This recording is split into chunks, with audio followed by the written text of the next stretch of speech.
Steven's lips with a gentle kiss, and when his tender hands round thee fold in a soft embrace, I listen and approve these melting tones which soothe my soul, soothe my soul to love.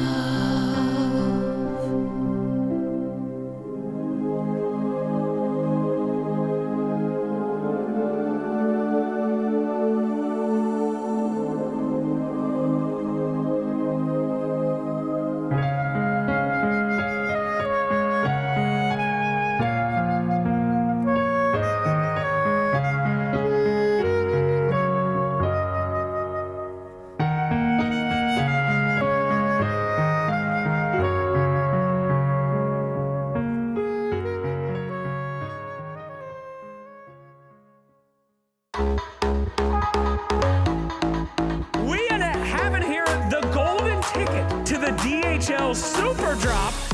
I'm gonna get the box over here.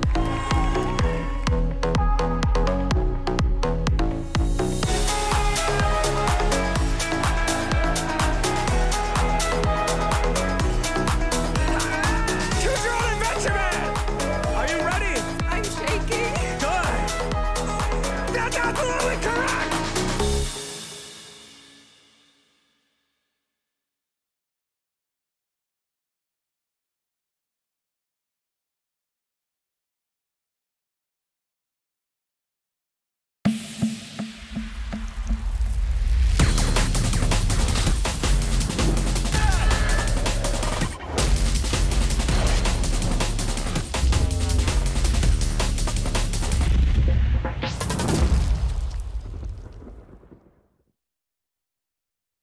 Waking up, playing some Dota.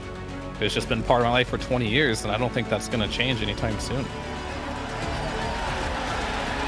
Where we are in the history of this game and where it's come from and how much has been accomplished, I think compared to basically any other esport, it's the best. So I'm grateful for Dota 2 as a game because Dota as a culture supersedes where we come from. You are a Dota player first, and I love that. DreamLeague Season 25 is brought to you by Intel Arc, Acer Predator, DHL, Kadia, and 1xBet.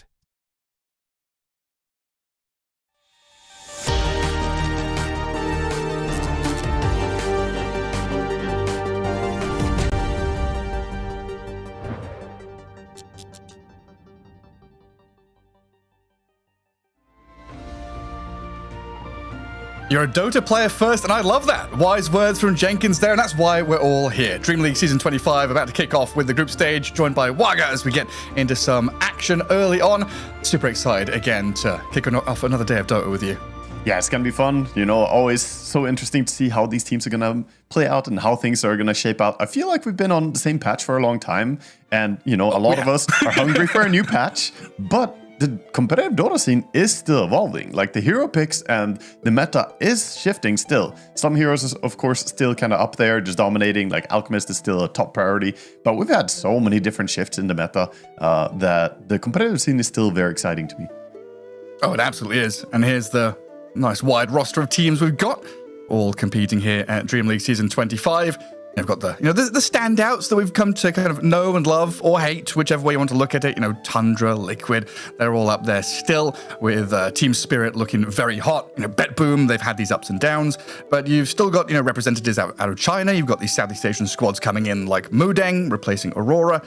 You know, there's still a lot of strength out there with these roster 2 teams and squads that are showing this innovation and the ability to just kind of burn down and grind out one of the, you know, longer patches in Dota history to find these newer heroes or weird ways of playing. Yeah, you really need all the players and teams to just, like you said, grind. They need to play a lot, and there's going to be not only a lot of pubs for them, but also a lot of pro games going forward. Here we have a little look at the event overview for the year, Gareth. We can see the different tournaments that we have lined up after this, of course, as well.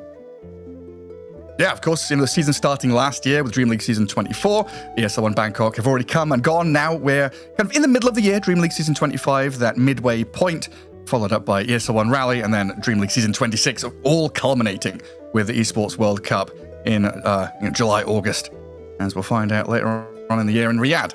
Yeah, that's the big one now, isn't it? EWC. That's definitely going to be the big proving point. So, you want to do well in all these tournaments, but if there's one time of the year when they probably want to peak as a team, that's going to be then.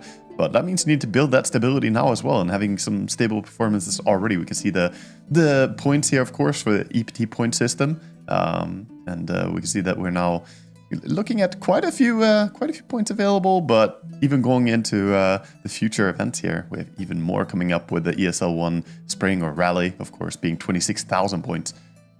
Yeah, that's the cool thing, right? The later the year goes, the more these tournaments matter as you get closer to that tournament. Something that we, looked at in the past, thinking about TI and teams kind of auto-qualifying by winning one LAN early in the year and kind of skating and not doing much of the rest. This is making sure, you're on your toes, you're keeping up to date with the patches, the drafts, the plays, and all that. Although thinking about, where we currently stand, Paravision sat at 7,500 points there on the top. Last season, the breaking point was around 5,500, I think. So it feels like, that team is going to be all right, but there's some others which definitely need to pick up points in these latter couple of tournaments from the EPT. Yeah, and plenty of points available here. For this tournament, the Dream League Season 25, we have points all the way. Of course, as usual, we have the group stage points as well that I'm a big fan of. They're not a lot of points necessarily individually, but add that up to your total points later as well for your placement, and it really makes a difference. So you want to do well in the group stage, and of course, winning the event would be a massive 4.2k points right there. And what was this? So the separation between 8th and 9th place, that breaking point last season, was about 1,200 points.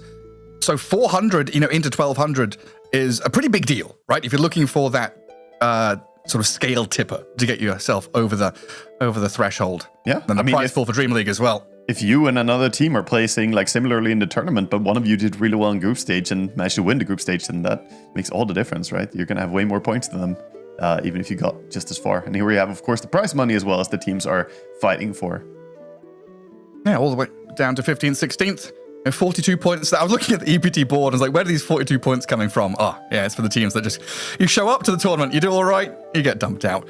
But we can also look at the schedule as well for the games we've got today here on the Storm stream. Mudeng Warriors, previously majority Aurora, up against Shopify Rebellion, Team Spirit against Chimera, then Tundra, Nine Pandas, and Avalos against Chimera later on in the evening. Yeah, plenty of good Dota coming up for sure. Gotta stay tuned, even though, we're only gonna be casting some of the games. I want to see those later games as well, of course. Being a big Avalos fan, I want to see them up against Chimera. Gonna be an exciting Dota for me. But yeah, we start out with an interesting one here. Shopify versus Mudeng. Kind of hard to know exactly what we're gonna get. There's, of course, Mudeng being recently shifted and changed a little bit. And then you have Shopify, who honestly hard to do too much research on right now, as a lot of their games are from a while ago, so they've had a lot of quiet time, let's say.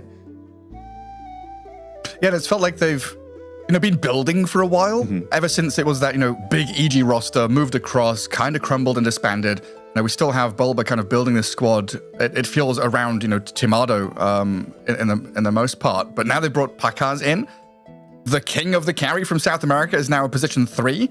That's something we've got to look at, and it's going to be super exciting to see how he transitions, because this is a move that's been done before, right? The offlane to carry pipeline? Yes. Oh, sorry, the other way around, carry to offlane pipeline. Exactly, yeah. I mean, it's usually interesting because you are used to playing carry, then you kind of know what the carry wants, and as such, you can know how you want to play as the offlaner to bully that or take advantage of it. But it is very exciting to see someone like Picasso, who was, had all eyes on him, basically, being, the big star for a while there, now playing in a different role. We'll see how he can deliver there, but of course, they have a pretty star-studded team. They got Timado playing carry instead, so we'll see how it's going to go for them. Yeah, I'm not entirely sure where Pakaz is right now, because, he's been playing for Team Secret, now he's over on Shopify. I don't know, if he's contracted or if he's actually going to be part of this team or a stand-in. We'll see how he does at this tournament, and then maybe he'll get signed up if he slots into that POS 3 role nicely. And then you kind of touched on the other point as well, Mudeng with a few of those little shuffles around as Aurora closed their doors. We've got Mooding Warriors there. Abed, Jabs, JT, 423, and Ollie. Nice star-studded roster, of course, bringing in JT from that old G2 IG roster, one of the best offlaners in the region. And then 423, a carry that a lot of, well, everybody, right? Coaches, players, teams have been looking at a lot of these kind of Central Asian, East Asian countries which have been bursting out onto the scene. Kyrgyzstan, Kazakhstan, Mongolia have had massive burst of high-profile, high-level players come out onto the scene. Yeah, definitely. So, gonna be curious to see how he's gonna play. But for me, I'm probably gonna keep my eyes a lot on JT. I'm a big fan of his playstyle. I feel like he's a very solid player overall. He does really well on like big tanky offlaners and kind of he's like the poster boy offlaner. I feel like it plays those classic offlaners. Right now, though, we have a lot of focus on some offlane zoo meta as well, which I'm not sure how used he is to playing Lycan, for instance, in the current patch, which is one big priority. But Lycan Beastmaster, of course, two of the big heroes to look towards. But for him, I'm just kind of in love with how he plays because of his strong performance on like Centaur and some similar heroes. Yeah, I saw him for a while as like the Southeast Asian Collapse. His Mars and Magnus and things like that were super nice. The Shopify Rebellion here. Yopaj, Hellscream, Skem, Tomato, Pakaz. There's that Southeast Asian, flair on both these teams, right? Skem and Yopaj have obviously played with and played against a lot of their opponents on the other side plenty of times. Then Tomato, Pakaz from South America, Hellscream from Europe. There's a nice mix here. Yeah, you got, of course, players from all around the world just want to play together and get some good stuff. But yeah, you're right, actually. It's a very mixed team in that regard, having Peru and Belarus coming in here. But I don't know, would you be worried as Tomato? Pakaz comes to your team as a pos 3 and you're like, is he coming for my role? I mean, I would be a little bit concerned, because Pakaz is a really good carry player. Like, there has to be the thought that players had, like, what if he played carry? Tomato, can you offlane? And you don't want to give that up, perhaps. I mean, we kind of had this situation with Pure and Nightfall, right? Yes. Yeah, we did. It was kind of back and forth. Who's going where? What's going on? But yeah, we've got a Shopify Rebellion video that we can take a look at as well. Shopify Rebellion are the only NA representatives attending this event. But how NA are they really? Well, they've got Bulba. He's from America. And they've also got... Okay, fine. Maybe they're not the most American team when it comes to players' nationalities. But they are still here to fight for American Dota. When Bulba isn't cooking up some wacky drafts, he is working his hardest on turning the heart and soul of this squad into true American Dota gamers. But who are they? After what was quite a long period of disappointing results, with some decent results sprinkled in, Shopify Rebellion changed up massively. They decided to build a new roster of Tomato, Yopaj, Mangekyu, Hellscream, and Skim. Wait. Hold up, Brian. Mangekyu is now Pakaz. Okay, continue on. Their new roster features a mix of old faces and newcomers, hopefully bringing the best of both worlds to the table. And you know what? They actually look decent with their first LAN event being ESL 1 Bangkok, where they got 7th, along with qualifying for this season of Dream League and ESL 1 Raleigh. They're off to a pretty good start. Our best, but Shopify are the kings of NA. Will Shopify Rebellion manage to perform above expectations and get far in Dream League Season 25? That remains to be seen.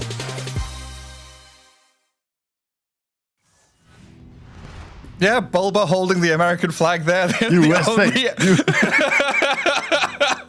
I mean, yeah, the only US player. It's a Dota tradition for USA to adopt a team like this, and Bulba he is the ever captain in this USA team. Of course, we'll see if he can really represent US Dota together with his squad here.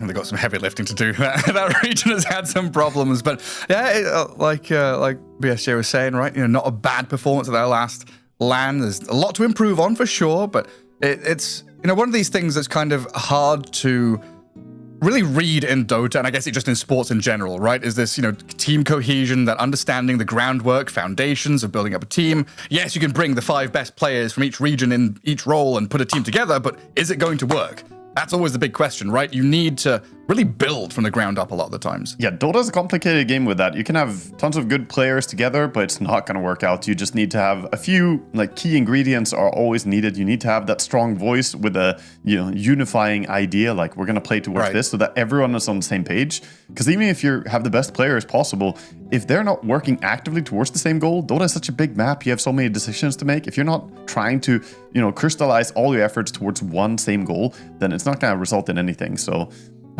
that's obviously always going to be the big question. How is the chemistry in the team? How are they performing? Because we've seen players who are like, by all means, should be standing out and be god tier players, just not really do anything. Dota has had infinite teams of star players that just didn't work out.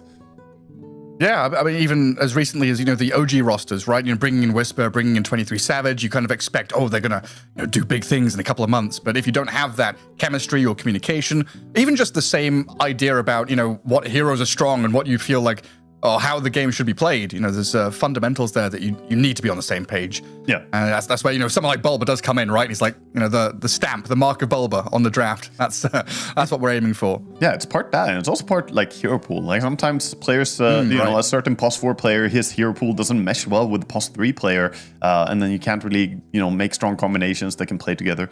And either you learn new heroes or you change something up in the player roster. So Dota is a very deep game in that regard, and finding all those puzzle pieces and putting them together is the tough part about building a team.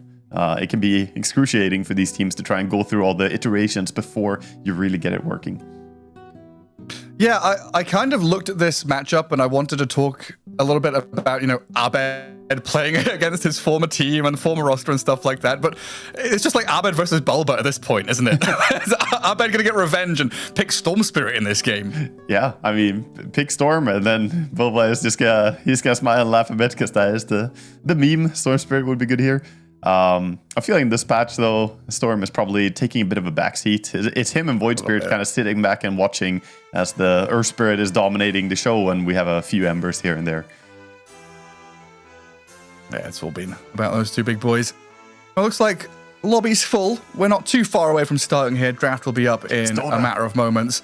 We need Dota. We're desperate for it. Now, there's so many tournaments now. Even with this amount of games on stream, I just feel like I need more. I've actually started playing all pick again, Wagner. Oh, you're not a turbo gamer anymore? You got out? I've ticked both boxes now. I'm queuing turbo and all pick, so we're starting to get back to reality. We're coming back to normal Dota again. A surprise meal. They give me anything. I like that approach. That's good. Yeah, honestly, I've started enjoying normal games more than turbo games. Mm-hmm. Just the flow and the feeling. I've actually started to put myself in a camp of I think they should delete turbo. As someone who has played like non-stop turbo for 3 years, I think they should remove it. Why would you say that? I want to hear. So 3 years of turbo. Mm-hmm. It was kind of I don't want to call it like a time waste, but it's like I want to play some Dota. Let's jump into it and play it. But it's not Dota that you're playing. You're playing some like item. You're basically playing in practice lobby or in the test simulator, right? You're playing over, the real Dota with the pacing of it. I think pacing is such a key element, right? Yeah. When you're watching a movie, you don't want all the action to happen straight away. You don't want all the action at the end. You want this nice build up, ramping to some big event, to then moving on to something different. Like in Turbo, going for runes and stuff just doesn't matter. Yeah. Okay. All the objectives on the map are meaningless. I'm very happy you say that because I've been saying like Turbo isn't Dota for a long time, and not to be a hater towards Turbo players, but it's just not what I would enjoy. But the way you put it there, that you want that build up, it almost makes me want to, I'm going to out my boomerism here and say that Dota has gone almost too fast paced, man. The amount of times that we see 4-slotted, 5-slotted carries at minute like 18 or something, like, oh yeah, he's got all these items. Wait, is he Alchemist? No, it's just a gyrocopter with 1 billion gold. I feel like Dota has ramped up so much that you don't have time for that build that we used to have that was so beautiful. So the power creep, in my opinion, has turned Dota into something that goes very quickly. And that's why these teams have to be on edge. You cannot kind of sit back and play it slow anymore. You really have to take initiative. There's a lot more kind of choices to make as well with how fast you're playing the game. During the qualifiers, I can't remember what team it was. Maybe it was Avalus doing it, but stealing wisdom runes seems like something that you have to be so on top of because you can just lose a game from losing that first Wisdom rune, right? Avalus is like the most aggressive Wisdom rune stealing team. You and I had a series of games we cast from Avalus where Stormstormer would, without fail, always go there. But he was also playing on those mid heroes who can join that. It's very hard to go to the enemy Wisdom rune as a mid laner, but if you're Earth Spirit, you just roll over there, you're there. And he also made the same move on Tiny, so some of those strong heroes can help the supports. Because just sending one support to steal Wisdom Rune, it's like optimistic, but the enemy team is going to be there. They're going to fight you. If you bring your mid laner, that changes the story. Yeah, and it's this kind of development, right? You know, we've had the 3v3 mid around the bounty runes, then around the water runes, the active runes at 6 minutes. You bring numbers to force these fights around what you view as key objectives. It just makes perfect sense that we have these Wisdom Rune steals.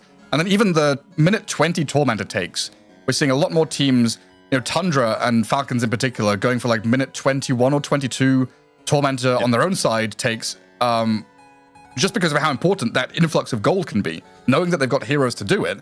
And initially we had a lot of teams, like when Tormentors were added to the game, I want to say, a lot of teams kind of ignored it. For a long time, it was just a non-objective. People didn't really play around it. You maybe took it at like minute, 31 was the first Tormentor because you happened to be there with everyone. But now, it's much more being addressed as a real objective. People are putting weight on the fact that, okay, getting a free shard for one of the supports is worth the time investment to put a few heroes there. And the more heroes you put there, the quicker you can take it without having to go back to base and heal. Like maybe you can take Torm with 3 heroes, but then 2 of those at least have to go base and heal up in Fountain. Right. If you're there with 4 heroes or 5 heroes, all of them can go back on the field because you share the damage much better. But enough about that. I think we have a Dota game and a Dota draft coming up right now, so we'll see how these teams are going to approach this one.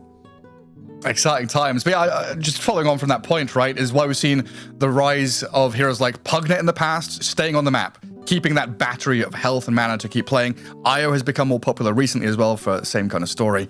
But yeah, draft, game 1, Shopify Rebellion against Mudeng Warriors. We'll start to see what heroes are going to take priority, who's still up there on the pecking order of first phase bans. And it looks like, so far, no massive surprises in the draft.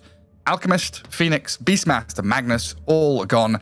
Bristleback has become one of the new kings of the pick priority, and then Nyx Assassin removed by Shopify as well. Yeah, Bristleback is very highly rated due to a few things. He does very well against the summon heroes, the Lycan and the Beastmaster, but also, kind of shuts down the Broodmother possibility, which a lot of teams are keeping their eyes open for as well. And overall, the Goo build, Bristleback has just been very, very strong. Shows his efficiency in team fights, slowing everyone down and taking all the armor away. Tiny opening, pretty common. Usually we see Earth Spirit as a follow-up to that, but it's going to be a Pango by Shopify. It's so often this early battle between Tiny, Earth Spirit, Earthshaker, Pango, right? All these mid lane heroes. Little matchups you can find, but priority here is having a mid lane hero that we were talking about earlier on, that creates action. You can play out the mid lane, play with active runes, and get aggressive early on. Yep.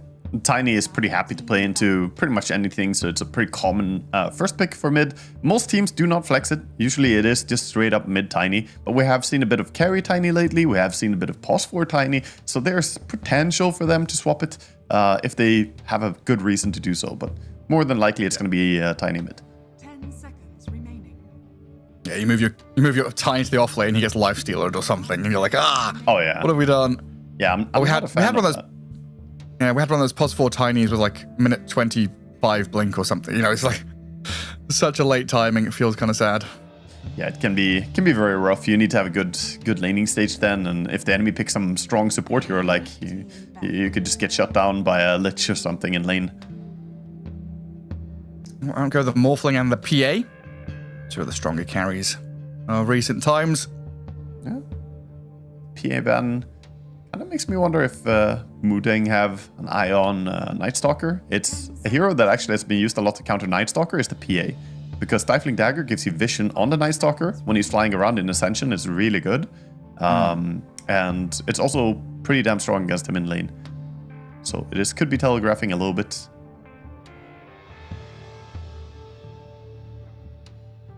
Let's see here. Priority from Blast Slam, the most recent tournament. Alchemist, Nyx, Magnus, Bounty Hunter. That was the one I was looking at earlier on. Bounty Hunter saw quite a steep rise in pro play from a lot of success in pubs. What, the past 6 months, more even year? Yes. Yeah. And now pro players are like, oh, let's bring it to. I mean, it's ever since the facet. The through and through facet is absolutely absurd. Bounty is by far the most successful pub hero right now in pro Dota. Like pro level pubs, let's say in high MMR, Bounty is sitting at about 56.5% win rate, which is pretty crazy. Over like 6,000, 8,000 games or something in high ranked. But he's actually making a bit of an appearance in high-level games. Probably not going to see him picked up by Moodang here, though, as the Abaddon comes out from Shopify. Abaddon, great hero for dispelling that track, of course, but also good protection for anyone in the team. Make sure Pango can get the rollout. Yeah, and we've seen a fair amount of Abaddon carry. Could still slot back into that. Yep. 5 role or a 3, quite flexible hero. But I love this ET pick, right? Abaddon ulti, you just sleep him up. We've seen Shadow Demon, Bane, Elder Titan, lots of heroes that can make him a little uncomfortable. It's also a bit of a prediction by Moodang saying that, okay, if you want to play core Abaddon, usually it's played with IO. If you pick IO, we now have ET. So if you IO relocate in, we just stomp where you're relocating. It's actually a very, very nice hero against IO. Big fan of the ET pick here. It's a little bit awkward now that they have the 3 melee heroes, though. The Doom following into this. This draft could be punished by certain things that abuse it. Like, it's not easy. Fortunately for them, Phoenix already banned out, so not gonna get Phoenixed. 5 seconds remaining. And then, like, Pango's already picked, so it's not like, Shaker or something's going to come into play. But, anti-healing against, that potential IO pick would have been nice as well. But Shopify are going to go for the Venomancer now. A hero seen jungle. Jungling is back. Yeah, Clockwork and Venomancer. Ugh. Interesting snag ups here. So it does kind of tell us that this Abaddon does look like a core, unless they want to do core Venomancer, which is, played a little bit, but I'm not a huge fan of that. I think support is an easier place for him to actually go into the jungle. You don't have to start jungle immediately, but lane until like level 3 or something, then pop into jungle is very, very efficient. I'm concerned for Moodang, though, if a Medusa gets picked up by Shopify right now. If they offlane Abaddon, mid Pango, carry Medusa against the heroes that Moodang have right now would be hard to play into. The Elder Titan armor reduction and so on doesn't matter against her because Mana Shield doesn't care. And Doom also very, very inefficient against Medusa. Can you still do the thing where you sleep Medusa and she never wakes up? You can do that, yeah. So at but least it's not good, huh? I mean, the tone of voice there is like, shut up. The stomp, the stomp is amazing, but you're not getting the extra damage that ET usually provides. But stomp is fantastic, that's true. So maybe they're fine enough. I just don't really see a way for them to kill it right now. So it comes down to what they're gonna pick as their last 2, of course. It is Shopify who have the ultimate last pick. We'll get some more information. I didn't realize Clockwork was actually second most picked hero at Blast Slam. Not that many games, a shorter tournament, sure, but 19 games. Bristleback was at 20. He's right up there.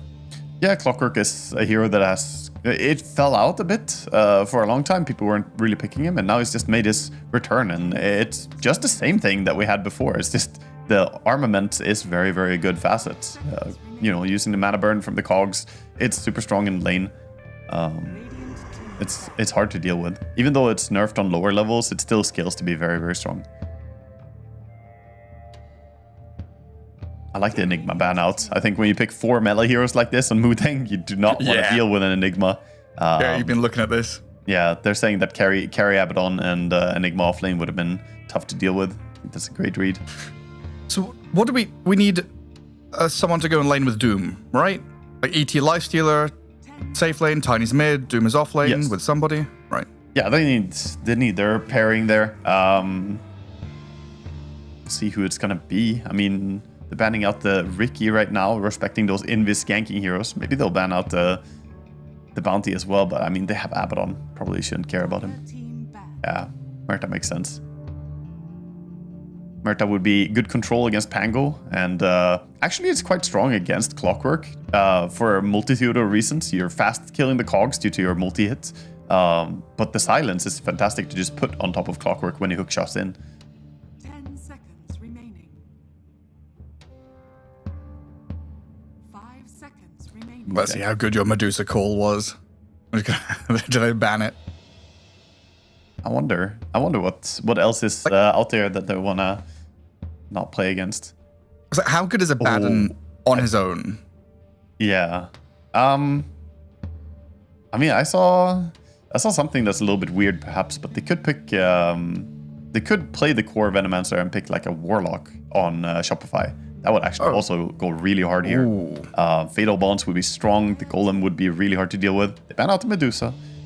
So they're saying the same thing, that, you know, even though we have that sleep from ET, which you pointed out is a great mechanic against Dusa, it's There's nothing else. still not something you want to deal with, because how do you kill her? Like, what damage do they have? Infernal Blade is percentage HP, Lifestealer percentage HP. Like, it doesn't work against her. Even if you went Diffu on your Lifestealer, it's not a good feel. Nah, they look like the best pick there. By country mile. So and Mudeng, they do have 5 players in the lobby. We just have, I think it's 423 who does it. It must be. He's got this little like triangle icon in his name that makes it blank. So it looks like they've got 4 players. Oh, I see. Secretly hidden on the right-hand side in the game, yeah. Well, Grimstroke now, so Grim Doom combo. Yeah. Okay. I mean, that's... Silence against Abaddon and Pango is pretty nice. Yeah. It's very good against Abaddon for sure. Ooh, quick Spectre pickup. All right, so it's going to be an offlane Abaddon then. It's going to be the Twist the Knife Spectre coming in with those global ganks. They don't... Yeah, they have decent setup. Usually you look for good setup for Spectre to get that ulti going as often as possible. Clockwork can scout with the rocket, he can chuck in.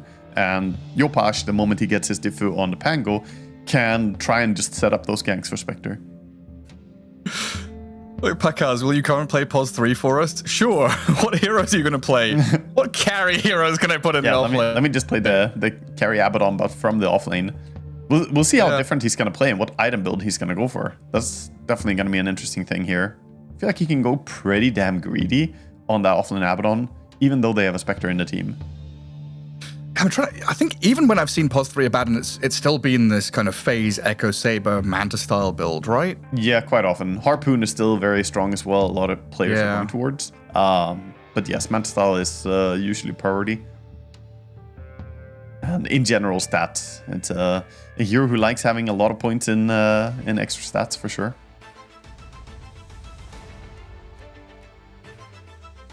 I do have to say, just from the draft, I favor Shopify Rebellion a bit. The Mooding's draft looks a little bit more difficult to execute, and they don't have that many synergies with like the last pick Grimstroke.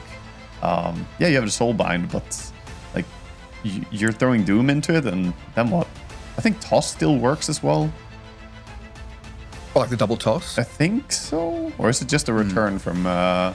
maybe it doesn't work. I haven't seen Grim and Tiny in a while. But on that note, it feels like this is a tiny draft where Abed has to pop off, right? As usual, the mid lane hero is the one that brings everything together, but it feels like this is, in particular, a game where the Tiny has to get a lot done. He does, but it can be difficult. This game is already a little bit countered, because that was the first pick Tiny, so they picked Abaddon, who doesn't get insta-shots. You have the ulti later on, you're not going to die to Tiny randomly. And even bursting something like a Venomancer can be hard when, first of all, he puts Venom wards, countering your Blink Dagger a lot. But Veno can also buy quite a bit of HP if he decides to just, go for an early mech or something. Who knows what he wants to buy. Yeah, a ton of fluffy hats coming in. That's the way to do it. But anyway, we'll see what happens. Shopify all smoked up, heading out. We've got Wepass on the obs as we get ourselves into game 1 of this 2-game series. Group stage for DreamLeague Season 25 kicking off. And Modang gonna slowly get out of their base, not smoked up, going for a delayed move, it looks like, as they are gonna miss out on that early observer ward. Shopify get that first little bit of intel. Yeah. Now setting up around their bounty runes in that bottom jungle area too. I like that first little move as well. By buying boots and then sending them home with the courier, you can sell them in time. You get your gold back. Pango just getting a deep ward in first. Looks like Shopify are in a good position. Jabs realizes quickly though. He kept close eye on his smoke being timed out. Smoke break.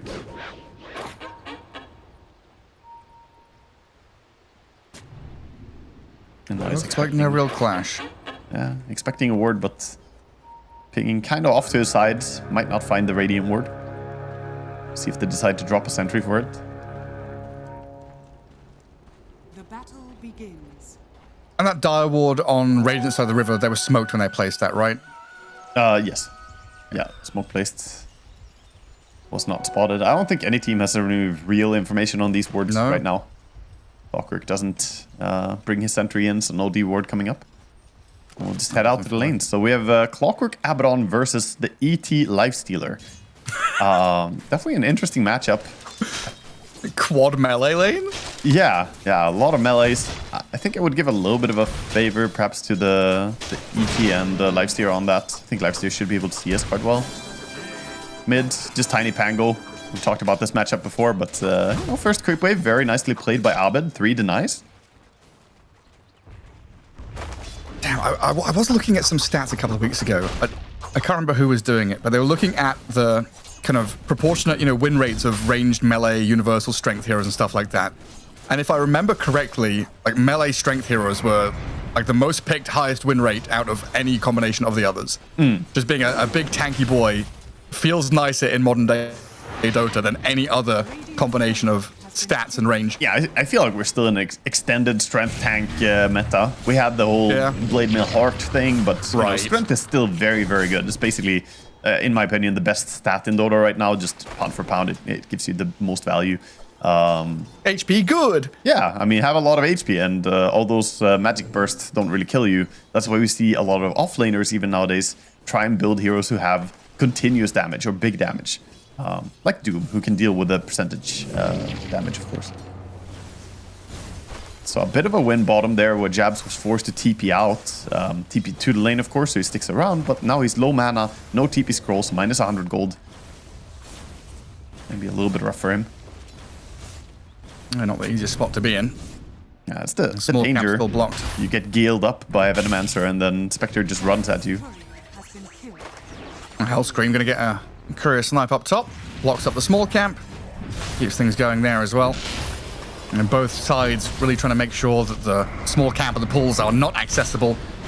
But as soon as Ollie notices, Hellscream's gone missing a little bit, they put the pressure on Pakaz, and then quickly turned back with his Abaddon and Clockwork. Hellscream was just 30 mana short there, or 20 mana short even for the power cogs. If he got those out there, that would have been a kill, but missing just a little bit. Maybe he could have clarity'd even earlier, but can't catch Ollie. And keeping Pakaz farming though, at least. But so far, looking pretty decent for Mudeng.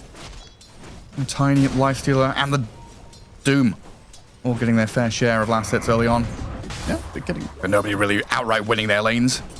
It's a pretty close run for the cores overall, but Spectre leading the way in CS is definitely a good feel for him. Mid lane, we start seeing Pango do a bit of damage into his tiny. I'm trying to do what he can. It is a lot of HP to go through though, and new rune is spawning in just 45 seconds. We'll see if supports are going to make their way over for the water rune control, if they're just going to play the lanes. Looks like the emphasis on the side lanes is more important right now. Yeah, like Jabs ran all the way to the small camp and was like stuck around down here while the lane was pushed to his tier 1. Yes, the small camp deward again, but again has to TP back to tier 1. That's that big move. Like Spectre just moving towards him there. She knows that she probably can't kill him, but because he can TP out, but force that TP out. Twice now, Jabs has had to do this. This really slows down his game. He is still pretty far away from having boots, and it's going to be tough for him if he doesn't get some kills in this lane. Pakaz has been left alone up here. Has the shield, but this damage from the ET just punches him down. Dear God, 120 bonus damage there, just smacking him. Goodness. That's an extra blood grenade as well. I thought he was fine, but... You know what words are about to leave my mouth before that kicked off? It's like, Abaddon's a hero that you can usually just leave alone in lane, right? He's he's perfectly fine to just self-sustain, get last hits, and then ET just no. Yeah, it's very tough. Also with the way open wounds works, right? It's tough if you get slowed down by the continuous auto attacks. If you ever pop the aphotic shield and then he open wounds you afterwards, you're just done. So you kind of can't use Aphotic Shield if you're close to being gone on. He has to hold it reactively. That's tough. And Hellscream still trying to fight over this small camp, but again being punched by Ollie, who has a blood grenade. Needs a couple more hits here. Hellscream dead. Ollie having a tremendous time up in this top lane. Yeah, I did say I thought they were going to have the better time, but I didn't think they were going to get, you know, 2 kills like this. Big finds. At least he's such a Abaddon is getting farm as well, but he is falling behind to the Lifestealer. Once those face boots, the face boots are already out, it'll make it much harder now to sustain the harass from Lifestealer just getting pot shots on you. Yeah, true challenge. It's always funny seeing this Venomancer pick up, you know, a ton of last hits. 12 and 2. You add that onto the Spectres, and they've had a great time in that bottom lane. As the Veno will actually make a move up top now. Oh, they want to. But this isn't a move to gank. He's a move to go jungle. I mean, they want to dive, but they don't have melee creeps. They're going in with the range creeps, but this is not a long time that they can tank for you. Tower is doing a lot. Another ET shows up as well. And 43 even thinking about turning and fighting, but I think they've got a good idea that Skem has now arrived. Yeah, now that the melee creeps are there, he just runs away. You know, play it safe. Well done by the Lifestealer, realizing that imminent danger. A bit of damage on this tier 1 early on, but Shopify, do they want to stick around here and take over this part of the map now? I mean, they're trying to get the Venomancer. Alright, turning on them. That's a 2v3. 43 can't finish off Skem. Looks at Hellscream now, but he might just have bullied them away enough to reclaim control of his lane. That's Pakar's ET damage. It adds up. They've all got to run. That's a move that Shopify have made, where they are now unable to inhabit this top lane anymore. They've all got to run and heal. Grimstroke is now showing up a little bit late to the party, but his teammates did a good job holding just on their own. They almost got a kill on Abaddon. Fantastic play by all of them. Wu-Tang with a very strong start. Is Pakar's okay up here? Because he's got a trio of heroes surrounding him, and it looks like he's dead. Yeah. Does buy his phase boots with his dying breath, but yeah, really falling behind now. Gotta go down and gotta give even more HP to his Lifestealer, who's already CSing a lot, getting those hero kills as well, even more. Build up that max HP. We talked about it earlier, HP is the important stat. Bottom lane, Doom available. Oh, he doesn't have mana, 15 mana short on Doom. That's unfortunate. That's Abed's real move down to the first real move down to the bottom lane here, looking at that Spectre. But no Doom, no go. Yeah, he did pop his Devourer kind of just before that as well to try and dive the tower, but that used up all his mana. It's Tiny sticking around here. I want to keep following through on Hellscream's clockwork, but JT can't catch up to him. Abed's going to cut the wave and look for a bit of pressure on this tier 1. I want to boot the Spectre out of the lane, but Tomato so far doing a good job just dragging the wave, playing keep away. Yeah, he's at arm's reach. I mean, Tiny's still chasing him. This is a long time commitment. Meanwhile, on mid lane, using that Spectre mobility, play towards the mid lane, realizing that, okay, if you have 2 cores chasing me for this long, just gonna go somewhere else. It's that classic, you know, tennis or badminton move, right? You put the ball or the shuttlecock into the corner of the court, force your opponents to run all the way to the side, then you put it to the other corner. Yeah. Spectre's like drag 3 heroes to the bottom right-hand side of the map, and then suddenly, oh, I'm mid, by the way. Yeah, that's the now deal with me. Now react. The ball is the fastest player on the field. The Spectre is the fastest player on the field. Yeah. That's how it goes. Very quick at getting across, and that's gonna put her 1,000 gold, so she can buy her first component towards the Orchid soon. Looking like the Cornucopia is coming in just a bit.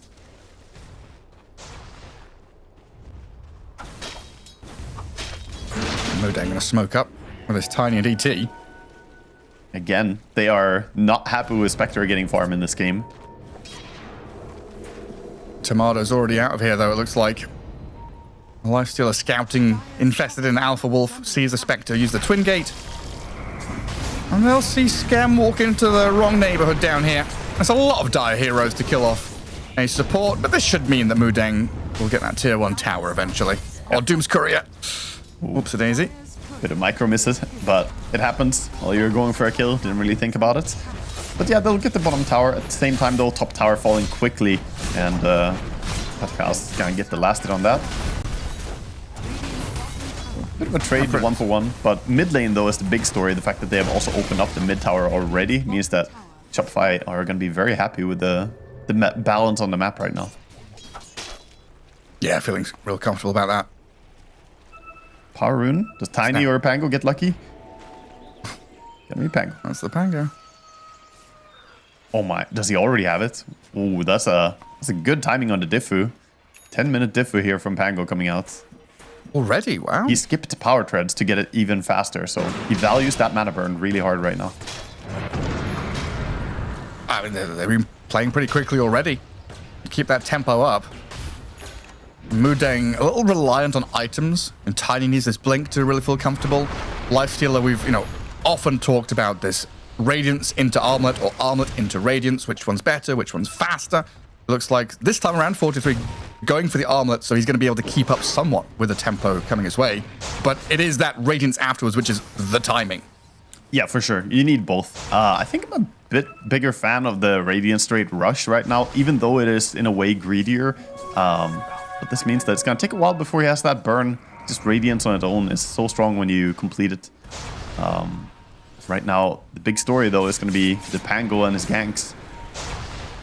Keep an eye on him. Venomancer just invading, pretending that he has friends near him. They're in the neighborhood, but it's going to be Doom who gets gone on. Yeah, straight onto JT. Yopaj, Hellscream, and Yamato coming in with that Spectre. JT, the dagger will follow, and he will get finished off. And all this knock-on effect of that mid-tier 1 dying earlier on, the point that you made, the big story there, is that Skem gets to play in these Ancients. They get to play into that bottom tier 1 because the map has opened. Jab is going to try and TP home, but that swashbuckle damage from Yopaj enough to secure the kill on him, while they steal Ancient stacks, take full control of the enemy Ancient area. Mudeng, where did they go? I mean, it's a devastating blow. The difference is that Tiny doesn't have Blink. You were right earlier. You said that Tiny needs Blink to function. And in this game, when he doesn't have Blink and Pango has Diffu, you're just dodging. So there's no way Mudeng wants to contest. And Shopify realizing that, getting the most out of it. A little bit disappointed they didn't go for the bottom tier 1 tower as well after this. I feel like they could extend even more lead into the game. But they're giving respect. They used some abilities. Doom is, of course, ready to pop his ulti, so playing away from him is fine too. Radiant's top tower is under attack. And what's Picard's up to? Oh, looks like he's is he going for? Yeah, he's going for a drums build. Yeah. Okay. Yeah, face drums is pretty common. It's pretty much what most offlaners buy. We have it on Doom as well in this game, so they're actually mirroring item builds. It's just generally very, very good to bring you that speed and mobility. Skem simply TP's home. Gets away from the Lifestealer trying to munch on him. 43 is going to move back across the map and try and farm out top. And definitely feels like Mudeng kind of hitting the brakes a bit and saying, okay, stall this out for a bit. We need to hit this tiny blink, then we'll feel comfortable.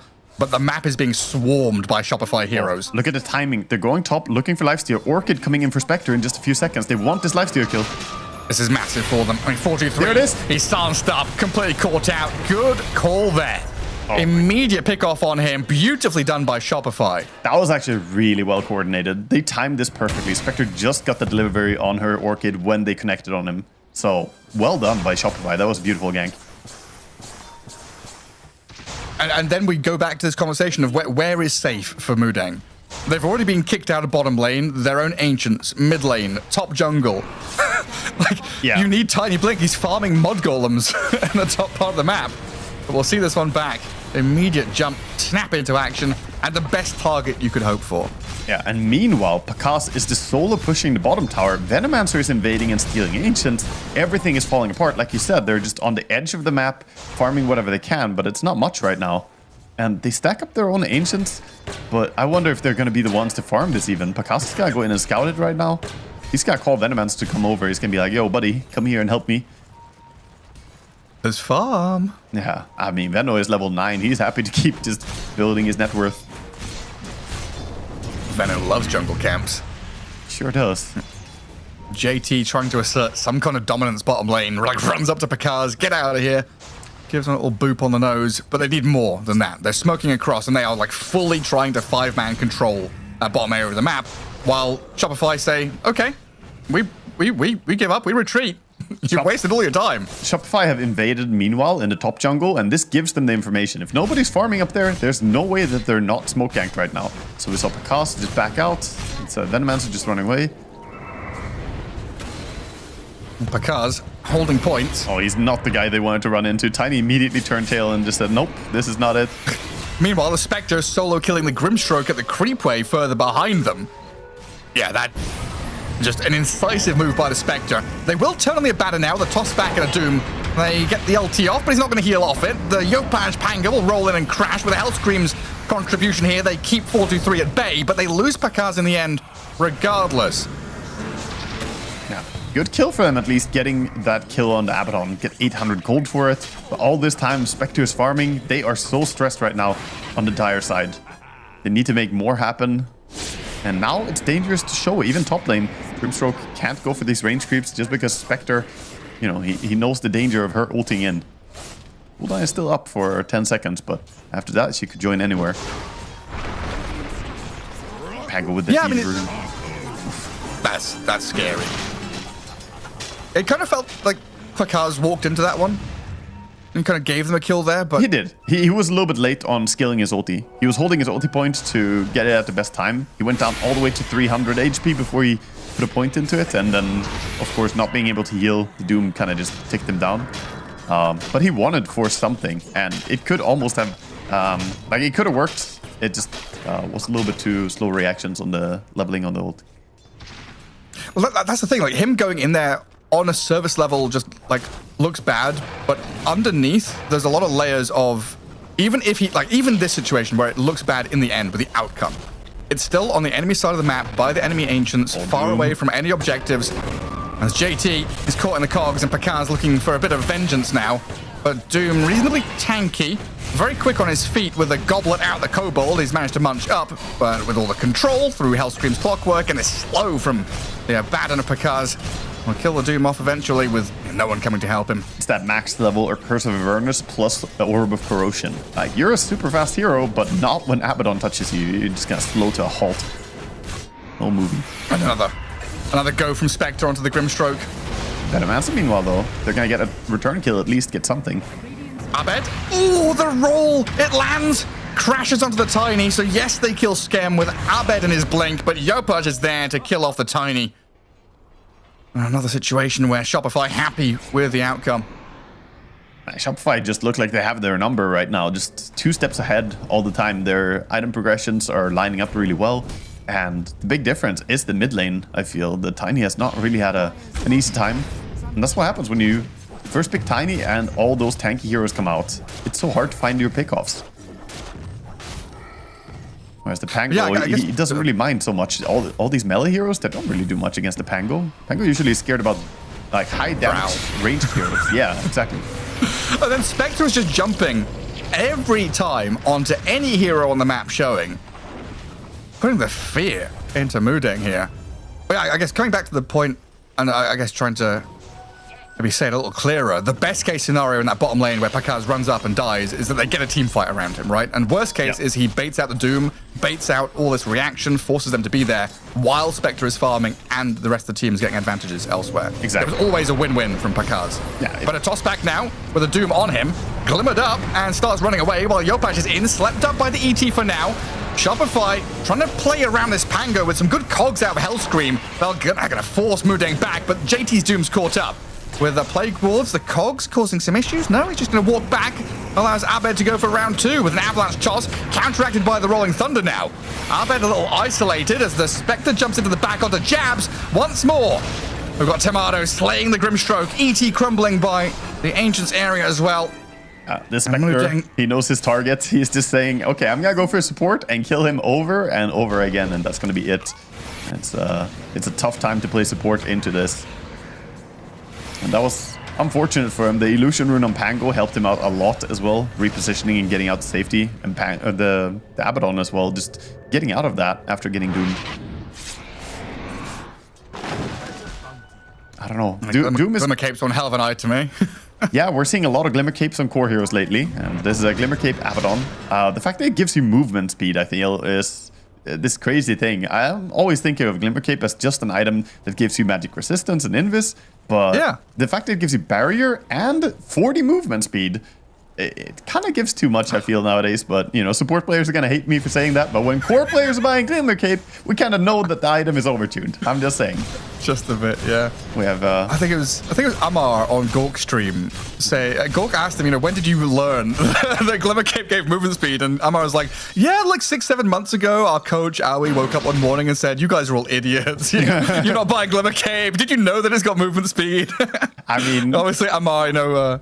joking a little bit there, but seriously, if the highest level of pros and coaches and stuff realized 6 months ago, it was definitely something that was kind of hidden. I think a ton of players still don't know about it, to be honest. It's, you know, people are gonna learn.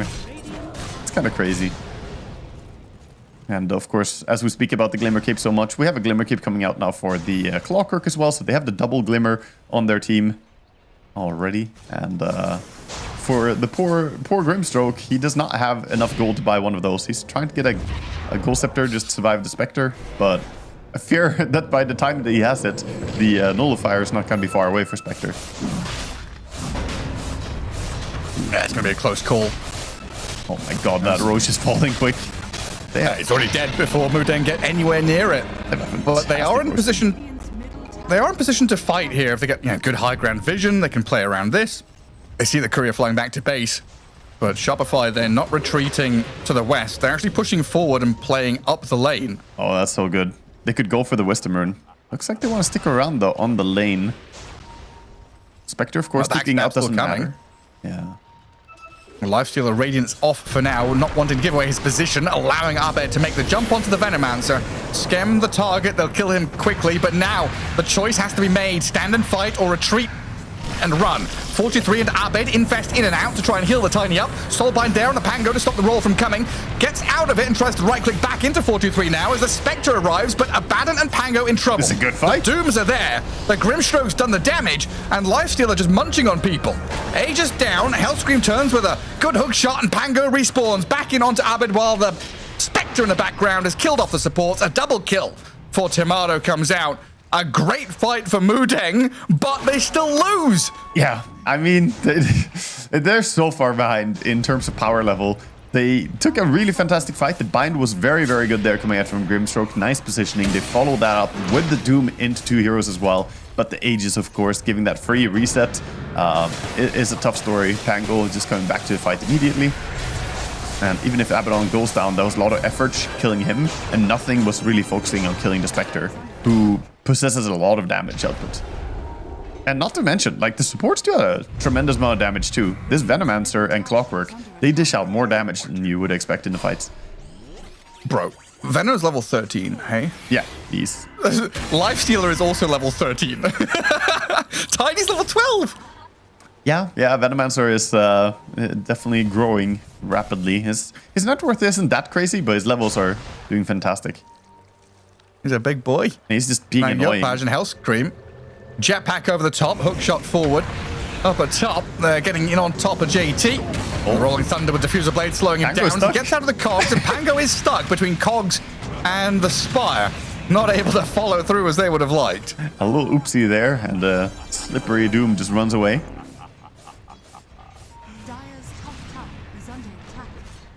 The Spectre's had the best game possible, though, right? 8-0-4, hitting all the timings.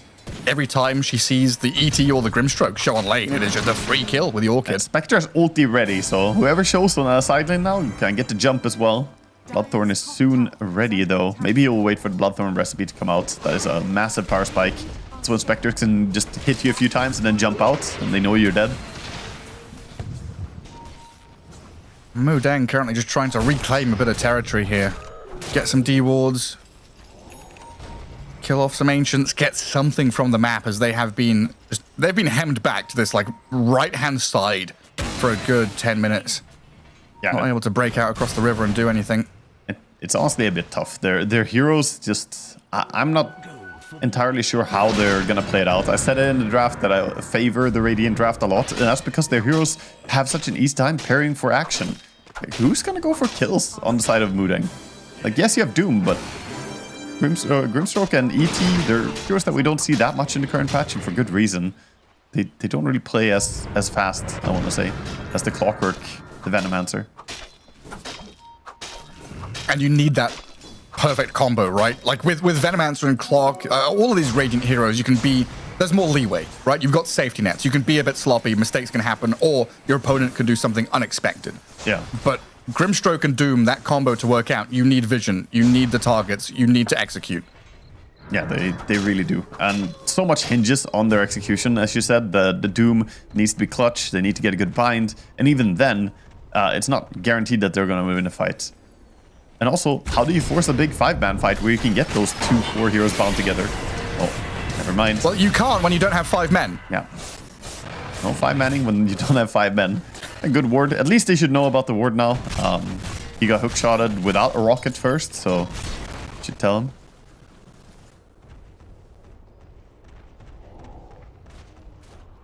If they can ever get up there. Yeah, yes, the difficulty. Spectre now has no cooldown on this ulti, basically. 15 seconds, and she has it again. She's already level 18 plus, so getting strong. All the towers are falling, and then you see the buddy system in play. Lifestealer is farming the wave. Tiny and ET are staggered behind him, ready to strike. Also not a good feeling to have to go BKB second item on Tiny. Like normally we see Tinies want to go for the blink into the, you know, Kanda build, big damage from the Echo Saber, but his damage output is just going to be limited a lot because of this. I'm not saying it's wrong, but you know, if you didn't go BKB, then Pango just chain controls him in the fight, but this does limit the Abed's impact as well. Clockwork. Hellscream's just here for vision. He just wants to see who's there. Jetpacks over the top for the Spectre to kill him. I mean, he's found Abed too. Abed? Oh, he's got TP, but I don't think he's going to be able to use it. Oh. An Avalanche, a BKB, and he's still running. The Nightfall doesn't want to get hookshot. That's true. Hellscream's holding the hookshot. That's a wise move, so Abed, no options. Well, that feels even worse, man. You buy a BKB and your 9-second BKB, you just use it and then die anyway. Man, it is tough times for Mudeng right now. 15,000 gold lead at 26. Top, we now have scouting going on as well. Spectre ulti in 5 seconds. Spectre is just dictating the entire pace of the game. She's saying, you know, you cannot show anywhere on Mudeng. At this point, they need some divine intervention. I don't understand how they're going to win a fight, to be honest. And Shopify are not giving you know, any easy outs here. They're not pushing high ground. They're just enjoying the map. 1 Spectre ult and 5 Dire heroes run and hide in their base. And I don't blame them. It is so scary. Like, this map is so dark. They have 2 wards played down to the bottom lane there from their ancients into bot lane. It's just so difficult to go play into them.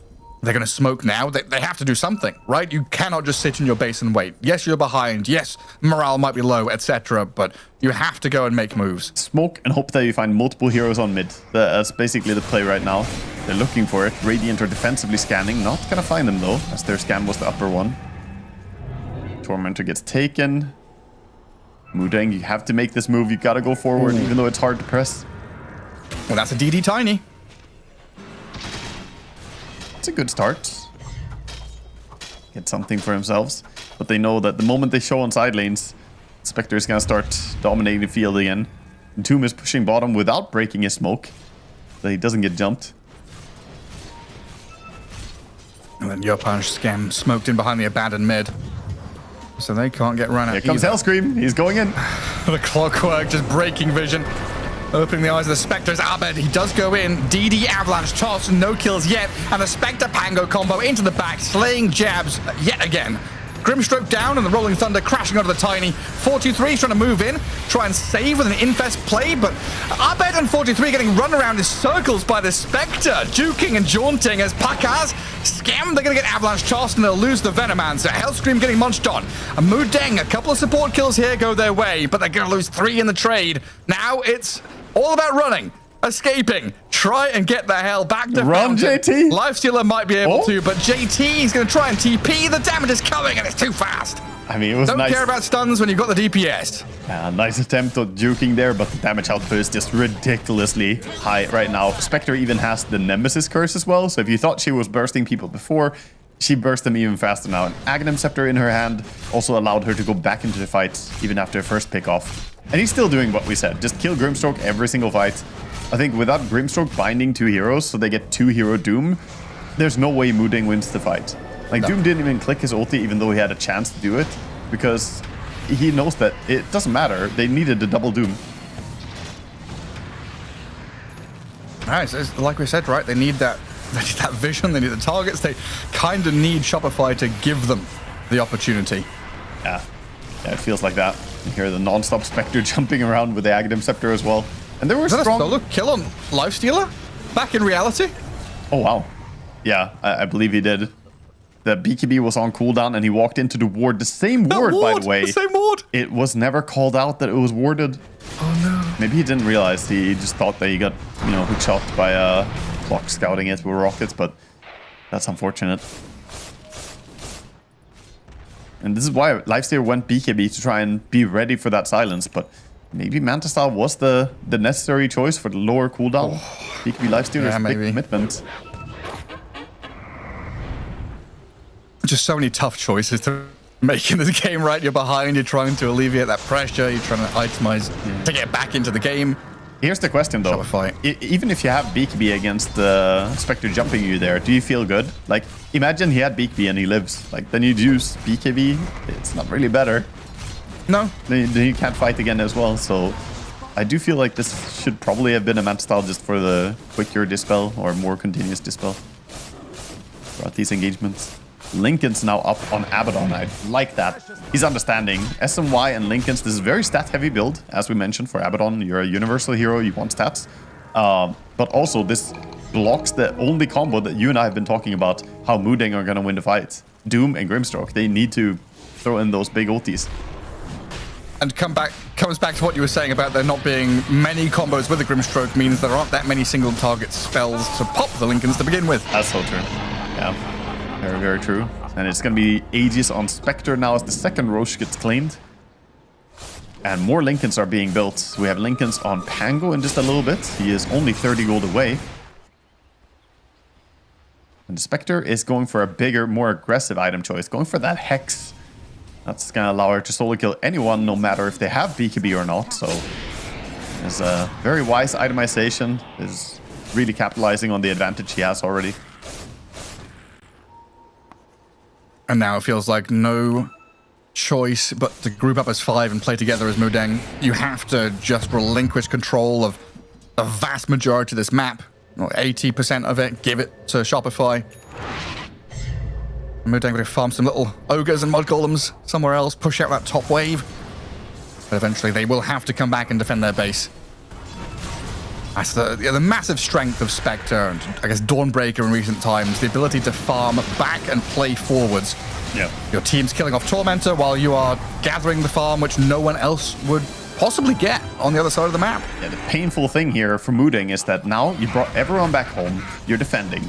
But look at this. Shopify are not going to push. They're just going to chill. They're going to say, okay, we'll just keep building that lead. They already have a 27,000 gold lead, but soon enough, they're just going to be able to waltz into the enemy base and there won't be anything to stop them.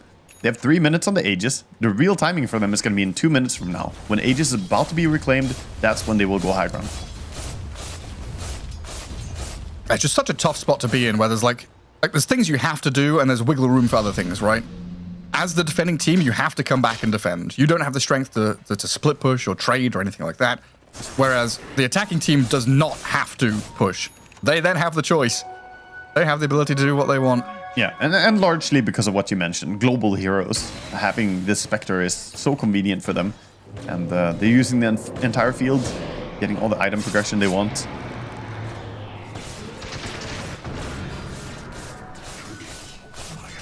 Do they have the pipe complete now as well? Yes, pipe on Venomancer. So that's going to block off a lot of Radiance damage.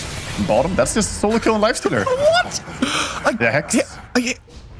Wow. Yeah, this is why you go Hex and Bloodthorn. And look at that beautiful ward. Scam was the one to place the top ward that found the kill on Lifestealer before. He placed the bottom ward as well. These wards have been great for just finding kills.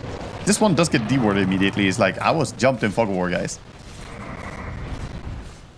It's just those moments where you're like, this game's unplayable, you know? Yeah. I'm a carry Lifestealer, 16k net worth, The Spectre just absolutely dumpsters me. Die in like 2 seconds. Yeah, actually. Meaningless. She jumps in, clicks her buttons on you, and that's it.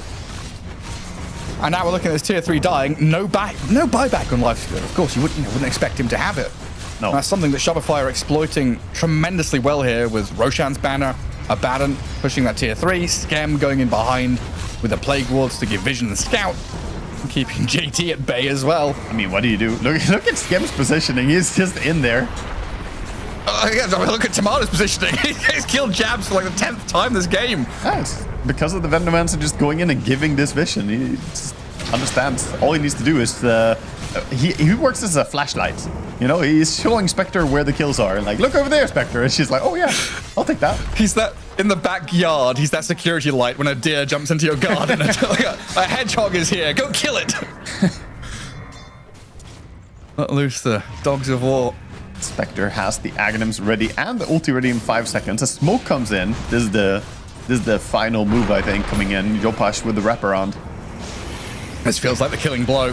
Yopash has had enough. Oh my right God, onto the Doom. it's beautiful. Immediate dispatching of JT. No buyback available, and they're just diving past tier 4 towers behind the throne, killing off Ollie. 43's BKB is about to expire. Pakaz and Tomato ferrying them, herding them back into the fountain and forcing the GG out of Jabs. They know with no Doom here, there is no chance of survival.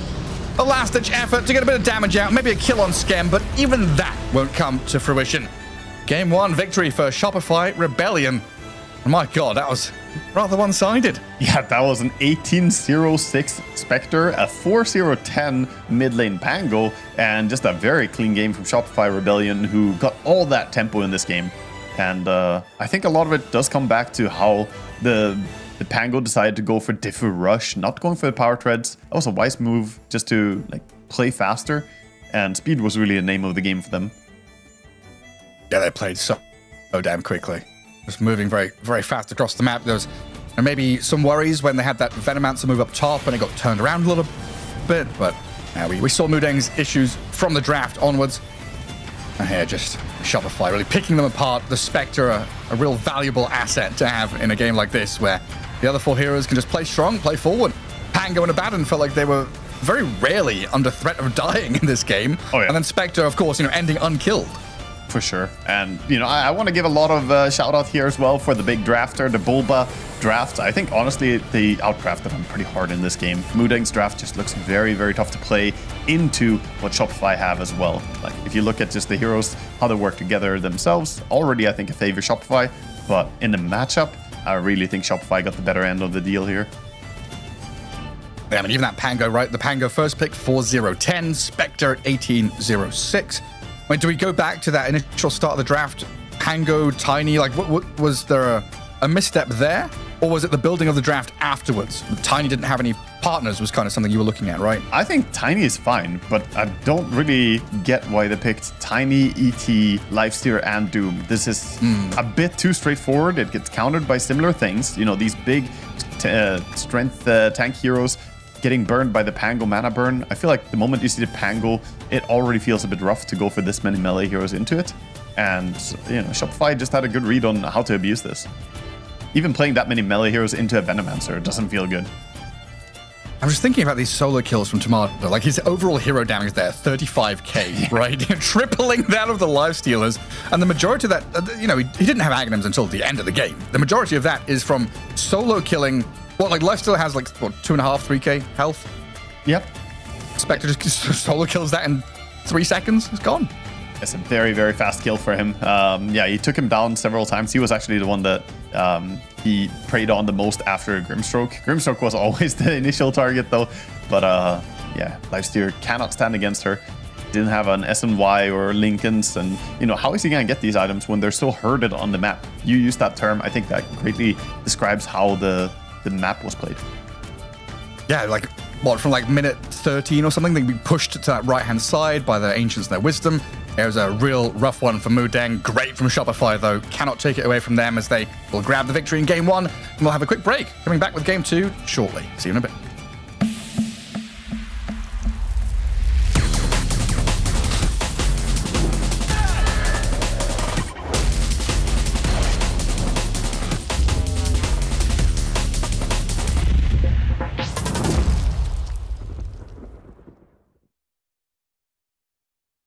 waking up, playing some Dota. It's just been part of my life for 20 years, and I don't think that's going to change anytime soon. Where we are in the history of this game and where it's come from and how much has been accomplished, I think compared to basically any other esport, it's the best. So I'm grateful for Dota 2 as a game because Dota as a culture supersedes where we come from. You are a Dota player first, and I love that.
Welcome back, folks. Here we are, DreamLeague Season 25. Game 2 in our first series of the groups and of the day is about to kick off. Waga, Game 1 between Mudeng and Shopify wasn't really close, was it? No, it was dominant. It was Shopify Rebellion all over from the start to the finish. They were just in a very firm grip on that game. They played their heroes beautifully and coordinated some really nice move across the maps. And Mudeng, I harped on it a little bit. I feel like their draft was hard to play as fast, especially if you lose the early game. Tiny took a little bit too long to get his blink. Even when he had blink, he was still playing into those Venom wards, which can be very pesky to try and get past. And it felt like they had one move. We kept talking about how the only thing they can do is smoke up and doom someone. But it was this big move that was too easy to play against for a global lineup. The Spectre split pushing the lanes, and Abaddon as well, you know, kind of frontlining and tankies for his team. Yeah, and then you get into the kind of the combinations of heroes where you're looking at Tiny, who's item reliant to hit that blink dagger. A lifestealer, the Radiance and the Armlet timing is where he feels the strongest and doesn't really want to be joining before that. And then hell, even the Grimstroke Doom. You need Grimstroke to be level 6 before you can get these combos going, which they were so reliant on. So you're already, met with hurdles when you're trying. The enemy team is running a 100-meter sprint and you're on the same track, but you've got hurdles on your freaking track you're going to try and jump over because the draft has been built in such a way. Yeah, definitely looking towards game 2 as, having more pairings, more fast-paced, and being able to play actively, because Shopify just undid them with this Spectre in particular. But the entire draft was very well molded. Yeah, there's also small things, though, that come back to haunt them a little bit. Like, Spectre ended up having 0 deaths that game, but there was one time she should have died there on bottom lane near the tier 1 tower. Doom just, miscalculated his mana, was 15 mana short after using the Devour and his other basic abilities. He didn't have enough for dooming the Spectre, which is, probably the most important ability to get onto her there. She got to safety. It was close. A lot of things were, could have turned the sort of speed on the game and helped them a little bit more. But for Mudeng, definitely going into the next game, I expect them to pick stronger laners and stronger early gamers, because this 4 melee draft was just very tough to play into Shopify.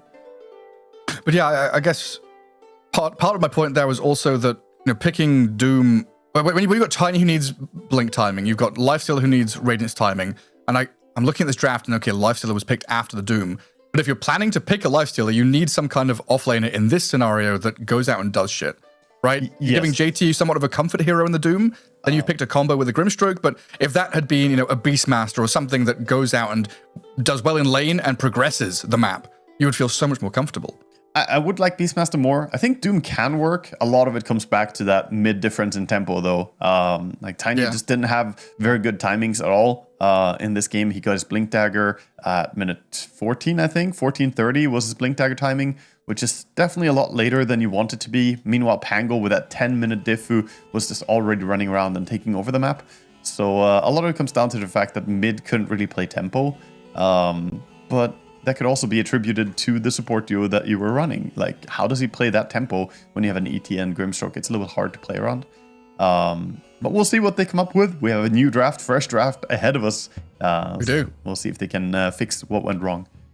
It's one of those things, though, right? That's why Dota is such a beautiful game. It is so complicated, and it's very difficult to, in the heat of things, narrow down all these possibilities of, mistakes or things to fix and say, this is the thing we need to fix.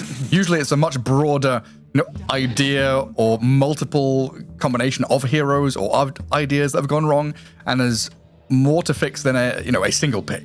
Yeah, and here we see, of course, Bulba sitting ready to cook up some new stuff. As much as people have memed in the past about Bulba and his drafts, just Storm Spirit, this man has tons of experience, like thousands of games of competitive drafts that he has, studied or been part of himself.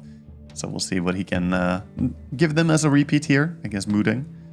I mean, he's the kind of guy you can say, in 2017, the match between EG and OG, what heroes were picked? And he's like, let me think about it. 2 minutes later, he's like, yeah, I know exactly what 10 heroes were played. I know who won the game. He's got some kind of wild, eidetic memory for Dota 2. That's funny. People associate a lot of drafts and stuff in their in their LAN experiences. It will haunt them for good or worse. It will be with them. Especially the ones that go wrong. I feel the successful ones are often harder for them to remember. It's like, oh, we won that game, didn't we? But if you lose to something, you bet the players will remember. You got to think about it more. If everything goes to plan, you don't have to think about anything. No analysis needed. If things don't go to plan, you got to fix something. All right, Alchemist does make his way into the ban pool, as we would expect. He's, the past 4-5 tournaments, he's been the most bandest hero in the whole wide world. The Banly. He's definitely not leaving that first phase ban pool, I feel. It's just the strongest carry right now overall. You don't want to play against it. It's pretty similar stuff, but with some adaptation here. Of course, Moodeng reacting to what just happened. Oh, they let the Phoenix through. It seemed like Bulba was pretty ready for that. Yeah. Of course, Sunby on the other side. I like that they ban out Ricky when they take Phoenix, because I think Ricky hard counters Phoenix in a very nasty way. Silence is fantastic against you, and Ricky also does a lot of damage when you have no armor, like Phoenix. So maybe the lane is fine, but I think mid-game is just horrible to play Phoenix against Ricky. Straight out with a Pango now for Moodeng. Taking a leaf out of Shopify's book. So they get their mid laner, potentially flexible to off lane. We'll see where he heads. Yeah, most likely. Nice opening. It doesn't really tell too much. Shopify, on the other hand, gonna ban out the Morphling. Want to get rid of some good egg-killing carries, perhaps. Morphling does hit insanely fast. Was it them who banned... No, it was Moodeng who banned the Morphling and the PA in tandem, wasn't it? Yeah. Not this time around. Yeah, it was Moodeng. I mean, both these teams can play Morphling, and that's another really, really high-tier carry right now. That does mean that we still have like PA, Spectre, Bloodseeker, or the big carries left in the pool. I've realized I said I wish that Doom would have been a Beastmaster. He was banned, so it couldn't have been. Yeah. I mean, you can still wish it. I didn't say anything because I also would have wished that. But a wish is a wish, Gareth. You can wish for the impossible. Well, there's the PA anyway. I see the same couple of bans. Yeah. PA ban. That makes sense because otherwise they might expect if they didn't ban PA, what Mudeng would do is ban Bloodseeker and pick PA. Bloodseeker is still a good option for Shopify though, considering they have Pango on side of Mudeng. 5 seconds. Who are the big boys? Monkey and Beastmaster has been left in. That's what I was looking at. So Monkey now gets banned. Beastmaster is still out there potentially. This is where we want to see Mudeng have like good lanes, but supports that can play with the Pango, right? This is the key now. Yeah, I guess they don't really value it so highly, perhaps in this matchup. I wonder though. Shopify do play Lycan really well, and it's been ignored. Like, maybe it's a hero that they will go for. Like, a ton of teams used to first phase ban it against them. There's a possibility for them to go for it. We get a bounty game. Ooh, yeah, we do. That's a hero that I like. I've got tons of games on that one. Got like 900 games on bounty, and this hero is just amazing current patch. He is, yeah. Snowballs, gives vision. Allows you to keep chasing people down, keep the extended fights going. Which heroes like, Pango love. It tells us a lot about the identity that they want to put on their draft on Mudeng. When you pick Bounty Hunter, you're not going to slow down the game. Every hero needs to contribute towards fighting early. There you go. Pedals to the metal. Like, Pango's a hero who somewhat relies on that Rolling Thunder cooldown, but he's also a hero with shorter cooldowns to do damage and chase as well. So you can utilize that Bounty Hunter track quite nicely. He's also not really binary in the sense that he's like either fighting or not. It's just he has a power spike when he has the Rolling Thunder, but he's still happy to fight when he doesn't have it. So he's just a bit weaker. Some heroes are very binary, like, okay, I have ulti, let's go. And then like, oh, now I farm. It's like a Night Stalker during daytime. I'm farming, guys. I'm not doing anything. Lycan with no shapeshift. I'm out of here. What do you mean? He got wolves. Wolves are always there. Yeah, the wolf build. Yeah, wolf us. Okay, Gyrocopter. Pretty common pick together with Pango and Bounty like this. You see a hero who can bring a lot of magic damage. I also like it against Clockwork. You can always just pop the flak cannon and hit the cogs. If you have nothing else to hit, you can always get the damage out there. Or you can always be 5-head, bring the sentry ward with yourself and shoot your own sentry ward. That's such a cool move when it gets used. I think we need to come back to this second pick for Shopify though. And Phoenix, all nice and good. We've seen it a lot in the off lane, the mid lane. We'll see where he heads today. But Dragon Knight, a hero that has gone from the toppiest of the priority with the Alchemist hand in hand. The buddies no longer friends. Mm-hmm. He's been dropped down the pecking order. Still a very strong hero, though. He's still good. Dragon is still good, but it is a little bit different nowadays. I feel people have started identifying his power spikes and how to abuse it. It is a hero that I've been saying for a long time now that he needs the Daedalus, he needs the BKB, he needs, to get to this point. And of course, you open up with the Mask Madness and Armlets. That's the common opener. But that's 4 items that you need to hit, and then you're really strong. Before then, he doesn't do that much, and some offlaners are devastating for him. Notoriously, you and I have seen the Enigma and what it can do to a Dragon Knight. That has been just absolutely demolishing Dragon Knight in laning stage. I didn't think that lane was that bad until we saw it several times, actually. I've watched that replay and similar games. I guess real nasty. And now we're looking at potential team fights here with Warlock Fatal Bonds alongside Bounty, Pango, and Gyro. There's a lot of spill damage here that could just clap this Dragon Knight, as tanky as he is. Yeah. They don't have the best chain stun though on the side of Mudeng. If we look at the weakness of Mudeng's draft and what you can abuse, the Pango, the Bounty, Gyro, and Warlock, they struggle a bit to lock someone down fully. And now picking up another BKB carrying core, you have the Dragon Knight and the Doom. It can be difficult for Mudeng to stop the advance. I like the choice to go Doom against Gyrocopter. Gyro is a carry who relies heavily on his lifesteal, so being able to take that away, guarantee that he's not going to be healing in this fight, makes it hard to save him. When you see a Doom pick like that, does the Gyro player immediately think about switching from the Ags Daedalus Satanic build to this the Dragonlance Sanjin Yasha build, is that still a thing? I think definitely SNY build is coming up. Not only for the Doom, but also the Dragon Knight stun, you know, lowering the stun duration of the even Clockwork Hookshot and stuff. It's really, really nice. We'll see exactly what item build he's going to go for. I feel like I've seen so many different ideas on Gyrocopter, like how you line it up. But overall, getting early Dragonlance Yasha is probably what I favor the most. Like Power Trade's Dragonlance Yasha farms pretty fast and you go towards the SNY. You can even go Yasha, then BKB, and then back for SNY. So you take a little stop there just to make sure you have your BKB if you want it. Yeah.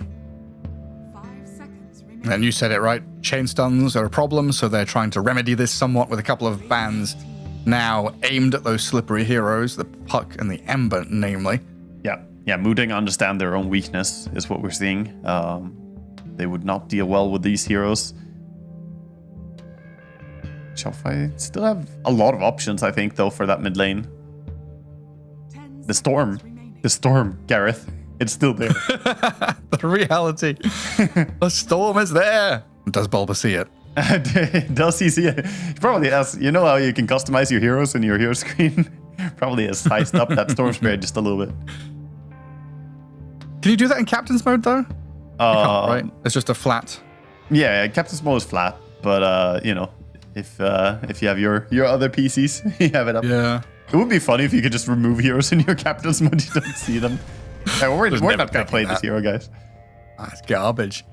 Earthshaker last pick. So a solid mid laner there for Shopify that's always going to do his job. Great initiator. And he can bully a lot of opponent mids. Is there anything here he's blocking? I think primarily, yeah, I mean, it does block pick some nasty late game or last pick Broodmother or something like that. It's good against it.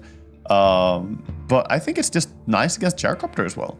You get more burst to kill him quickly, but you can also block off Gyrocopter's path with a Fissure. Gyro is a lot of things, but mobile, he is not. He struggles to get across if a well-placed Fissure cuts off his retreat. You could find him just being a sitting duck against some of the damage output from Doom ulti, Dragon Knight going on him. I like it. Shaker is never bad in the current patch as well. It's just an incredible hero. Yeah, I was just wondering about these. Like, we've seen a lot of like Earthshaker versus Earth Spirit and stuff like that. Earthshaker does well in those lanes, doesn't it? Oh yeah, he does. It's gonna be Lina. That makes sense. Lina is a hero that's gonna play really well against some of these frontliney heroes. So it's gonna be an offlane Pango then. They were expecting perhaps that it was gonna be just a mid Pango, but they swap it towards the offlane. I like Mooding's approach a lot more than the previous game. I think they have good chances here. I almost want to say that I favor their draft, but it's pretty close for me. This is like pretty 50-50. Both teams have good stuff going. Question is how much the track gold can get going. Can they really play around the bounty hunter? Can they get level 6 on him in a relevant time? That's going to be the big question for me. It's lanes, isn't it? Right, getting out of the lanes kind of unscathed here as Mooding, and then utilizing his heroes to get the snowball rolling. Because Lina is such a fearsome hero when she comes out of the shadows, helped out by the bounty to give targets, blow them up. Numbers advantages going to be there for them pretty quickly if they can get those moves going. Shopify, it feels like the script has been flipped a bit here. Mooding with the active roster looking to play aggressively, while Shopify looking at item timings. Yeah, Shopify definitely need a few item timings to play fast, but yeah, I think both teams are still coming in with aggressive intentions, and there's more harmony and balance in both the drafts than the previous game. But Mooding, I'm gonna be rooting for him here just because they can pick Bounty Hunter. I love this hero so much, man. Track is fantastic for any game that you're casting. That means the teams are gonna be looking for those engagements. They're gonna look to take fights, but how well will they do the Bounty Hunter plus Pango lane? Yeah. They have a lot of, like, Bounty used to be an awful laner. Now he has the through and through, which makes him a lot better. So they can shove the creep wave. But it's still difficult to execute correctly. So we'll see how well he can do at having impact in the early levels. That's going to be an interesting one. We'll get into things here. Game 2, where Shopify Rebellion have already taken Game 1 in this 2-game series. Mooding looking to strike back a bit. And we've got Pakaz on the Doom, as he's looked pretty good in that first game as an offlane player. Yeah, I mean, he played just like a carry with no fear, basically. He played Abaddon, so he could just push those side lanes. He understood his role in the game very well. A short little pause here, as well as some technical issues for Scam. Go when ready comes out. Picasso skipped a couple of letters, you know. He's going through the off-lane alphabet. He's started with Abaddon. He's missed Broodmother, and he's gone straight to Doom. Yeah, no Brood, no Beast, no Bristlebacks. We're going down to the Doom. I can't think of any C heroes or C words. I can think of a C word, but I'm not going to say it, actually. Okay. Yep. So does that mean that we're going to have... wait. He went to D, but no Dawnbreaker either. He hopped down on the D list as well. Yeah, true. Oh, then what's next? He's going to play Earthshaker off lane? Or he's going to skip 2 letters, right? A, B, C, D, E, F, G. What's a G? Oh, God. It's the Gyro off lane. Gyro off? Are there any other G heroes in the game? I don't know. I can't think like that. My brain's way too slow for this. I just keep hearing my own name in my head. Gareth. Play yourself. Deary me. I'm definitely not looking at hero list right now. We're gonna close that and start looking at the alphabet because bounty runes are spawning. And Jabs, he's sneaking. Can he get it? Can he steal it? Hellscream and Yopaj are there, taking up the bounty rune for the 2-for-2 trade. Yeah, 2-for-2, so even start for both teams. No unfair advantages. And he did skill the Invis on bounty. Sometimes you want to start without Invis, and sometimes having Invis is nice. I think against the Phoenix, it's nice to start with Invis so you can sneak up on him, get those attacks on him. But certain lanes you want to have Janata or Shuri. Are there only 2 G heroes in the Gyro and Grimstroke? Oh, the Grimstroke off lane. That's what's coming up. Yeah, of course it is. Right, enough funny business. Scam's got the sentry. Jam's gonna have to back up, but JT has dragged the wave, so he's gonna be able to settle himself right in front of the tower a bit more comfortably. Yeah. What's JT? Is JT dragging the wave into range creep? Yeah, he's just trying to keep the creep wave alive for a long time. So you dragged him into a jacuzzi there to keep the creep wave from dying. Just trying to manipulate it as long as possible. So you can see now the next wave is coming from Radiant. Meanwhile, top lane, kind of similar things. The lane already back a little bit towards Shopify's side. And Hellscream again on this clockwork, being an absolute nuisance. Getting up there, blocking small camp. Duke twice, though. Dodge the cogs. Not getting mana burned. Good side steps. And then Jabs down bottom, trying to keep this pressure on, but the double sentries from Skem making life a little awkward for the bounty hunter here. Yeah, now, is it Jabs' job to bring counter sentries to deward these, or is that a waste of money? He needs it. He needs counter sentries. He prioritized getting the small camp blocked, and his big camp does exist, so it's pretty good. The jungle status is good for him, but the fact that he can't show on the lane at all right now because of the sentries makes the game hard for him. Did a good job unpulling the one Radiant melee creep there. Oh, yeah. Using the aggro mechanics. And then mid lane, Abed against Yopaj, Lina versus Earthshaker. Quite often I'd look at this and think, well, Lina versus melee hero. But Earthshaker has proven in a lot of matchups to hold his own with his Slugger facet. Yeah, Slugger facet does a lot of damage, and it's difficult to stop a Shaker from farming. Lina does kind of take over the lane the more levels she gets. Dragon Slave damage is going to start adding up. But for now, Shaker doing quite well. I like that it went for a 2 points Fiery Soul build. I wasn't sure about this build until I started spamming a lot of Lina at one point, like a year back or something. And having 2 points just makes all the difference. You get double the attack speed. It really helps. You get so many hits in on your opponent. You burn through that early regen pretty damn quickly. Yeah, now it's difficult for Yopaj already to get close. Yeah, so it becomes a little more untenable in the lane. While Lotus is gathered up on the right-hand side by the Dragon Knight, they get on top of Jabs with his Phoenix and DK. The damage is coming from the Fiery Spirits and the right-click, but Bounty Hunter gets under tower and he's tangoing up. Tango and the tower region, keeping the bounty alive there. His HP was staying static on 30 HP there for a while. But good damage dealt, and that means that now they can go back, get a pull for themselves. Also Dragon Knight farming up the big camp. So Shopify off to a good start on bottom lane. Obviously, the Bounty is a much weaker lane support than Phoenix is, so it is expected they should be struggling a bit. I still think Shopify doing a good job.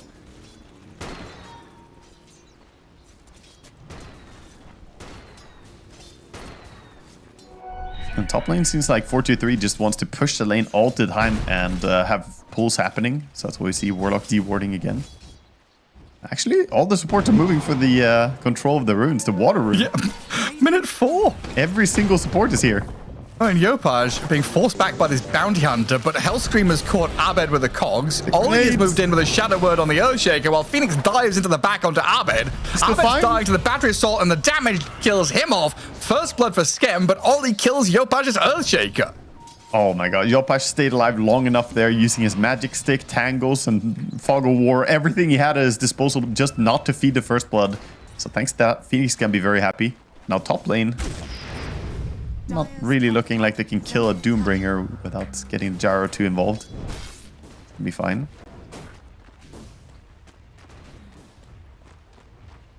Yeah, he's still Doombringer to me. Me old. The Doombringer. Yeah, I mean, I still call Nature's Prophet Furion. And Tusk is Tuskar. I just feel like Doombringer is a better name for someone who has an ulti called Doom. Being named Doom and then using Doom, it feels... I don't know. He brings Doom. That's what he does. Yeah, it's Bristleback. With his spell called Bristleback. He's bringing Bristle back. Yeah, he can if he wants to. He's got to write a song about it first, though. He does. Thank you for noticing that. So Justin Timberlake it was, right? Yes, yes. Okay. Right. Jabs is keeping an eye on the supports who are stealing away Lina's jungle camp. Yeah, they're going to use a dust and not find him. So kind of fine for him. Hellscream runs after Oli. Oli has boots and Hellscream doesn't, so he's going to be fine here until the Phoenix comes in. Maybe they can catch him. Body blocks? Yeah, and then Pekka's Doom walks across from the lane, comes in to help out. A very early active game, as we expected already, but Shopify are making the steps first, right? Yeah, they are. I also think that they may have a little bit better core heroes to leave alone right now on the side lanes. Like, you get a Dragon Knight against the Pango. I think he's very happy to be left to his own device. Whereas the Pango is going to farm, sure, but this is ideal for Dragon Knight. He needs to get, that early farm. He's going to go for, what I call almost the Duracho Skeeter build approach to the Mage Slayer instead of the Mask Madness or Armlet. So, definitely looking to be more involved. Not the AFK farming style that we have seen in the past. Right, and that's usually Mage Slayer into Blink, right? Yep, exactly. You play it almost like a mid Dragon Knight used to play. God's given him cleave, and he's going to cleave his way to aggression, not farming. It's a smart choice because overall people already know how to play against the usual greed style, I think, and this just brings more tempo and makes more sense in this game. Yeah, and if your weakness here is the Lina, you're trying to itemize against that early on, and good sign. And Tomato here is readying himself for the dangers to come. Wisdom runes not going to get sniped or stolen though. Scam and Jabs already there to take them. Yeah, just a fair trade, 1-for-1. Jabs still struggling to really find an easy connection on something on this bounty hunter. Only level 4. And coming through the gate now though to help him. Ollie and 4-2-3, Gyro, Warlock. They push the top lane, so they come down here, farm out a couple of the small camps. They see the Dragon Knight now as well as his dragon form ends. And that will lead to JT and Jabs running forward to dive onto tier 1. Rolling Thunder and the call down coming. TP starting to arrive to save this DK, but I don't know if they're in time. The Echo Slam, turnaround play on the Pango. Yopaj has come in, saved the DK, and JT's in trouble. Blood Grenade on him, pops the 20 wand. Still alive for now, while Ollie's dead to Scam. On the bottom block. But JT blocked by the illusions. That's so nice. Yopaj just bringing those illus over as well.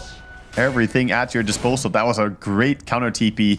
They keep the Dragon Knight on the field and farming, and ulti's, really proving to be useful there. Shaker with a quick reaction. Like, Yopaj just said, we're killing this Pango. It's happening. A very eager move from Mudang. Not paying off at all.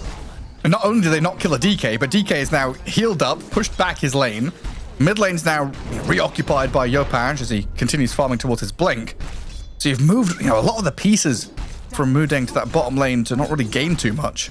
Yeah. Yeah, now they could also think about top lane. They have Doom ready. Ooh, he raised his hands. He wants this Doom. I think Pakas just throwing a little bit of threat to Gyrocopter, trying to keep him from farming. Oh, what are you going to do about it? Run away. Warlock is up here, trying to get experience. And the Hellscream comes back down bottom to defend the Dragon Knight.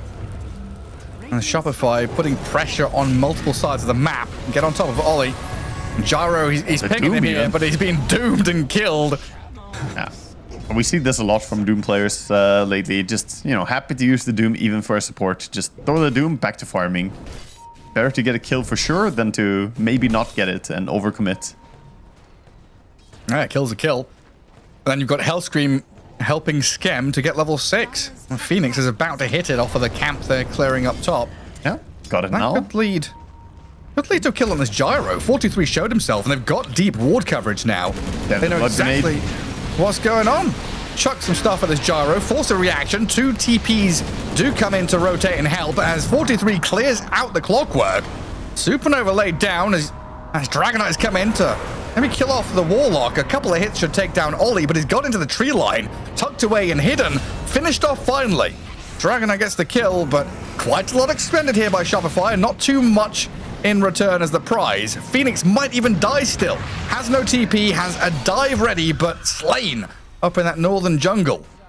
Yeah, that backfired in the end. I'm a little bit confused why they didn't drop the Supernova immediately when Clockwork caught the Gyrocopter. He waited and held it for so long, waiting for more people to be there perhaps, but ultimately the fight turns out to be quite good reaction coming out from Mudeng. And a bit of breathing room for them. Yeah. Pango is kind of isolated and stuck up here a bit, but he gets to push out the wave, farm up as well, while Gyrocopter tucks back into the jungle. Ooh, the Haste Rune Shaker has ulti ready, looking for Gyrocopter, who is going into a jungle. Oh no, the stacked camp gonna backfire on you, buddy. No, that's not good. Gyrocopter dead. Camp stolen. Big victory there. That is so value, getting in there, not only getting the kill, but also stealing the stack. Shaker gonna get his blink on the back of that, so gets a nice payoff. In mid lane, Bounty is dusted up. Did not expect to get caught here. Fisher's ready, but he doesn't land the stun. And no follow through. Yeah, no hook shot yet either from the Clockwork. Not really level 6 yet. Again, Jab's not dying, stays alive. Gyro TP's mid, trying to hold on to these objectives. But it's all getting a little messy now. We saw, Abed got these boots of travel, TP'd bottom. It felt like Mudeng wanted to play through Lina down bottom, kick the DK out. But then they've got to react to the move that's mid because Jabs is there. So Abed has to kind of move himself. Gyro now is TP'd in. They're seeming a little lost on where to be and what to do on the map, whereas Shopify seem pretty crisp. Yeah, very nice move as well, using gate from the low ground, getting up to the top part of the map. I actually think if he had to use the gate normally by walking up on the high ground, he may have gone caught by the Pango. Oh yeah, real possibility. But yeah, it's going to be a tier 1 for tier 1 on side lanes. Meanwhile, we have some farming being done on the rest of the heroes using the map. Everyone back on the same page. The memo was spread out between the Mudeng members saying, hey, let's get it together, do something all at once. And Jabs in the mid lane, burnt down by the Fiery Spirits and its Earthshaker control. We're seeing a lot of value from this Phoenix. Phoenix is doing a lot as well. Like, a great jump by Shaker for sure. But Phoenix has been involved in so many of the kills already. 4, 1, and 3 out of the 8 kills. He's been in 7 of them. But we're about to reach the fun part of the game for Mudeng, right? Bounty Hunter track? Trackies, yeah, they do need it. He's not had a very good start, only being part of 2 kills at the start of the game like this. He's been a bit underpowered compared to the strength of the Phoenix early on. Did you say trackies? Yeah, trackies. Trackies? You need your trackies, yeah, you need your trackies. That's what all bounty hunters need. Interesting. Like, in British English, trackies are like a tracksuit, like sweatpants and Oh, I see. Yeah. So you put your trackies on to go and play football, you know? Very so good. It's like, where have you picked up this word from? The trackies, yeah. The trackies. Okay, now I know how to outfit my bounty hunter. Make a trackies set for him. That's what we need. Show up in some Adidas. Nah, they're all gathered around this mid lane. They so desperately want to fight right now with Golem, with Track, Rolling Thunder ready, Mudeng kind of itching for Shopify to make a misstep. They are, but at the same time, Shopify just playing very, very patiently, using the map. They are pushing out top lane all the way, but while DK is farming, Phoenix is jungling a lot. He already has 1,800 gold on this Phoenix. I'm wondering what's going to be the item. We sometimes see the Nullifier Rush, you know, Hex Rush, Radiance, Burn them? More burn? I wouldn't mind it. You could see Orchid as well. Let's see what it is. Could you get away with the offlane build of Shivers as a support with this much money? Yeah, definitely. Shivas is very common. It plays really well on Phoenix because you have so little armor otherwise. The Shivas will make him not only lower the kill potential onto his egg by the attack speed reduction, but also make his normal state stronger. The body of the Phoenix would be more usable. The smoke was scouted. The Dire Observer Ward in that bottom jungle barely out of range of the sentry by about a pixel. The Mudeng, they know something's coming, and they are going to smoke themselves, because, again, they want to fight. They just want to fight on their terms. Smoke on smoke, but looks like they're going around on Shopify. They might not realize the Dragon Knight is possibly in danger. In big danger. Goes for the Watcher. He has the blink ready. He's blinked. He's blinked to the right-hand side. Now he can regroup with his team. Lina? Lena's the one that's isolated. Lena's the one that's caught out. Hookshot Cogs. Throws the Laguna Blade at the Clockwork, but Lina is dead. Now the rest of Mudeng trying to figure out how to enter this fight. They drop the rock on the Clockwork down in the sauna. They've killed off Hellscream, but now they still have to deal with the DK, Earthshake, and Phoenix with ultis ready. There's the Echo Slam, Yopaj onto the Pango and the Bounty Hunter. Dragonite opens up the damage, gets a double kill. Ollie puts the upheaval down. In the soup they are, but the Doom is on the gyro in multiple ways. Picard will chase him down and slice him out. Cannot deny to neutrals, and the Dragonite is just going to keep on pushing tower. A disaster for Mudeng there. Shopify blessed with the positioning. Oh, it all looked like it was going to go so well, but Lina walked into what was warded in the jacuzzi there. When she went down into the water area, there was actually a high ground ward behind her that saw him. So unfortunate for him. Looked like they had a better end of the positioning until that moment. And look at that Yopaj positioning on that ulti. Beautiful jump. Even gets the auto attack from the high ground with the extra range on the enchant totem. Yopaj is playing very clean this game. Yeah, looking so good. And that all stems from a smoke under Dire Vision as well. You know, what more could Mudeng want? What more could they be given? It's also a tough fight to take because Gyrocopter opted to go for the Aghanims first build, but he didn't have it completed. Still needs 600 more gold for that point booster, so he was off a huge power spike to, get a big item completed. Right now, just running around with a bit of stats. And JT has the Rolling Thunder down bottom. Defensively, kind of trapped in the cogs, makes his way around and out. But Earthshaker, that well-timed stun, JT dived upon. Scam's going for this. Gets the damage on him and opens up for the hook shot. So Hellscream's arrived. No cogs ready. They were a second away from cooling down, and Ollie is able to upheaval to slow the advance. Oh yeah, did you know there's a way you can actually bring Pango out of his roll? It can happen in this game. Like, you can just stop the roll immediately. One of the abilities in the game. It's a little bit of a hint, but it's the Shaker. It's the Fisher. If you Fisher head on, like right into a Pango, you can cancel his ulti. Is that what happened there? No, that wasn't it. But it can be done. It's very precise. And it's a long time since I saw it, so maybe that bug is fixed by now. But it is doable. You just throw it at the right angle. So it's like if the Fisher is perpendicular to the trajectory of the... It needs to be head-on, like straight ahead into it. Well, hang on. Supernova up at top. DK's in, but it can't protect it. Nice is down, and now the Lina with the damage back on the DK. Paka's Doom, though, just opens up on his Gyro and Lina as they're in trouble. Another rock dropped in here. Ollie gets the land onto the Dragon Knight, and Timado's going to die. A double kill for Abed emerges. Huge turnaround there. Abed with a beautiful 2-hero stun. And then the follow-up, of course, coming in with the Warlock Golem. At least they don't lose Pakas, but he was almost in danger as well if he was caught in the Warlock ulti. Good fight for them. They get those valuable trackies, Gareth, that we were talking about. Get those track kills. They have the Urn as well on Bounty. So now he has some Urn charges to work with.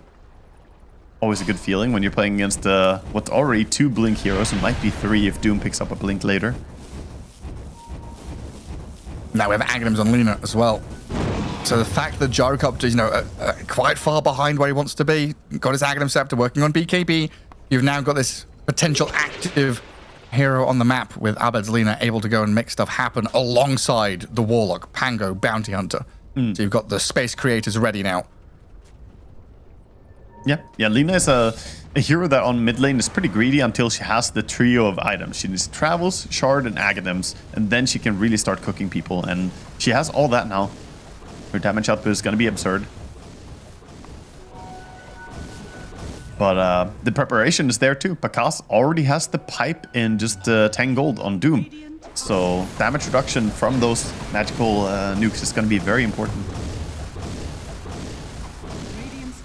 Mage Slayer, Pipe, they're itemizing very well to prep for a Lina burst.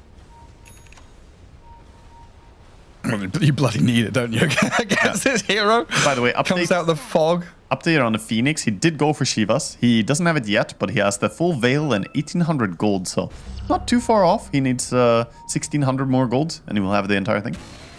He's fattening up. A nice plump Phoenix.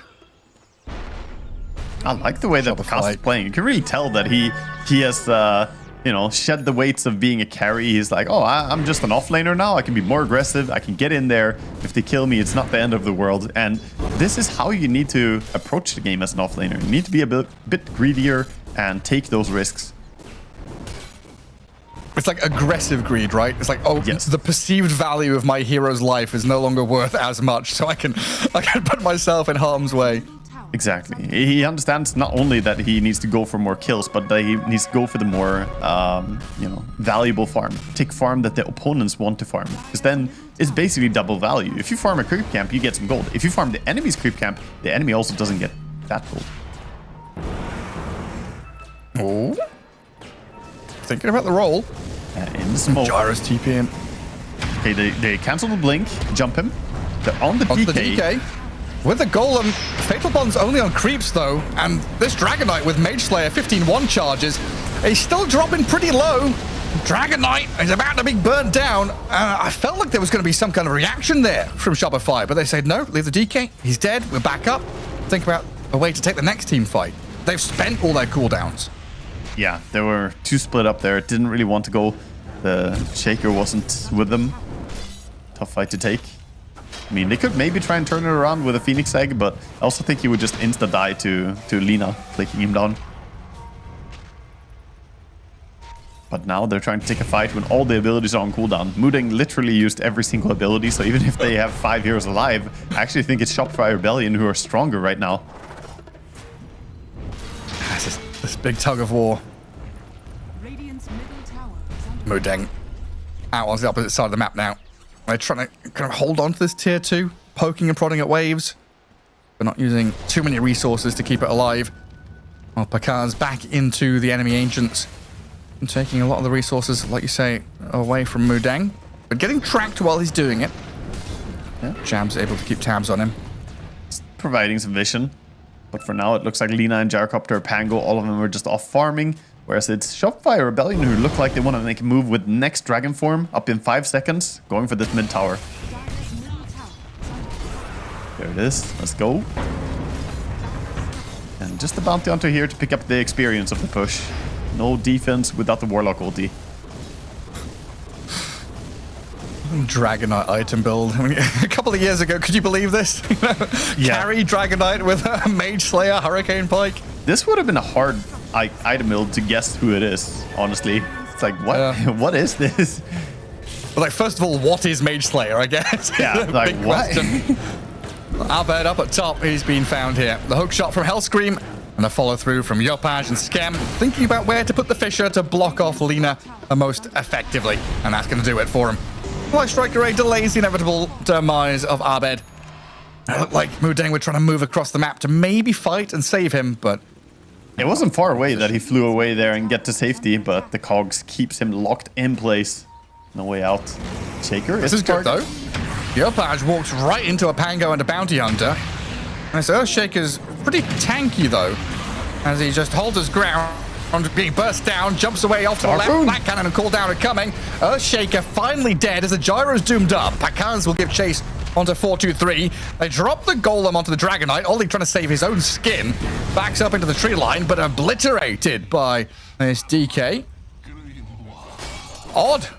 Yeah, a little bit of a messy fight there to say, but, you know, for being a Lina dead, I think they're still happy to go in and get a kill on that Shaker. Also getting a track kill is, again, valuable for them, but yeah, I like the Pango's build, going Blink into Harpoon. Always so nice. Difficult to get away from, even for Shaker, who has Aghanim Scepter. Your jump can actually get cancelled by being pulled back by Harpoon. I feel like I'm losing my goddamn mind. Did Earthshaker buy BKB and sell it at one point? Maybe he saved up for it and then changed his mind. I'm not sure. Maybe. He didn't use a BKB at some point, but yeah, maybe he bought it and then immediately changed his mind. Maybe I was just clicked on somebody else. I thought, yeah, never mind. Blink Ags. It's okay, we're all going crazy.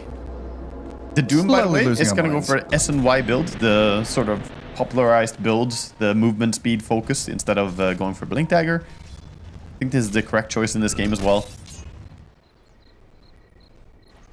And Kaz just, he looks very natural on playing offlane, I have to say. So far with the heroes he's been given, yeah. Yeah, I mean, he's 3-0 and 6 in this game, farming greatly. I'm very curious how his Beastmaster-like situation is. Oh, yeah. I mean, there's the possibility they straight up just don't play those heroes. A lot of people say that they don't want to play, like, micro heroes, for instance, but Beastmaster isn't really much micro in the current patch. It's very minimal micro, since the bird is auto microing. Oh, the Yule Scepter set up on Bounty. And trapped in the cogs. And Jabs taken out. This tier 2 push can continue. Nice play. Dragonite catapult away They're behind doing a him. good job of utilizing these timings where Warlock Golem is on cooldown. They know that they don't want to fight. Mudeng do not want to take an engagement without having their biggest ability, the Warlock ulti, ready. 20 seconds still. They're going for a steal in the Tormentor. No contest there. Oh, free shard for Clockwork. Feels good. Good feeling to be able to fly around and provide that vision. And again, a situation where Shopify sweep in, take an area of the map, soak up all the resources, and then are quickly, off into the night. Gone to the other side of the map to take their own Tormentor, and they can now start thinking about playing towards Roshan. It's night time. They can take that top left corner of the map and try and play through tier 2 top there. They can push. Yeah, finally starting to get a bit of an advantage. We had a pretty close and even game in terms of gold. Still only a 4k lead for Radiant. We're starting to build up. Comes another goal on the Shaker. He has a nice improve, but is it enough? Oh, he jumps away. Fisher to block them. Rolling Thunder still coming in with a Light Strike Array and the damage to clear him out. Again, expenditure from Mudeng, but a kill's a kill. I just don't know how that check and balance actually works out. Was it worth it? I mean, if they can get more, potentially, but JT is quite deep there. Going into the waiting arms of Pakaz and Scam, who are ready with Hellscream's hook shot. They move back in onto Jabs. A little bit of poking here to see if Mudeng react.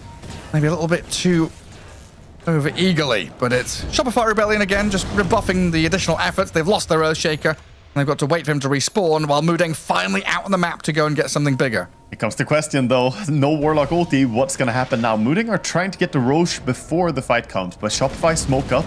They're going to move over there. I think they're in time to stop this Roche as well. This is awkward for Mudeng, who have expended their abilities. No Pang ulti, no Warlock ulti. They're going the long way around. They will break. They see the bounty hunter. His jabs. Is his death going to give them time? No, they're giving up on Roche. They're trying to evacuate now. They're on the high ground by the twin gate. They're still here, though. Doom just walks up there. BKB Gyro, you've been doomed up. Yours on the clockwork. You're not escaping. That Fisher into blink jump. Yopaj with a supernova over the top of it. Sunray burning the Gyro down. And Shopify just come in and clap Mooding. Destroy the Pango on the north side of the fight with an Echo Slam. Roshan belongs to them. And like you say, without any spells, the Dire just cannot fight back. No, yeah, that was definitely a bit of a blunder by Mooding. Either they need to commit and try and take that Roche before they die, but they were really just caught with their pants down. Going for this Roche attempt was a bit greedy. Their damage wasn't really fast enough. And Shopify on point. They understand the game perfectly. They say, okay, you know, no Pango ulti, no Warlock ulti. This is a free team fight. They just blink in confidently and run them over. Jabs there with a pause. I don't know if he needs to plug his mic in and out again. The team didn't hear him. It really felt like Jabs was in a position where he's saying, I'm giving my life so you finish Roshan, right? Like Bounty Hunter scouting, he's kind of out there dangling. Yeah. Yeah, he was trying to provide, you know, the delay and make sure no wraparound is happening. If the wraparound is coming, he can at least give time for Roche. But honestly, they were just kind of lacking the damage output. They don't take that fast of a Roche.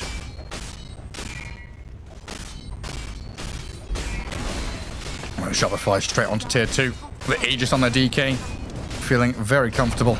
Satanic as well, and look at the neutral item. All his items are just giving him more survivability at this point. So incredibly tanky. I don't know how you kill this man. It's looking tough. Well, we've seen it, right? They need to cast every single spell they've got. That was before, Gareth. I don't know if that works anymore. Now? Okay. That was before he had a Vindicators, Aegis, and Satanic. Now it's a tough deal. That's true. Oh, they jumped up, Pango. The pushback with the Hurricane Pop. Anti-combo. The Yules to stop the roll-up.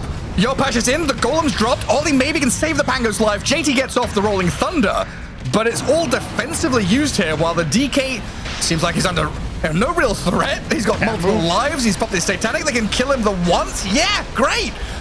Dragonite dead one time. Can they get him again? Follow through required. They've got to kill him twice here. Light Strike Array, the stun, the damage is coming, but half HP, that just doesn't cut it. Oh. Kaz moves forward, but they've got the kill. DK down. Now they've done it. Doom in trouble too. Blade Mail popped Speedy Guy, but he's down and out. Mooding hold their base. 2 massive kills for them. All right. Gareth, listen here. Here's how you kill the Dragonite. He blinks into your base and Hurricane Pikes himself deeper into your base. How's that for a plan? That was actually an unfortunate coordination error there. They used the Hurricane Pike to push the Pango out, trying to get him into a bad spot, but that missed the hook shot. They didn't communicate about this. This was not really on the same page, and unfortunately that led to a massive loss. Losing the Aegis, losing your Dragonite, and Doom died as well. Just huge stuff for Mooding now, who can actually go out on the map, fix the lanes a bit, and this was without them having to, you know, risk anything. The fight was in your own base. Close to a 5k swing. We've gone from what, there's like 8k lead? Yeah. They're now down to 3. Enormous. Might have a fight brewing down here as Hellscream runs into Jabs. Jabs trying to body block the hook shot, but doesn't manage to.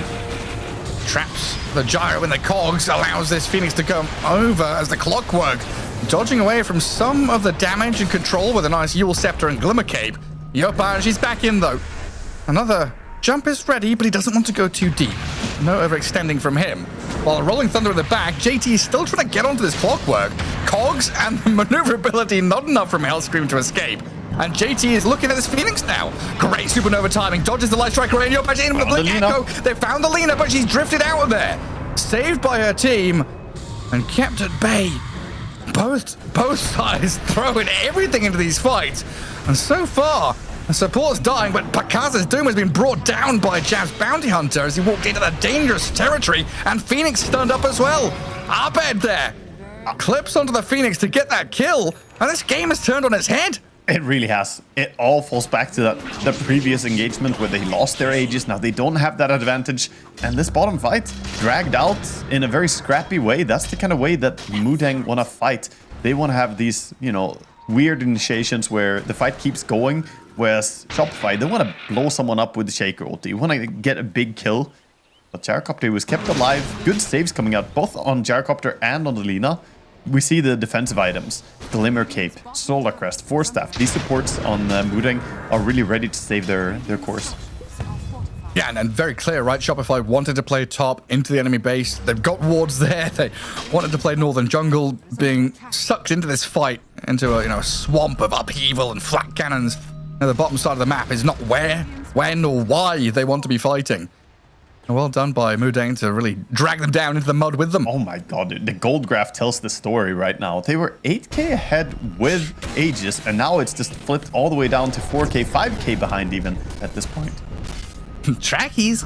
Yeah, I mean, honestly, it's so important getting those extra kills. By the way, you do get track gold for killing Aegis.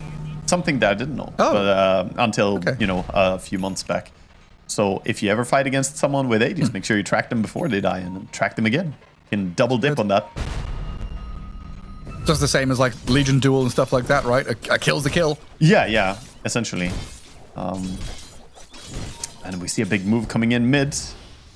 Dragon Knight ready to lead the way. They want that Lina, but she snuck away, getting invised by Bounty Hunter Shard. And Bounty with a gem does walk under vision there. Sentry gives away his positioning. But the Jabs, the hook shot. They see him finally. They need to expend a few tools, but Jabs is still alive. Another Force Staff. Heal, another Force Staff. They've got so many tools to disengage. Yeah, I like that Warlock went back for Force Staff as well. Double Force Staff against Clockwork, against Fisher from the Shaker. It's great to have. And we even see the Gyrocopter queuing up Hurricane Pike himself. They're feeling themselves now. They know they've got the upper hand. Rightfully so. Forward. It's a good time to smoke towards the Wisdom Rune if they want to. 35 minutes coming up just now. Of course, defensive scan though. Shopify realized this as well. They hold the high ground with the Shaker. I like that move. Play it safe though and get out. Oh, another second scan. Radiant. It turns red. Yeah. Shopify knows they're coming. They know what's up. They're not going to get caught by this. Shopify they're on top of their game as well, backing out, but Mudeng still feeling confident with all these abilities ready. When they have green lights go at the top of the screen, you see all those little ultis ready, then Mudeng are the stronger team right now. I think Shopify almost need to drag this game out to the point of having Octarine Refresher on Shaker and like get to that stage of the game. The Dragon Knight Pyro Spike is kind of fading now. Since he didn't go for the burst damage build, he's tanky, but Gyrocopter hits extremely hard. Oh yeah, for sure. And he might be feeling that punch pretty soon here. Samado slips away from this smoke maneuver, and 423 shows on the lane. So Shopify know pretty much where Mudeng are sat right now. And we enter this waiting period for next Roshan. 45 seconds till fast spawn. Rune control is in favor of Shopify, so while they're behind overall, they're going to be able to get themselves the Illusion Rune. They still have that Shield Rune on Shaker for a while as well.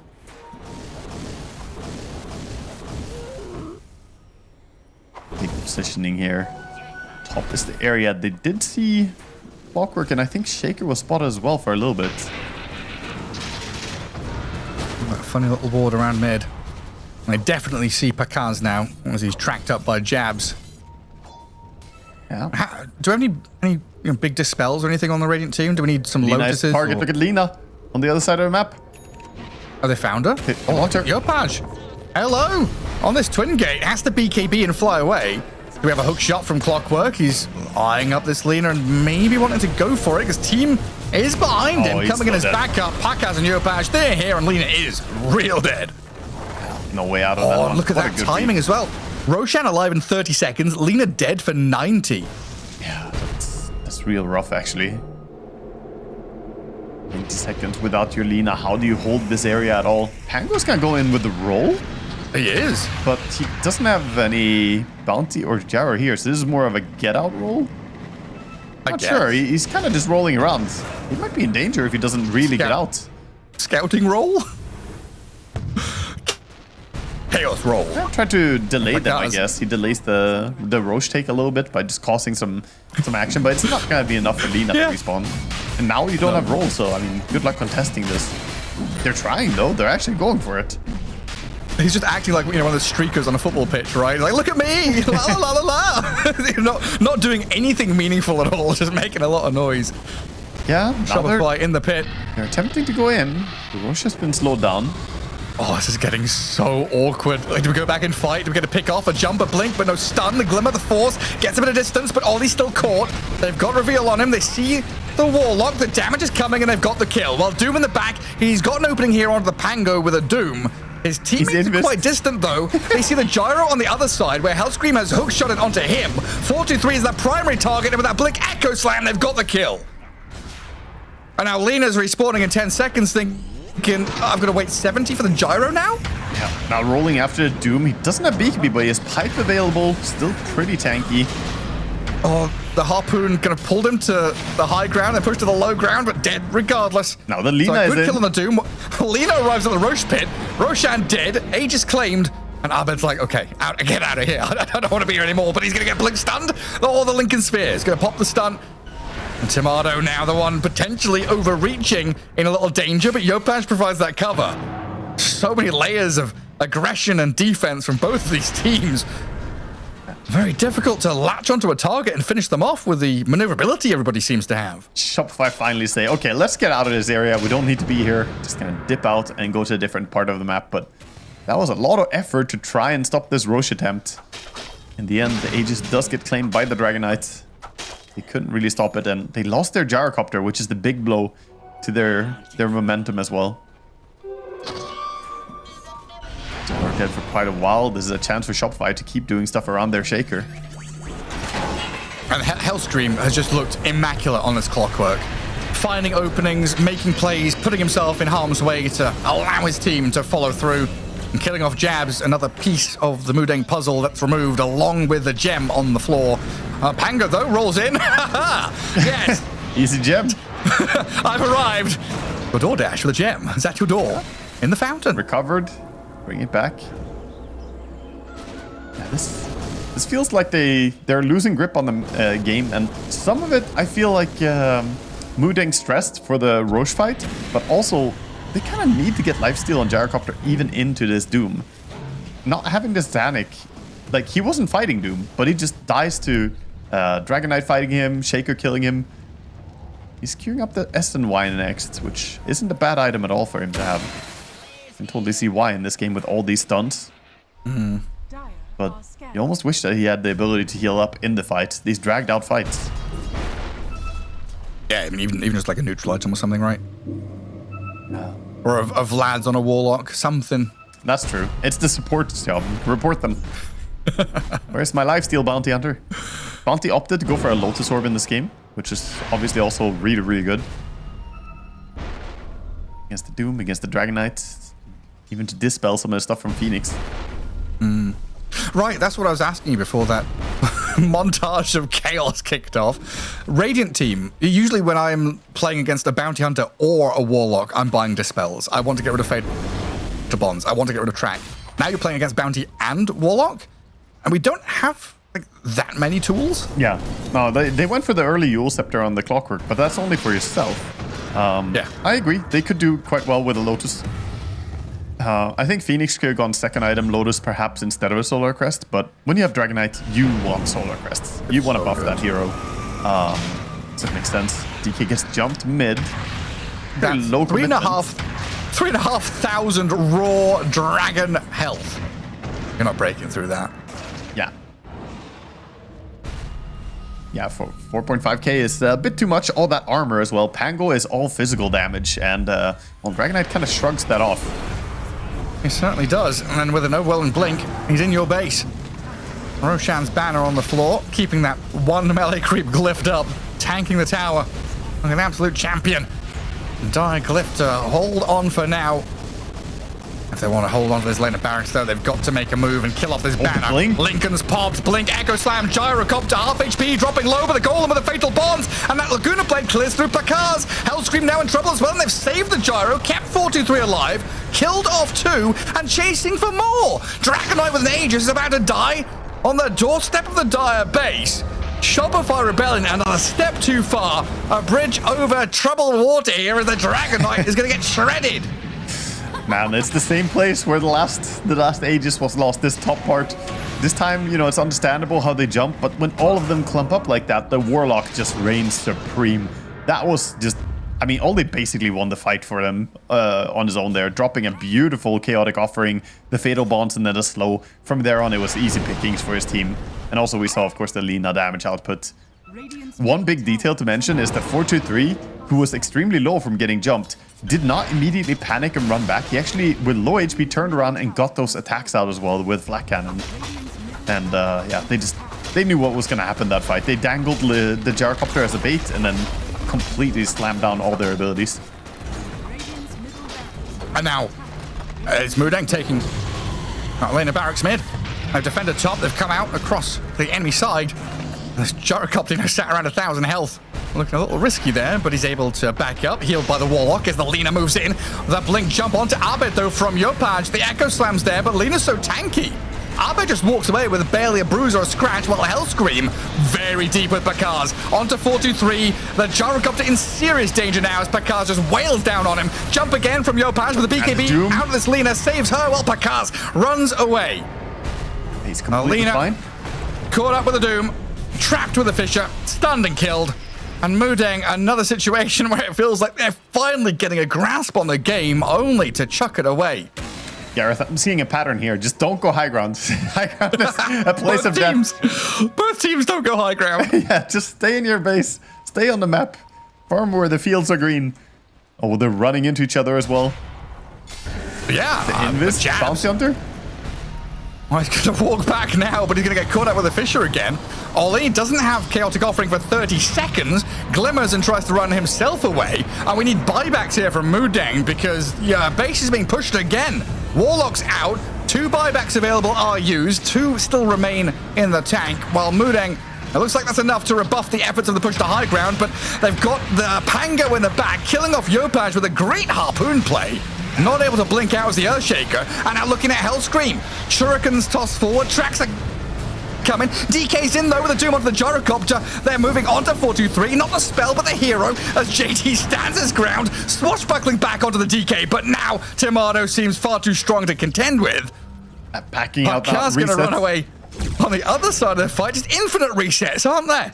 I was going to say you're wrong, but you're technically right. He blinked onto a Gyro, so that is indeed a Doom onto a DK, onto him, but the onto a Gyro, but he didn't have the ability ready yet. Otherwise, that could have been death.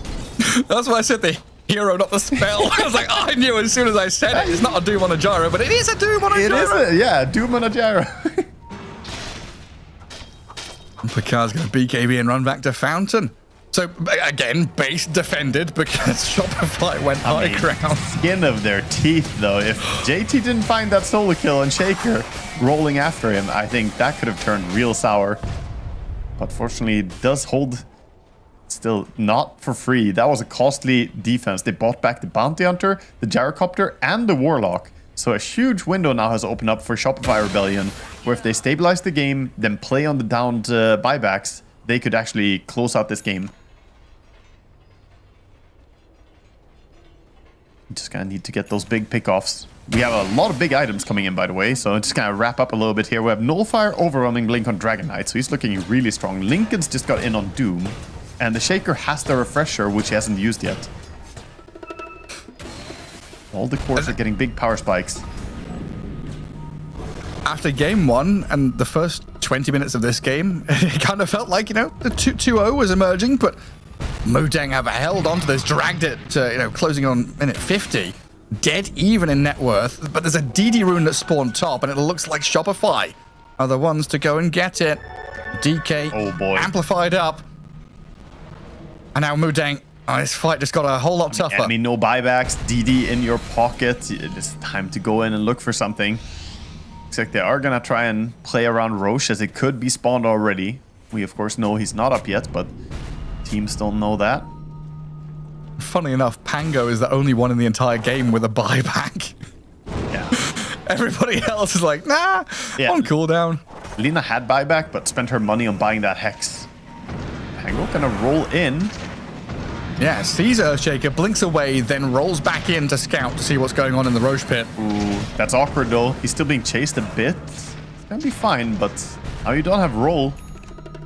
Push spawns in 10 seconds. Mid lane is pushing in though, so at least the map is looking good for Mudeng. Yeah, that Rax advantage paying off. And Roshan is about to spawn now. So Pango roll, what, 20 seconds away still. And the pings are there from Hellscream saying, hey, into the pit, boys. Let's kill this Roche off. While Mudeng, they have to smoke and play towards the pit. So it's positioning from Shopify. High ground held by the Earthshaker. Scans used. They need the vision. And they'll see the Pango roll up, Blink Echo, they catch Warlock. All these are the target because Pango jumped away from the initiation. Now maybe a turnaround as JT's trapped between two fishes. Laguna Blade thrown at the Doom, but that's not enough to really deter Pakaz. Mudeng, the team that have to retreat. Yeah. They'll relinquish control of the Roche pit here. It looks awkward, but honestly it's really good. Even though they didn't get more, just getting the Warlock is big enough. That Warlock ulti and the Fatal Bonds is so essential in these fights. JT's not going to die. Pakaz has found his Pango, but he's just he's gone, isn't he? Yeah, he's stuck around for too long, and that Observer Ward found him. I was going to say that Blink Echo finds the Warlock and the Pango. It's perfect for Shopify, right? Yeah. But it's good enough just getting the Warlock. But now Pango dying anyway. Yeah. At least he's got buyback. So they get him as well, and they have Aegis now. And Shaker still has one ulti. He didn't blow both ultis on that jump earlier, so still got one ready. Even if he did, he would probably have it again as he has the level 25 cooldown talent. Only 41-second cooldown on that. Ooh, this is a tough defense to mount. It is a real challenge. Aeon Disc ready to be unlocked on the Bounty Hunter. So he's trying to bait something, but I don't know how impactful. Also gotta watch out for the cleave. Cleaving off buildings from, 800 range away is not okay. Actually, I think you'll find it's splash damage, not cleave. True. Okay, then it's fine, I guess. Then I'm okay with it. What was? Do you remember what the Warcraft 3 orb was called? Was it just called the Splash Orb? Orb of Fire, was it? Yeah, Fire Orb, right? Yeah. Fire, yeah. Fire Orb. Yeah, we used to have to buy orbs to get these special effects. Yamato, he's gonna run away. Was that from StarCraft? Yamato Cannon rings a bell. Oh, is that what it's called? Yamato Cruiser. Yamato Cruiser. Yamato StarCraft. We've got a bit of lull here. They've killed Rax. They're running away. I can Google something. We got Arcane Rune on Shaker now bottled up. So next fight, we're going to see incredibly low cooldown for him. Both teams kind of chill. We're going to see Tormentor takes most likely come in for Dire. Moving towards it. Yeah, it was on a battle. It was the gun on a battle cruiser with a Yamato. Oh, that's it. That's what it was. Good old StarCraft. Big old ion cannons. Yeah. God, this game has swung back and forth so many times. I'm sure the Graph is having as much fun as we are watching it. Just imagine if the Graph was a person. How much fun is that? You're on a trampoline. Be an erratic person. Unpredictable. We see again a smoke coming out. They're leaving DK unsmoked. Might group up with them though. Yeah. Sure does. Gyro thinking about going to clear that top wave, but realizes it's far too dangerous. Shaker. Radiant scan doesn't see anything, but they see the gyrocopter up on this high ground. The chain stuns are coming. 423 BKB helped and saved a little bit here as they turn. Maybe they kill off Yopash. Shaker down, has to buy back with the Dragon Eyes opening up with his own damage now. Rolling Thunder kind of defensively used again to keep them at bay, while Warlock is the next target of choice from Pakaz. Moves on to Ollie, forces him back to Fountain. But so far, Mudeng, and so good. Yeah. They killed the Shaker, so Shaker buyback into that as well. That's a really good defense by Mudeng. I thought that Jara was toast, but he managed to get out of there. Warlock with some good saves. I mean, the Force Staff, the Hurricane Pikes, and the Warlock with the reaction as well. Do not underestimate the Chaotic Offering. It gave them that time window to get out. It feels like we just had 2 DDs in a row. Yeah. Pretty close at least. I dropped the bottle. Looks like they want to pass this over to a Dragon Knight. When he's back in dragon form, that is one real ugly dragon. His black dragon. Yeah. Yeah, he actually has the consumed Aghanims. He does. Been so long since I saw a black dragon form. honestly. Aghanim Scepter feels like I mean, it's a luxury item. He's 6 slotted. He's running around with no boots, but it's so rare to see it even. I just absolutely do not miss Aghanim's man to DK. Same. Yeah, get hit by 1 illusion, get slowed for 60%. One illusion kills your base. Like, one illusion is just flying and hits your freaking tier 3 for 1,000,000 damage. Yeah. It was it BKB piercing slow as well, if I remember? Like I think it was, right? Yeah, it was. As long as you applied it afterwards, right? Like if you applied it first, you could dispel it, but exactly. The debuff immunity, you got rid of it, but then now I remember. Yeah, those were days. They were days. Were. Not the no. Aegis is going to be reclaimed peacefully. It's going to be sent back in a letter to Roche. He's going to receive it in 3 to 5 business days. 8 seconds. Does that give an opportunity to Mudeng to leave their base, or are we literally just hold high ground? I think they might be stuck in base a bit right now. It's difficult to get out on the map, especially against this Ninja Gear Doom with Refresher now. I mean, they're placing some vision and trying to open up the farm possibilities for 4-2-3, but he is falling behind quite tremendously. Dragonite is just enormous at this point at 43,000 gold. Still no Moonshard. Where's the Moonshard, man? Come on. There's a little bit more money. Yeah, he's queued up the Daedalus if he wants to. Pakas. He blinks away. So they scanned and scouted the gyrocopter. Pango rolls in and gets doomed. The tracks are still coming as Pakas goes in even deeper with a Refresher. Doom this time chucked to the gyrocopter. Pakas setting up here for a dive and shivers. No supernova. Shaker's coming in with an Echo Slam straight onto the Pangolier. He's BKB'd up and a double Echo will clear out JT. No buyback. Dead for 2 minutes. Jab's dead to the DK as well as Ollie cleared out by Yamato. A double kill on the Dragon Knight. And only 1 buyback available here for Mudeng. So a 3 versus 5.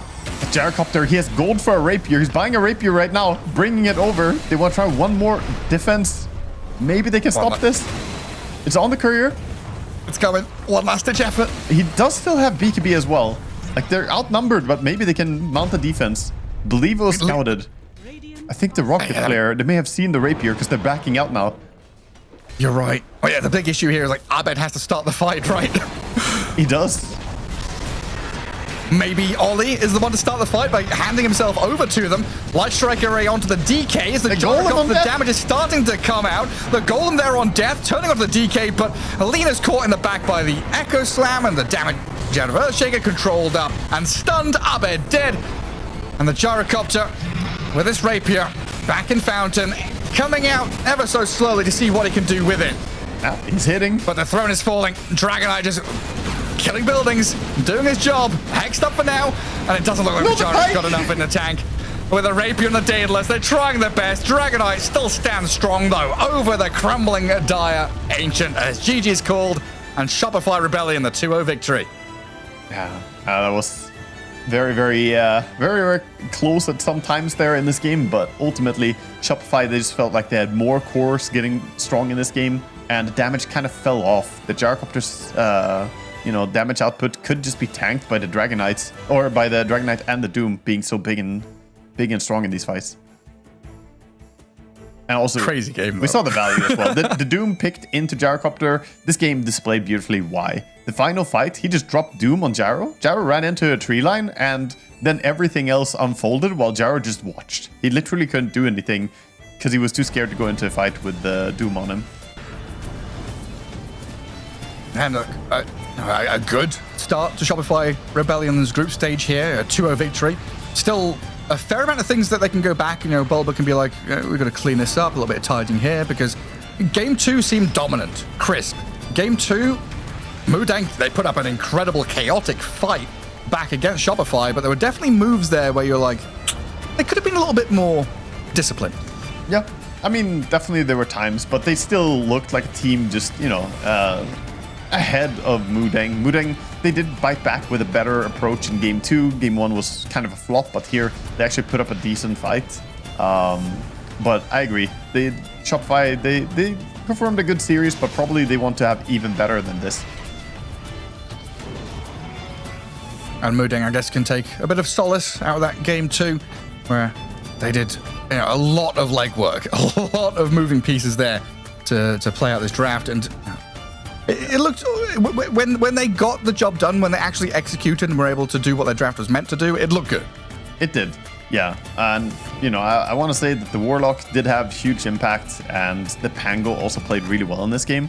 But maybe if you play Warlock as well, then perhaps you need something more, not aggressive, but something that brings more to the table than Bounty Hunter as the second support. Because when Warlock ulti is not there, and you have a Bounty as your second hero, your supports are really not doing that much. Bounty wants to be in the fights, but he's not as strong as like a Clockwork at catching people and delivering stuff. Especially when it's like a comparison between Warlock Bounty and Phoenix Clock, right? Yes. Warlock Phoenix, you can just be like, okay, they are kind of the same hero, they do very similar things. Then Bounty Clockwork, Hellscream in this series as Clockwork was superb. Just going in and doing shit. Also, there's something to be said about Phoenix compared to Warlock. Yeah, you both depend on ulti, but Phoenix without ulti is still scary to deal with. He was 7-4 and 22. He did a lot of damage in this game. He actually ended up doing 27,000 damage, almost the same damage as the Doom. So pretty impressive stuff coming out from him. Absolutely was. But yeah, I think we've got time for a quick break before coming back with an interview. So we'll see you in a couple of minutes with someone that we grabbed from one of the teams.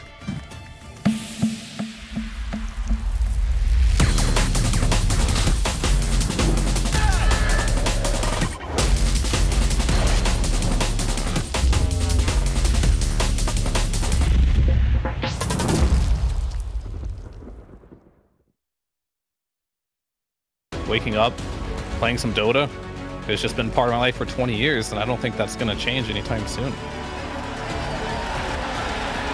Where we are in the history of this game and where it's come from and how much has been accomplished, I think compared to basically any other esport, it's the best. So I'm grateful for Dota 2 as a game because Dota as a culture supersedes where we come from. You are a Dota player first, and I love that.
Welcome back, folks. Here we are, the DreamLeague Season 25 group stage continuing. We've got another series or two coming up later on. But first up, we're waiting for Skem to pop in with an interview after Shopify Rebellion 2-0'd Mudeng in their first series of the groups. And Wag, it was pretty straightforward for Shopify, it seemed. I think so, for sure. The first game, they really looked like they knew what they were doing, and Mudeng were kind of just flailing a bit, struggling to deal with it. Game 2, they were pushed. It was a 56-minute game, so we saw a lot of team fights, a lot of patience being tested, and at some point, Shopify looked like they wanted to end the game a little bit soon. Go high ground there, look for the pickoffs, but that ended up delaying the game as they had to wait for the next ages and so on. But they still, they showed this Dragon Knight, which has fallen out of favor a bit, to still be functional. 12, 4, and 10. They had a good performance using this hero. Yeah, with kind of a cool item build as well, right? You kind of called it the Skit or a Duratio style. Ring. This Mage Slayer, the Blink. Oh, is the ring happening? So yes. I'm apparently going deaf in my old age. We do have Skem joining us here. He's on the line. Congrats on that 2-0 victory, Skem. Looked spectacular as you even brought in a stand-in. Pakar's joining you. And I want to ask you first up, what's communication like on your team? Do you all speak in English? Do you have different players, different lanes speaking different languages? We just all speak English. Okay, straightforward enough then. Do you feel confident with Pakar standing in for you? Has he felt like a good fit so far? I think it's hard to say, but I think we have a potential if we keep learning and improving. And I think he's still adjusting, but I think some of our scrims are good. That's good. So, just on that topic, how long has he been kind of with you? Like, what's the practice time like to come to DreamLeague? Did you guys get to play for a couple of weeks, or is it like a couple of days? I think we have 2 weeks of scrims. Yeah, it was 2 weeks. Cool. Okay. So you got some decent time to practice at least then. I want to ask you about practice and how it feels. This patch that we've been on now, we've been on it for a long time, but do you agree that evolution is still happening in the Pro Dota? Like, we keep seeing a lot of changes, right, in the drafts? Or are you very hungry for a new patch by now? For me, I don't really care about the new patch because I think there's so many things that you can do. Yeah. So many other teams that they play so many different ways. So are you, when you play your scrims, do you test a lot of new things, like new theories? Because there's a lot of, like we said, there's a lot of things that are undiscovered probably still in this patch as we see the heroes getting changed. Or are you trying more to perfect what you're doing right now, what you believe to be strong? Like, how much of it is experimenting new stuff? I think we don't really experiment too much because we are not stable team yet. And we are just trying to be stable first. Yeah, sounds like a good thing to focus on. That was a very impressive performance that you guys had there, especially in Game 1. Game 2, do you feel like at any point that you were worried about the outcome of the game there? There were some back and forth fights. Do you feel like you guys were a little bit stressed to try and close out the game? Or was it like, what do you feel was the struggle in this game? I think the first mistakes is just like the top one. I think it's just mis-execution. Then after that, I think we just need to play and see how. Then yeah. I mean, ultimately, you guys end up with a clean win with the 2-0. So congrats to you, and best of luck moving forward as well. Do you have anything more, Gareth? Oh, thanks for joining us. We'll let you get on to your next games. Good luck in your next series. Thank you, guys. Yeah, thank you. Bye. Yeah, thank you so much. Yeah, I mean, that's a quite clear point, right? When you're not a stable team, you're not yet innovating, right? You're looking to get the foundations and that ground level built in. So I think that's a good question, a good point to bring up there. It's so easy to, kind of look and think all teams are experimenting. All teams are trying to find these nifty little ways to do things. But sometimes you just have to be like, Falcons Liquid are at the top. What are they doing?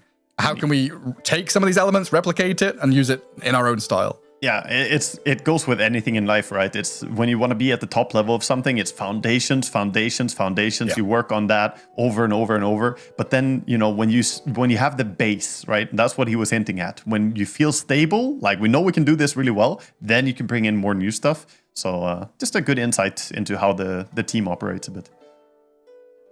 Man, good stuff. wraps up that first series. And next up, the best of two for us is going to be Team Spirit against Chimera, which should be an interesting one. Team Spirit back to their strong roster. I was looking at this earlier on. They did have to tank some EPT points, I think 1,300 or so, which is about as many as teams like Enigma Galaxy have gained in total. And they're still out ahead. Yeah, it's crazy. I mean, that's what can happen when you have some roster changes. You need to pay the price for changing your roster outside of the periods. But still, they had plenty to spare, right, Gareth? They did. A lot of points to take from. Absolutely. But yeah, we'll head to a short break and come back with our next series. Chimera against Team Spirit coming your way in a few minutes.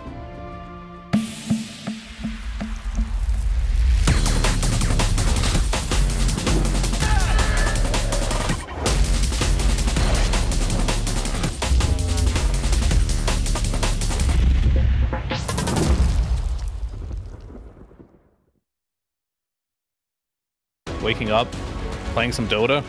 It's just been part of my life for 20 years, and I don't think that's going to change anytime soon.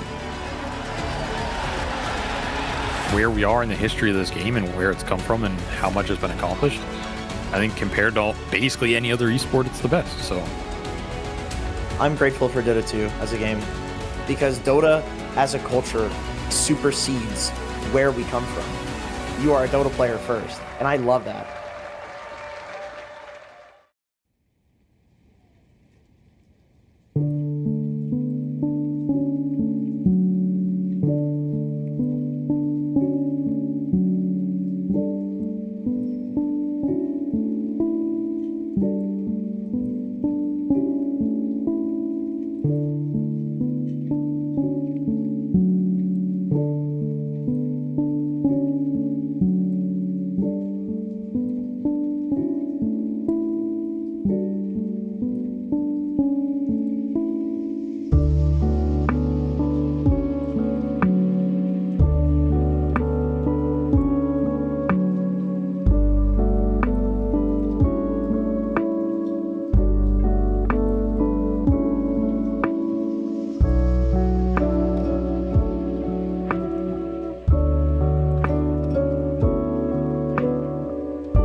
Welcome back to Dream League Season 25. Here we are with our second series of the first day of groups.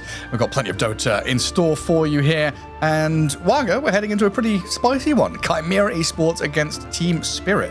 Yeah, gonna be exciting to see. I'm always curious to see how Team Spirit are gonna approach the tournament and start. I feel like this team, when I've been casting them in the past, is usually they start out a little bit slow, a little bit sleeper team, and then they start powering up through the tournament. So I'd like to see them just, deliver from the get-go and have some strong results. And Chimera Esports coming in through the Middle East, Southeast Asia qualifiers, defeating Enigma Galaxy 3-1, and Team Spirit, as you can see up on your screens. We know these guys. They got the first slot out of Eastern Europe. It was kind of a given, right? Yeah, for sure. But yeah, Team Spirit, of course, they basically need no introduction as well. They're pretty known. If you follow Dota at all, Pro Dota, then you know these guys. But yeah, Chimera, they're no rookies at all. They're experienced set of players. It'll be interesting to see how things are going to work. They had this thing where the Huck, I believe, left the team and then he's playing still again, or like there's some. He's currently standing in for this tournament, even though he was already out of the team. Yeah, I'm not exactly sure what that's all about, because he was on the team, then he wasn't, then he was again, then he wasn't, and he is again. So he's temporary standing is how he's listed right now. So fair enough. Yeah, Team Spirit, you say they're a team that needs no introduction, but I think we've got a video that can introduce them and take a look at that. Let's talk about them. As mostly everybody knows, after a disappointing TI 2024, Yatoro, Collapse, and Mira decided to take a break and recharge their batteries, and were replaced by Satanic, Malik, and Rue. While they did have a surprising amount of success, including getting third at last season of Dream League and fourth at ESL 1 Bangkok, the time has come for Yatoro and Collapse to return. While Mira is still on break, Rue has been a worthy replacement, and hopefully he will keep living up to the extreme expectations set by Mira. While we say that Yatoro has been on break, he's been very busy grinding pubs. The absolute mad lad played 14 pubs on January 1st. There are no breaks for him when it comes to Dota. I'm not fucking leaving! Collapse has also been grinding, mainly in the gym, but surely that counts for something. Anyway, hopefully their batteries have been sufficiently recharged. We are looking forward to seeing what a fully powered up Team Spirit can do in Dream League Season 25. A fully powered up Team Spirit is a fearsome enemy to face, that's for damn sure. And yeah, worthy to point out there that Rue is still there, right? This isn't the old Team Spirit roster in its full. They do have that kind of one little swap back in. Satanic sent off to Paravision, and Rue kept in the squad. And he's fit in really nicely. Yeah, Rue has been playing very, very well. He's definitely lived up to expectations, and will be interesting to see now. Powered up in real life and hopefully in game as well. Making sure to hit the gym. Collapse, who's been posting stuff as well, is making sure to focus on your actual health. A good idea. But then Dota pulls you back in. It does. And then you're playing, 20 games a day or something to try and warm up for a tournament. That's when you get your fingers warmed up. I mean, honestly, man, making sure that you're in good physical shape is not a bad thing for when you have these intense schedules of practice. Tournament schedule might be more lenient on players these days, but their own schedules of scrims and how much they grind pubs, it's definitely like looking at 12, possibly 14 hours in a day. Oh yeah. Yeah, I mean, it's all tied together, right? Yeah, the food you put in, the gut health you've got, the physical health, your mental health, it's all tied together. The fleshy body that we walk around the planet with. And Chimera Esports there up on your screen. Dahak, the man we were talking about earlier on, leaving, joining, coaching, and then back in as the stand-in. But Lorenoff and TA2000, two additions, or I guess two members who joined this team who had been looked at as rising stars the past year or so. Yeah, I think Lorenov has had multiple performances that you and I have been casting as well, where he's just been looking really, really good. He is pretty versatile of a player, has a lot of different heroes he can bring out on that mid lane, but also performs at a very high level. Of course, it's been a little bit hit or miss. Like sometimes he doesn't really shine as much, but he's a very, very strong player when he performs at his peak. Absolutely does. And then TA2000 here has had a bit of a ride up and down, trying to find a team, a roster to stick on. We'll see if this is the one after that PSG quest run. I like your wall posters. There's some creepy eyes, spooked eyes. Oh, yeah. I don't know if I could sleep under that, honestly. wake up in the middle of the night, need to go pee. Suddenly, was like 5 pairs of eyes staring at me. Imagine if they glow in the dark or something, man, as well. There you go. Ah, yes, adopting the good old EGM position of play.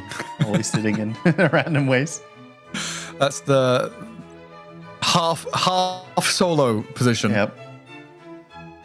Solo puts both his feet up on the desk.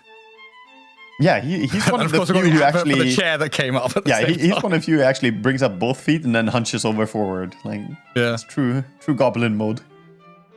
It's like he's put into an F1 car or something, just rammed in there with a shoehorn. But series is about to begin. Game 1 between these two. Day 1 of the groups here for Dream League Season 25. And we've got a draft emerging before us with the first round of bans about halfway done. Magnus and Monkey King banned out by Chimera. TA banned by Team Spirit. And we'll see what comes out next. I'm sure Alchemist will get banned. Yeah, both Lornov and TA2000, obviously with that name, play TA, so it's not a bad first ban for them. There's also the argument that, you can feel like you can do some weird ban when you have the first pick yourself. It kind of forces more of the bans of Chimera. They're probably going to have to ban Alchemist in one of their heroes. It's usually how it goes. Bristleback. That's the big one, right? It's like, who are you going to let through? Is it Alk? Is it Bristleback? Is it Bounty Hunter? Are we going to see Nyx Assassin? Beastmaster out there as well. We've kind of hit the key notes here. Yep. But I think the only one you don't want to give away in a trade here is Alchemist, but we'll see if they have a different approach for sure. Some teams respect Nyx a lot. Nyx is a hard hero to play against. If he gets off to a good start, gets an early level 6, he can shrink the map for you a lot. They are digging into their time a bit. They are. And then we've got like a clear identity of these first phase ban heroes we're talking about now. And then first phase pick heroes, which I was just about to segue into. Earth Spirit, Tiny, Earthshaker rarely get first phase banned unless there is a signature Tiny Earth Spirit player that really has to be removed. Which Larl, Tiny, those two heroes go the hero and name go hand in hand. They do, but Larl also has so many other heroes that I think he performs at a top level, like his Invoker, for instance. So a little bit surprised by the Tiny ban and leaving Alk. And now, obviously, Team Spirit also a little bit caught off guard by this. They probably didn't expect to be in this position. 9 times out of 10, or probably more, you're going to see the Alchemist already removed. So now they have to think, what do we want to get rid of if we want to pick it? They're going to get rid of the Abaddon, and are they even going to take it? They're going to take the Batrider instead. Wow, okay. Oh, that's a high rating for the Batrider. Of course, Ru has played really well Batrider before.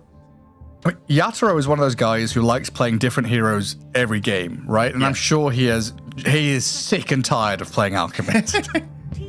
Yeah, he's known for his performance at TI of playing different heroes like every single game, basically. Oh wow, early PA. Am I missing something? Like, is Alchemist going to get ignored this game? He's got to be banned now. I think he still should get banned. Well, I don't think Team Spirit will ban it. Yeah, I think Chimera should ban it. The question is if they will, but I think they should. However, Chimera need to protect their PA, and they only have 1 ban. So I think this ban is already allocated to Bloodseeker. Like, it would greatly surprise me if they didn't ban Bloodseeker in this upcoming ban. So maybe Alchemist is just going to be ignored by Team Spirit, or we'll see if they decide to pick it up. I doubt it's going to be banned. Some mind games already happening. Yeah, you see the mastermind at work. He's thinking. Miposhka, one of the greatest drafters, I want to say, throughout Dota 2 in general. Oh, I know what it is. Yatoro played Alchemist 19 days ago in a loss to Paravision. It's a losing hero. Yeah. Well, there's the extra shame as well. If you play Alchemist and then lose on it, it feels worse because people are going to be like, how do you manage to lose on Alchemist?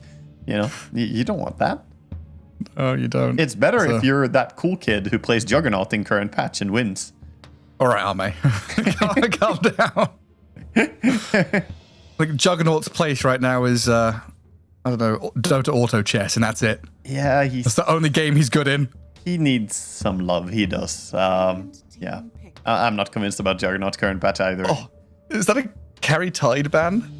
It could be. We've seen a bit of Carry Tides, recently.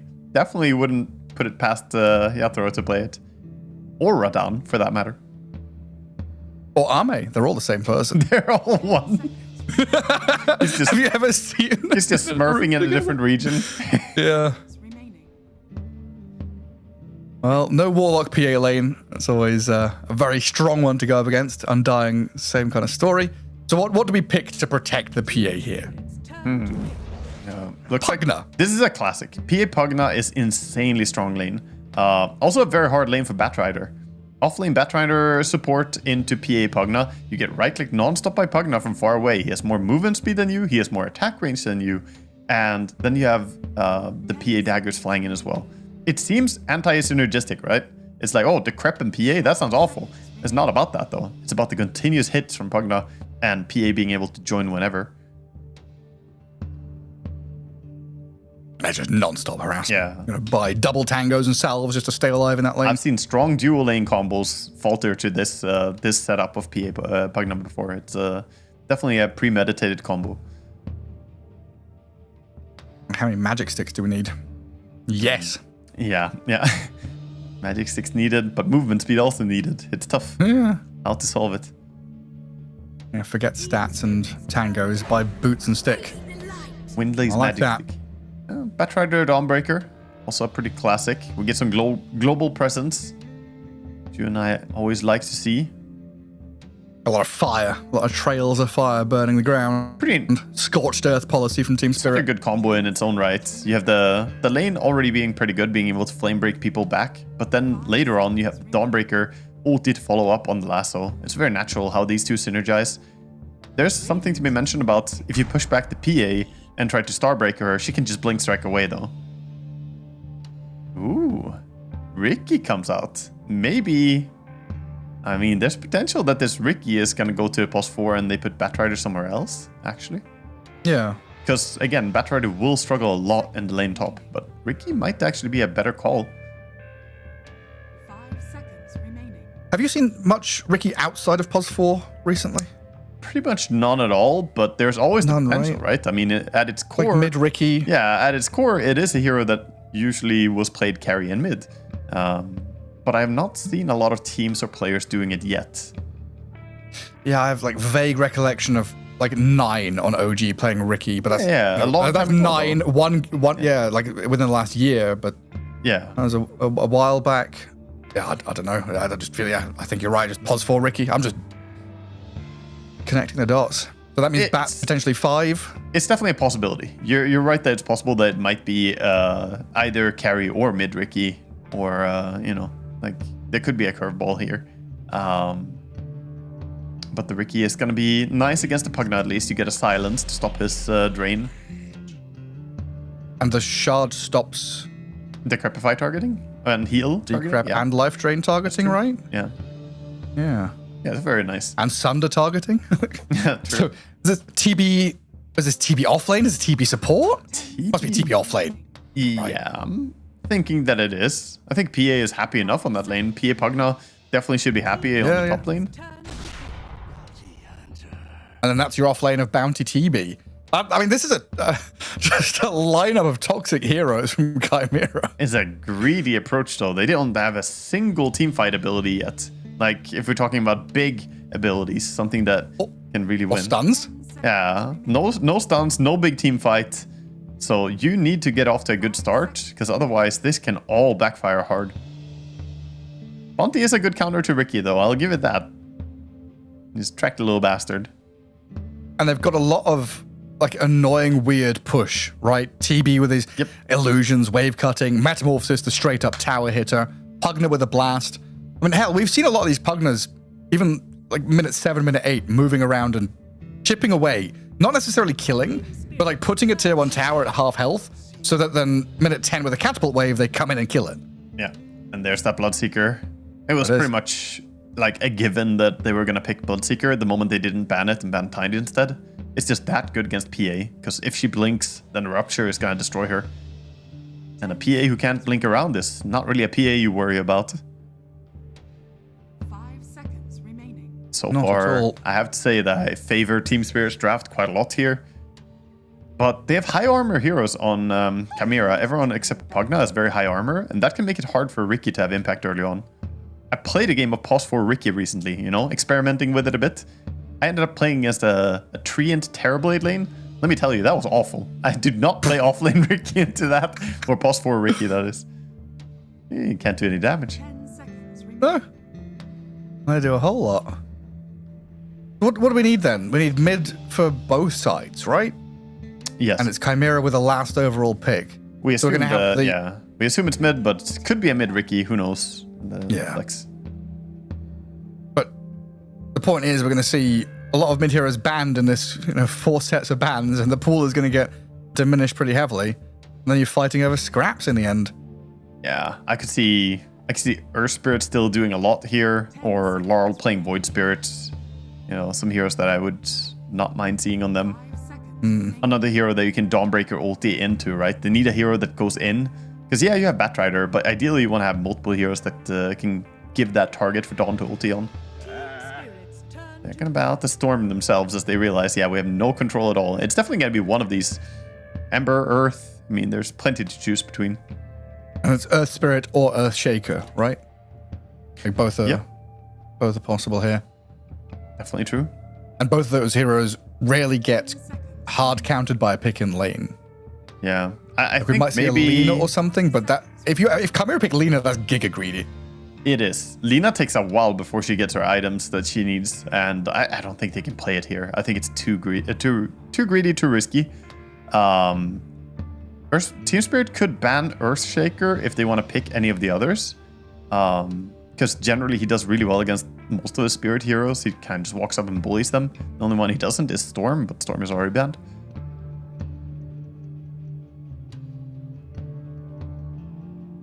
I'm taking a little time to think about it.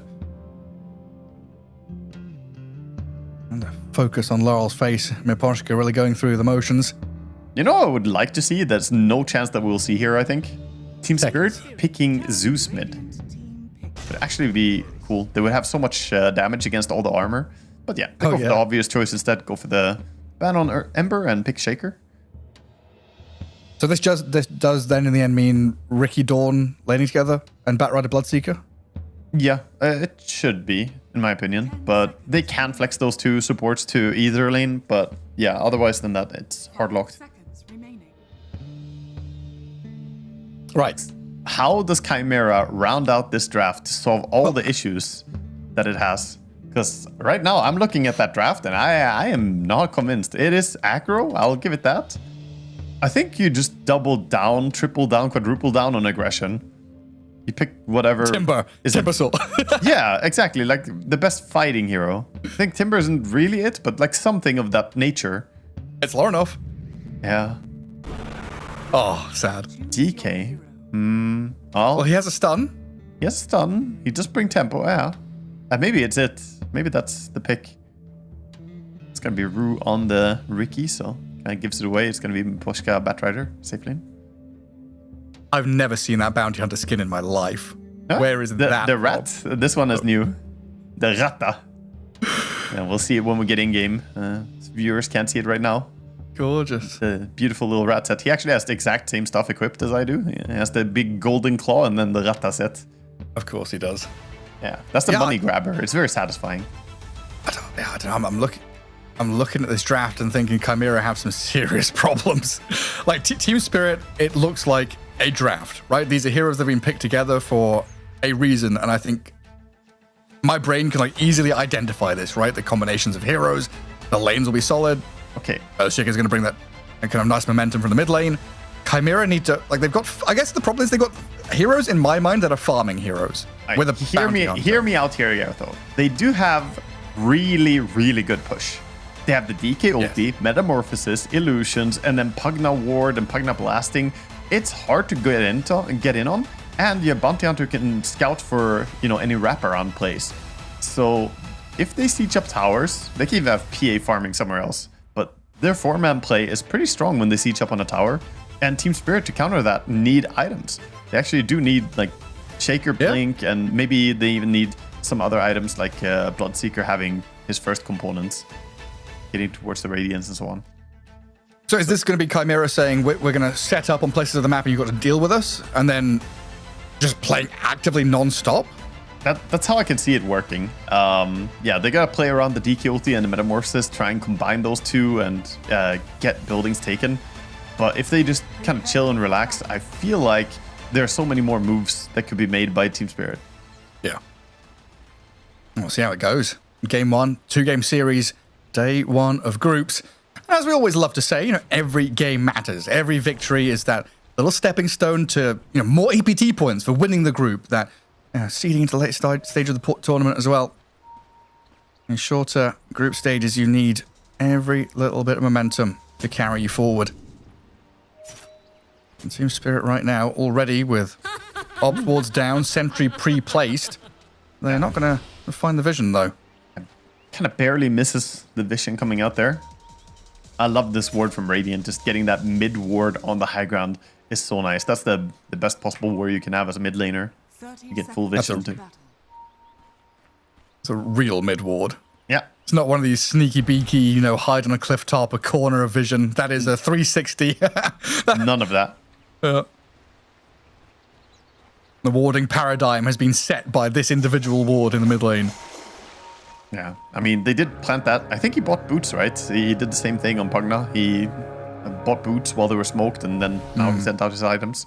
So there's no way to counter it. It's so fast. It's very quick. A big reflection. Dahak in behind Radan and Miposhka. Bounty rune for Collapse. TA2000. Lorinov. And the fourth one going to be grabbed up here by 1J. Bounty Hunter gets the bonus, so a 3-for-1. And Bounty could even think about pushing a bit of damage here on the Bat Rider as he isolates himself from the Bloodseeker. But 1J says, hey, I'm going to go looking for Radan. Yeah, he's just delaying the Bloodseeker even more. He's going to hit him, slow him down a bit. Not going to commit the Blood Grenade, it seems, but just going to hit him and body block him even. Trying to keep Yatoro from getting to the lane. That's super annoying. Well, at least Bat Rider's able to play forward onto the TB. Get a bit of that early chip damage in onto him. And try and secure at least a little bit of safety here for the Bloodseeker. Yep. I like it when, especially carry players, already queue up their entire game's worth of items. Bloodseeker has already a pretty strong idea of what he wants. No Talisman, Face Boots, Radiance, and then I want the Sanch and Yasha on top of that. Yep, seems good. It's a diffuser blade, surely. Yeah, I thought it was Aghanims. Ah, you got me there. Why not Manta? Could be a lot of things. There's a lot of them. SNY is just too much flavor of the patch, dude. It's too good. It reminds me of the SNY Satanic days. Yep, the Not a good taste in my 42% mouth. status stress. Yeah, the wild stuff. And mid lane, Lorinov against Laurel. Dragonite against Earthshaker. Not a matchup that I've often seen in the mid lane. Yeah, it's not very common in the current patch, but Dragonite used to be a mid hero, believe it or not. One of these, one of these days he'll return his former glory as mid laner. I think we had Emo like a week ago. I remember catching a glimpse of one of his games playing the Corrosive Dragon mid. Oh, right. So there is whispers. We've seen a little bit of it here and there. We'll see. Maybe if in the patch, if it gets buffed, I think it's for sure coming back. Yeah, of course, Corrosive mid Dragonite was so strong that it had to be nerfed, and it was nerfed pretty ruthlessly. So now it's not nearly as strong anymore, but can still be good, I guess. It's just hard to pass up the cleave. It really is. All core players love cleave. It's pretty nice. Well, Laurel gonna drag the wave, get his water rune. Miposhka top though, dead as Radan tries to kill Dahak. The Terror Blade, a hit away from death. The movement speed looks like it's there for the Bloodseeker. Doesn't get the hit. Not another touch, and 1J snipes a courier too. Yeah, that is really nice for them. A big win there on a lane that, doesn't feel like it has the most kill potential, perhaps, the TB Bounty Hunter, but they managed to find it. We see Lotus coming up. Bottom lane, they're fighting for it. Top, a race as well. And 1J's there. Looks like he's going to grab it. Oh, down at bottom. It's TA2000. The PA takes it under the nose of the Ricky. And a duo of Pugna PA, both kind of guarding each other there as they move to the Lotus Pool, while Collapse trying to catch up a little bit in last hits in this lane. Yeah, Collapse still getting decent farm on this lane, so not too bothered by the constant harass. Ricky is gonna try and pull the next creep wave. Realizing that they can't stop this, so PA will farm all these creeps on the tower. Doesn't look like they can do anything to stop her. He's even gonna go and meet the creeps behind the tower, so next creep wave. Yeah, and Rue's gonna try and do something. 1J gonna go get the bounty rune on the opposing side of the map, while Rue and Panto still having a little head-to-head in that southern jungle. Not much that Rue can do to get close to the creep wave, so a lot of last hits, gold experience denied away from Team Spirit in that bottom lane. Yeah, he's trying to fight, but fighting up against the Pugna is so difficult. He just kind of keeps hitting you, and finally we see the Ricky running back, being a salve. So far, so good. Only 3 lanes where Chimera doing solid or better. Team Spirit comfortable in the fact that Bloodseeker and Earthshaker are farming nicely. Yeah, I think they're getting decent farm. All cores are pretty even in this game. Shaker a little bit ahead for now on mid lane, but Dragon Knight has a few creeps to kill still. Also, always a worry when a player like Dahak pops off early on. He's had a good lane. He's absolutely one of those guys who can dictate the pace of the match with a hero like Terrorblade as well. Yeah, he got his boots now as well, so he won't be as easy to kite and deal with. Usually against Terrorblade, you want to just dodge him, but get those power treads, and he's going to be able to dish in the damage. Yeah, Boots Bounty Hunter with a Windlace. Terrorblade with the boots. This Batrider's not really being able to stick on anybody and kind of meaningfully damage or whittle them down. And we're even seeing the Bounty Hunter leave that top lane. Traversing across the map, scouting to see what's going on, getting a bit of deep ward coverage in that top jungle. A good spot to be in there to see the Earthshaker farming camps. Yeah, he sees the stacks already, so he knows they're there. He's going to go over here on Batrider, deal some damage. The reflection comes out. And Maposhka on the run, while Radan's Bloodseeker steps up, gets a few hits in onto the Terrorblade. With the Metamorphosis up and running though, Dahak not a player you want to step towards too aggressively. And Radan, careful there. Oh, drops pretty low. This is tough. This early part of the game is where Bloodseeker is at his weakest. He scales really well into mid and late game, but his heal right now is not very strong. Of course, into meta, he doesn't want to do anything. The moment meta is out, maybe he can regenerate his HP on the tower. Yeah, very much a waiting game for him and Team Spirit there. Now, this mid lane, so Earthshaker has a few of those little stacks made of medium and large camp. So often I see on the Radiant side, Earthshaker gets this ancient large camp stack. We do the same thing on Dire side, right? Yes, yeah. Normally you see the same thing. He hasn't started doing it yet, but we might see it in this game. Batrider dropping a bit low. Gonna be fine. He has a stick at least. Permanently like sub 200 health. Looks like we won't have any Wisdom invasion, so both the Phosphors are going back for the Wisdom runes. We will see them stack up the ancient camps as well. Actually, Rue is more protecting a little bit. He might still be able to get stack. I'm even gonna try. Okay. Dire are scanning. Straight to that Wisdom rune. That's how important it is. Yeah. Bounty did make one though for his own team, so that's a stack for PA later on. Radiant are scanning. A pretty quiet opener here. As both teams kind of off to a slower start and waiting for these key timings. And through the track on Bounty Hunter, the blink on Earthshaker. That's when things really pick up post minute kind of 10 to 12. Already laning stage. I'm starting to break down a little bit here with some of the transitions. Oh, they're chasing Collapse. Getting run at. Bounty Hunter with TA2000 and Panto there make short work of the Dawnbreaker because they've seen that Ricky's mid. Rue is trying to take experience there. Earthshaker has left the lane and was scouted by the ward. So well realized by Chimera that Collapse was out on an island. Yeah, and this is what we need from Chimera. They need to get off their strong start. They desperately need to find kills. Because otherwise this lineup that they have, it's a little bit tricky to play if Team Spirit get a good start. Shield room bottom, being held for now by Bounty Hunter. A bit of aggression top onto Dahak as well. A Bloodright, the damage from Batrider started stacking up, but he had a hefty wand. Yoink. Terrorblade tanky as well. Children goes to Ricky instead. And takes it. 1J still scouting on this bounty hunter though, seeing the bat and Earthshaker move. That vision keeping tabs on Laurel to the right-hand side. Oh, he's starting to stack him up. He has dust on Batrider. He's gonna chase the bounty. Bounty does not have TP yet. It's on cooldown. Oh, I think he dies here. Yeah, looks pretty dead. Fisher will absolutely secure it as well. Miposhka gets the last touch. The damage from him enough. And then back to stacking camps. Yeah, he wanted his Blink Dagger gold. He's like, please give me the kill. But Miposhka still got it. Stacks being made. This all means Dawnbreaker and PA now get to 1v1, face off against each other for a little bit. So Collapse gets some free time to farm, not really too bothered by the straight head-to-head matchup. But as soon as you bring Bounty and Pugna down here, okay, let's kick Collapse back out this lane. We killed him off. He came back. Yeah, I mean, he has ulti, so at this point, they need to play to his lane. Otherwise, if you gank top or mid, the Dawnbreaker will just ulti in. So this is the right move going in, scouting with 1J's Bounty Hunter. Neutral item on Collapse now too. Question is if they can kill him. Yeah, 11 Wand and Lotus with that Celestial Hammer to get a bit of distance. He's fine, and Team Spirit bringing back up to retaliate.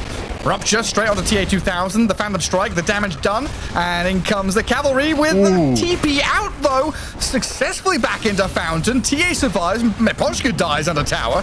Panto's being run out, but the TPs are starting to come in now as the Pugna falls. They'll at least get something as Team Spirit, but that TA surviving, a big deal for Chimera. Yeah, definitely huge that he lived, but even so, TPing out, he still has to run out again to the lane. So I like the aggression from Team Spirit, activating so many heroes. Looks like they might lose their top tower if they're not careful, though. This TB still has meta. And he's going to have the vision behind the tower as well. Bounty Hunter's going to see. Oh, yeah. There's a pull. Starts laying into it. Bloodseeker's on the way. He's going to try and deep push with the Blood Right. That's enough to deter them, apparently. And Team Spirit bringing numbers up here, swarming from bot up to top. And Earthshaker with his blink reveal would love to go and kill off this Dahak Terrorblade. That's a massive target for him to jump. But Terrorblade already has the read. Not playing here. He's just backing out. Good read from both teams. I don't know, these TV illusions when they get close and then far away, or Collapse is dead as I'm having a giggle, listening to sounds on repeat. Yeah, when they're on the edge, it's like when you get Fog of War on Roshan over and over or something. Yeah, the non-stop noises, or your animation cancel Warlock ulti or Shadow Fiend ulti or something. Board burst people's eardrums next to you. The Pango's not that bad, but Requiem and Celtic Offering have some, I don't know, weird sounds going on. Yeah, because it plays it plays the full sound. That's why. Yeah. Pango at least stops when he stops it. Right. Yeah, that's true. Yeah, Collapse dying again. And Laurenov getting involved. Blink Dragonite, the debut, showing it off there for a kill. And things going very well for Chimera so far. 2k net worth lead. Lanes have gone spectacularly for them. And they're able to hold their own in this mid lane as Rue and Laurel with Miposhka were eyeing up maybe a catch, a kill into a push. Yeah, looking for something. Ricky scouting, saying, Shaker, you want to jump this? But Shaker, with a good read, says no. Laurel doesn't want to risk jumping in on the Pugna there. Not the perfect goal. So back to farming. Top lane. Bounty Hunter is now putting some hurt on Yatoro, who's close to his relic, but close doesn't quite cut it. And he puts the hurt straight back on him. The Rupture and the retaliation from the rest of Team Spirit here. He got him. The Bloodseeker still dies. Bounty Hunter gets their kill, and Radan... Did Laurel not have Fisher? Like, I don't... He had ulti, so he could definitely have saved Yatoro with the ulti, but I think he had Fisher too. He just let his carry die? Maybe? There's some inside feud right here. It's like, remember you not, doing but what remember I said? You going on a holiday for 6 months while I had to... Yeah, welcome back. Now, this is the welcoming. That really hurt the Bloodseeker, though. Doesn't feel good. And also, as a bounty hunter, you forced multiple hero rotation. You still got a solo kill on the enemy carry with track. Amazing stuff. They did lose the Pugna here. This Pugna at least Team Spirit guarding their tier 1. It's alive on 235 health. But yeah, you're right. The numbers they brought up here, the delay of this Bloodseeker as he dies, Bounty Hunter having a good time. Like now, Radan is farming jungle, trying to finish off the Radiance, while mid lane has been shoved and killed by Lorinov. Collapse looking at stacking his own camps, and Team Spirit very much on the back foot. 2k down, and we're yet to see these greedy heroes, right? There's PA, there's Terrorblade, who have done well in lane, who have farmed and are starting to hit their critical mass, have yet to be unlocked by track. Yeah, that's very true. I mean, they will start hitting their timings as well. The Orchid is almost up on Dahak, and once he has that, he can feel more confident playing in something like Shaker. He can break the combo, use that Orchid on him. Big stacks being farmed up. The game is almost breaking and they're farming so much farm. What was the reason Dahak changed his name from Dahak to Dahal? I don't know. Because we had a couple of players like Lelis and was it King RD? Both. It was like a Brazilian thing, right? Like Leslau and King Ao. Maybe. And you just add Ao to the end of your name, and you thought it sounded cool. Is it? Yeah. I'm just sitting here like, is it meant to be Ao now? I don't know. The X is an H. Is the O and O? I don't know. Well, it's Batrider who's saying ow right now as he gets obliterated by the Orchid reveal out of the It's the how because he's bringing the pain. I see. I like That's what the whole setup was for. Beautiful. A 5-head segment by you, Gareth. Well played. Incredible, wasn't it? Very well executed. We have a double bounty rune here for Mr. Laurel. Get some nice gold for his team. Also has a shovel ready. Just waiting to dig more water runes, even though he has something ready right now. The DD rune, looking for a kill on the PA. What's it? Is he going to get it? PA not going to fall for it. This guy's in a dagger. From super long range. Well, what I can tell you is one of Dahak's alternative IDs is Juker228. Juker228? What happened to the other 227 Jukers? They didn't juke enough, did they? But this is the one. Broken and caught. This is the one, surely. It's the real Juker. And 1J. TA2000 running away from the left side. 1J running from the right-hand side as he's been ruptured, blood-righted. In comes the Solar Guardian as well to try and land down onto Panto. The Pugna about to fall while TA2000 is crushed by Collapse. In the blink of an eye, it goes from nothing happening to 3 heroes on his Chimera side dead and Team Spirit swinging pretty hard. Yeah, that looked like it was going to be nice, but look at TA2000. He immediately ran out of the Dawnbreaker ulti, but still can't get away from the chase of the hammer and the swing. Yeah, hard fight to go uphill. I think they should just have accepted that, okay, they used Rupture on our Bounty Hunter, let's leave it and not go and feed. But now they threw so many extra heroes there. Rue, by the way, has been courier sniping the entire game. His gameplay is just mode courier hunting. This is Pilot Eye days all over again. Oh my goodness. Maybe next time. He's gonna get this one too. And there it is. Adfin and Boston Major. I mean, this is how they got there. Yeah. Honestly, it's a lot of gold for these courier kills. People said that sniping courier is less valuable when everyone has their own courier, but there are also more couriers to kill. There are. So much more gold. There's a never-ending threat on the other side of the map as well with the wards he's placing too. Dire Vision keeping tabs on the PA. They saw the DK leave that mid lane and head up to top. But Laurel is under Radiant Vision, which he didn't expect. So they've got a jump stun from the Dragon Knight, the life drain, and a little touch of damage. Going out Lauren off at the end will finish him off. Yeah, that's big for them. Getting something now, going mid as well, setting up a defense. They're gonna chasing down the Ricky, but sadly doesn't have any way to keep vision on him. And then Miposhka was able to cut one of the wave's top, so the immediate threat to the tier 2 not going to come here from Chimera. Look for the Rupture. He's looking at PA. Tier 2000 ruptured. Already hit pretty hard by Collapse and his damage and finished off by the Bloodright. And Team Spirit very good at this quick in and out play to snipe out one of these key targets and then retreat.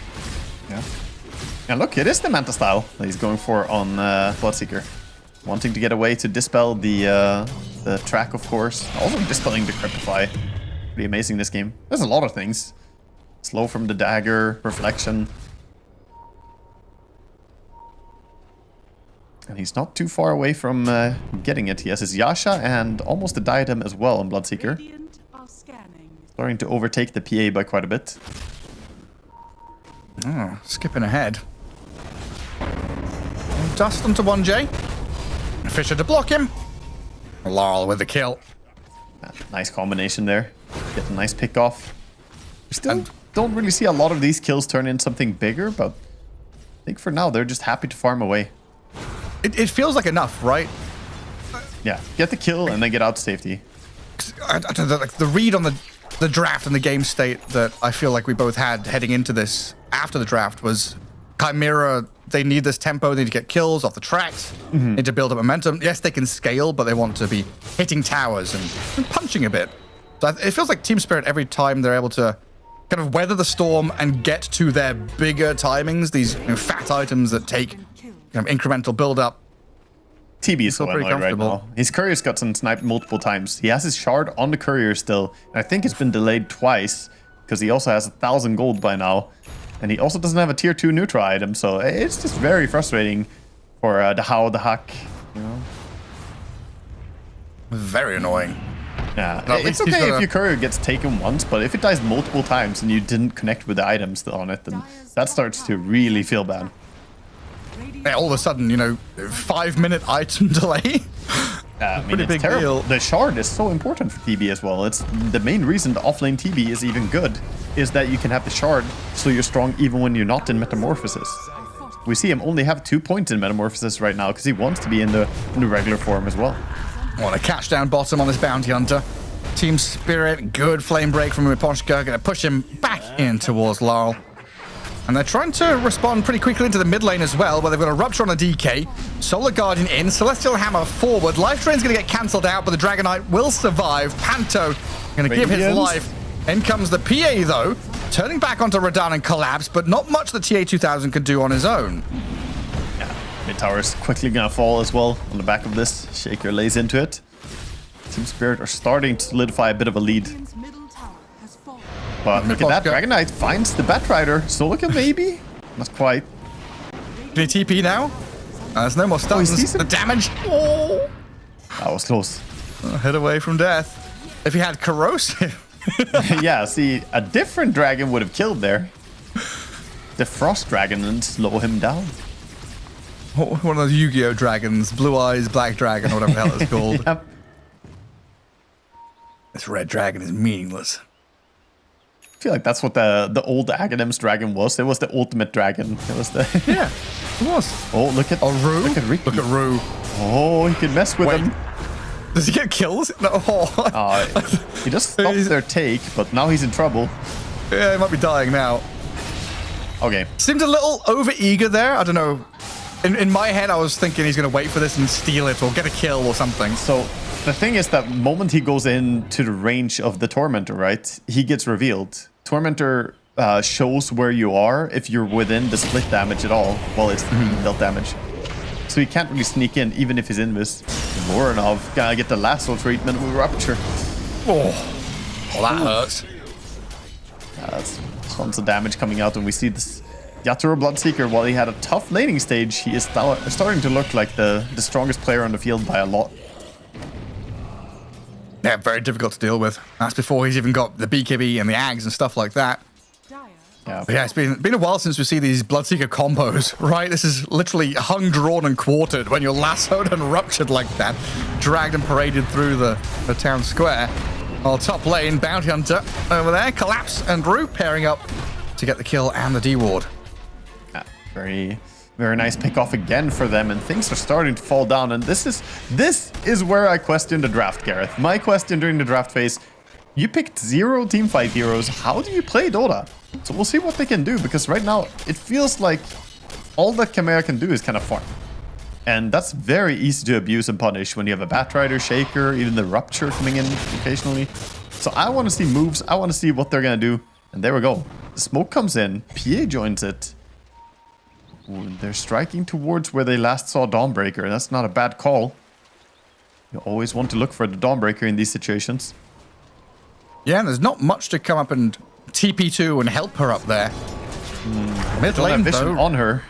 I'm going to try and poke at this Ricky while the rest of them are still swinging all the way to the far northern side of the map, and they're going to close off Collapse. This here. They'll see the Dawnbreaker now. Lorenoff and TA2000 right on top of her. Collapse. What? Got Just away? ult? Because he has Ags? Oh. He just flies away? It's so fast. He used DK stun, but he didn't connect in time. Wow, that's crazy. He just flies away? Just a really fast ulti reaction coming out from Collapse. He's just too strong. He's hit the gym, man. You can't hold him down. He lifts everything. He just flies. He just flies away. Yeah. I mean, okay, that's an easy solution. I thought he was in trouble, but he obviously wasn't. Collapse. He knows his stuff. Just be fast on the ulti, I guess. And now they're roshing. Double damage Earthshaker. Bloodseeker's in the pit. They've pushed out his bottom lane all the way to tier 2, and they've gone from Dawnbreaker meeting supposed inevitable death to surviving and now taking Aegis for themselves. And that's still so insane that he lived there. That He flew away. Yeah, that was crazy. Good reaction by him, though. Maybe they should have been even faster at Blink stunning, but, you know, they probably didn't want to stun immediately as well, because then maybe she just TPs out if you don't have the damage. At the end of the day, it's going to be a happy Radan, though, with the Aegis. I mean, it is their only stun, right? Yeah, it is. Yeah. That's part of the tricky thing, you know? It's like if you blink stun immediately, there's a chance that she just TPs after the stun expires. Exactly, yeah. That was the concern, but yeah, that's also the tricky part about their drafts. They do have one more stun, by the way. They technically multiple more stuns. It's the Bounty Hunter. They got the Shadow Walk and Friendly Shadow. Yeah, that counts. Pugna. That's valid. Pugna being very sneaky, like cutting waves with that lane ward he's got, while 1J down at bottom also being sneaky, but not able to escape this time. This is the difference, though. You saw Chimera go for that one move top. It took a long time to orchestrate, and they finally go for it. Meanwhile, Team Spirit, they can just very easily, casually go for multiple pick-off attempts across the map at the same time. Because all their heroes are good at picking off, especially with Dawn ready over there on the Ancients. Has her ulti to join whenever. Down bottom, a PA, blink echoed, lassoed, solely gardened, killed. Yeah. I mean, they don't have a way to react to that. I'm gonna be honest, I feel like Chimera right now are completely at the mercy of Team Spirits. These tier 2 towers are not long for this world, not one of them. Imagine if you had BKB. Imagine if you had more stuns. Yeah, don't have BKB. Yeah, I mean, they do have BKB and Manta Style on this Bloodseeker. He connects with the Dragon Knight.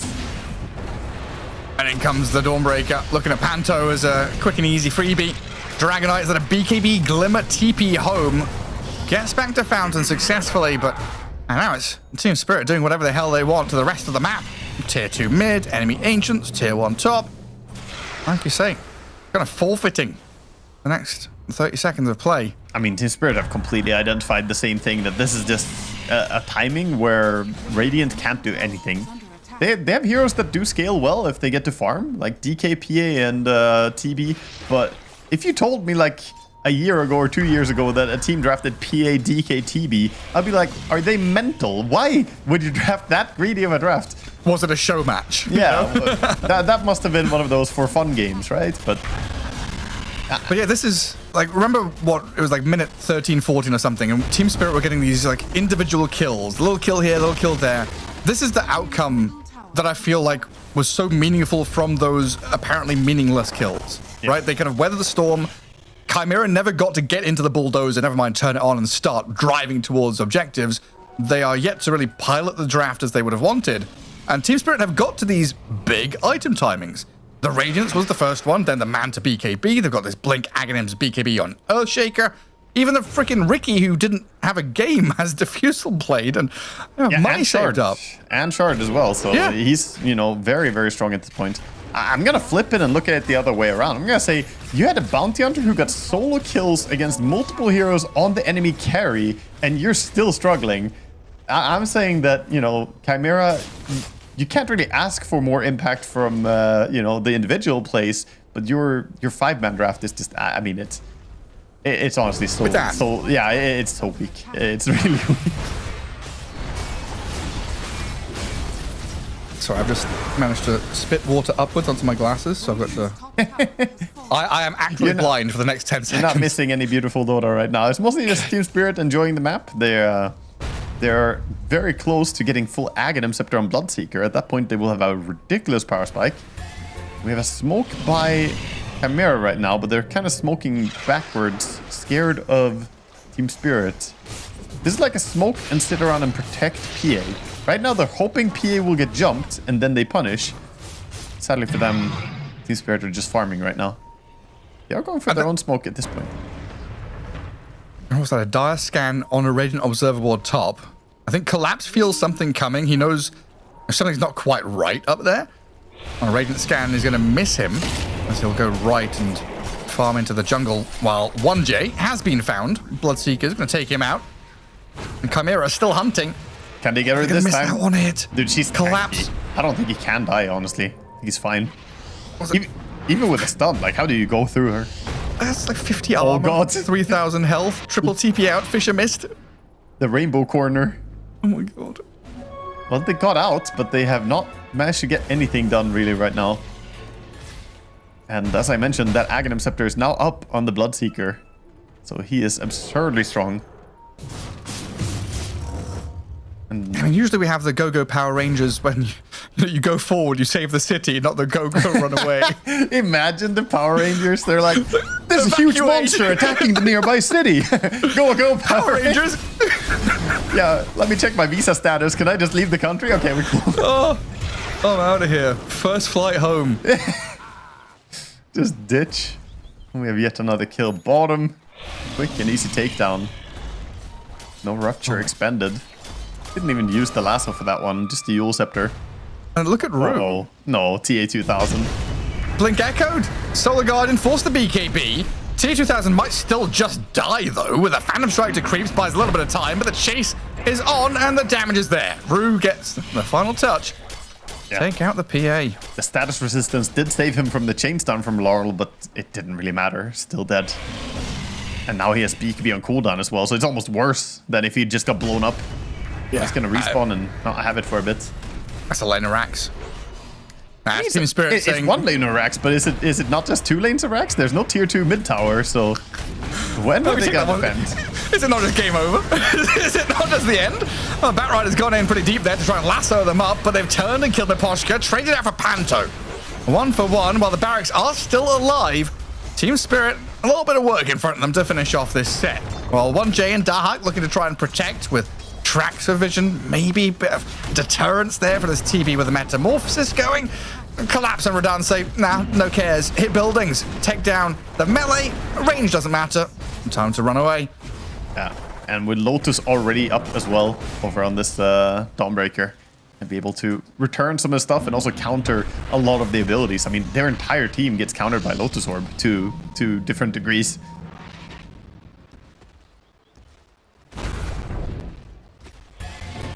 And look at the scouting. Ricky says, guys, don't we have a Dawn ulti here? We sure do. Silenced, stunned, no chance of a sunder. Dark dead with buyback available, but you don't want to be using it. This is just a team activity difference, right? Like, how are you going to play Dota with the Radiant lineup? I don't even know which 3 heroes are going to go and kill something together. Maybe the DK and the Pugna? And the PA? They're trying.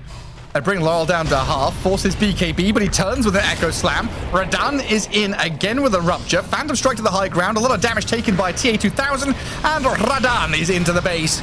A few more hits, a little love tap to the back of the head.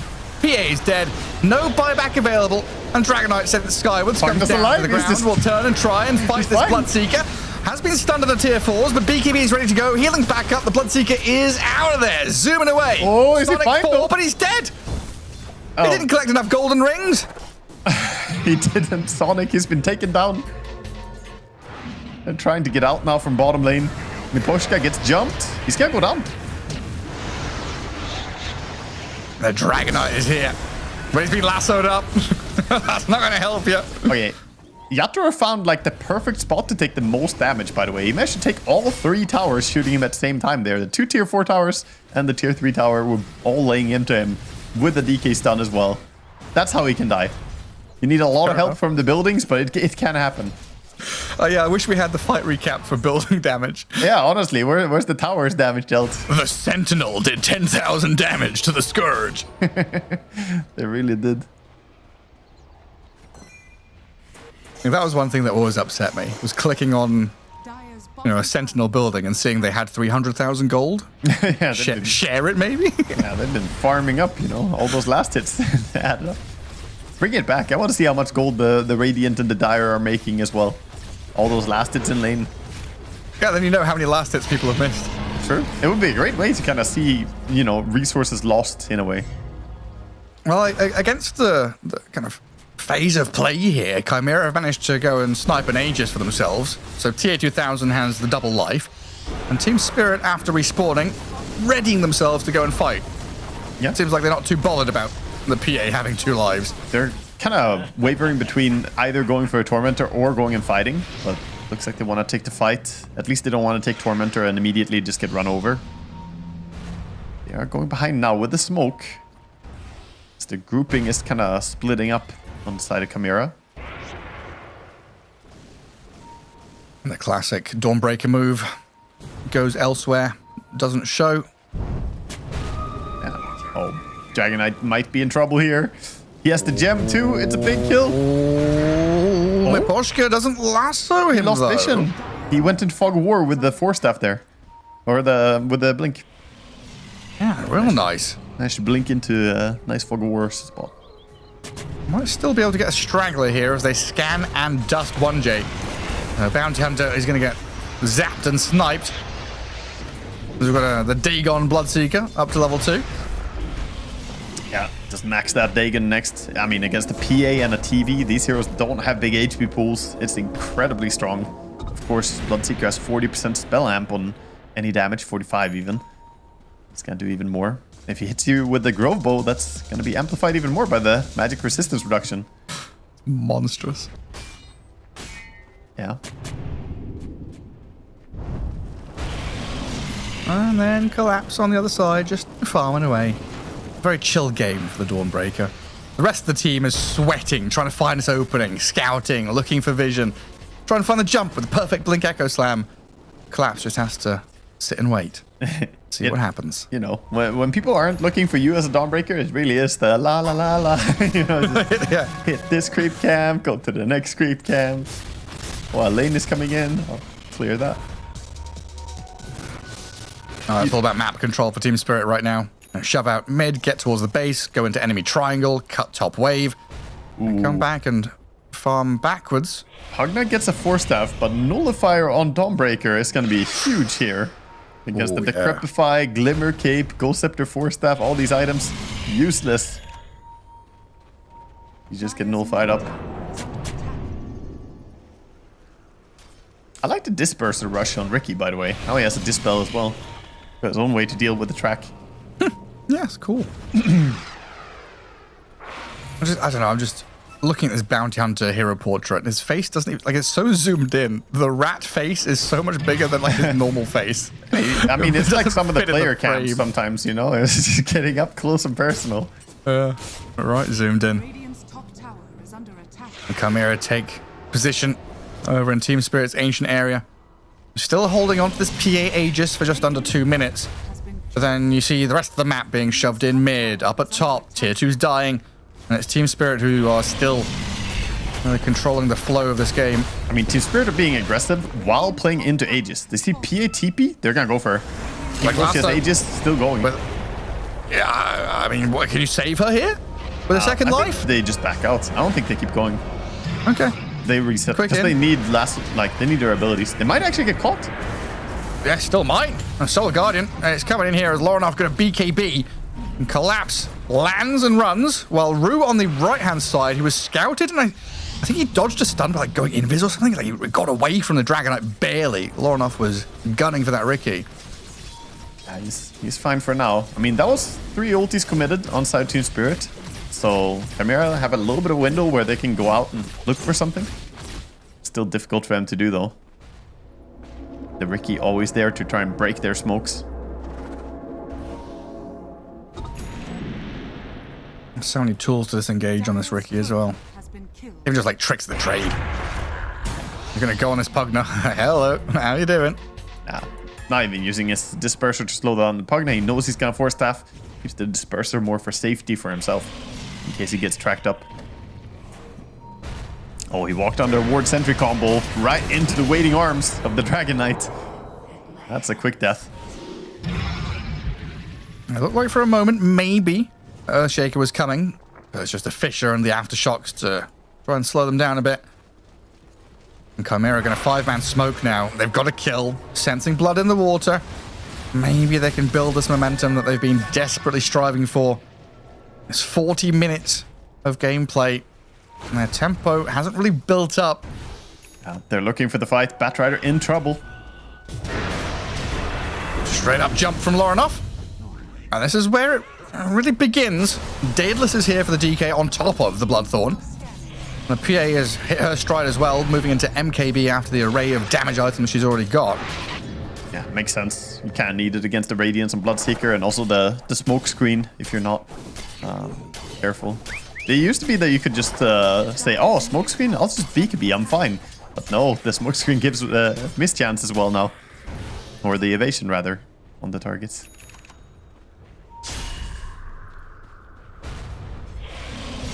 Pugna. A little bit far out. The Ogre Seal Totem, never not funny. A dead body flopping. It's something about how they just go completely rigid before they use it. It's like, power pose, I'm gonna Ogre Seal Totem. It's like you turn into one of those crash test dummies, you know? Yeah, but I would at least, you know, find it funny if they had a little ragdoll, you know, physics on them while they were flopping forward. Instead, they're just completely stoic. I'm trying to remember what is it. Did you watch Mythbusters as a kid? Of course. What was the name of their crash? Because they had a name. Oh yeah, like Bernie or Bert. Yeah, that poor guy. They had to keep rebuilding him. God, he had to live through a lot. They've got a lot of episodes on YouTube now, by the way, if you want to go check that. I've started watching Mythbusters again. Nice comfort show. Although some of it doesn't, I don't want to say it doesn't age well, but some of it has like been disproven or like unbusted or rebusted by like, real scientists, you know? They did the best they could, you know? They did. Oh, and so are Chimera as they wrap forward here. Gonna find the Riki and Shake. And the Earthshaker. Lyle has the BKB, but he's got the Solar Guardian as backup to help. And now Lorinov's the one to run, but Ruptured lassoed, dragged back in towards them while TA2000, BKB up, dodges away from the Echo Slam attempt, but now has to turn tail and retreat herself. And Team Spirit, the ones to get jumped on, they're the ones to turn around and fight back. Yeah, they thought they could burst the Shaker, but he is tanky as Rattle Cage and a Plate Mail. So actually a very tanky build from the Shaker, not the usual build. He adapted to the physical damage that Radiant has. 1J scouted. He's playing under dire vision. A reflection from the TB is going to be annoying. But Team Spirit, they've got plenty of ways to dispel, reset, fall back. Especially when the Radiance is on the Bloodseekers. All those reflections just give everyone mischance and damage over time. You have to toggle it. He didn't toggle it again. He dispelled it though. Samantha. And now Flame Break pushes Bounty into an awkward spot. Wow. And 1J's dead with no buyback. That was a nice coordination of spells, whether intended or not. They definitely messed them up. That just seems like everything's going Team Spirit's way. Getting pickoffs, moving into the barracks. This lead is building, and they're keeping... Just to say hi. Yeah, keeping Dahak all the way back in Fountain. And Roshan has just respawned as well. A very fast spawn on Roche. It's something for them to fall back on if they even need to, because currently they're on top of this PA, blowing her up through a Miposhka lasso initiation. Another Chimera hero dead for 90 seconds. Ooh. Yeah. I don't know how they can defend. I mean, DK is respawning soon. They're gonna try. DK says, don't give up, guys. We got this, but Mega Creeps are currently being taken, and I think it will happen no matter if you try or not to defend.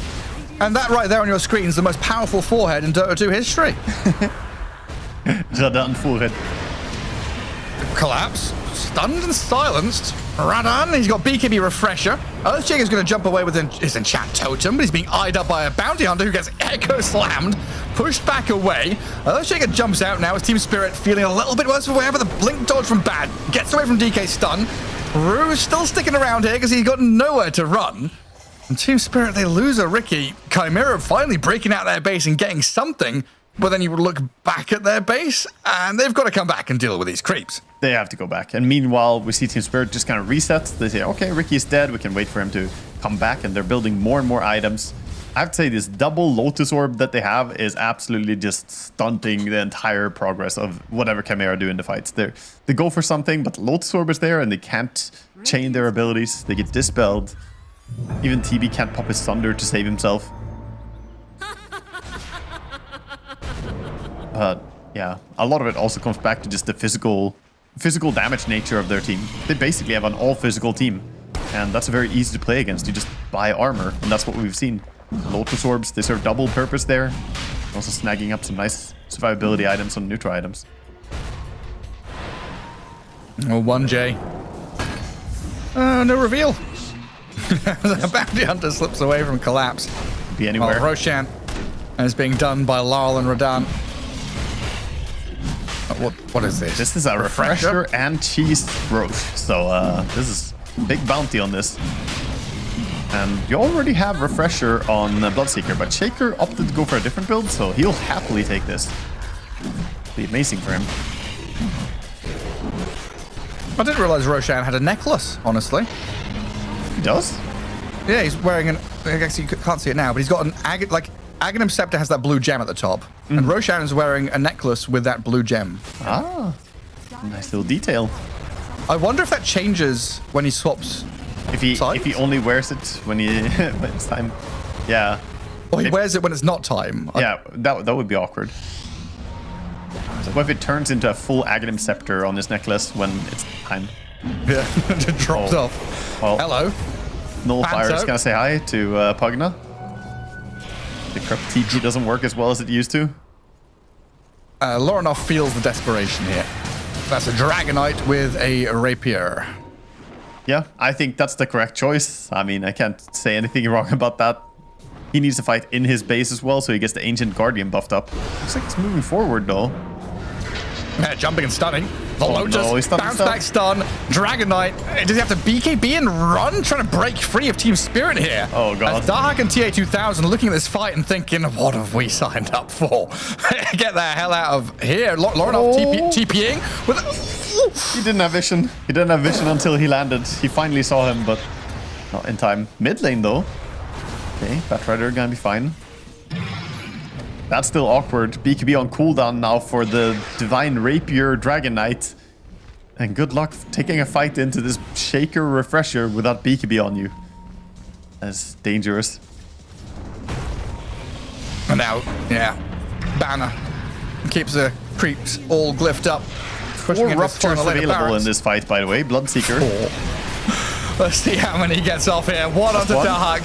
Lasso drag back, Terrorblade. Ooh, Sunders stays alive for a moment, but it looks like he's going to die regardless. As Larl chucks the Echo Slam.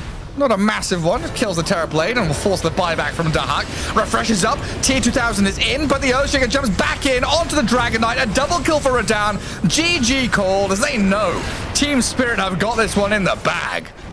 Yeah, Team Spirit, they're gonna wrap this one up, and you know, it was well fought by Chimera. They do hold on to the game until 47 minutes in, but ultimately, I don't think Team Spirit were worried at any point in this game. Damn, what a stretch. Oh, look at that. Look at that. That's how you stretch out your arms. Goodness, was he double jointed? Yeah, he's spaghetti man. What the hell? Incredible flexibility. Yeah. Cirque du Soleil for Miposhka once his Dota career is over. Is what the people that fit in a box? Body contortionist. It honestly looked like it. I mean, obviously we can't really see behind if he just turned his arms and wrapped them, but it looked like he just absolutely pulled them out of his sockets. I mean, Lol there. Not the cleanest or easiest Earthshaker game. It didn't seem like he got the big connections that you would dream of, but Team Spirit, a pretty smooth game overall. We just got to come back to the draft from Chimera being greedy, one-dimensional, not ticking enough boxes. There's a lot of problems to go back and look at, right? I mean, I gave shit to Mudang's first draft in the first series of the day, saying that draft wasn't really strong enough. Honestly, this draft, I'm sorry, Chimera, but I do not see it. This just looks like it can never function against what you're playing against. It's too greedy, way too greedy. And a little bit, I want to go back to those valuable snipes by Ricky, delaying the impact of the TB. Because we talked about how they want to push early, get those towers taken. But the shard, you're supposed to get it minute 15, but the courier died. Then he sends courier out again, and it died again. It's just delaying the impact of the TB, which wanted to be a pushing hero, turned into just doing nothing really this game. A pushover. Yeah. There we go. It really was one of those things where there is, maybe an out is the wrong, but there's one trajectory for this Radiant draft, and it is that pushing momentum. And if Team Spirit identifies that and counters it with like the little skirmishes they have where they get one kill and run away. They kill a Pugner, they run away. That's a lot of your tower push gone. Or Ricky, you're saying sniping these couriers delays TB's items for 2 minutes, 3 minutes, 4 minutes. All of that goes out the window, and you're no longer able to play the draft that you built in the way in which you built it to function. I mean, just go next, honestly. Go next, do a new draft. It didn't work. You don't want to think about this game anymore. It is what it is. You had one timing window, but this was just not it. Chimera put that one into the back of their heads. Think about game 2. Team Spirit with a very solid game 1 victory. But I think, we've talked this one to death, I believe. It's been a good, straightforward, solid win for Team Spirit. But there is a game 2 coming up, so we'll see you in a few minutes with game number 2.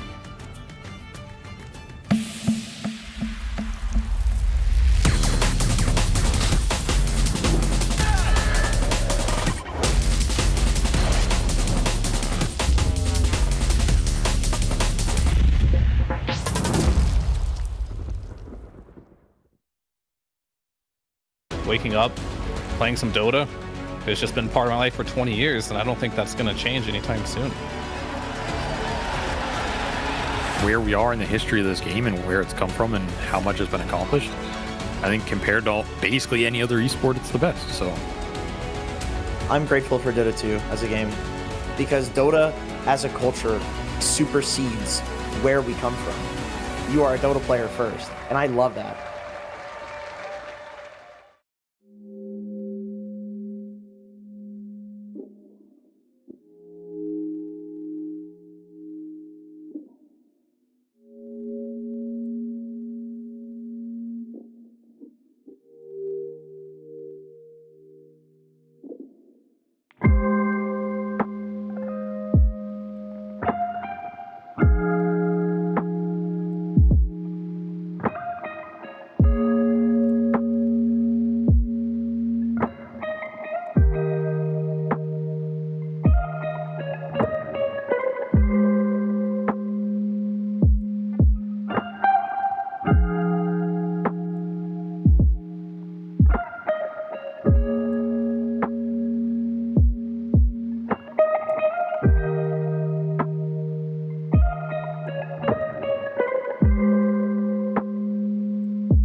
Welcome back to Game 2 here between Team Spirit and Chimera as we get into the thick of things for Dream League Season 25. Day 1 of Group Swagger, and so far looking pretty hot. Alchemist, though, in that last game, going to be ruining some stats with the way Where was ignored. he? Yeah, what happened? He ignored there in that game as we, of course, had Team Spirit opening with the Batrider instead, and then Chimera saying that they want an early PA. The game played out in an interesting way. I did call for the Bloodseeker when we see the PA. That's just a classic counter. Team Spirit did use that and worked out great for them. But we were harping a little bit on how Chimera, they had a pretty damn greedy draft. Hopefully they can come in with something a little bit more action heavy, bring more spells to the table. That's what we saw in the last game. This Team Spirit had way too many big abilities. They had all the team fight abilities, Rupture, the Lasso, the Dawnbreaker ult, the Shaker coming in. It was impossible for Chimera to fight. There's tons of stuns, you know, once you get spotted, scouted, you're just dunked on. Now we had this battle of the Ricky and the Bounty Hunter trying to get this scouting intel information game going. But yeah, the Steamroller never really got off the starting mark there for Chimera. A rough one, a rough draft to play, but, you know, game 2, hopefully a different story for them. And I guess just touching on that Alchemist point, if you're, you know, coming back to Dota 2 or not sure about the stats and stuff like that, Alchemist in the past few tournaments has literally been 100% contest rate, which means in every single game, he is either banned, which is like 99% of the time, or picked 1% of the time. So seeing him ignored is, I don't know, jarring, honestly. It is like seeing a unicorn. The fact that they didn't actually go for it at all is pretty crazy. But yeah, he was not the priority for them here in this game. Surprisingly so. I think opening with PA is probably not as easy as opening with Alchemist. Like, there are some counters to Alchemist too, but he's just strong enough that you can fight through it. Whereas PA, a good PA game is amazing, but if you get countered, it's hard to play. So yeah, I'm surprised to see how that played out. That does ruin some of the, you know, the stats. We want to bring these papers over to Valve and go like, here, look, nerf Alchemist. Broken. 100% broken. Now he's only 99.9% broken. But, you know, still pretty broken. Yeah, definitely. I mean, even here is like, you know, Bristleback, who was pretty high up there in the same, you know, echelon as the Alchemist. Bristleback and Bounty Hunter were both 90% contest rate. He was offered a ban in that previous game, but we've got a game 2 draft about ready for you, so we'll hop into that momentarily and see if the Alchemist and the Bristleback and the Bounty will return. Already 2 of those questions answered. Yeah, Alchemist is immediately banned out first phase here as, of course, it is first pick for Chimera, and Team Spirit, they're not giving the chance to take the Alchemist even. Just gonna get rid of that. The forehead cam has been moved. Now it's the blanket cam. He looks so cozy. Yeah. He does. Got a cozy little blanket on while playing. Good stuff. Now if he's chilly, he should get one of those ESL Warmly hand warmers. Yeah, the Warmlies. You could just make a blanket out of Warmlies.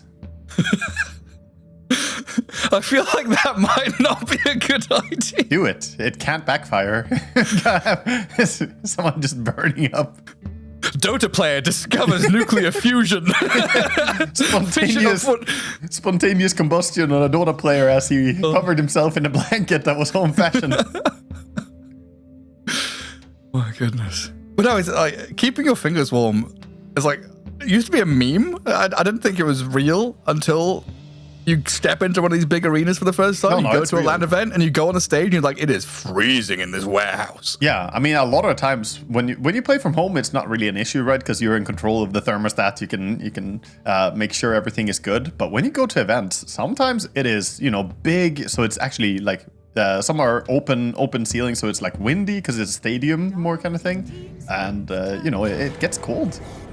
And even, like you said, in big warehouses, they don't spend money to heat up the entire warehouse. Oh, they do not. Oh, there we go. First pick of Baden. Chimera coming out with a hero that we've seen rising recently. Was it BetBoom doing this Abaddon IO? And now a lot of teams are copying, grabbing it, shifting it. Even earlier today, we had the offlane Pakaz Abaddon. Yeah, and it's a good opening because you don't know as well. It can be that core, but which core is it? Is it offlane? Is it carry? And then also it could be support. So it has very strong flex, I want to say, between at least 60% of the roles. You can play it pos 5, pos 1, pos 3. I think pos 4 Abaddon is pretty rare, but I guess doable. So it's very hard to draft into. Yeah. And reacting with tiny into the Abaddon. You know, we saw this match earlier today. It's actually a little bit hard for a Tiny since you can't get that insta-kill. But still a very strong hero, and obviously a hero that Laurel excels at a lot. Yeah, I mean, first phase banned in the previous game over a lot of these other high-priority heroes. He's exceptional on the Tiny. And I don't know, even looking at the player cams, it felt like the Tiny pick was, preceded by and ended with are you sure, Laurel? And then a nod and a chin up. Yeah, it's fine. Yeah, I mean, there's the other way of looking at it is that Tiny can quite often randomly just pop the Abaddon ulti by a simple toss from far away. Or, blink in, trigger it, and then just walk away again and reset. Abaddon ulti is still longer cooldown than Tiny's abilities. So I guess it's, you can look at it from two different ways. And then following on, PA gone, Phoenix out of here. Who are these other high priority guys? I mean, do we want to ban the bounty and the Ricky? Are these two heroes starting to become a bit too annoying? I think Ricky, yes. I think bounty, no. I'm not sure that it's a ban material necessarily, unless you have a team that really spams it.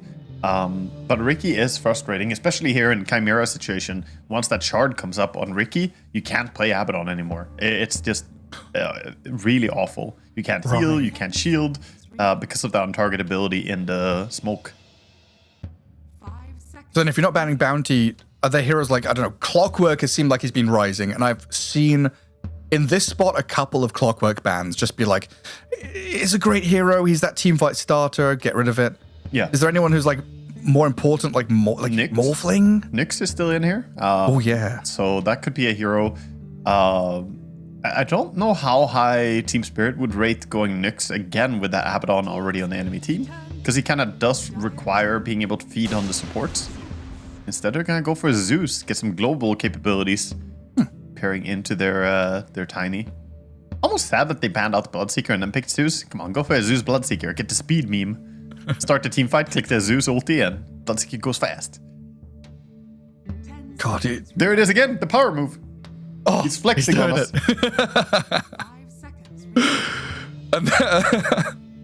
Quite literally. No, he's way more flexible than I am, dude. That is a difficult move. No, I can't do that. He's inverted his shoulders. That's why. Yeah, I mean, he's on a different level. I can get close to it, but not like that. You've given me some flashbacks, though. I'm thinking about the old school Zeus ET Bloodseeker combo when Blood Rage didn't have a max range yet. Oh, yeah. Yeah, for full damage. You pump the up big Zeus ulti. The Zeus. Yeah, the ET Spirit on someone. Yeah. Spirit Breaker comes in. Okay. Hero that also has been rising a little bit, but, not much. It hasn't really taken over or anything, but it's been there. I like the idea of having a Spirit Breaker when you play against Zeus, just try and get on him later on, because it's one of those backliners that if you ignore Zeus, he's just going to continuously dish out way too much damage.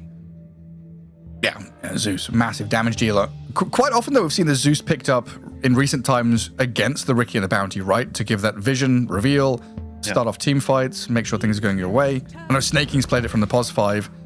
We'll see where it goes. I'm assuming it's a support hit from Miposhka, right? Yeah. Support Zeus is incredibly strong right now. It's Livewire does a lot of damage in lane. It's usually POS 5 is the strongest, I would say, but POS 4 is really good too. And Aghanim's Rush is the central part. Oh wow. I mean, sad cam. It might just be self-reflection time, do some inward thinking. Just, powering up. In dormant recharge mode. Like a mech from RimWorld. Oh, look who it is. I mean, that's beautiful. I like Clockwork and Zeus together. This draft from Team Spirit, this looks it looks patchy. And I don't mean as it's not holding together. I'm saying it looks like this patch. That looks strong. It's a whole quilt of patches. It is. Of Worm Beast. It really is like they've got a checklist of catch, damage, catch, push. Yeah. Yeah, no, they also have, gonna have a nice mix of damage. Beastmaster brings a bit of mix himself. Zeus, tons of magical, and then Tiny can deliver quite a bit of both as well. So it's hard to protect yourself from. And they're also all really good laners. Yep, yeah, they're strong early. And it's difficult to play Spirit Breaker against the Clockwork. You know, you keep getting battery assaulted. You can't get your ulti out. Be quite annoying. I get pinballed around. But I do pick up the Ember Spirit now, looking at, you know, no hexes, no immediate control. Another way to play with a Spirit Breaker, right? You've got that gap close from both these heroes with the vision, the chase ability, so the potential is there for them to dogpile on someone. Yeah, definitely. Yeah, Chimera's draft looks a lot nicer than the previous game, which honestly wouldn't take much for me to say that, but I do enjoy what they have going right now. I just think Team Spirit, they have a very, very strong starting 4 heroes. And with Yaturo's hero pool being so big, he has so many things he could slot in here. And even though, look at the bans. Look at all those bans. And it feels like they're trying to get rid of Yaturo, but you can't, man. You can't get rid of him. He's here. Unget-riddable. I was looking at Chimera, thinking about checkboxes and lists. The player names they've got. Maybe that's a checkbox in a list. You know, check off Sustain in the draft. Yeah, Pugna's there. Goblin. Who's the Goblin? Goblin. Is Pugna also the Goblin? Pugna is a Goblin. And then who's the one and only? The one and only Ember Spirit. Oh yeah, mid laners, of course. And, yeah. And then, I don't know about the 4th name. I don't know what that means. But 3rd name is 321. And Abaddon, yeah, just count down his ultimate when it's expiring. 3, 2, 1, go kill him. Yeah. It's the noble monkey cow, perhaps. That is, yes. It's the Spirit Breaker. Bye-bye Enigma, bye-bye Lycan. Yeah. So what they're... Summoners. Yeah. I wonder what they want to play. I was looking at this and thinking that Yatoro might go for his Drow Ranger again. It looks like a pretty nice fit. Get the silence against some of those heroes as well. Like, Abaddon is annoying with his Dispel, but if you silence him, he can't really protect the others as well. And it feels like she doesn't worry. Like, Drow Ranger was always the hero that's like, oh, you just pick Gap Close. You just pick a Spectre or something. It doesn't feel like she's that bothered about it with, like, Hurricane Pike and having the Glacier and stuff like that. No. I mean, if Spirit Breaker without a Shadow Blade charges you, you just silence him on the way to you. You never get worried about that. And Ember has to be very, very clean about playing aggressively to Drow. And again, good against Pugna, but maybe there's something even better. We'll see. They have the last pick, so they're still going to find more information from Chimera.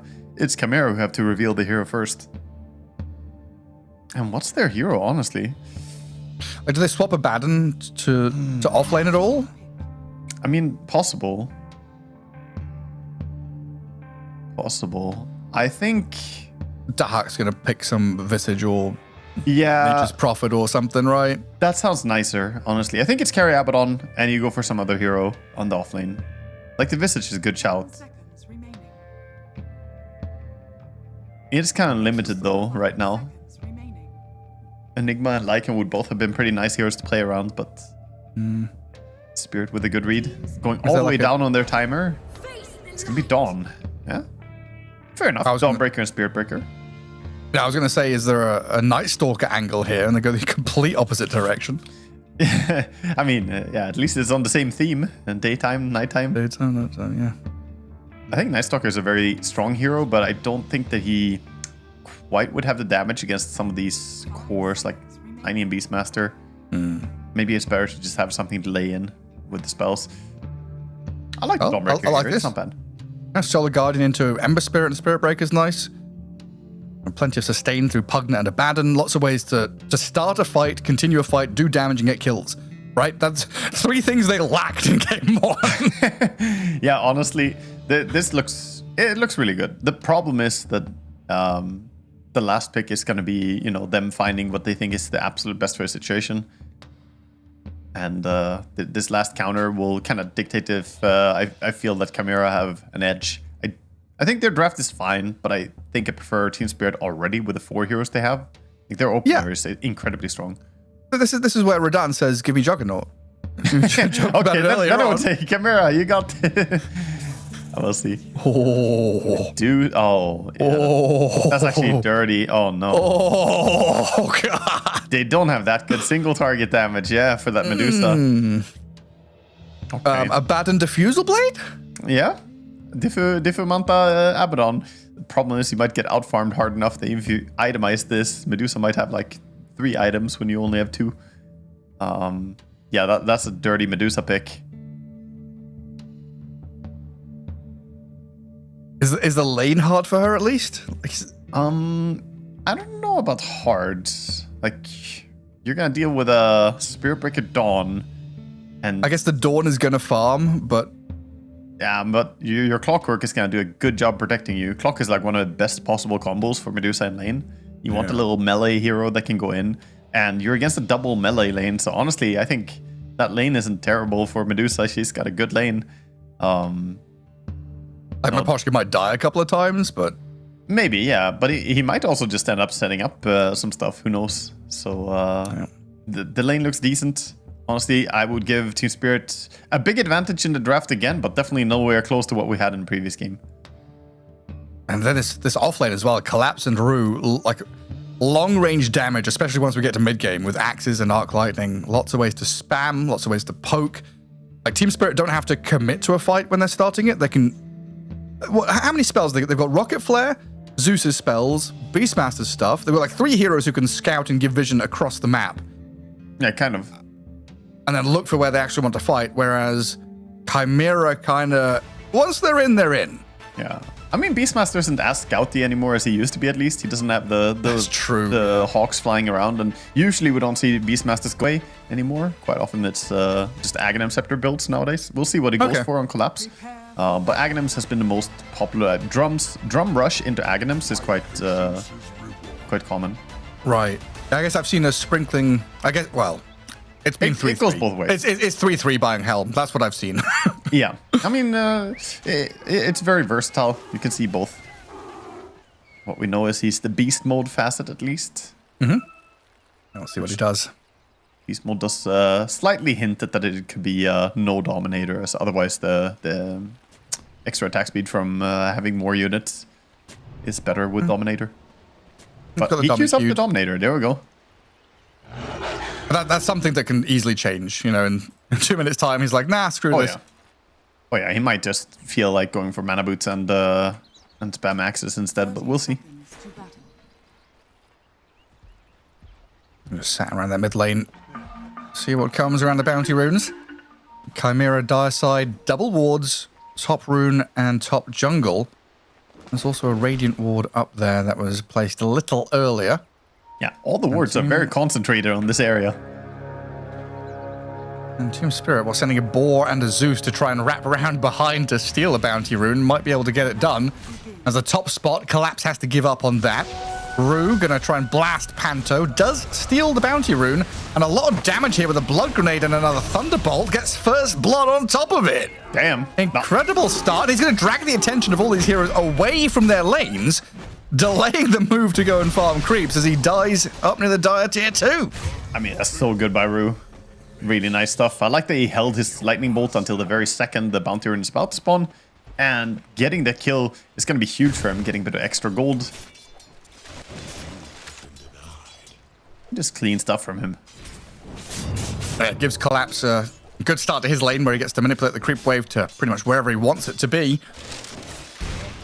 You could say it's a kill that should not really have happened. Panto got pretty greedy there, sticking around for a deny on the ward. Which also was a nice coincidence, you know, the ward was under where lightning bolt came in. But Abaddon and Pugna still a pretty strong lane. You know, Rue and Collapse can have their work cut out for them. Trying to push back as his Pugna damage constantly coming in. Yeah, definitely. But Zeus doing what he can. Got a nice angle here to keep auto-attacking in. Focusing the Pugna first, but also in position to keep hitting on the Abaddon. As level 2 comes in, though, he's gonna respect it, just back out. Livewire static field. And these other lanes, though. Ember Spirit, Tiny, 8-1, 5-1. Lornoff, a couple of CS ahead. But early days and pre-bottle. Yeah, I mean, the first few creep waves going well for Ember, at least. Can sometimes be hard. You might find yourself getting denied multiple times by the tiny tree grab, but did a good job last hitting. Level 2 power spike on bottom. They're trying to do something, but the cogs come in. They are really annoying as well. 1J getting bumped around a bit by the cogs there. And Aposhka protecting that lane with his clockwork. Just puts his body in the line. They have so many creeps. Tons of cookie pushing in bottom, so he just has to be careful not to get overrun a bit. Gonna be fine. The Gorgon's Grasp. Yeah, double melee lane here for Dawn and the Spirit Breaker. Do they consider... Like, they just want to lane straight up, head on? They don't do any lane dragging or anything like that? They did do some lane dragging. It's just very hard right now because Spirit Breaker would have to run past Clockwork, and Clock is positioning himself to stop him. So if he tries to go for a lane pull, then Clockwork will just battery assault him and put up the power cogs. Can't do much. So ideally, they do want to drag the lane, but it's just not really an option for them. Lotus is also going to be secured by the Clockwork. Meanwhile, top lane, a lot of brawling. Yeah, Pugna gets his hands on the one up there. And Rue just going to get a little love tap from the Abaddon. Sent back. TA2000 beelines it for the boar. Wishes that he was a Sven. Yeah. You can throw a stun at that boar. I hear it's good. I mean, nowadays, yeah, it is. But back then, it was a faux pas to cast spells on summons, wasn't it? Want to waste a spell? Poor Sokshka. He was ahead of his time. Yeah. Truly was. Teleported to the future. Is Ember meant to be doing this well against Tiny? I don't want to say that... Ember is getting insane last hits. I don't think the Lorinov should be doing this well. Laurel is definitely a bit behind in last hits where he should be as well. So it's not just that Ember is getting a lot, it's that Tiny is actually missing CS. Yeah. Again, just see a deny there. A lot of attention towards the runes. It means Tiny is not going to get a refill, and Ember does. Yeah, Rue forced to pick it up, and Tiny forced to Avalanche. Oh, he doesn't want to do Zeus that. alive, and now he's used Avalanche. The aggression turns onto him. Well, down at bottom, they are making a go on the Dawnbreaker, though, and then Poshka and Radan forcing the Dark Dawn to back up and salve. It's not a good feeling for a Tiny to have to use his mana to save a support when he already is struggling in lane. Nope. Top lane, at least the Abaddon is doing what Abaddons do. Just sitting there and farming. Just flourishing in his lane, not worried about a damn thing. Yeah, even with the Zeus. Rue is always going to have that heavenly jump to get away. Just holding it for now, knowing TA2000 isn't offering that much threat. Well, down the bottom lane, looks like a pull into the small camp has gone a bit wonky here, but Miposhka, he's got the job done, allowing Radan to farm under tower, while the Dawnbreaker and Spirit Breaker both kind of, twiddling their thumbs, trying to figure out what to do. Oh, top. Yank, Tiny. In comes Laurel. Great blow up on TA2000 while Panto tries to trade onto Rue, but a turnaround, lightning bolt. Potentially here, Rue's just holding it, not wanting to steal it, charge. allowing Collapse to take it, and now the Thunderbolt to cancel the charge. Oh, he almost died to Nether Ward when he used the lightning bolt there as well. The Zeus keeps his friend alive. I was like, why is Rue not casting lightning bolt? He could just kill the Pugna. That's why. Yeah. Thinking steps ahead, cancel the charge. Indeed. I mean, the Nether Ward has to be respected. It hurts. And down at the bottom, Dark once again on the run. And this game has quickly devolved into Chimera kind of scrambling and struggling to find foothold in these lanes. While Team Spirit, they move, they bully, and they force people back. The only one feeling really super comfortable has been Lorinov so far. Yeah, and we see, we have a recap. We see them chasing the Pugna. Look at the HP on that Zeus, dropping pretty low. He's thinking like, oh, I could nuke, but that Pugna ward over there, he would die immediately if he used it right now. So multiple reasons. Pugna ward. Nice timing though, waiting long enough for the charge to come in as well. Clever. 6-minute rune was bottled up by the Ember, so he got the illusion rune as well.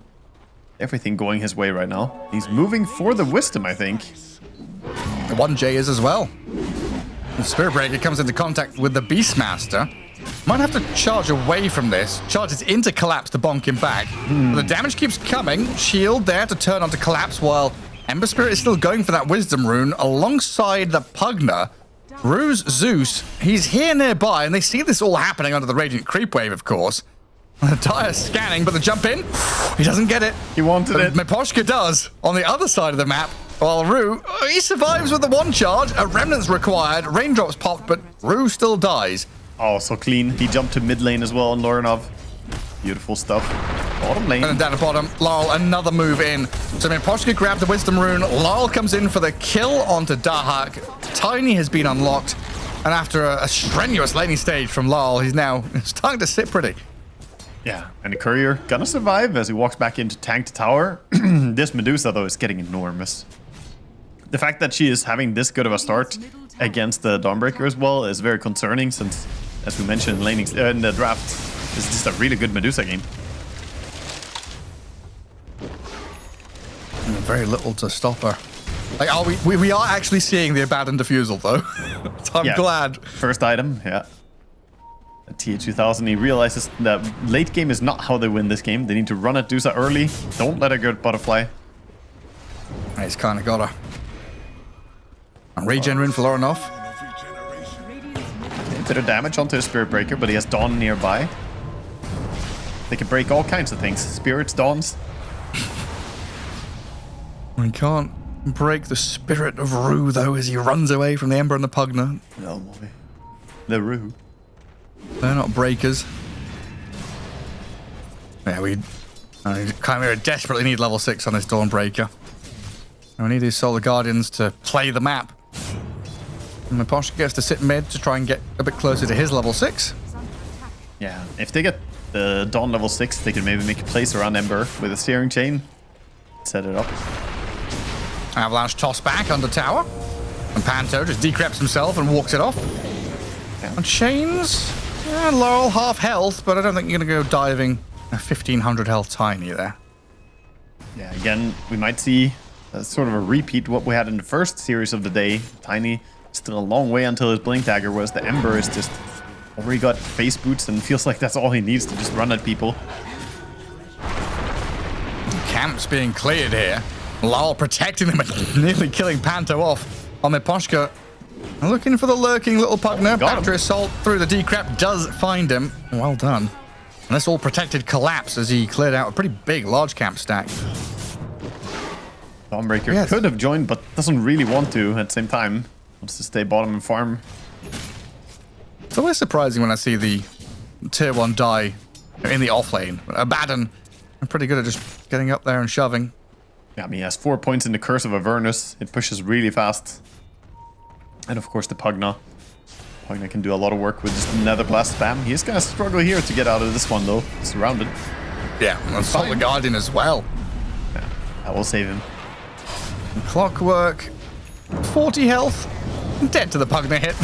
Ember Spirit, a wasted Remnant. Oh, well, no, it wasn't. See, Remnanted down to the bottom rune. The efficiency from Lorinov. Yeah, there we go. Gets the shield rune. Great rune to allow even more aggressive play. So the diffusal is done already on the Abaddon. 10 minutes diffu is very, very fast. Now he just wants to get this diffusal and start running at the Medusa and start activating. And this is like the difference maker between game 2 and game 1, right? This is where you've got to really put your foot down as Chimera and keep that pressure going. Yes. Oh, the toss in on the Clockwork. Yeah. A Cogs trap the Pugna inside. Spiritbreaker can't really make a move. Charge on cooldown. So a kill on Panto's Pugna. Miposhka low but not down and out as the Abaddon does come in here to fight to Radan. They kill him, but Miposhka's there. They got the slave on the Clockwork, but they're losing a fair amount in the trade, including the TA2000 Abaddon Ultimate. Medusa not having 1 point in ulti, skilled up everything else. Maybe with the ulti that could have turned out better for them, but of course, it's hard to tell a carry Medusa not to max out the split shot or max out the Mystic Snake. They really want those points.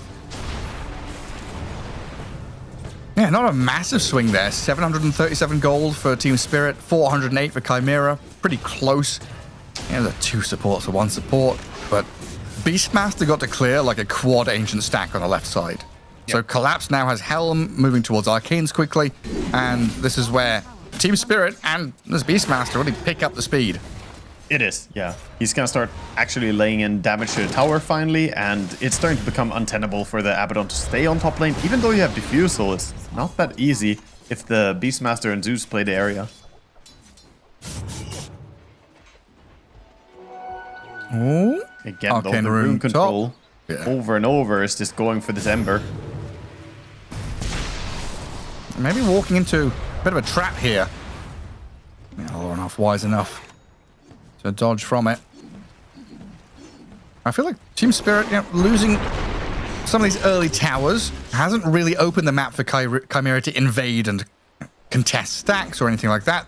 Spirit have done a very good job at just putting bodies in the way. In particular, Larl's Tiny, who's still on pretty decent course for a Blink Dagger. Yes, it is delayed, but after a bad lane and being the punching bag, basically, this game, he hasn't died, and he's getting there. Yeah, this game could definitely be a lot worse for him. He's 2-0-4, so he has been involved in a lot of kills and is doing quite decently. Last hits in the beginning of the game were really rough against this Ember. But he's looking fine now, looking okay. Bigger question is, how long is this tier 1 bottom gonna stay alive? So now we see the Abaddon coming in with a move, and doubt that Radon wants to take a fight into this diffusal. Radiant's bottom tower is under attack. Finally gonna show himself, and this tower is not long for the world. Quickly taken down. And Dahat gets to clear some of his ancient stacks as well in behind them. Oh, Beastmaster used Roar top. Spearbreaker tanked through it with the bulldoze, but he's still... Woo, he's gonna be fine. The shield. The shield. Kind of awkward to get saved by a carry.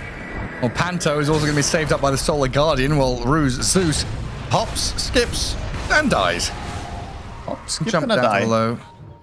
And jumped down to the low ground, but not able to get out. Wisdom runes in just 10 seconds. Clockwork already looking at a little bit of burglary. Doesn't look like he's quite... Oh, maybe he's in time, actually. Yeah, but he gets Searing Chained. That's unlucky. And then TP out. Off he goes. Pops back to tier 2 bottom. Doesn't even go back to Fountain. Yeah, he's got the Tranquils. He's going to be fine. Stick around, keep playing with his team. He also has level 6, though. He wants to play around Tiny. Yeah, Tiny's just picked up his blink, hasn't he? It is a big debut. Blink Avalanche toss. Combo and kill with that double damage. That's nice. Good start to have a DD rune with your first big jump. While playing with CTA 2000, just getting beat up by the Beastmaster. That's why I said, the moment you have Dominator as well, it's not easy to go and lane against this man.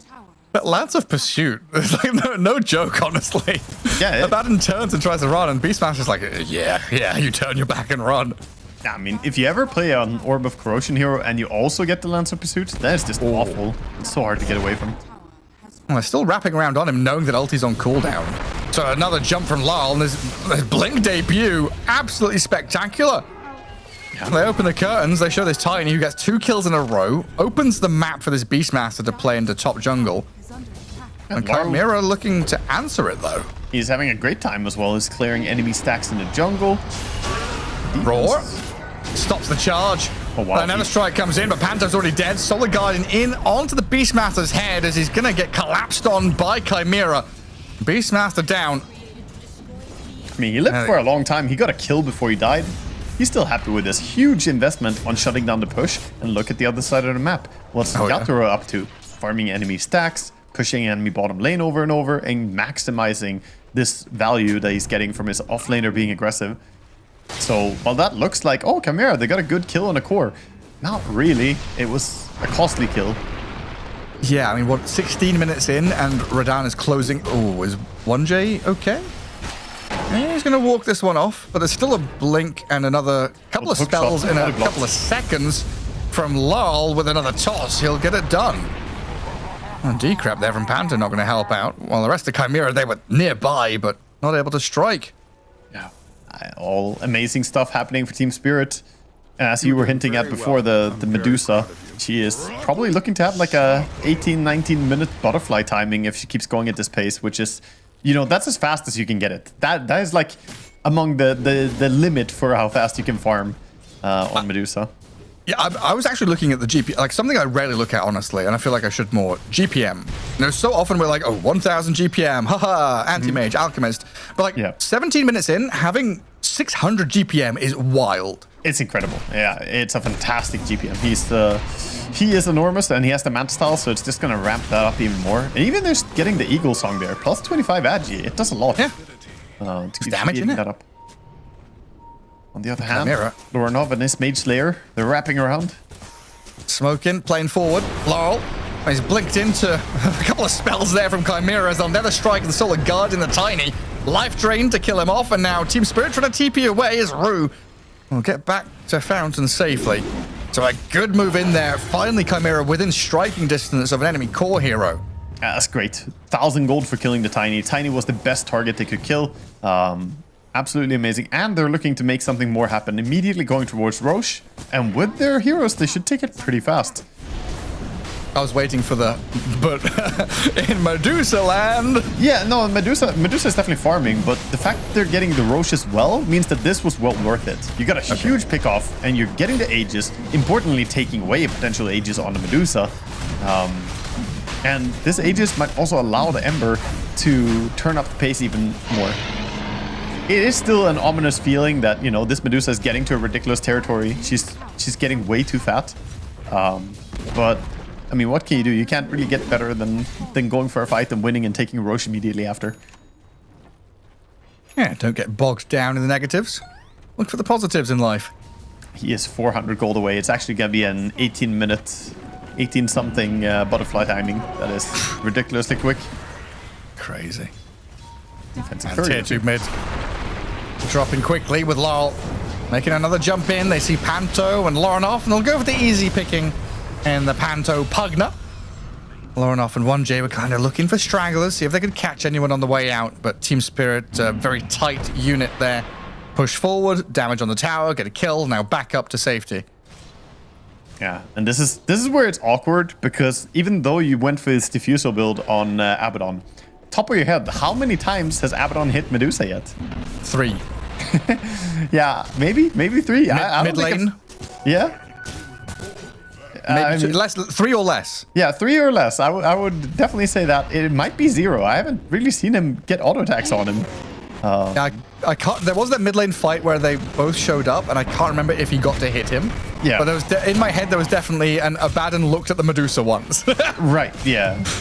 So that's just the feeling, you know, like, oh, yeah. You're getting outscaled and you're trying to counter Medusa, but if she just doesn't play into you, Dota is a big map nowadays, Gareth. Look at this huge field. It's hard to find the Medusa. Put squeeze on her.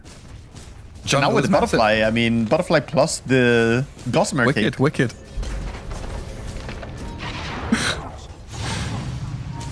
Maybe now? 1 hit? 2 hit? He hit him. No, twice. 2 hit? 3? No, 4? 3? I can't. There's too many evading hits.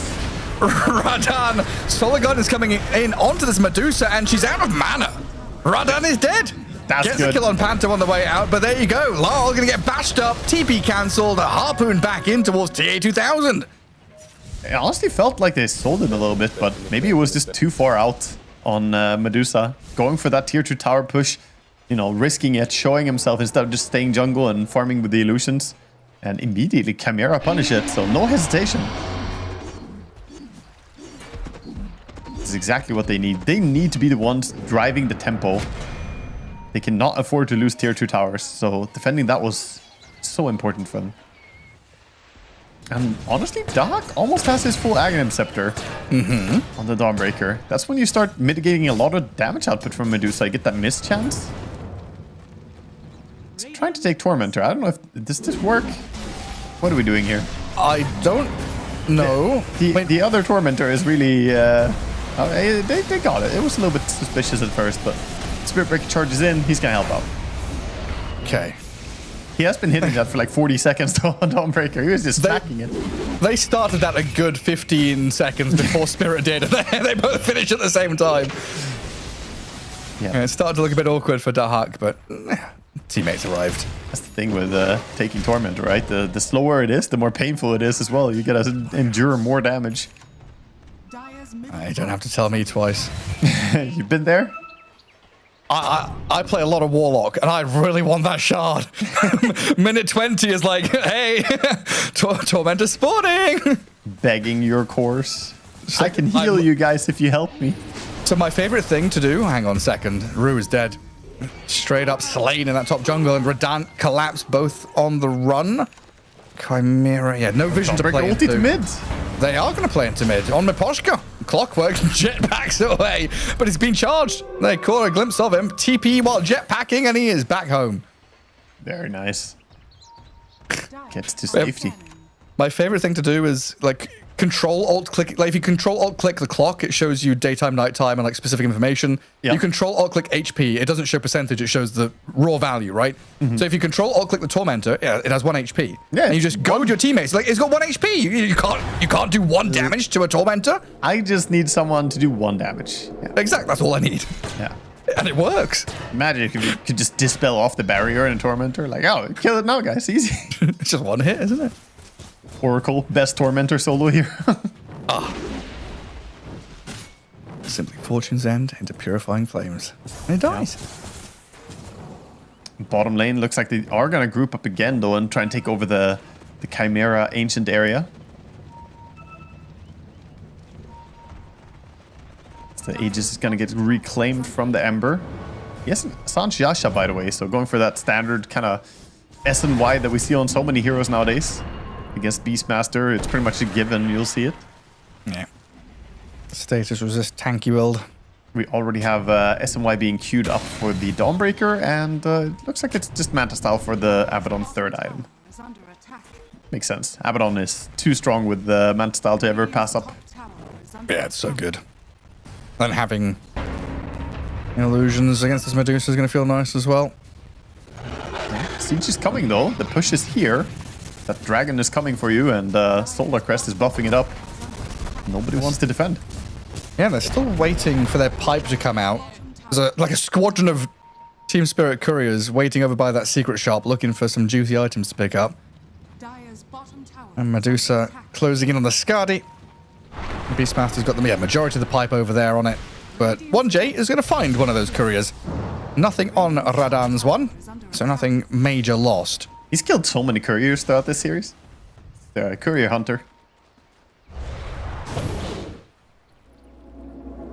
Both of them, right? Rue on that Ricky? Yeah. Had a bunch.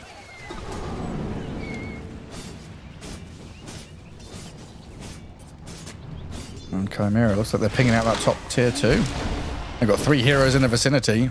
Could get a bit of chip damage here with the Pugna. Yeah.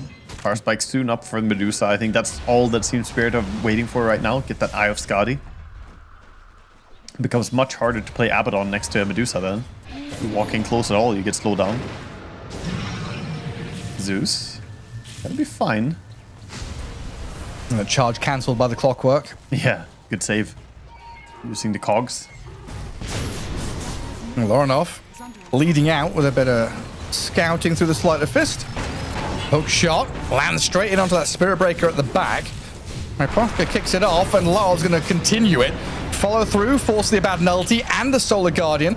Proska's clock might die for this, but Jetpack, a bit of distance, can't get out of there. Chimera turn and kill him. Thunder God's Wrath gives vision now for Team Spirit to chase forward as Radan, look at him, just launches himself into the middle of this fight. Lyle will jump in with another toss back on the Abaddon with no ulti available. He shields up, but there's no escaping. Lyle with this beautiful execution. And a chase onto Dahak. TPing out. Ooh, he makes his way out of there. The coordination as well. Like, they trigger out the ultimates first, waiting that, and then Collapse is ready with a roar right next to Medusa, just delivering fast food from Tiny. Lord is playing so good this game. He's just absolutely owning this match.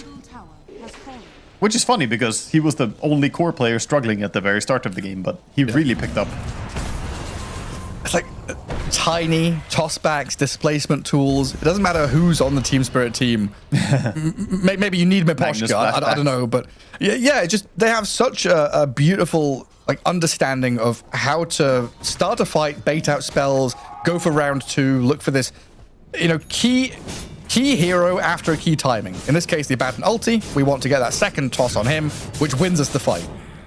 Yeah, I mean they communicate really well as well. You can tell that they're on the same page on how they take the fight. They toss back the Abaddon, but still the Medusa didn't stand there just hitting. Instead, Yator kited back immediately to reposition to a better place. Yeah, this game is getting a little bit tricky. The Dominator creep is gonna get killed by TA2000 at least. This hero is very good at killing that Dominator creep, especially with the Orb of Destruction as well. Yeah, with 20% extra slow, so you really cannot move if Abaddon locks onto you.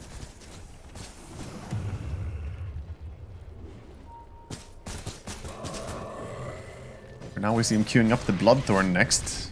The big damage item. Bottom. Down bottom. Breaker. Laurel sees Dark playing a little too far forward. Celestial Hammer used, but that's going to put him even close to the tier 2. Team Spirit also evacuating Radan's Medusa from top while hookshotting bottom onto a deeper target. Panto's being caught with his pants down. Glimmer Cape buys him a little bit of time, but the pinball machine of Miposhka's there. The pinball of death is online. Miposhka having some fun. The pickoffs, this is all too reminiscent of game number 1 where they just go for these moves. Collapse and Lorinov can just walk past each other, go cut the waves on opposite sides. Kill the creeps? Yep, kill the creeps. Nods at each other, walks by each other. Radiant are scanning. A rocket flare for Collapse to go get that wisdom rune as well. Some gains being made, 4k lead for Team Spirit, and that ever-present question, can we deal with the Medusa? As this game gets later and later, becomes even more difficult to answer. Yeah, there's some things that money just can't buy in the game, right? You can farm all you want, but in late game, you want to have a good chassis, a good hero to slot all that gold onto. And Medusa, it just looks very strong here. Again, 4 melee heroes and not the best Medusa killers. Are they just going high ground and forcing Glyph? I mean, they're over on Roche right now on Chimera, but they just started Roche. This is awkward. They're gonna That's a soul read. Yeah, that's an all-in snap call.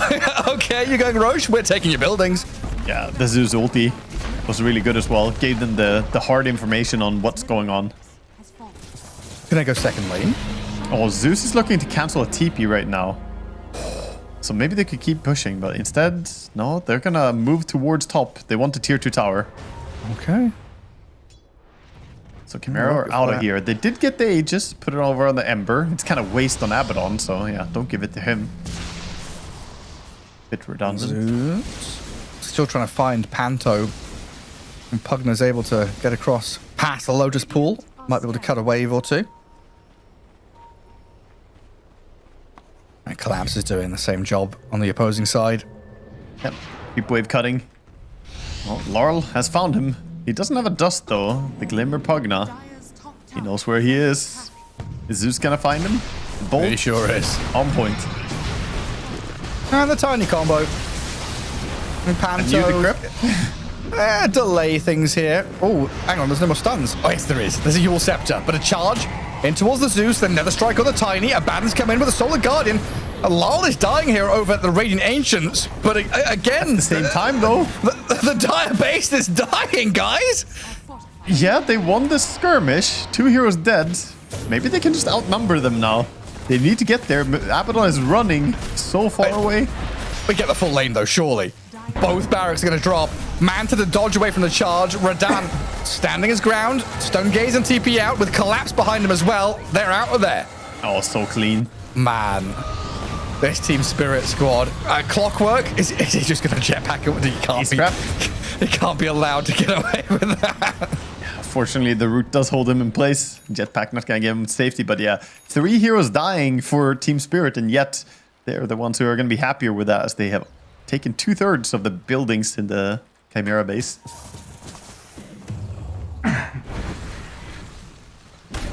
Chimera winning some good fights, but, you know, it just feels awkward when you're also losing your buildings at the same time. Does it come down to them just wanting to dodge Medusa? Like, we can't meet her head on, so we've got to go for these weird-looking plays? They have been weaker in straight-on 5v5 fights. Now I think they might be strong enough to take a 5v5, just because of the Aegis and, you know, some of the item progression from these kills. But it's still very tricky. And, of course, Team Spirit, they keep just pushing the side lanes now. Even the big creeps are going to help them do that. And Medusa is getting the power spikes, the Bloodthorn already online. Look at what Dahak with an Assault Cuirass. It's going to help out a little bit against some of these other heroes, but Medusa doesn't care that much about minus armor and negative buffs and stuff like that, does she?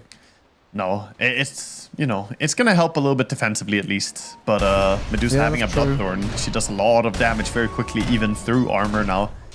You need to make sure you can dispel the Bloodthorn. And then Bloodthorn and Silver Edge is still an answer to Abaddon's. Oh, she's sliced up the Ember. Can they toss him back? Does he have a way out with like decrep save? Sleight of fist? Jump away? On off. He gets a bit of distance, but there's a hookshot still from Imposhka there. Another remnant required, but a roar towards the Abaddon now. Looking to try and force this ultimate out of him. Borrowed time still ready for TA2000 as the Solar Guardian is going to come in here, heal up a bunch. 1J dead as they turn on Laurel. Tiny tanky though. They can't finish him off. Hitting. They've got to keep chasing forward, and Medusa is just standing and hitting, delivering and clicking, killing off one, looking for the next. Abaddon is gone. The return of the Ember Spirit, watching his team in disarray, crumbling and falling to Team Spirit here. Not a single soul lost. And Lornoff might still be able to go deep and find the Tiny in the background of the fight, but they'll move in once more with another Tiny combo. Take down the Ember, his streak is gone, and Chimera out of answers now. You know, this game is so counterintuitive in a way.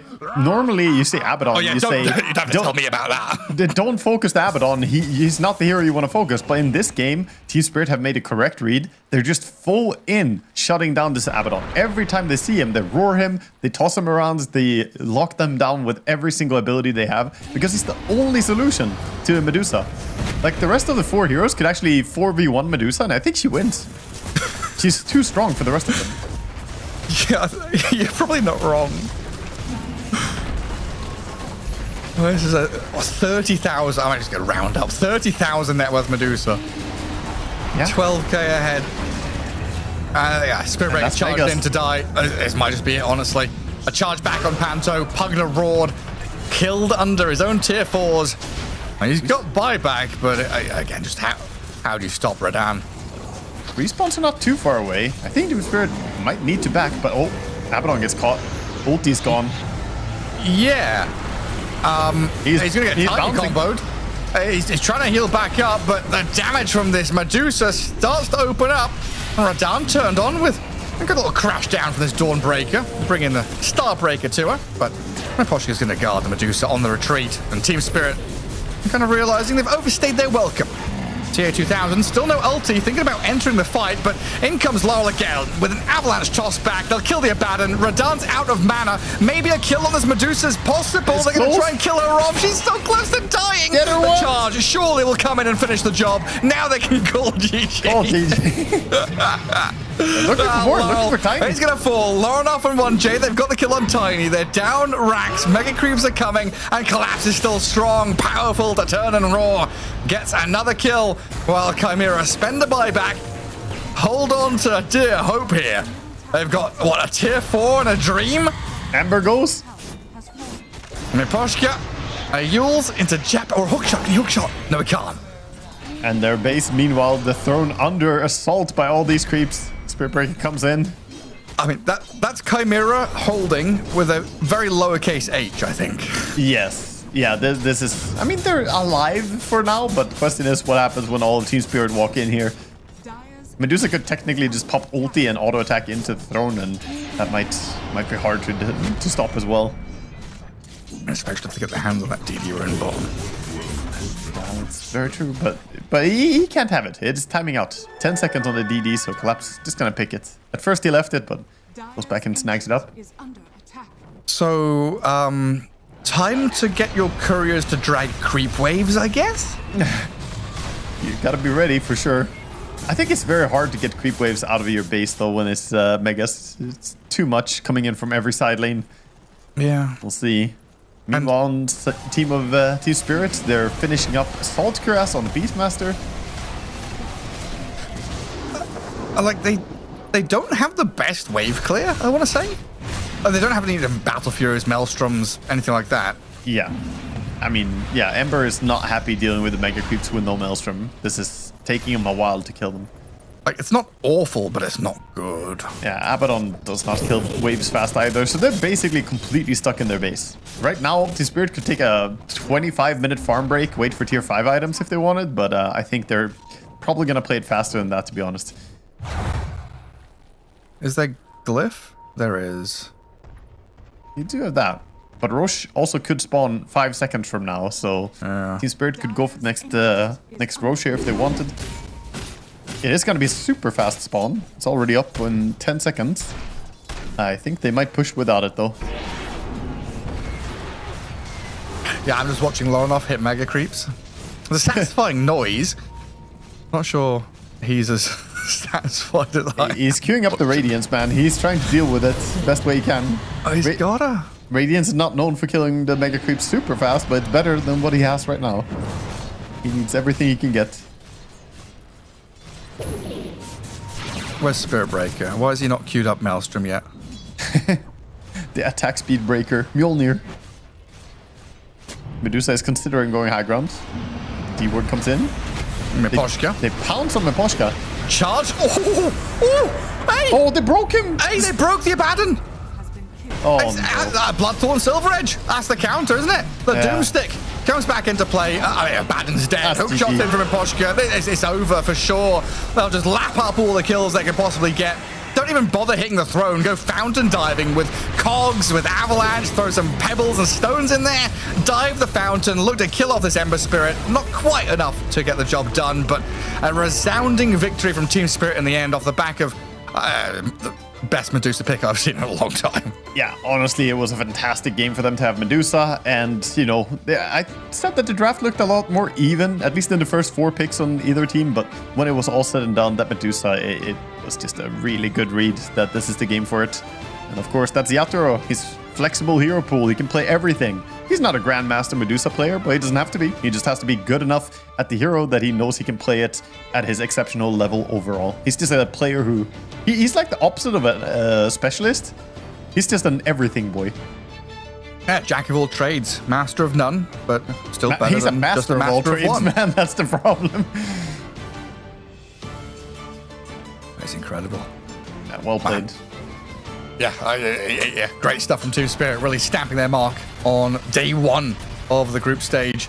We'll see back some of the highlights here as well. As Laurel, game 1, tiny banned, game 2, tiny first picked, and we just see why in every single one of the fights where Team Spirit dictated the pace of play. It was Miposhka and Laurel scouting, starting, tossing back, and just willfully throwing themselves into the middle of 5 enemy heroes to get the perfect initiation. That's so true. I mean, Tiny, even though you know what he's gonna do, it's hard to deal with. It's like, yeah, it's just a big hero. It takes a lot of resources to kill him. And these tossbacks were so critical in this game. And also gives Medusa a very nice fleshy front line to stand behind. She had all these tanky heroes. Clockwork was in there, Beastmaster and Tiny. Kind of creating a shield for the Zeus and the Medusa to just sit and be effective. Honestly, Radahn probably a bit upset that he died in that game, right? And there we see the Bloodthorn Silver Edge combo. I didn't even see that he finished the Silver Edge for that final fight, but of course, it's hard to be ready for that. As Abaddon, of course, if you get silenced and broken, you don't have a counterplay anymore. You're just dead. Unless you get Manta style, but yeah, I think he was in the air from a toss during it, so. I just sent skywards. There it is, yeah, Chimera. I mean, game 1, a bit of a wonky draft. We'll put that down to draft issues.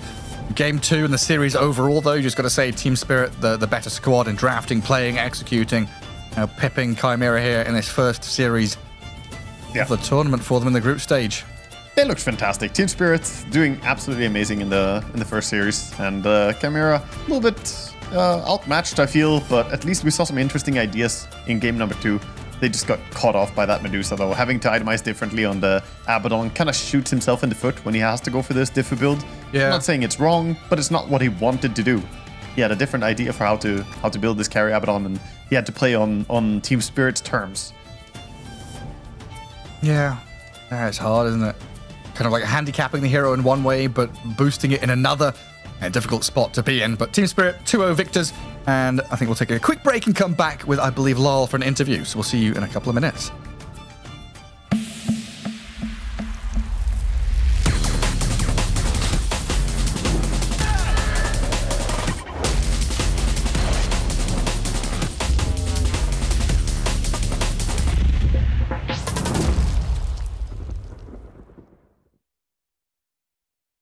Waking up, playing some Dota. It's just been part of my life for 20 years, and I don't think that's going to change anytime soon.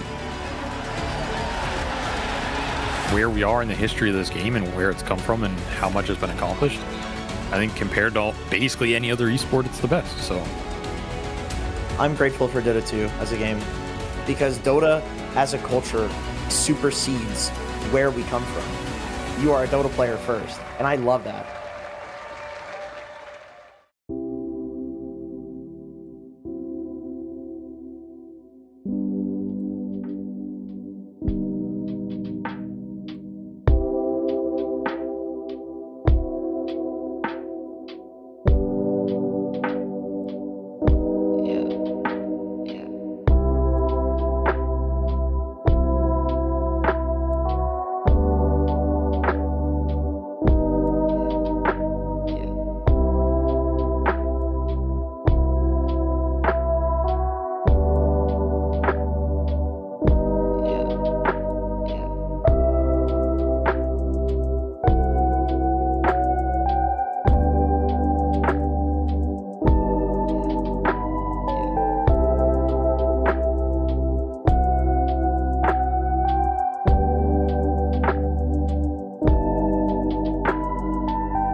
Welcome back. Here we are, rounding up the second series of the day as Team Spirit dispatched with Chimera Esports pretty handily there in a 2-0 victory.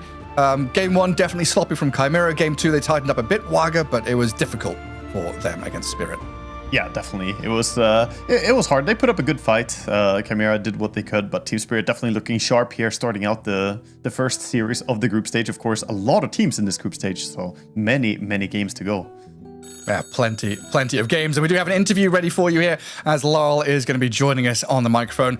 Laurel, congratulations. 2-0 victory there over Chimera. I've got to ask, Game 1, Tiny was banned, and we were kind of looking at that and thinking, is that just because of Laurel? Game 2, you get it. How good do you think you are on Tiny? Do you think it is a must ban against you guys? I mean, not sure about Tiny. It's like a good hero right now, because it's kind of lags. Because Yatoro or Radan also play on Tiny, so I think they should ban it. Yeah, for our team, it's like easy to play with Tiny. That's a good hero. So Yatoro has fully changed his name. Even you are calling him Radan now. Yeah, has he told you all? You've got to call me my new name. No, I call him by his name like in the real life. So I don't call him for the nickname. Okay. But he wanna switch nickname, but he cannot do it. So. We call him Radan. Okay. Give him what he wants. Yeah. It's like that sometimes. You already have your nickname. The fan base is like, nope, you're this now. You can't really make up your own mind. First of all, big congrats. Very good opening for you guys here in the group stage. There are a lot of teams to play against. Which team do you look forward to play against the most in your group? Is there any team that you enjoy playing against yourself? I don't feel like we enjoy to play, like we don't feel like this to play against some other team. We just wanna win every team we play. So I think doesn't matter for me and also for my teammates. Yeah. So I think doesn't matter. Yeah. Okay, then I wish that all of the games will be easy for you guys. If you play like you did in this series, it's probably gonna be a sweep. But who do you think, if I'll change the question a little bit, who do you think will be most difficult out of the people in your group to play against? Is there any team that you feel has the biggest chance against you? I mean, it's Paravision, of course. The next series, the biggest team have chance against us.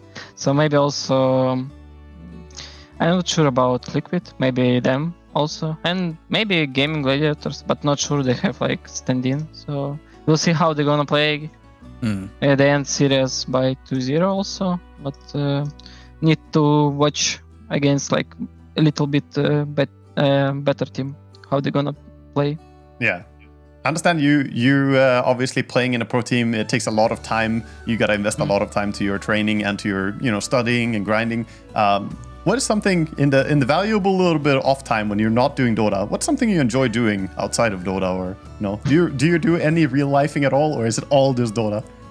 No, of course. Maybe just walk outside. Maybe go to some restaurant or just go maybe do some exercise like training, like a real training. But this maybe go outside with friends, some like basic stuff. I don't know, like real humor. Go chill, go vibe. Yeah. You kind of need that sometimes. Like to just human, rebase. yes, like human. When you play Dota, you're not human, just robot. Yeah, maybe.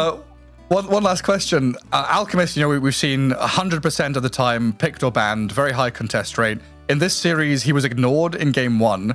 Chimera probably weren't going to pick him. But was it a choice from Spirit to kind of ignore him, or did that just happen in the draft? I think we tend to ignore it because we're not sure about Alchemist's first pick, so we don't even pick it because I don't know. It's like with Dragon Knight also. He's like he good hero, but when you understand how to play against this hero, you just maybe don't scare about these heroes. So maybe. If team play better, maybe it's good like hero, but maybe not for open like Dragon Knight. They not open Dragon Knight. Teams try to like take good like supports maybe or flexible cores. So maybe it's not that scary. But maybe we will see it later. Like maybe better team gonna play good with Alch. So maybe it's not good to not ban it. Cool. Well, thank you very so much for joining for us. your insights. Thank you for joining us here, Laurel, and good luck forward. Yeah, thank you. I really appreciate it. Good luck in your next games. Yeah. Hopefully see you next time. Bye.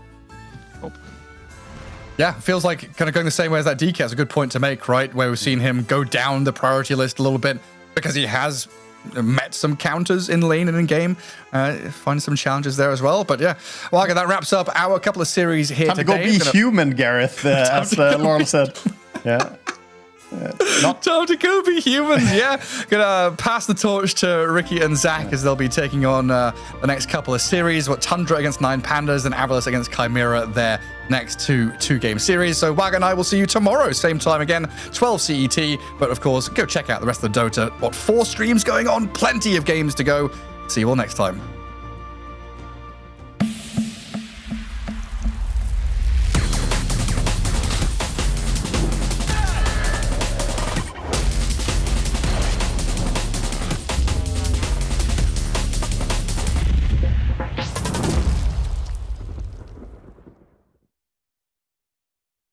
Waking up, playing some Dota, it's just been part of my life for 20 years, and I don't think that's going to change anytime soon.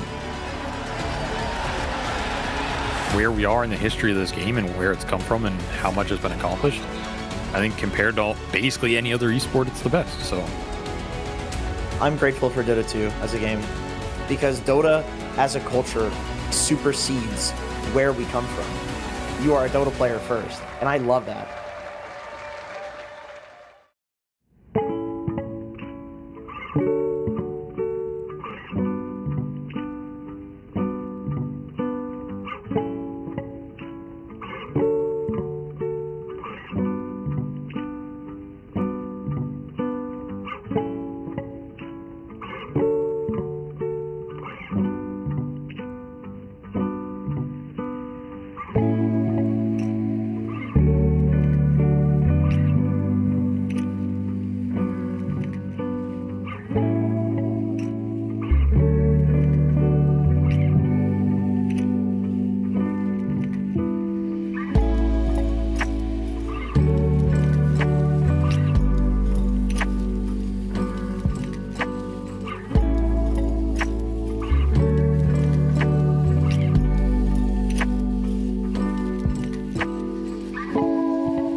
What is up, everybody? Welcome back here to Dream League Season 25. My name's Cryptic, here with Z Quixotics, also known as Zach. How you doing, man? We're hitting the glory days of Dream League here. 25 of these things. And we color coordinated unintentionally, dude. We're so ready for today. What the heck happened? Let's go. We're so in sync. We're ready. I know. This is our best cast coming up. Dude, right? I had no idea you were rocking red, let alone like the same color, like burgundy red. Dude, this feels good. This feels really good, you know? So I'm happy about that. Unintentional, but happy. I'm excited for today, man. We've got a lot of great Dota still to play. We've had a couple series already that have gone through. Yeah, how do you feeling about it? I'm ready for it, man. We've been on the same patch for a while, which I know is something to a lot of people, you know, ready for the new ones. But the pro meta is shifting still. It is kind of the cool thing about sticking to the same patch for a while, which is at the very start, you know, the pros, oh, this is the broken hero, got to play the broken hero.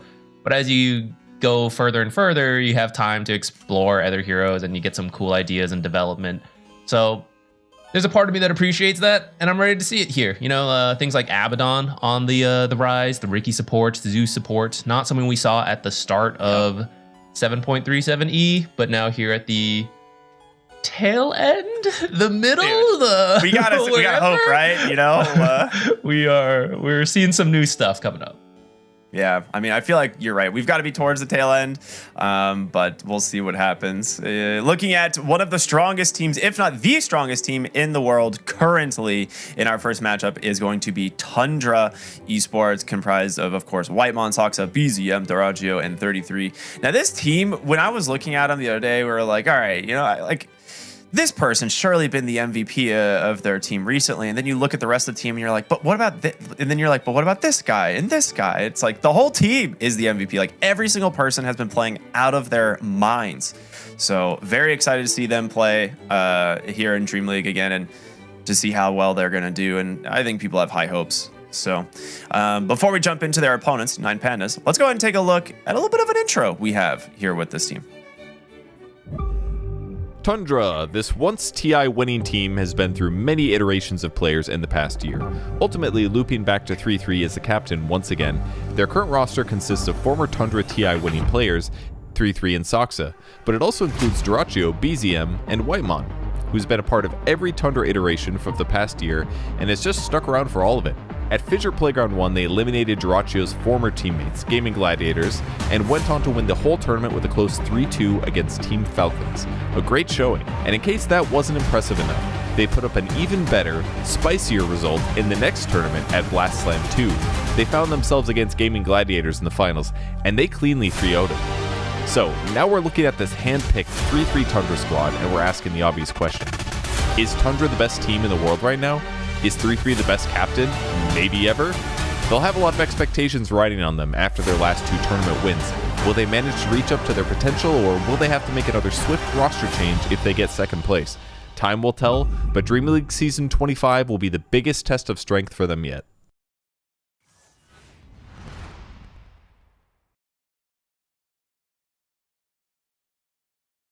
So slick, so clean. Very little mistakes that they make. And you mentioned earlier, like, this is a team that has maybe revolutionized some of the drafts and some of the picks and some of the bans that we're seeing currently in the meta. So we'll have to see what exactly ends up happening. But their opponents are also pretty dang good. And 9 Pandas certainly on the rise, I'd say. We got Solo, Lupsi, Lace, VTune, and Serenata, who is more recent into the team, and that's maybe a bit of a question mark. Like, how well is he going to do in this new squad? Which Solo and VTune got a lot of experience. I'd say the rest are on the newer side, so a bit of a proving grounds time. You know, they made it here. That's great. It's fantastic for experience, but you want to go as far as you possibly can, not just because, you know, you want to win, but it's even better experience to make it further and further into the tournament. Yeah, absolutely. And I think this, you know, this team has a lot of potential. We've seen them in some previous tournaments do pretty solid. They've had some decent results here and there. But the thing is like there's always like a little bit of a struggle coming out of that region, just because there's so many really good teams that you have to beat to get to the live events. And you know, here we are. They've made it. So I'm excited to see how they're going to fare. And this is really a trial by fire to kick off this event. They went up against Heroic, one of the best teams in the world this morning, and now they're going up against Tundra, one of the other best, probably the best team in the world right now. So hopefully they can pull up a win here, do a little bit better than they did this morning. But at the end of the day, if they have a rough time day one, there's still a lot more for them to look forward to. Yeah, if anything, playing some of the stronger teams on the very first day, you know, sometimes you lose, but the losing can be the learning experience to get the wins right after that, you know? And so in a way, maybe playing Tundra so early on, like, what better learning experience could there be? Which, for 9 Pandas, you and I have gone to see them play, especially like as they were qualifying and all that. They can have a very strong start. I'd say that's where I am more impressed with this team. Like, when they get the draft they want, their lanes go well, that's when things seem to flow. But if they struggle in the lanes, that's where the mid to late game seems to struggle. And that's what I'm a little worried about here going into Tundra. Like, who do you point to say, yeah, we can abuse this guy in the laning stage, right? This is where we get our momentum from. These are all really strong laners on the side of Tundra. That is probably, ooh, wow. Okay. Well, I was going to say, I was going to talk a little bit about potential draft openers, but we'll come back to that in a second because we already have one. Yeah, Tundra is probably some of the best laning players in the game. Usually they prioritize, I was going to say Darachio's hero.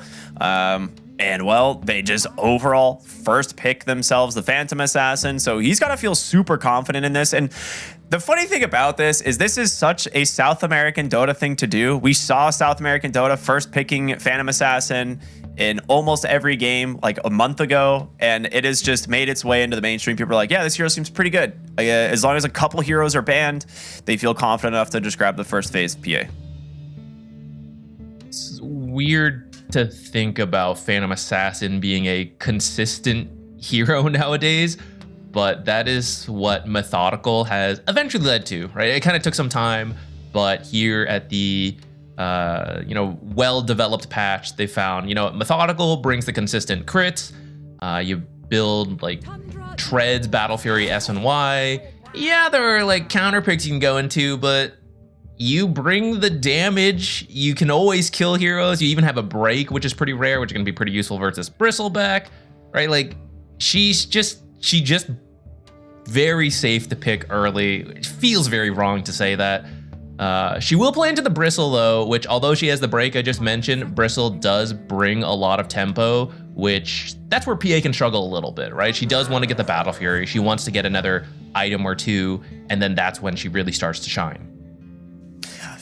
Yeah, I was gonna say, I think it's one of those things that like the Bristleback PA matchup is a little more nuanced than people give it credit. Instead of like XD PA has break, why pick Bristleback? Like there is the fact that like Sange and Yasha exists. Every Bristleback's gonna buy Sange and Yasha and a BKB against Phantom Assassin, and when the break comes out, you just press BKB and just run around, right? Like she doesn't have the ability to really hold the Bristleback in place, and the breaks, duration is significantly reduced thanks to the Sange and Yasha that you pretty much always go for. So I don't think it's as terrible of a matchup as it used to be, but it definitely makes a difference based on the support lineup and the rest of the heroes. Like if you have a BKB piercing disable that can actually hold Bristleback in place, then it's a little bit more one-sided, right? Mm-hmm. Yeah, that's what we're gonna have to see since this is double core openers. And so a lot of supports are actually still available. Several have been banned out now, like Undying for 9 Panda, something that I feel like Solo is pretty well known for. Not a ton of other teams running the Undying, but it kind of fits what they like. Instead, they're going to go for the Clockwork, which could be position 4, position 5. We've seen them run both, but it is just your strong opening support. We were saying, this matchup might come down to what the supports can do. Here's your strong laner. Here's a hero that gets online early to not give too much time to Phantom Assassin. I'm sad. I think you know why. You didn't even believe in Ricky before this. I know, but okay, here's the thing. This hero's come into the meta, and I have yet to cast a single game that has had Ricky in it since it's become popular, and it's annoying. Like, I just want to watch a team. I had to, like, download replays and watch them to get my fix of, like, Ricky being in the meta. Yeah, it unfortunately banned out here against Tundra. Not super surprising. This is one of the things that we kind of wanted to highlight about this team, right? They've really changed a lot of the draft meta up with the introduction of some like 4 position pits specifically for Soxa, being the Ricky and the Bounty Hunter, becoming really popular. And then this Abaddon, kind of popularized, I think, by Amar, to be honest. Like, he was the first one maybe experimenting with it, and now it's become a lot more mainstream in the off lane. That being said, it is sometimes played as a 5 position, specifically with Phantom Assassin. So we'll see, what they end up doing with it. But I think Abaddon's strength really lies in his lane if you pair strong 4, and I think they have that now. Yeah, I think it started as a support. It took some time, but people realize the Mephitic Shield is actually quite good in the early lane, and then you still do regular old Abaddon stuff after that. And then I feel like as core players, got beaten down by support Abaddons with the Mephitic Shroud, Shield, whatever it's called. They're like, wait a minute, can I do that as a core hero? And the answer is yes. And so this hero is finally caught on. It's pretty funny the way how long it took, because it's been such a good win rate in pubs. And I hear all the time, you know, pub players asking like, why don't they play Abaddon? It's like 55% win rate in pubs. And we say like, oh, well, you know, you can counter it more. You can deal with it at the pro scene. You know, you play around the shield. You got like Yules, Hex Breaks, Silences, whatever to like deal with it. Turns out it just took some time to reach to it. And then the pros are like, wait, yeah, this is busted. This is really good. And now it's going to like pretty much every role but mid. And, you know, position 4 is not ideal, I'd say. Yeah. I think the part of it, unironically, is that he has one of the best innates in the game, and people just didn't even realize what his innate was. And now that they're like, wait a minute, we're like in a pseudo healing meta, and Withering Mist reduces all forms of healing by 35% for 5 seconds, as long as they're below 40% HP. But it's like, it's one of those things that like, it doesn't work all the time, but if you're trying to secure a kill, it's a big deal. Like this actually makes heroes like Chen, Pugna, and different types of like healing supports a lot less valuable against Abaddon. Especially since he's a core hero and he just goes like Harpoon and he's gonna be able to sit on top of the hero, right? So I think there's a lot of really good strengths to this hero. I'm glad he's back. He's one of my absolute favorite heroes since Dota 1, so I'm glad, you know, we get to play Abaddon again. Earth Spirit, though, picked up in the mid lane, most likely here for 9 Pandas. Not a super unconventional pick. This hero still seems very strong, but there is the Tiny available, and I'm curious if we're going to see the Tiny. Shadow Demon picked up. Now, that's a great counter to both Phantom Assassin and Abaddon. Even the Bat Rider, right? He blink Lassos, you disrupt. So I think that's a fantastic pick. Maybe you want him to get a blink because of how good it is. Maybe you want him position 4, but I guess we'll see the rest of the draft, because you could move those heroes around a little bit. The Clockwork and the Shadow Demon. Yeah, I mean, it could still be Bristle offlane, right? I think likely right now, like Bristle, Shadow Demon offlane doesn't seem too bad. You're on a Clockwork 5, pick a new carry, and your draft looks pretty well rounded on the side of 9 Pandas. For Tundra here, I'd be super fine just seeing BZM going for like a Tiny in the mid lane. Monkey King, okay. It's a decent Monkey King game. It's a little rough into Shadow Demon, but now there's like choice paralysis in a way, where you're like, well, I can only Demonic Purge one hero until you get the Aghanim Scepter. Yeah, maybe even more of a reason to put it position 4. Yeah, exactly. To, get that gold, but otherwise, like at the start of the game, you're not interacting with the Shadow Demon most likely, right? You're probably just in the mid lane, bopping that Earth Spirit, which should be a very good matchup for the Monkey King. Pretty solid versus Bristleback if you end up doing something wacky, but that should just be a mid Monkey King. And although the Purge is really good, I was just thinking, now you need a hero to go find a Shadow Demon, right? Because if you initiate on any other hero, Shadow Demon's gonna come save them. So now you gotta find him. Monkey King looking through the trees is a great way to do that. Drop Boundless Strike, and then maybe he just dies before the stun ends. You know, we'll see what build the Monkey King goes for. But that is one hero who could potentially find the Shadow Demon. Wouldn't mind another, which I guess it's decision time, right? Where is this Abaddon going? Are you just making it the off lane at this point? Or is it the position 5 with PA? You can't remove the poison from Shadow Demon, and if it's Clockwork, you don't have the greatest time. So I would be okay with a different support. That seems to be what 9 Pandas is thinking too. Take out the Warlock and the Muerta. So they are thinking this is just an offlane Abaddon. Yeah, I do think it's likely to be the offlane Abaddon at this point. Based on these picks, it just makes sense playing it in the 3 position, and depending on what carry they want to go for, I think the Lifestealer ban is incredibly smart. It would allow you to actually sit 1v1 into the lane against the Abaddon for the most part. I think once you get Orb of Corrosion on Abaddon, it's a little bit rough because just the amount of dot damage combined with Curse of Avernus, you just like poke the Lifestealer and walk away, and then poke the Lifestealer and walk away, and you just end up trading positively on most heroes, which is what makes it so good in the offlane. But I think with these bans. Luna as well removed. We'll see Tundra probably picking up a support here.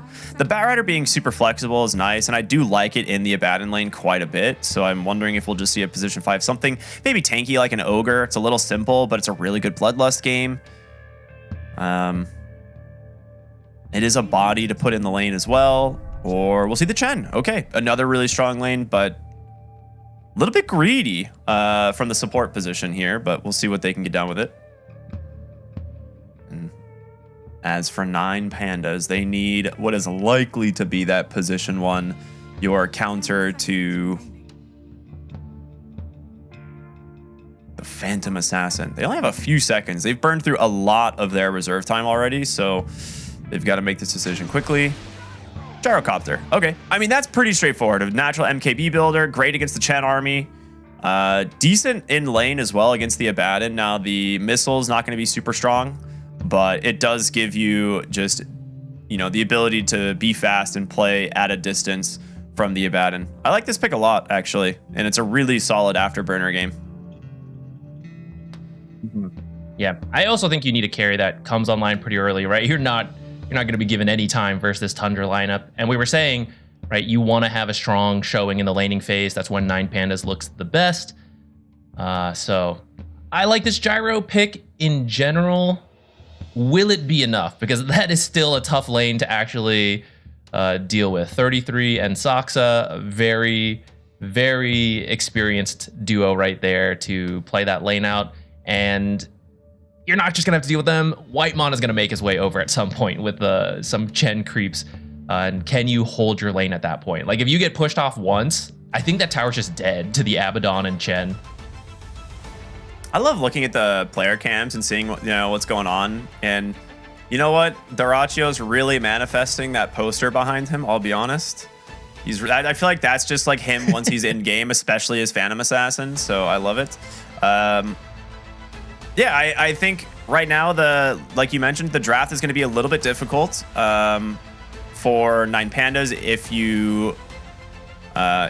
they go for like an early lineup here on Tundra to try and match them. And I think the Chen helps, but it is greedy. So I think it's a relatively good balance between the two teams. I think the lanes are going to decide a lot, and I am very excited as we jump into game number 1 here of 9 Pandas versus Tundra Esports. And, well, they got their work cut out for them on 9 Pandas. Tundra is real strong, and they have looked borderline unstoppable. As we're pointing out here on the Observer, Snot Rocket, the facet picked up here from... Oh, okay. Duracio's in a rough spot. They're going to maybe go for a Phantom Strike play, but great kickback on the cogs, and there's just too much follow-up. First blood goes to Lays on this Bristleback. Unfortunate. Phantom Assassin took the Phantom Strike to try to live. Still dies. Now I got to start the lane with Phantom Strike, which is not that great. Especially, like you were saying, Snot Rocket. Some early pressure coming in. He does start with Quills, but you rack up some serious negative armor really quickly in the laning stage with this Snot Rocket. Kind of matches that idea we were talking about, this fast tempo. You even have this gyro, actually, with the flat cannon, so you can actually make use of everyone having this negative armor. It's a really cool idea as long as you have a strong start. The level 2 timing on the Bristleback, or level 3 timing as well, is just so terrifying with Snot Rocket, because if you're at all out of position, he will just stack up like 10 minus armor on you and kill you. V-Tune actually getting harassed quite a bit here by Whitemon, which makes it worth it, right? Throwing the blood grenade and everything. Yeah. What I'm interested in, though, is did they do a lane swap here? Because Whitemon is bottom and Saksa's top with the Batrider. Ooh, Solo has found himself in the wrong place to be. Yeah, a lot of his health before the lane even begins. I think it's really smart to have put the Chen down here, actually, because I think in the top side, the Bristlebacks like Snot Rocket and Clockwork would actually make it very easy for them to just run down the Chen and kill him. Whereas Batrider has a little bit more like spacing, right? He has Flame Break, he can just Firefly, like, so he'll have the ability to kind of get away from these two. So it's actually a pretty smart lane swap. Now, it's still not going to be an easy lane top by any means, but definitely better, I think, than for Soxa to be up here as opposed to the Chen. Yeah, I'm interested to see how it plays out, because I actually thought the mana burn versus the Bristleback could be pretty good for having the Chen start there with that Satyr Mind Stealer, but deciding it's better to have it bottom and, you know, maybe just Soxa with the Flame Break to break up the aggression, especially versus Clockwork, right? Bat Rider versus Clockwork is pretty strong. Well, nice little cogs there. I feel like the mid lane should be pretty heavily in favor of the Monkey King. Not only do they get the counter pick into something like an Earth Spirit, but BZM has just, I mean, he has really looked like the best mid laner in the world recently. So he's got to be feeling very good going into this matchup. There's not much you can do as the Earth Spirit in this. You can just boulder kick to try and secure range creeps. You have the roll at least to try and create some distance. And it's really on BZM to not get caught from like a roll kick back, essentially. And he's actually going to lose his... Oh, not going to lose his courier. Never mind. That was a big one to get. I don't think Serenata actually had vision of the courier coming. Yeah. So it's like you walk high ground, you see it, but... Lupsi might just be dead here. Just a bit too late.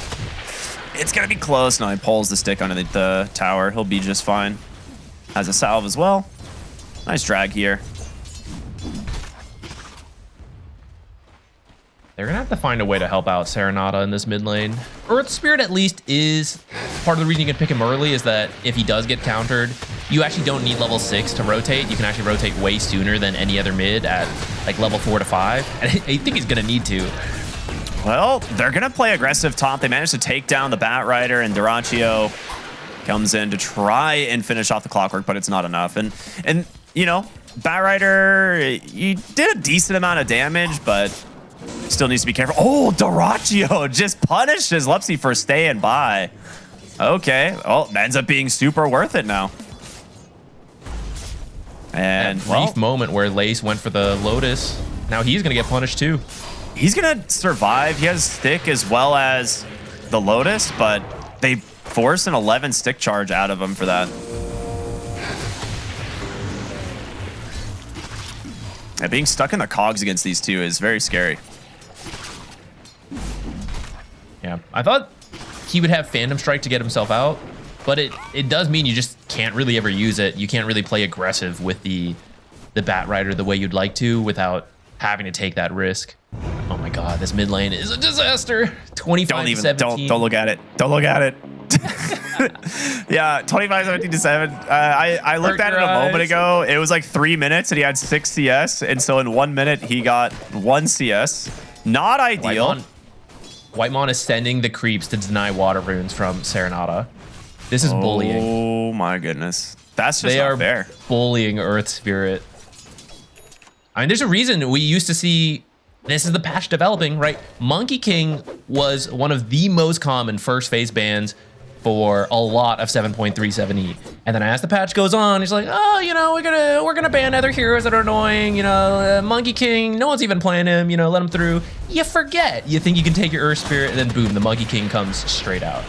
Yeah, and we just see kind of the desperation there in the bottom lane. Well, top lane, we're going to see a fight break out here. There's a lot of goose stacks here up on Soxa, but I don't know if Lupsi can do this by himself. Nice stick. Cogs will lock him down. Do manage to finish him off there with those quills, but Duraccio should be fine. The goo reset on him, so he should be able to back away. But here comes BZM, level 5 on this Monkey King. Does try and play in the trees here and get himself the quills. Stacking up, but Boundless Strike with that Wukong's command, or with the, not Wukong's, I don't know why I said that, with the Jingu, able to get that kill. Playing aggressive bottom, looking to go for Whitemon now, just constant aggression. The Mephetic Shield should be able to get Whitemon out of this one, but good damage. It's coming out from 9 Pandas.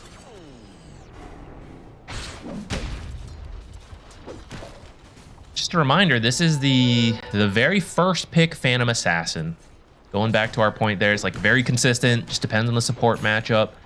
So far, paying off to do that lane swap, bring in the Bat Rider versus the Chen. Bat Rider is maybe not having as great of a game as he'd love, because Bat Riders often like to get a very strong start, then go farm and all that. But this is your first pick carry still being enabled to have a good game. Yeah. And why PA is so popular right now. Yeah, and I think anytime we see the Bat Rider, it is so easy to move this hero based on the lanes, right? And Dyrachyo actually just getting beat down on the top side. He's going to blink back the other way, but 5 stacks of goo will get dispelled there from 33. Great rotation in, and now here comes Soxa as well on the Bat Rider. They're looking for this Bristle back, but you got to be careful. These quills, these goo stacks, it adds up, but in comes BZM to shut it down. Another big rotation from Tundra topside. Punishing the one hero who's really having a good game.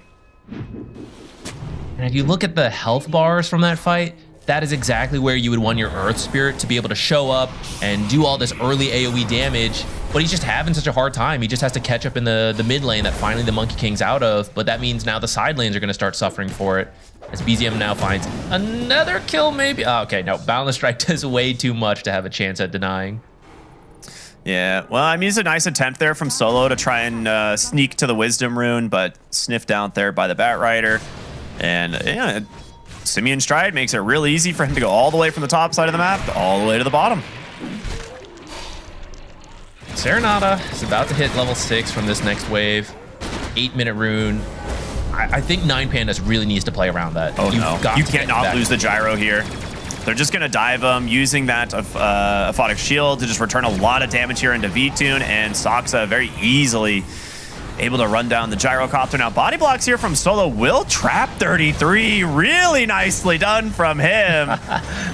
That's a beautiful play. That's a well-deserved tip. He's like, all right, good job, buddy. That was sick. 33 can appreciate that, right? He likes all the little micro tricks, the mechanic. He's like, okay, you got me. Yeah, well, another kill topside from BZM coming in to shut down this Bristle, and Dyrachyo level 7 on his way to his Battle Fury. Top of the net worth. It's looking a little scary. Now Soxa here in some trouble, stuck inside of the cogs, surrounded by 3. They're trying to give the kill to Serenata, and they will. And he needs it. He really needs some gold to get back into this game. And well, BZM rotating into the bottom side, gonna try and just chase here. Does have a shield rune, so that Simeon Stride was there's no way you're stopping it. We'll just continue to stand his ground here against V-Tune. The Magnetize is doing a little bit of work, but Solo out of mana, trying to get away, but in comes the Centaur, trying to get the Stomp. It will connect. It just jump into the backside. Anyway, looking for the Earth Spirit's gonna shut him down, and now looking for even more. They know this Gyrocopter's here somewhere, but V-Tune, he's retreated far back to his tier 2 tower. It's gonna be 3 heroes dead for the side on 9 Pandas there. BZM immediately TP's top, wants to keep that aggression going. See, look, man, he comes in with a shield rune and then has Mephitic Shroud. That's just rude. Like, it's like you're not doing any damage to the Monkey King. You know, you throw out all your spells, you're like, he still has a full health bar. Like, what is this? Yeah, you're like, you just like, yeah, you can't do much against that. That's pretty good. That's pretty good. And then like finally, once you break the shields, he just has Jingu, which topside, he does have a Boundless Strike if he can get it off in time, but no, very well placed with that call down, making sure there's, you know, no way he gets that Boundless Strike off. So BZM finally getting punished for playing very aggressive this game. That does, you know, pull 4 heroes to the tier 2 tower. So there's like a Space Maid, you know, meme you can go for there, but still a very worthwhile kill for the side of 9 Pandas. That's 900 gold. A 900 gold kill at 10 minutes. That's pretty telling of how good of a game. And it went to Gyro too. Yeah, that's still good to get. Just going a little too hard. He was trying to play fast. He TP'd top right before that replay. Didn't think 9 Pandas would be ready, but they all rotate to that and finally get a kill going for them. They've got their ultimates again. You know, maybe they can. Well, I was gonna say maybe they can push out mid and do something, but actually Tundra wants to make the plays. Oh, that's awkward. Soxa just cut down the trees that BZM was looking to play on. He does have an amplified damage. It could get, you know, very quickly dispelled here by Solo now that Demonic Purge is online, but they do not want to commit too heavily here on 9 Pandas. They just want to try and keep this tower alive, as they are getting some space for the gyro. to farm bottom, but you're gonna have a Phantom Assassin problem here fairly soon. This is gonna be a really quick Battle Fury this game. We're It's gonna talking be about pre how she 12 just minutes needs to get that 2-3 item timings, and yeah, pre 12-minute Battle Fury would be excellent for hitting your other item timings. I mean, he's got treads and a Windlace Wand. Like that timing is ridiculous. I mean, 6K net worth at 11 minutes. Very, very farmed. And again, I hate to keep saying it. First pick PA, currently blinking aggressively at the Bristleback off lane under the tower. Right? They know Dyrachyo, his playstyle, fits so well with this hero who can actually get aggressive pretty early, more than a lot of people expect, especially when paired with strong laners like the Bat Rider or potentially the Chen, and find these fights. You get the kills, you get the CS, and I got this 12-minute Battle Fury timing. I am really curious to see how quickly VTune's going to go for the MKB this game, because I do think he's going to need it. And right now he's got the Chrysalis going into what will eventually be the Aghanim Scepter, probably a BKB, and then it's like, then you get an MKB. You know, it's like, is it going to come online fast enough, or are you going to be, you know, maybe an item behind at that point? We'll have to see how much he's able to catch up here on the gyro. But that is it. Yeah, Battle Fury done 12 minutes into the game for Dyrachyo. That is ridiculous. And now Whitemon, well, he's just going to allow him. Dude, how did these stacks even get made? Who made these? City over here. It's got to be Whitemon. It has Micro to be, right? on his creeps. Yeah. I refer to these as stackies. It's like snackies because you're the carry and it's just, you know, a great little treat. Yum, yum. Gonna buy the Glimmer, actually. Not something we talked about earlier. I hate this. Usually the build is like SNY or Manta into BKB, but Glimmer has been popping up lately. Wait, hold that thought. Whitemon. This is a really nice kill on the Whitemon. He's pretty dang farmed, and it's an Arcane Rune commitment there with that Magnetize, so it will be back up fairly quick. And he just needs kills. Like, he needs to be getting active and finding something on the Earth Spirit. So I like that. I like that kill quite a bit. Yeah, take whatever you can get. Ooh, hook shot in. BZM seemingly uncaring as he's got himself the defusal. Will just beat down the Clockwork. Now looking to get across the snap here over to Solo, but found the strike not in time. Great TP out. Dude, Dyrachyo's net worth. Okay, this is not fair. A lot of work being done. You know, great performance from him, but also the supports. First Soxa enabling a good lane, and then Whitemon providing all the stacks. Dude, that's mean. That is so... I mean, this defusal has already done so much work and absolutely secures them the kill there against the Gyrocopter. Soxa will lose his life for this one, but BZM should be out and safe. Mid lane, dives for Solo. Good Demonic Purge will make space between him and 33. Gonna be able to force the ult here as well. Boundless Strike comes out though, and another kill going into BZM's hands. Angles BZM is coming from. He is really making use of this. Really nice hook shot. Chain stuns just locked down the Abaddon. Nicely done. Like, you just saw the Monkey King bottom, right? And then suddenly he's coming in from the top angle. There's just nowhere safe from BZM right now. Yeah. And it's just distracting you from the fact that you've got PA problems. 9K lead, she's stealing some stacks. Decides to play it safe, doesn't finish the job completely.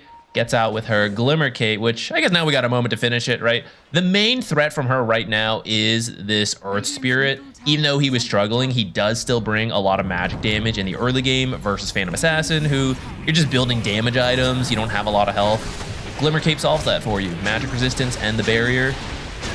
Yeah, the barrier with the invis helps out so much. 33 topside with the blade mail is going to return a lot of damage, but no ultimate to keep him alive, and they will pop him. The question is, will they be able to respond? Beautiful Boundless Strike on the backside. Demonic Purge will hold BZM in place. Nice Wukong's commands. Just going to trap 3 as Serenada's trying to hobble away, but no mana.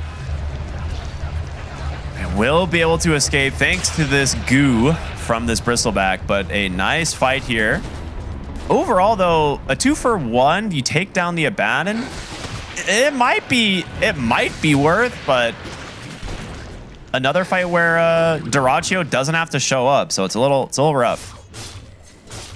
Yeah, that's the scary thing, right? You really need these fights to go well while Dyrachyo's not there, and core kill for 2 supports, you know, kind of. It's kind of like neutral at best on that one. Yeah, I think neutral is probably the best way to describe it. Well, I'll come back to that in a moment. Dyrachyo jumps mid here, tries to finish off Lupsi, but instead he gives the kill to Saksa by running through the fire. Nice kind of deny in a way. But they want to go aggressive topside. They just don't want to stop. Continuing now looking for this bristleback, and they will be able to cut him off, so he has to leave. Boundless Strike, though. Grabs him at the last second, and now Solo in trouble. Back behind the tower, 33 with the borrowed time. And it's just so much aggression. A 9,000 gold lead here from Tundra as they are just not slowing down. 2 troll summoners for Whitemon, so that means Roshan is very easily going their way now. And then right after Roche, you can just go tier 2 to tier 2 to tier 2, because usually that's a little tough to take at 17 minutes, but not with 2 trolls and Abaddon and Phantom Assassin, who 11,000 gold now. Sanj and Yasha not going to be very far off. At that point, I don't really know how you deal with her. I already don't know how you deal with her. But then with status resistance as well? Yeah. Man, he was going to go for the Magnetize there and then sees the Illusion Rune, and he's like, well, now I can't. Like, he was like, maybe I get a solo kill onto the Batrider, but probably one of the best runes that could have been set there for him.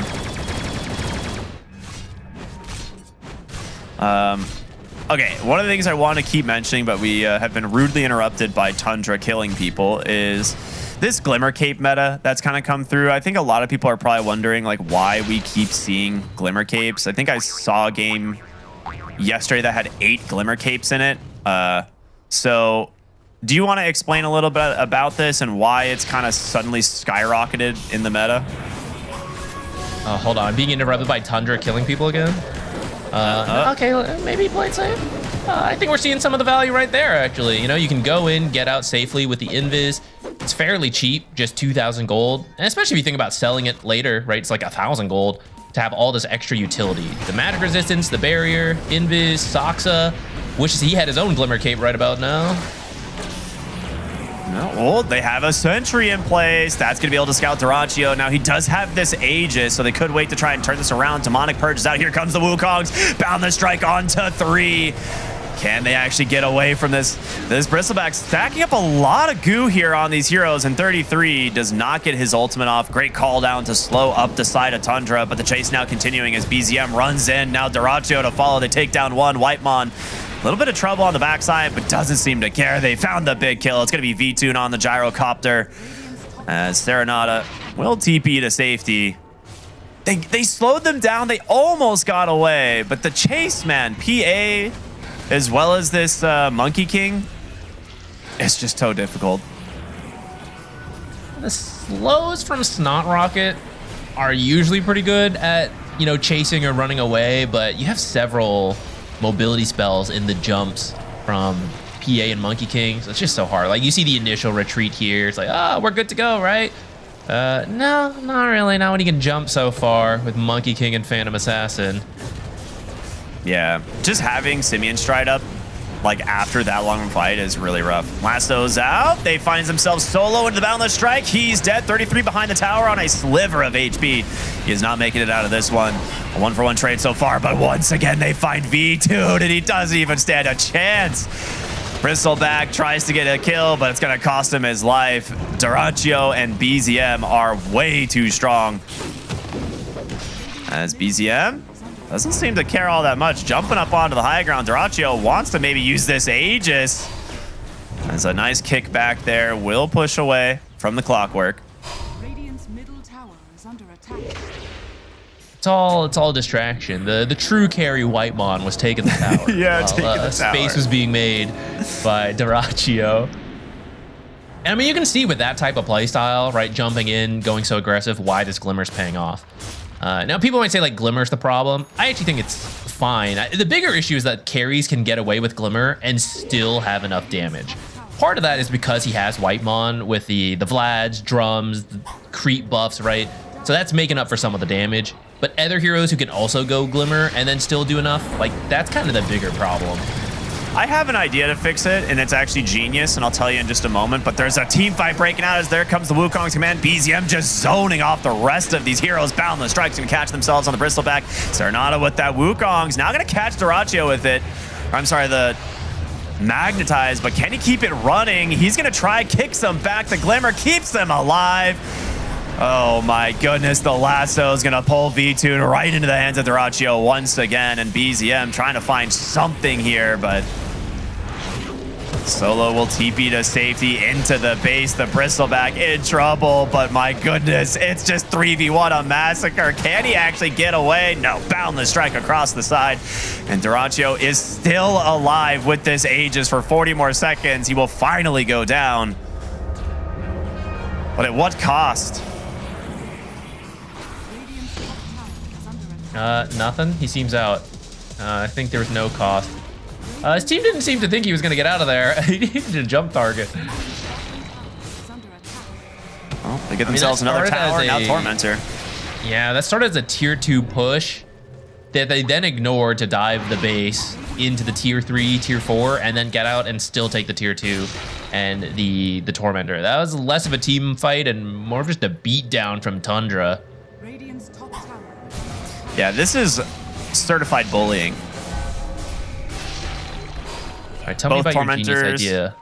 Oh, yes. All right, so the fix to Glimmer Cape without actually making it a worse item, give it the Solar Crest treatment to where self-casting makes it way worse. I think that is all you need to do. And it would actually make the item really good. So I don't know about that because then supports would struggle to use it. I mean, I think it still would be like fine, just like make it slightly worse on the self-cast, you know? I still feel the bigger issue is that she can do this and still have enough damage, though. Yeah, like, yeah. I'm actually fine with Glimmer being an option for carries. I think it's really cool to have this diversity in builds where it's not just like, you didn't build BKB, then we lose. And it's like, oh, you don't want BKB, you want Lincolns? Ah, that's my decision tree. Like, those are my 2 defensive items. Nowadays, we maybe have Sange and Yasha in there. I think Glimmer being added in is cool. I actually even liked Solar Crest. I thought it needed to be tuned, not like totally doesn't work on yourself. But yeah. I like it that the carries can choose this kind of stuff. And support players who are sad, like, oh, you know, Glimmer's gonna get nerfed now, it's gonna be worse. That's fine, guys. Now we're free. We don't have to build Glimmer. It's like, oh, it's a bad item. I have to go damage. Nice lasso there from Soxa. Good bait here from 33. Demonic Purge is out. The call down doing a lot of work here. They will get themselves the trade onto the Bat Riders. 33 is in pretty deep. Borrowed time will get popped. Serenata up onto the high ground. Gets caught by 3. He gets the Magnetize off, but that ain't gonna last. He just got baited. Yeah, it rolls up, uses the Magnetize, but doesn't even get to refresh it, dies so quickly. Yeah. Can't really blame him. Level 20 Phantom Assassin. All the buffs in the world. How do you survive for very long here? Smart stuff there from the Clockwork to using these cogs to start breaking some of the trees outside the base so that the Clockwork, or that the Monkey King has less area to play on. We see that quite often. Nice little play you can do. I don't really know what 9 Pandas can do here. Like, they're really just going to be struggling to find anything. You're 24,000 gold behind. You managed to have 14 kills, which I think is a little bit impressive considering the state of this game. But I don't know if you've noticed the Chen net worth, but he has passed almost both offlaners and the mid lane of 9 Pandas. There it is. He's now passed both offlaners. Let's go. Classic Whitemon, am I right? Yeah. I mean, this guy's so good. Quiet laning stage, I'd say.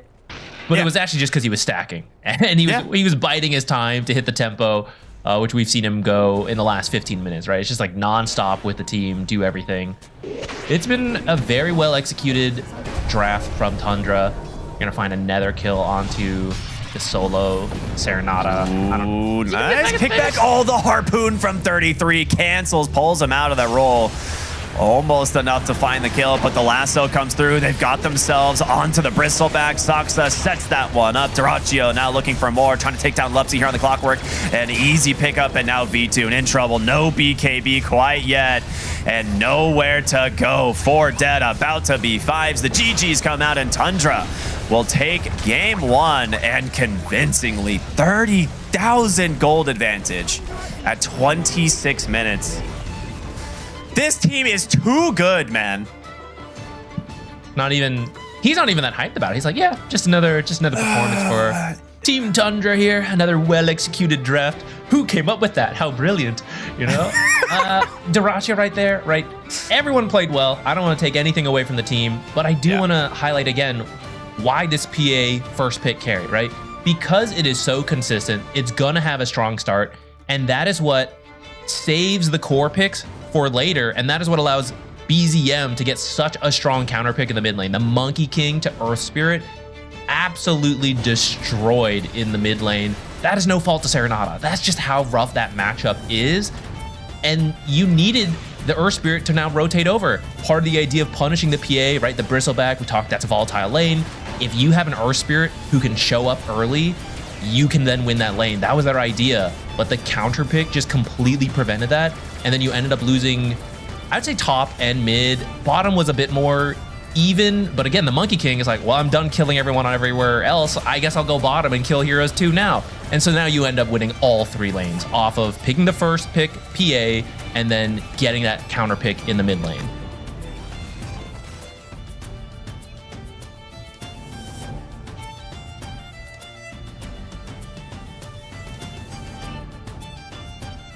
Like some of these heroes, but I think part of it was that it had to come down to the lanes, and they get first blood, right? They actually get first blood on the Bristleback. They get a second kill, I believe, but they never were able to shut down Dyrachyo or BZM. And yeah, 33 sacked his game. He's like, I'm not gonna have the best game on the offlane of Abaddon, but that's fine. Like, I'm just going in trying to bait things. He went Blade Mail, which is not a typical item we see that often on Abaddon, but it works very well here. And the Aphotic Shield is great against the side of Radiant. So we see multiple times he like TP top, actually puts a stop to the aggression on Dyrachyo, and they get a turnaround kill. So I think there was a lot that they got out of the Abaddon, even though he had like kind of a chill game, right? 0-4 and 16, but he just enables his other two cores so much. Yeah, it was just really well done. The lane swap as well from Soxa and Whitemon, going to different lanes. That's, you know, maybe something we can ask them for a bit more detail on. But the way it played out is that Soxa just did enough in the lane, kept it competitive, fought back and forth. I'd actually say it was going a little bit towards 9 Pandas to start, but Whitemon was just free to do those double stacks. When that Battle Fury came out, we look over, it's like, another 2,000 gold here, right? That is exactly what you want to set up that timing. Yeah. Yeah, I mean, this was just a really, really sick game, and I'm not super surprised that it, you know, ends up being Tundra getting a win right now. We haven't really seen anybody offer too much of a challenge, it felt like, recently to these guys. So we'll have to see, you know, what ends up happening in game 2 here from 9 Pandas and what they want to adjust in the draft. But yeah, I mean, stellar performance as expected. So we're gonna go to a short break, everyone, and we'll be back with game number 2 here of Tundra versus 9 Pandas on DreamLeague Season 25. We'll see you in just a bit.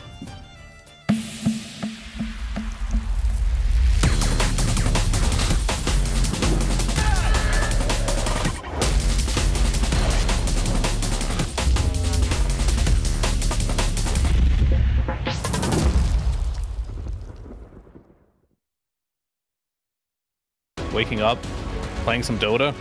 It's just been part of my life for 20 years, and I don't think that's going to change anytime soon. Where we are in the history of this game and where it's come from and how much has been accomplished, I think compared to basically any other esport, it's the best. So I'm grateful for Dota 2 as a game, because Dota as a culture supersedes where we come from. You are a Dota player first, and I love that.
Dream League Season 25 is brought to you by Intel Arc, Acer Predator, DHL, Kadia, and 1xBet.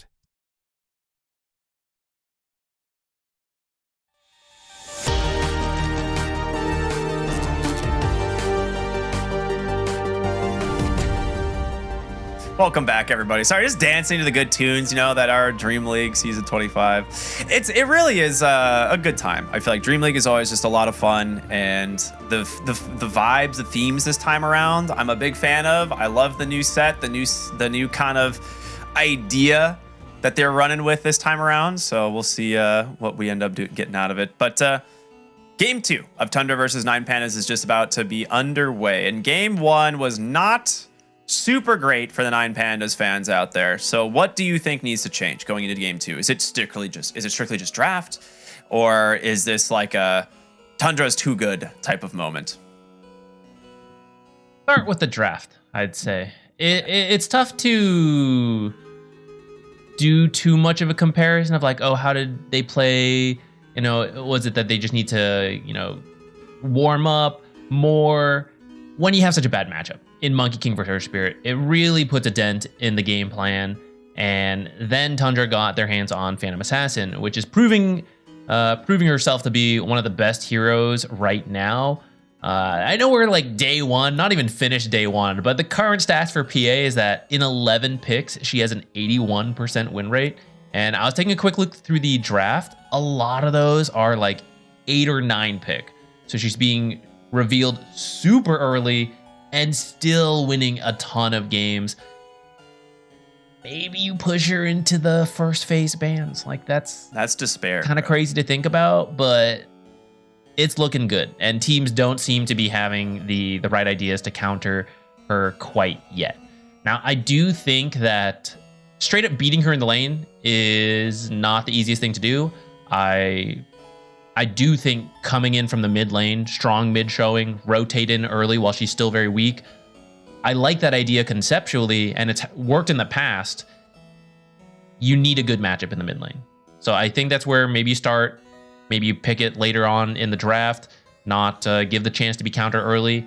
Maybe you grab it for yourself. Let's see what Tundra can do versus the Phantom Assassin, because it is 9Pandas with the first pick this time as we make our way to the draft in a moment. Maybe Tundra can show us what is the answer to beat this Phantom Assassin. Yeah, I think that's the part that I'm kind of curious about is like there's so many like really good heroes like on paper that should be able to beat Phantom Assassin, but they're just not winning. Like they're the counters that are typically there have just not been successful. And I think part of it is the Glimmer Cape issue where it's like you don't need to build BKB on this hero anymore. You can get BKB as like your 6th item, because you can just build a Glimmer Cape in Sange and Yasha, and that gives you more defensive capabilities than a BKB would. And it's like not much more of a cost, really, Like you just now have a casual Sange and Yasha. So it's pretty great, in terms of that item build. But let's jump into the draft, because this time we will not be seeing Phantom Assassin. She has been phase 1 banned by Tundra. They saw what they did last game and they're like, nope, you don't get that opportunity, 9Pandas. So we're going to see the opening of the Phoenix. 10 seconds remaining. That's the answer, guys. Just ban the PA. 5 seconds. All right, we get the Phoenix. Funny enough, the bans are very different, but a Phoenix opener that's pretty standard for 7.37E. We're gonna get to see the Bounty Hunter from Tundra Esports. I don't know if they were the first team to really like start making use of it, but certainly the most successful team to be pushing this invis meta beyond just the Nyx Assassin. Now going for like the Bounty Hunters and the Rickies.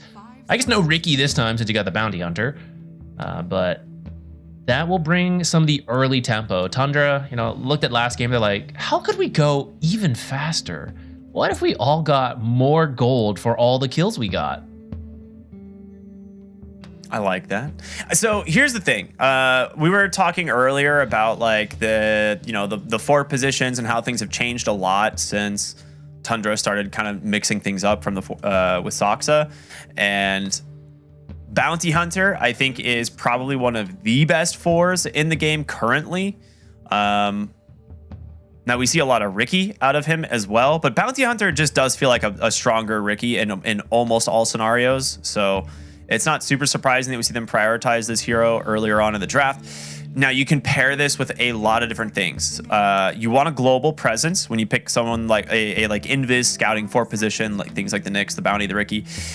Typically, it's something like the Dawnbreaker or the Spectre are things you have to be very careful of if you're on 9 Pandas here, because you don't want to risk like, oh, Bounty sees a random hero off to the side and is just followed up super quickly with a global rotation. And it's a track kill, right? So that's what makes it really terrifying, is if you can kind of snowball those effects. They get rid of one of the pairings they like to go for, which is 33 Sand King. Just a very strong lane that you can kind of leave alone, and Bounty Hunter just kind of drags, and eventually you have like your Blink Initiator super tanky off lane. They have last pick this time too on Tundra. So BZM had a great showing on that Monkey King. Felt like a global hero for everywhere he was showing on the map. True. You don't have to be completely global, but you do need a good start because you want to find those early kills with the Bounty Hunter, and someone fairly mobile is good so that, you know, he finds someone over a cliff, you can zip on over if you're Storm Spirit, Puck can jump over, Queen of Pain, something along that lines. And with the last pick, yeah, I feel like we're going to see BZM have another strong game here, but we'll see what Tundra wants to do, what they want to prioritize. PA and Morph both banned now, so several of the strong carries being removed. This does give you the option of doing something like a gyrocopter now early, and it is something that is flexible technically. Like I think we've seen Whitemon take it in the 5, but we're going to see the Magnus actually show its face in a very strong, very flexible hero.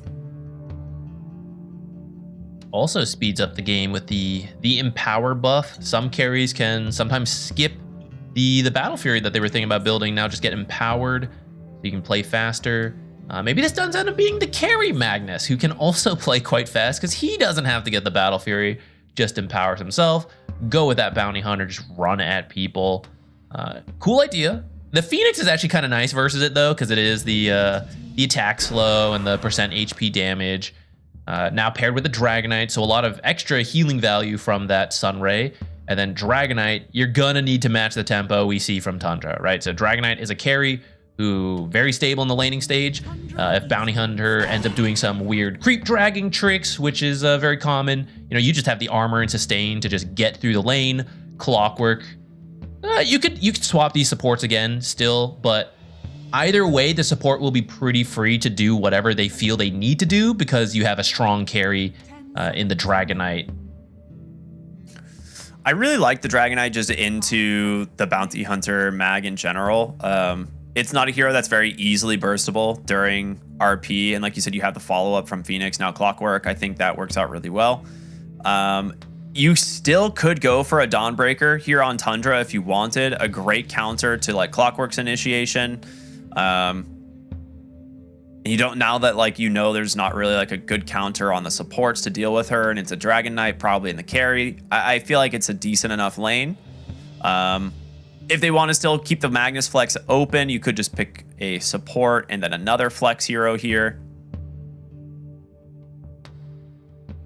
Or you just pick BZM's mid laner, right? Like you could just grab themselves the Tiny. Tundra Esports. Who is this hero? That's offlane Necro. I mean, where else would you put this, right? Like you're putting this into the Dragon Knight lane. I feel like you have to. Well, here's the thing. If you don't, you put it mid, it's so easily abusable. But that's the question mark, right? Tundra has last pick, and Magnus is a very flexible hero. I was going to mention even Soxa plays it. He's probably on the Bounty Hunter this game. So all 3 cores, let's say, could be the Magnus. That means you can't immediately write off the Necro and say, like, he's definitely off lane, pick a different mid, and then that mid is weak to Necro. So you have to consider it now that it could be the Necro matchup, or it could even end up being a different mid, right? Necro off lane, Magnus carry, you get countered by, like, the Monkey King again, right? So 9 Pandas is really in a bind here with the draft. That's probably the position 5 Bat Rider for Whitemon, for Bounty, and that's all I really feel confident in saying. And they even lane swapped last time, so Do I think this is like a bounty in the off lane? Who knows? I mean, it's got to be the Batrider into the Clockwork again, right? We saw the matchup last time be quite strong. It's really difficult for the Clockwork to actually close the gap and apply pressure to the Batrider support. They did kill him like once, but it pretty much always came at the cost of like him or the Bristleback. So yeah, I think you're right. Probably Batrider in the 5 position for Whitemon should be Soxa on the bounty. I'm pretty confident it is 33's Necrophos here. This is not a hero that like wins mid matchups very often unless you like put I'm trying to think what, like a lone druid mid or something, and you just like feed the bear over and over. Like I don't know what heroes Necrophos really beats in the mid matchups. So I feel like it's got to be the off lane here with the bounty into the Dragon Knight Phoenix. It should be fine. I'm open to it. Necro's really weak in the early lane levels.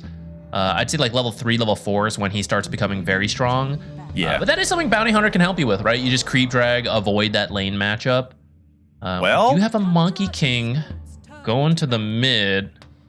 I mean, how's that matchup into the Necro? I mean, I think in the past you'd be okay running Necrophos into this. But like Necro is such a weak lane hero. He has such a bad projectile and attack animation. His base damage is not that high. And Monkey King has decent enough range that like you just buy early boots on the Monkey King and Necrophos is just free. Like you just keep running at him, getting Jingu stacks. Because like typically Necro wants to win the war of attrition, but Monkey King can actually reliably build Jingu stacks and then just Boundless Strike the way for full HP. So I don't feel like the matchup is that good for the Necro in the mid lane. So I think they need to ban out mid lane heroes here. I mean, you could still run Magnus mid, but if you don't have to run Magnus mid, right? Why not pick a new mid laner? I think Magnus would end up just... He would still get what he needs just because that's how Mag mid works. Like you get a lot of damage, you get a lot of farm speed in the jungle. So you would not get shut down as hard as an Earth Spirit, especially because you're not playing to hit a fast level 5, level 6, rotate around. You're kind of just like farming up to your blink. So if you do just run Magnus mid, I'd be okay with that. But like you said, I'm up for countering the Monkey King. You know, this draft is not as susceptible as last game, which is like, oh, we need the mid to do well to go pressure the PA, right? So if this Monkey King doesn't have as good of a game in the mid lane, it's not... Well, we haven't finished the draft, but I don't think it's going to be as painful as last game. But still, why give a Monkey King mid a good game if you can help it? So we see like the long-ranged heroes like Invoker Lina being taken out. The Tornado also very good at dealing with the Jingu. I'm trying to think. I feel like you kind of have your bases covered in terms of team fight on Tundra, so you're a bit open in the mid lane if you do want a different hero. Maybe some scaling potential. Though the way they play it, I don't know if they're really planning to scale as much as like a very strong showing in the laning stage and just run it down with the bounty track getting you the lead you need. Okay, there's the Dawnbreaker. Man, I was gonna say if Lifestealer was not banned, you actually would like risk putting Necro mid just to get your Lifestealer this game because it's so good. But already banned. Now the real question is,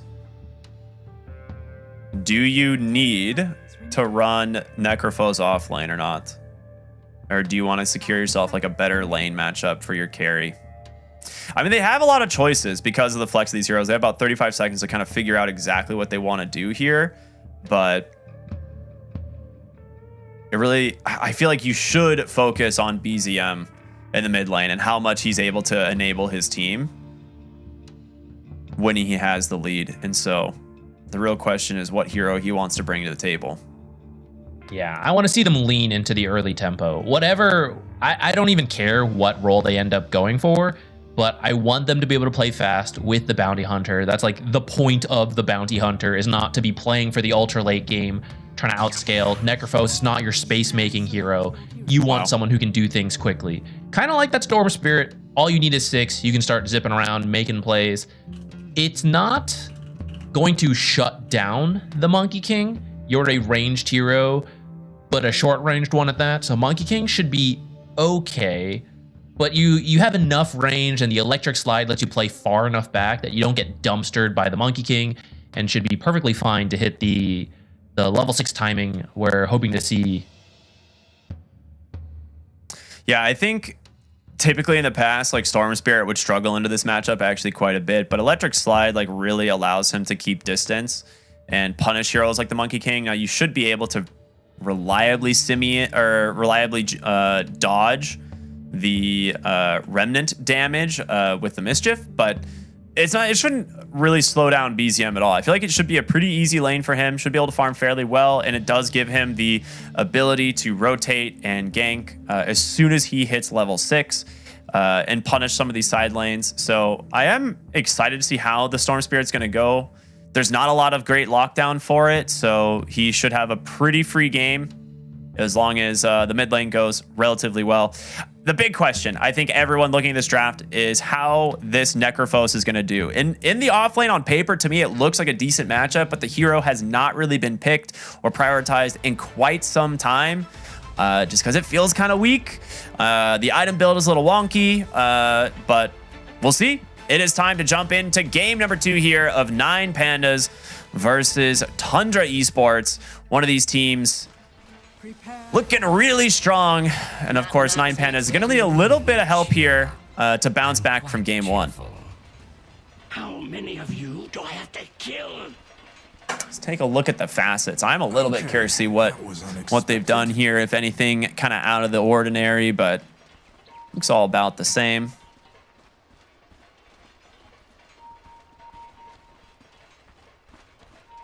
Level 1 shenanigans. We're talking about Necro having a potentially weak lane.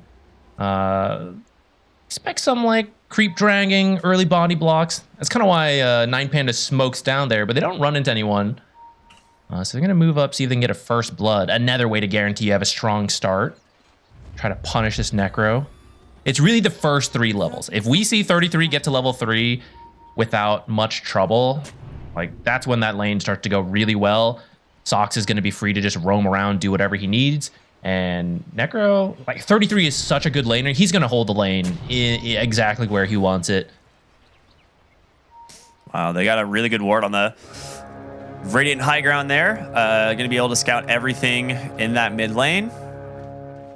But you're right. I think, well, they are setting up bottom here. Bounty's going to have the double stun, but the question is, will they go for it?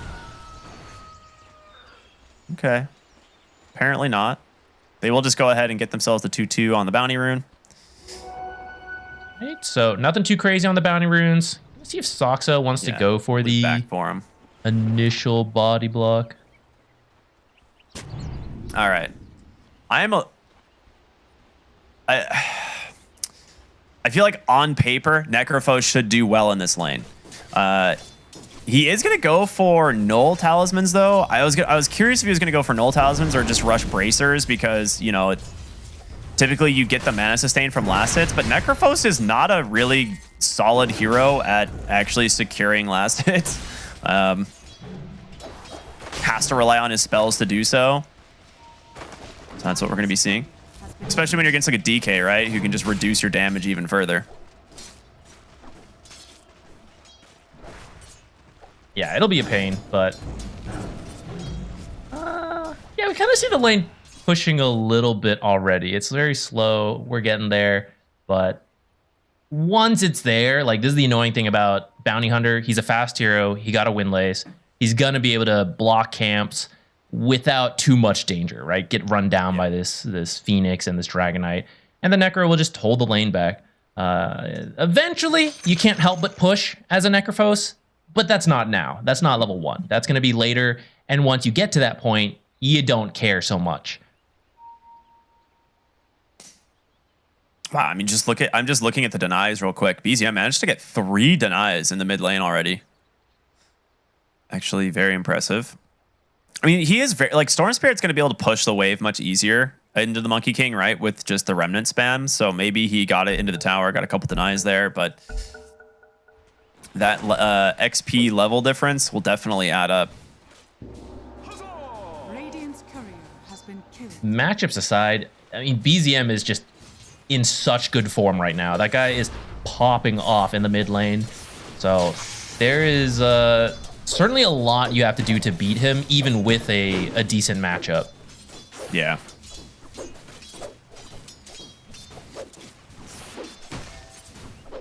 Oh my gosh. Well, yeah, overall, pretty solid mid lane here. He's gonna have his bottle coming out. Not really fast enough for the 2-minute runes, but he'll... Oh, never mind. It is definitely here for the 2-minute runes. We'll get his Jingu stacks. Nicely done there. Should help sustain a little bit, as BZM will have the bottle now.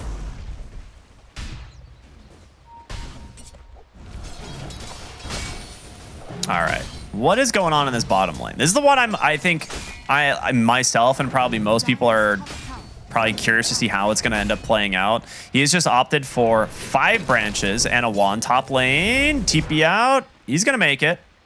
Let's go all the way back home, though. So that's a little painful there from the Dawnbreaker. But yeah, 5 branches, full wand into his first Null Talisman. Where do you go after this? Is it just straight into the boots? People do love the boot to travel to be around the map. I wouldn't mind it with the bounty, right? It lets you show up to all the fights. Something Necro likes to build anyways, which so far does look like he's got what he's needing, right? Top of the last hits at 16-1. The lane, right, went back long enough that Necros is really close to level 3 as the lane starts to push back out. So I'd say they've made it through the really weak part of Necro's game. Yeah, I don't know how they managed to keep the wave at their tier 1 tower there for so long, but it allowed 33 to just completely free farm the lane. And now this is like worst case scenario. Necrophos is steamrolling in terms of CS, which means you cannot actually sustain the lane anymore against him. Wow, really good stuff there from Tundra. It's good creep management. They get the lane to come out, and then Soxa has the camps block. He's just preventing any types of pulls. But you also can't push that fast with the Dragonite and Phoenix at like level 1, level 2, so they can't even shove the lane in to reset properly. They're going to try to make the play here. Does have 6 wand charges as well as another death pulse, but the damage, is it enough? Tries to dodge it with the dive, but pops the Ghost Shroud, survives just for long enough. An early point in Ghost Shroud, absolutely necessary on this hero. A lot of people try to avoid it, get the second point in Death Pulse, but usually can be punished. Yeah, he saved the skill point as well, just to see, like, do I need it? And that's exactly why you do it. Yeah. So good stuff there. Good attempt though from 9pen. It's actually putting a lot of pressure, but that's when it hurts. Is like, all right, you don't kill the Necro. If you don't manage to do so, he just slowly regens back up to full HP, right? So a little painful. Not even slowly, I suppose. He is nearly there. Yeah, this is the downside of the Phoenix. Like, when you go aggressive, you have a health cost to your spells. So if you don't get the kill, and the enemy can heal up, which in this case it's a Necropho, so you know he's going to heal up, suddenly you're on the back foot, and you kind of have to wait to heal up before you can go back in. At least your Dragonite has a lot of natural regen, so it's not like your carry is also being bullied out. Yeah, it's still playable here. Yeah, 33 is just going to go for the treads, it looks like. That being said, you're going to take a little bit of damage here, but in comes the Monkey King, and we'll have to pop the Ghost Shroud first, dive in to try and get the slow, the Boundless Strike to secure it, and finally 33 will die in top lane. They get a kill onto the Bat Rider as well. A little bit of an assist there from the Centaur to stun up Duraccio. He's stuck around a little bit too long. Does have 14 stick charges, but I don't know if you'll be able to get the clockwork here. Storm's coming in, seeing if he can get a galvanized charge to start the game off. That's quite nice. Will do so. So a kill for each team at the end. 2 for 1 for 9Pandas, but so much better of a start compared to last game. Like, Serenata gets counterpicked by the Storm, so he didn't dumpster it, but he has a game compared to last time, and we see it come into play already. Getting a kill on 33. Maybe he'll find more. He does have the Simian Stride. Very powerful rune there to be denied to the mid laners. Either one of these heroes could have gotten a lot done with it. Bottom lane, another rotation here from the Monkey King. The Cog's gonna be able to trap 33, and well, Ghost Shroud trying his best to get out of here, but there's no way. Boundless Strike secures this one. V-Tune gets the kill, and this is the problem of leaving the Necrophos alone. He does not do enough damage to kind of like threaten any of these ganks, right? Like, you're not going to get a return kill. Yeah, you usually want to leave him alone at this point so he can farm up, which is what he's trying to do. But Serenata with the Monkey King being able to just rotate so quickly is punishing Soxa every time he leaves the lane. And they're gonna go for the Wisdom Rune. They have a lot of stuns. Storm's here. There's no way you get this now. Storm Spirit gets a lot of damage here. Lupsi actually getting beat from the Ancient Creeps as well. One more Remnant should do it, and another Galvanized stack here for this Storm Spirit. Meanwhile, Whitemon went for an attempted steal of his own, gets punished for it.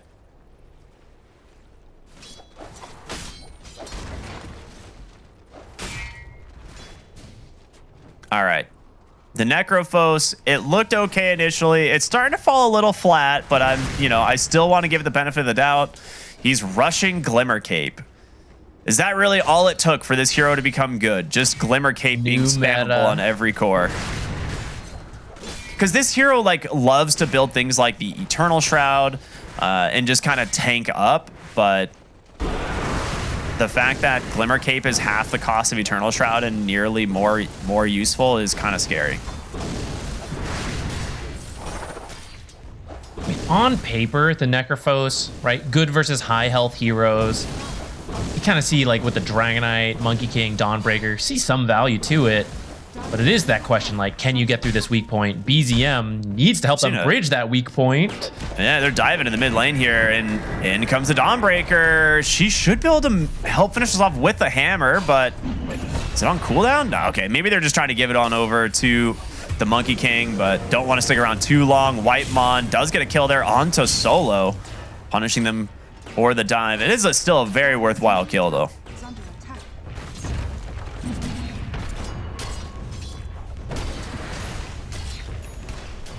So far, much better showing. Good use of the first Dawnbreaker ult as well.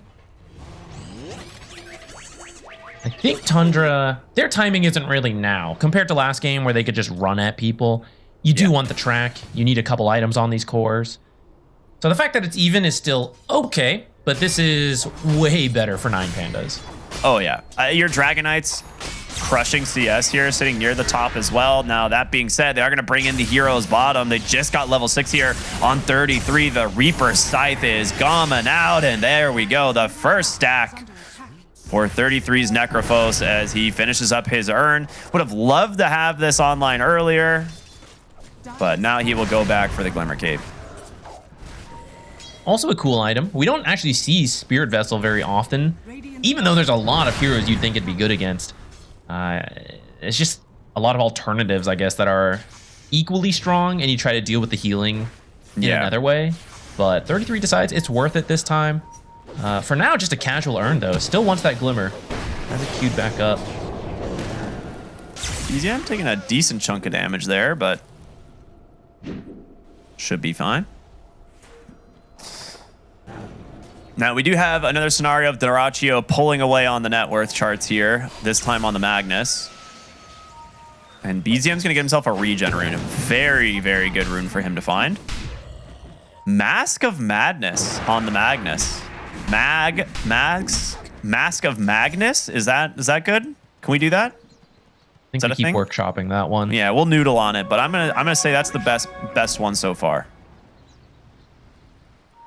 You don't always see the Mask of Madness on the Magnus, but when you have a lot of space to farm, I think you can do it. It's a bit more of a farming focus item. And then you go back for the usual Echo Saber, Harpoon, all that.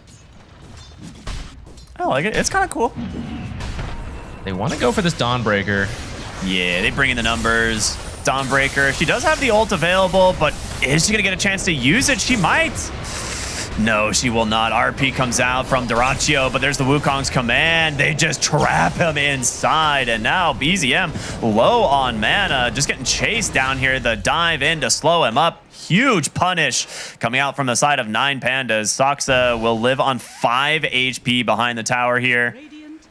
They really want to find this guy, but if he accidentally walks into Phoenix, he'll die.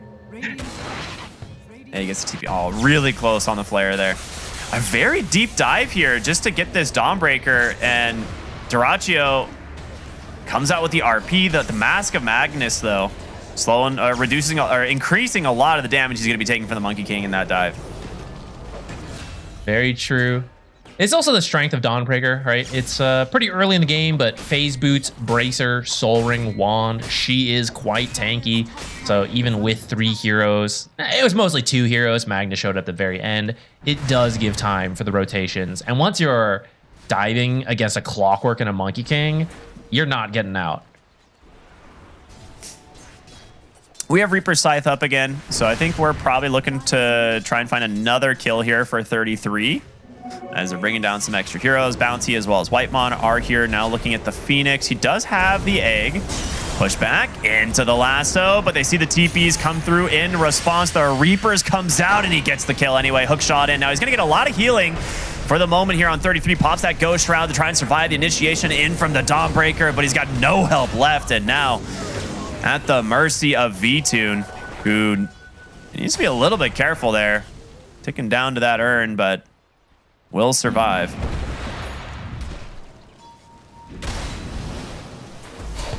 Serenata finding a +1. Ooh, dude, that damage from that Bounty Hunter Shuriken is a lot, and he's stuck here. He's got nowhere to go. In comes BZM. Quick pop of that Monkey King. Very nicely done from the supports. I'm just humble. You have to be very careful against the Bounty. So the facet you take is through and through, and depending where you throw Shuriken Toss, the targets can now be hit multiple times. So for example, if he just targeted Monkey King, he would get hit once. He targeted a creep behind the Monkey King, so the Shuriken Toss went through once and then back to the Monkey King. So he actually got hit twice really quickly. You can bump that number up further and further depending on how these team fights go, and the more tracks you have, you can sometimes get hit by like 3 different Shurikens in one cast. Yeah, it's the reason we see the through and through as the facet, right? Like, it just gives this hero not only good harassment, but he can actually clear creep waves now. Like, Bounty was a hero that could never clear creep waves, but now it's possible. They're going to see him coming through here. Retreat. TPs. Oh, all right, never mind. We're like, never mind, let's back.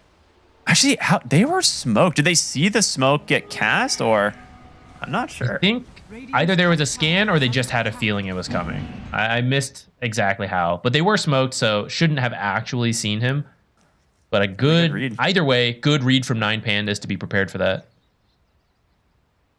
Well, we're seeing Tundra just be really efficient on these 3 cores, right? Like, they're all farming very well. 33, who was off to a little bit of a slow start, has recovered very nicely. Just sitting right behind that Dragon Knight. He's going to have that Vessel out fairly soon, and the Vessel this game is going to do some serious work, right? You're mitigating a lot of the healing from not only the Phoenix, but the Dawnbreaker ult as well. So you can likely secure these kills into heroes like Dragon Knight or the Monkey King with just like a Vessel, a little bit of damage, and that Reaper Scythe. Yeah, even if you don't kill him, we forget about it a lot since it's not so popular, but it does make it very difficult to use Tree Dance in a team fight, which, if you can just keep him out of the fight, that's another good way of dealing with the Monkey King. Monkey King's going to go for a Diffusal this game as well. I think it's a really good pickup. Necrophosa and Storm Spirit hate playing against this item, and you don't really have great lockdown for the Storm, but if you can actually burn a decent chunk of his mana, that might be good enough. Even Magnus will have to be a little careful. Not a spellcaster, but if you walk into the fight with Mask of Madness and have enough mana burned, maybe you're not getting your RP combo off that you want. Nice TP out there from V-Tune as he's avoiding a potential gank there in the bottom side. Arcane Iron out from BZM. Looks like he just wants to threaten this mid tower, and he might get it. They actually just pop the fort. And they're going to try and fight for this. I mean, they're bringing the numbers, it looks like, on the side of 9 Pandas. They do not want to give up this tower, and that ward is scouting everything for Soxa here on the backside. They saw all 4 of these heroes rotating in. Instead, they go top. Stupendous. They're wrapping all the way around. Got Mask of Madness Harpoon. Yeah, I saw that. Yeah, Harpoon's done. He is so farmed. The damage, you gotta be scared. So scared, please. Are they gonna get him this time? No. Hookshot off the mark, hits a creep, and that's gonna actually give Tundra the space they need to just walk away. The question is, do you want to try and punish this? You do have a lasso available. Soxa still scouting heroes on the backside here, trying to get some tracks out. But Blink Dagger's not yet up for this Batrider. He's had a little bit of a rough start. BZM finally finishing the mid tower, just dragging these heroes back and forth, but they're still looking for the Dawnbreaker top, and they will find here the Vessel into the Reapers once again there for 33. His third stack of regen. Really solid so far. 3 Reaper sites. I think every one has been successful, right? Yeah, they've all been successful, yeah. He's scaling. It's getting tough, right? This extra magic resistance from the Glimmer and the barrier buying you more and more time to just keep healing. Yeah, he literally has double the HP regen that he normally would because of Reaper sights right now. Hook shot out. They find the Bounty Hunter. Soxa not looking good for him, but really nice find there from Lepsy. Really good punish off that ward sentry placed on that mid ramp there. It's a 6,000 gold lead despite a very even kill game.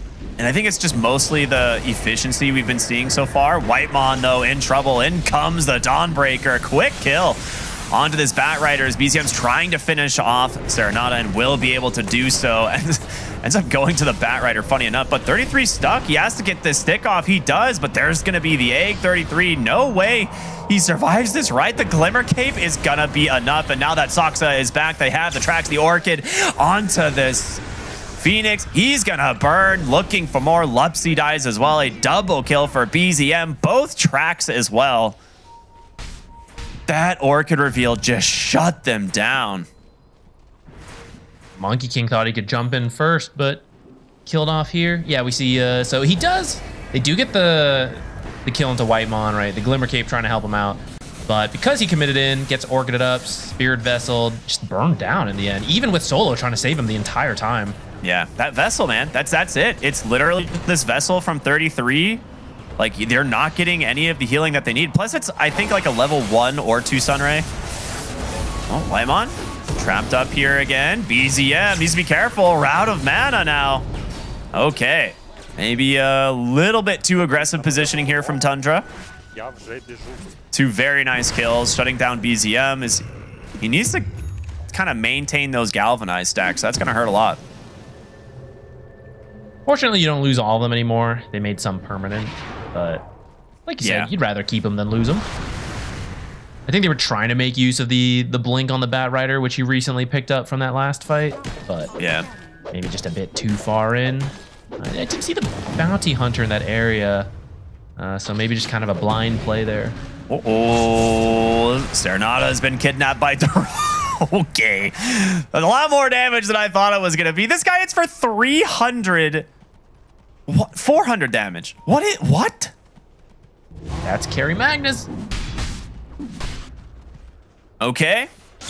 That's pretty good. Mid lane Vessels are out. That Sunray not doing a whole lot here. Do they have 2 Vessels? Both teams actually have a Vessel, which is okay. Pretty rare, but Clockwork built one. Solo, goodbye. Hold back from Duraccio. And another track kill going their way.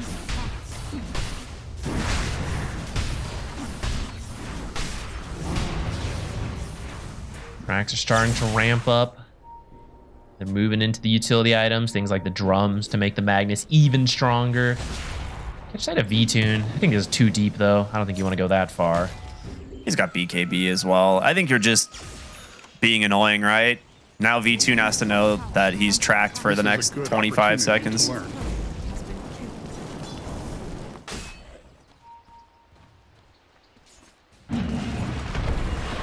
Tundra wants to go for this Wisdom and Tormentor. I think RP will be up literally just in time. They could have every spell. Okay, I see him TPing out of here. It looks like they're not interested. Looks like 9 Pandas was actually expecting it, though. So they had smoked several heroes down here. They're going to find Soxa. Yeah, that track kind of gave you up, buddy. Maybe not expecting that many heroes, but nice kill there for the Monkey King. Yeah, I mean, you take it, but that's also kind of the point of Bounty Hunter, right? Like, you end up breaking a 4-man smoke. You get the vision. Your carries are still farming, securing you the shard. Or I guess that went to the Bat Rider. Not as good. Unlucky. But I don't think you feel that bad about dying there. Yeah. It's all right. A little bit of momentum for 9 Pandas, taking back a little bit of the map, getting their first tower of the game at 21 minutes, right? Like, they've really struggled to control the map here, and we're now going to see 33 build Sanj and Yasha, because why not? The best item of the patch. Radiant's middle tower. He's just all durability items, right? He's got Treads, Spirit Vessel, Wand, Glimmer Cape, even the Pupil's Gift, which as an int hero is like probably the best jungle item you can get. And now just Sanj and Yasha, so more HP, more status resist, more movement speed. It's just everything that you want on a hero that kind of like baits a little bit in the fights. Yeah, I'm loving this build so far. Way better than like the Boots of Travel Radiance that so many Necros like to get, and then you have like 1100 health at this point, and you're being deleted by heroes. Yeah, dude, I don't know. The Radiance Necro is like the reason this hero has not been good. Yeah, the thing is like, I know there's a lot of Necro players out there. It's like, no way I stomp games with that. You have to already be stomping the game to be able to do that build. So it's like, you were gonna win no matter what build you did with that type of start. I think this is way cooler. You know? Yeah, this is way cooler. Way more survivability early on. Allows him to be upfront, personal. He's got 4 stacks already. Ooh, smoke's gonna pop. Bounty Hunter right in the front. There's going to be the track out onto Soxa. Spirit Vessel's there. Duracio's going to pull back the Clockwork, put him in a pretty odd spot, but now in comes the Dawnbreaker, and Duracio's just going to get bursted. They will come in, try to save him here, but it's not enough. Now in comes 33, going to burn down himself. First target, Vessel out onto V2, and that BKB's expiring, and well, you got to get away. That Reaper Scythe, maybe. No chance. The numbers from 9 Pandas are overwhelming as they now look for Soxa. No escape for him, and that is a 4-for-1. A huge win for the side of 9 Pandas. I don't even know what happened to BZM. I also missed it, but I think he was in the Wukongs. Yeah, I don't know that's why my he only was thought. Stuck there the whole time, though, because everything was on Magnus. I think he just zipped into Wukongs and like got all his mana burned or something. I guess so. Yeah, maybe zip in, stun, and then the rest of your mana gets burned off.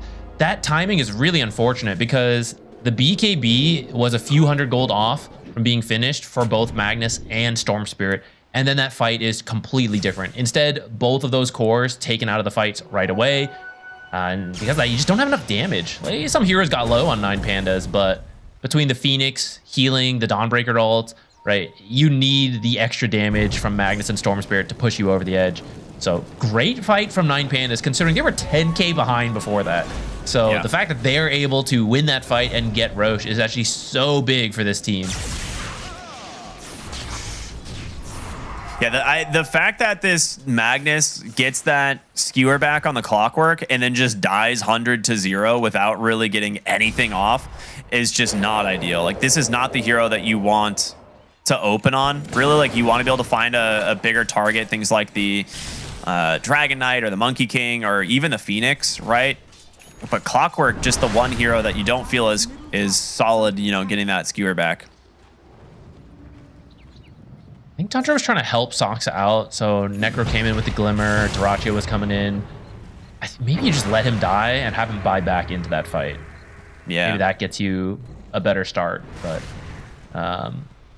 yeah, whatever happened to BZM that we missed, I think maybe that was the unexpected part to Tundra's game plan. Because I do think, like, even if you do the exact same stuff, but BZM is able to join in the fight and do a little bit more, then you can win that one, and then we're seeing Tundra with a Roshan furthering their lead. is under attack. Yeah, They I still have have strong to imagine he just zipped in. There's the only thing that makes sense. He just zipped in, lost like half his mana, and then got like stunned. Well, really nice grab here, bottom side. Does he get the Reapers off? He will, and this should give 33 all the healing in the world to get right back into this. But here comes BZM onto the backside. Lasto's going to catch the Phoenix. They take down both of the supports. Wukong's command is out. Boundless, it's up. We'll connect onto 2, and V-Tune just cleaves them down. Saksa's going to be next. Monkey King, he's dead. But V-Tune, he's hungry. He wants more. Who will he find? They're checking for Dyrachyo in the trees. He's going to be able to get a blink in one, but no, the Dragon Tail's caught him. The break, though, into the skewer. Tries to do the damage here on Dyrachyo, but it's not enough. Another big fight from 9 Pandas. They actually managed to even keep the Aegis through that. Everyone else died but the Dragonite till the end there. So as everyone respawns, you can actually continue to look for plays. Gold lead didn't really change much despite that fight, since they are having to commit some buybacks, like the Clockwork earlier in the Roche fight, now the Phoenix fight. But the Dragonite coming out the big winner in all of these exchanges. He's now claimed the top net worth spot by a nice 2K. Means he's finished up the Crystallis that he maybe wouldn't otherwise have. And this is where his damage really starts ramping up on this carry Dragonite. I feel like you need a BKB on this Necrophos or something. Like, we're starting to see the Vessel from the Clockwork actually just does the exact same thing the other way, right? He tries to heal up. He just gets absolutely clubbed down instead. BZM gets a really nice grab here onto the Monkey King. They're going to try and bring in the numbers. Vortex is out. Can he do the damage by himself? No, he cannot. Just gets turned on, and now that's a really big death for BZM, staggering their death timers as the Magnus is about to respawn. Oh, that hurts so much. There's a couple times this game that is like Tundra pushing just a little bit too hard and barely missing out on some of this stuff. Like at the start of the game, the dive on the Dawnbreaker, punished for it. That attempt we just saw now. They're TPing in right into this big fight. Who do they find? Like they're looking on just straight down. I think that was a boundless strike and 2 attacks from V-Tune. They found him. He's just stuck here. There's no way out. He's going to be able to pop that Ghost Shroud, try and heal himself up, but there's just no shot. 33 bites the dust as well, and yeah, absolutely massive kills here once again, and well, staggering those death timers. This is basically the worst thing that can happen to Tundra, because they need to be able to play aggressive right now with this lineup, and they've been down a hero for the last like 2.5 minutes. Yeah, 9 Pandas. Credit to them though, playing very fast to try to find those kills to keep them the death timer staggered. So Tundra really just needs to step back, do a reset. Even though they've lost a lot of momentum, it's actually still a pretty competitive game. A 4K lead for Tundra, not being that big of a deal. But now it comes down to, how does the fight break out? Are you finding the Blink Lasso? Are you finding the big RPs, the Necro Scythe to start you off with a bunch of regen? Or do you get a really good egg and a big Wukongs, right? This is where the Bounty Hunter should have a bit of an advantage, being that Invis hero with track. But 9 Pandas so far have done a great job of dealing with it. Maybe it's the pickoff that starts it. Yeah. So you have your BKBs now on the side of Tundra. This is the important thing. You talked about this earlier, the Roche fight happening just outside of the BKB pickups. And I did actually see a little bit of the fight breakup on the delay feed. And yeah, it is exactly what we thought. BZM zipped into the Wukongs, got stunned, and lost all of his mana immediately. So I'm gonna get a little unlucky with those type of places. Blink in straight into stuns, you know, that sort of thing. Yeah. But 9 Pandas took that and ran with it. Yeah, I mean, the amount of momentum that they have brought back their way after what was an 11, almost 12,000 gold lead for Tundra. They've brought it down very low. Dyrachyo is going to see this Monkey King jumping through the trees, but now they're going to see Dyrachyo, and he's in trouble. Vessel is out. He's just doing his best here to try and get away. Lepsy will just hook Sean out, and he's gone. They force 5 heroes up here from Tundra and get nothing.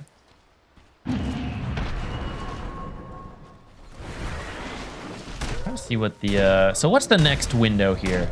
You've got Daedalus almost done on the Dragon Knight, so he is full late game at this point. The huge crit splash damage that we've come to see. He doesn't have the Magnus on his team to clump them all up, but sometimes you all jump in on the RP and clump yourselves up. So as long as Dragon Knight's caught not in that, actually maybe even if he is, as long as he lives, he can just start fighting from right there, right? So you gotta be very careful of that. I actually really like the casual plate mail on the Necrophos here. He is still going for the BKB, which I think is absolutely necessary, but this is something he'll eventually turn into something like a Shiva's Guard, but he desperately needs the armor against what we're seeing in these fights, like the Dawnbreaker, Monkey King, Dragon Knight. Like, their damage output is too much. I also really want to highlight the Batrider build, which after he got the Shard, he just said, screw it, I'm going Moon Shard. So we're going to see the, you know, hyper attack speed, sticky napalm Batrider. Should be quite funny to see. Curious? Is it? I mean, even when we see Batriders do well, this is not like the build we usually see. So I'm very curious where he focuses his attention. You know, is it the ult and then get the kills with the Shard? Is some of it to help kill the Phoenix Egg, maybe? You know, I want to see what he focuses in these fights. Oh gosh, Doraccio is so dead.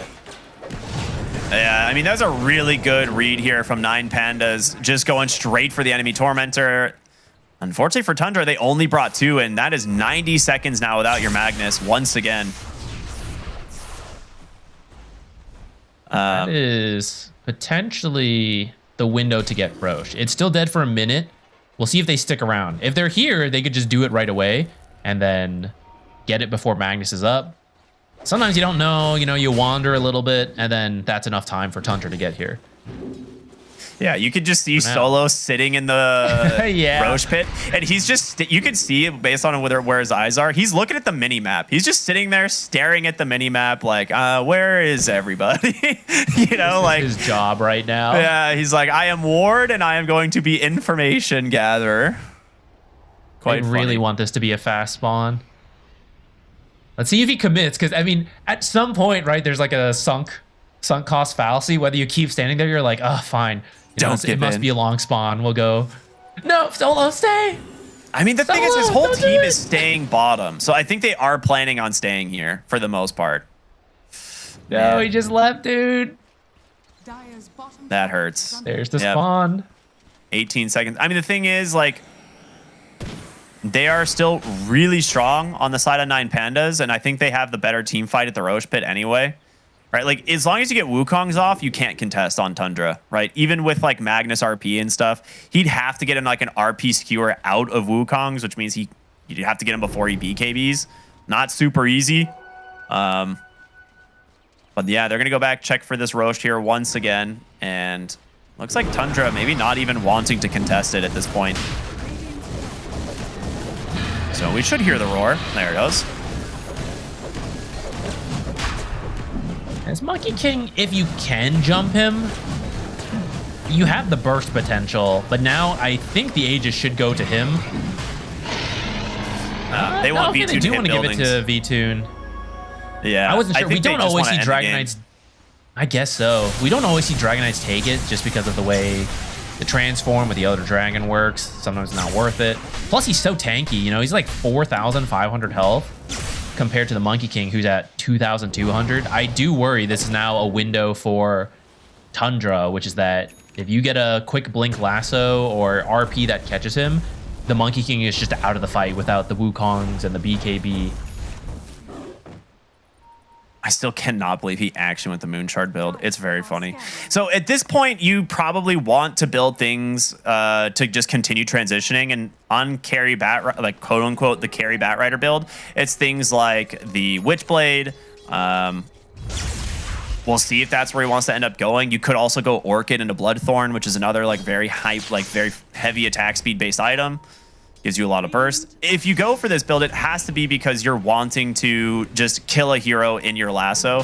The bonus nighttime vision is definitely an aspect of it that kind of makes it nice, but You know, I don't think you're going to see Batriders building Moonshard and being like, oh, trust me, it gives me vision, which they're actually going to find the Dawnbreaker bottom, and, well, she's gone. Scouted out by that deep How ward. much of that was from Batrider? I'll tell you, about half of that damage was from the Batrider. BKB out from Whitemon. Nullifier reveal here doing work, and they will get themselves a kill. Now Duraccio looking for an opening. They just burst down the Phoenix. They get on top of Serenata. He does have that peek. If the Reaper Scythe comes out, oh, 33 gets him, but the Nullifier was out. The Vessel's on top of him. He's got a Glimmer Cape. They're going to buy back on the Dawnbreaker and the Phoenix get back into this fight. They're going to turn around the Monkey King as well. They need to get out of here on Tundra. Can you leave is the question. You get triple buyback out of 9 Pandas for nothing. You even lost the gem in the middle of that fight. It dropped in the trees. Things were chaotic. But Tundra saw it in their ward, and Soxa slipped back around, stole Solo's gem. You really need that versus the Bounty Hunter. Earlier we were saying, right, it comes down to how this fight breaks out. So you need to be able to see Bounty scouting you out, getting the tracks ready, getting his team set up. I didn't see when he bought this gem, but now they're stuck waiting for it for, oh, it looks like 8 minutes. So that's gonna make these fights tough. Anytime they want to move out of an established area. That is absolutely devastating for 9 Pandas right now. Like, that triple buyback completely crushes your Monkey King and Dawnbreaker's net worth. They have been having an okay game, and your Monkey King does have the Nullifier, which is really nice, but compare that to just the cores on Tundra. Like, they're all super strong, and they find themselves the Monkey King here once again hit the Batrider. The build's paying off, man. That is a dieback. He was a second away from that BKB. Look at this damage. 1,527 damage from the Batrider. It's not a joke, this build. You just don't see it that often. Maybe getting the shard on Batrider's not such a bad thing. Whitemon's there. He's like, look, guys, I got the shard. I have to build Moon Shard. It only makes sense. It's the only viable build now. Chain stuns onto the Magnus. They take down Duraccio once again. I feel like he's the support of the 2 cores at this point, as they will jump in, get their hands onto the Clockwork. Orchid Vessel is out. Does he drop the scythe? He wanted it. Doesn't get it. Kill goes to BZM. They could look for more. 2 heroes dead here on the side of 9 Pandas. You still have this Aegis for V-Tune, but Soxa gonna walk in here, get the D-Ward, and now who's he gonna find? It's gonna be this Dawnbreaker. He's got a haste rune though. 33 feeling very happy on the front line, but the lasso from Whitemon's gonna cliff. He tries to pop that Ogre Seal. There's your Reaper Scythe, and 33 gets another. They were a little he just skipped BKB. Yeah, BZM actually did have a bunch of mana. I kind of wonder if 9 Pandas could have forced that, but they end up retreating, and you can't retreat away from this lineup with the lasso, the Reaper Scythe and everything. So in the end, just another free kill onto the Dawnbreaker. That means you have a pretty big window here as the Magnus respawns. He was a little bit far forward, died. He's now back, has everything. He's got BKB, Refresher, double ult. Everything is ready to go, and you have, about a little less than a minute without this Dawnbreaker. This is where Tundra could really break the game open. If you just TP in the Magnus, immediately start hunting for kills, maybe you just poke the towers as well and just bait them, like, come defend it, and we'll RP you, skewer you out of the base. He's 126 regen. Yeah, he finished the Heart of Tarask. Your 33 has hit critical mass now on the Necrophos. Like, this is when the game just becomes really difficult. I'm not sure exactly how much bonus regen he's getting from his, Reaper Scythe, but 26, that's pretty good. That's pretty good. Especially when you consider the items he has built, such as that Glimmer, Shiva's, the Cloak of Flames. Any extra resistances on high healing heroes give the healing more value. So the fact that he has so many Reaper Scythe kills and then has a bunch of armor and magic resist, very, very difficult to kill this hero. Especially if he then pops Ghost Shroud in the middle of you trying to kill him. Yeah, there's the Witchblade done on Whitemon, going for the Parasma, just amplifying so much of the damage this hero can do. There's going to be your first RP. They have the follow-up from Duraccio number 2. BZM's trying to take down the egg by himself on the backside. He does get it. V-Tune's BKB gonna expire. There's the lasso for Whitemon. He just rips through this hero. Dawnbreaker trying her best to hold the front line. The Wukong's gonna expire as BZM just goes right back in. They take down another. 9 Pandas crumbling as Tundra will finish this game off with the Reaper's Scythe. A very convincing 2-0. I mean, I will say 9 Pandas, they had moments in this game. It looked good, but Tundra does not crumble. They never break. Yeah, I mean, a testament to Tundra, right? It's not like they're just good at the lane and then they snowball all their games to a victory. That happens a lot because they're so good, but they are also a very smart team. How can you get back into the game if you do make a mistake, if you do start off on the wrong foot? Which, like you said, credit to 9 Pandas. I think Tundra slipped up a little bit in their early to mid game, and 9 Pandas jumped on that. They found a lot of good fights, continue that momentum. I think they slipped up on that second Aegis. I really think it should have gone to Monkey King with how squishy of a build he went. And that is where Tundra finally found their way back into the game. They got several Monkey King kills in a row without him being able to do anything. Very similar to how Tundra actually lost their footing in this game, which is the Storm dying without doing anything. In the end, the same thing happened to the Monkey King. And Tundra ends up bringing it back in a very explosive fashion that looked like we might have a longer game, but they just win a huge fight right in front of the enemy base. Yeah, it kind of, there was a couple moments like you mentioned where Tundra maybe got a little bit too far ahead of themselves, but this fight right here is the one that just ends the game in my, no, I'm sorry, not this one. We'll see. There's a fight that happens in this exact same spot that basically ends the game. It's the triple buyback from 9 Pandas that ends up just being so costly. And this is when you have the Aegis, right? Like you mentioned, like you thought it might be a good idea to put it on the Monkey King, and it turns out you were right. I thought maybe they were going to be going high ground with V-Tune on the DK, but Tundra never lets them like actually get onto their side of the map. I was open to that idea, right? Like you put V-Tune up front with the Aegis and just hit the buildings. You have to initiate on him. But like you said, Tundra just never let that happen. They just kept finding fights outside the base. I think both Aegises end up going like the full duration because V-Tune was just never the guy to die. Now, whether that ends up being the correct decision to put the Aegis on him or whether that's Tundra deciding, oh, well, he's got the Aegis, don't even focus him, don't care, you know, kill the rest of his teammates.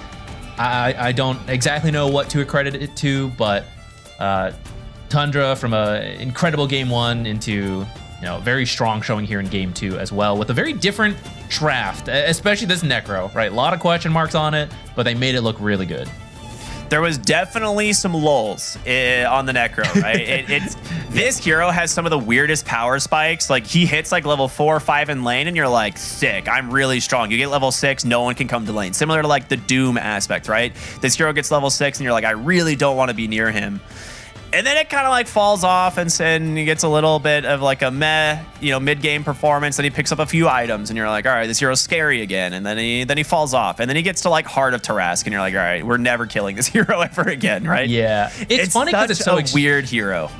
It's so extreme too. It's not like, oh, I'm strong, I'm weak. It's like, oh man, I will insta-kill. It's like, I literally cannot die now. It's like, oh man, I'm gonna be insta-killed now. Oh, I literally cannot die anymore. It's such a flip on this hero. But yeah, Tundra doing a good job of knowing when he is in the unkillable mode to push it. Yeah, very, very good stuff there from Tundra, and well-deserved 2-0 here as we're going to go to a short break, everybody, and then we'll be back with an interview with Tundra Esports, so stay tuned. We'll see you in just a bit.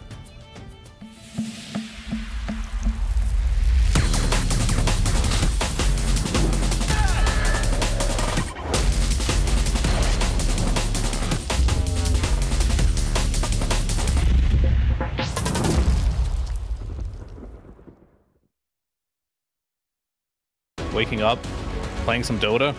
It's just been part of my life for 20 years, and I don't think that's going to change anytime soon.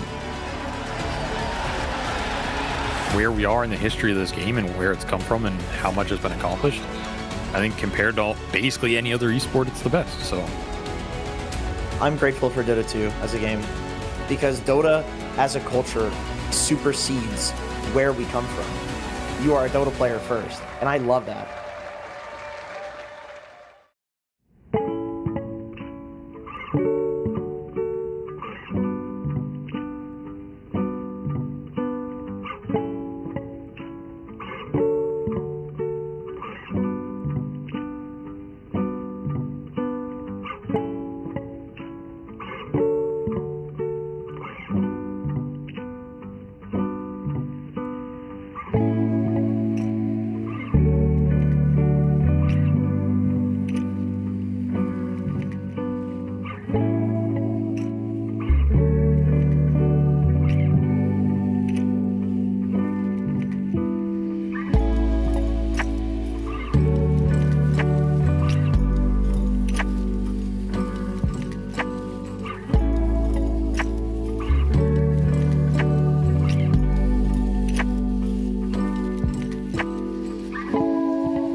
Welcome back, everybody, here. As promised, happy to say we are going to have an interview with Tundra in just a second, and happy to announce it's going to be Soxa, something we've been looking forward to speaking with, but an incredible performance from Tundra here. A very slick 2-0 as expected, and there we go. We get the bells, so let's go ahead and head right on in to said interview. Soxa, congratulations on another 2-0. You guys have been on the receiving end of a lot of interviews recently with all of your wins. So how is the team feeling right now? I mean, obviously very great. It's nice to win, and we're like, it's like, you know, it's like when everything is working right, and it just feels good. So we're in that phase. Awesome. We're gonna try and keep it pretty quick here. So Zach, I know you got a couple questions for him, so I'll let you go first.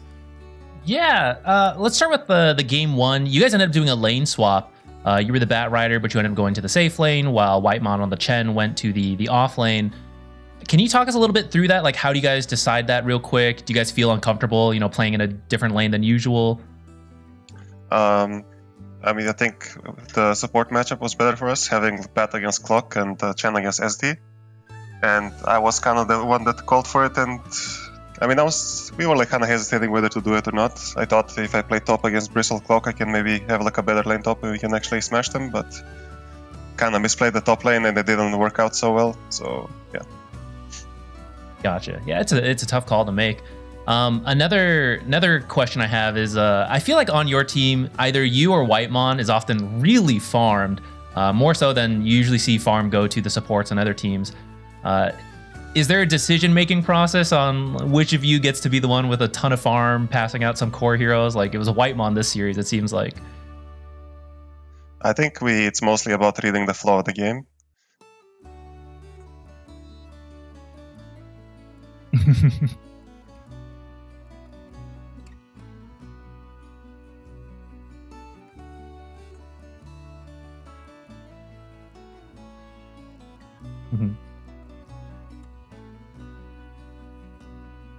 I was about to ask if you like throw it out. It's like, is it okay if I get a moon shard? No, he just does it. He just does it, and you have to accommodate him.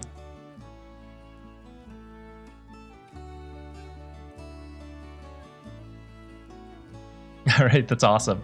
Ricky, anything to close up?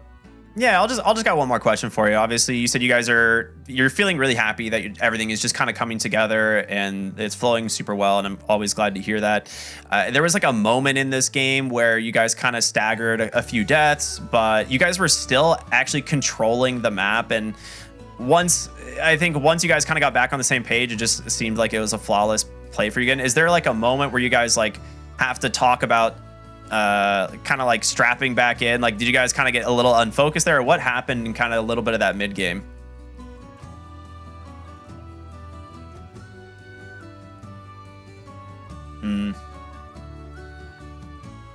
Got a bunch of heroes in the 2 crush. I think that's kind of where we lost focus. I think at that moment we had like also 4k gold on like both Magnus and Storm, so yeah, we were kind of missing a lot of gold for that fight, and then we just misplayed. So that was definitely one moment where we lost focus, but I think after we kind of like salvaged like nicely. We played the map very well.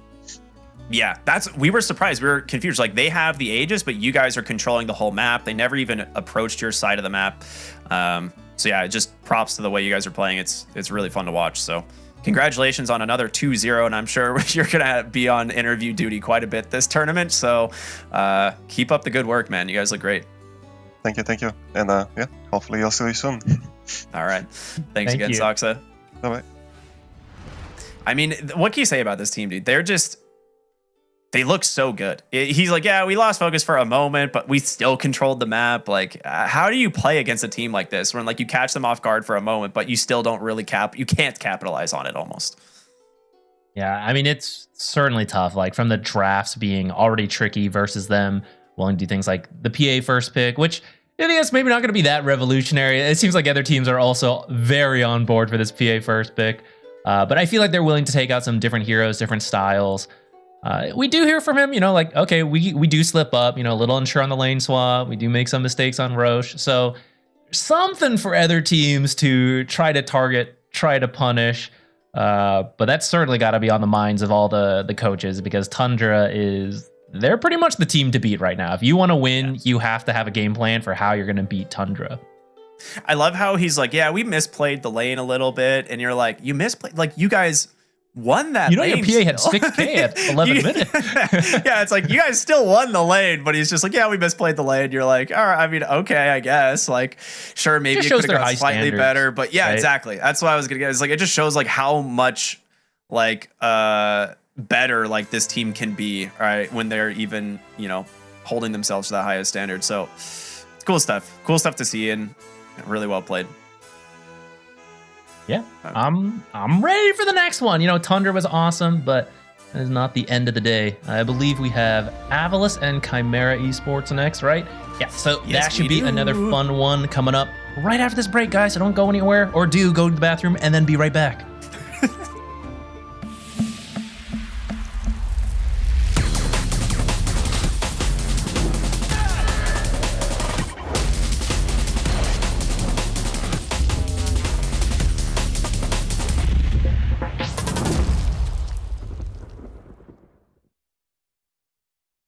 Waking up, playing some Dota. It's just been part of my life for 20 years, and I don't think that's going to change anytime soon.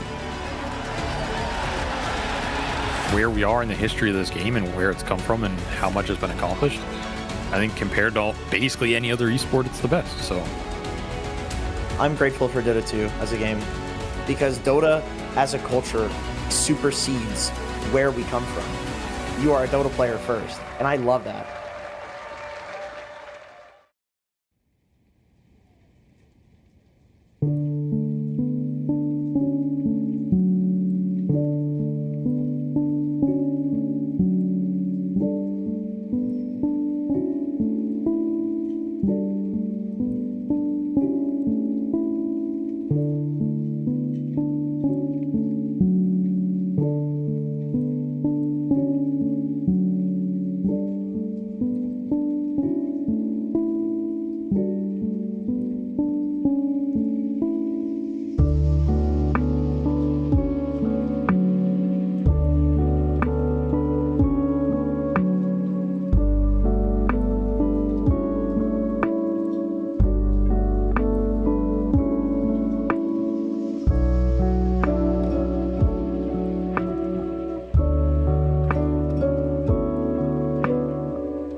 DreamLeague Season 25 is brought to you by Intel Arc, Acer Predator, DHL, Kadia, and 1xBet.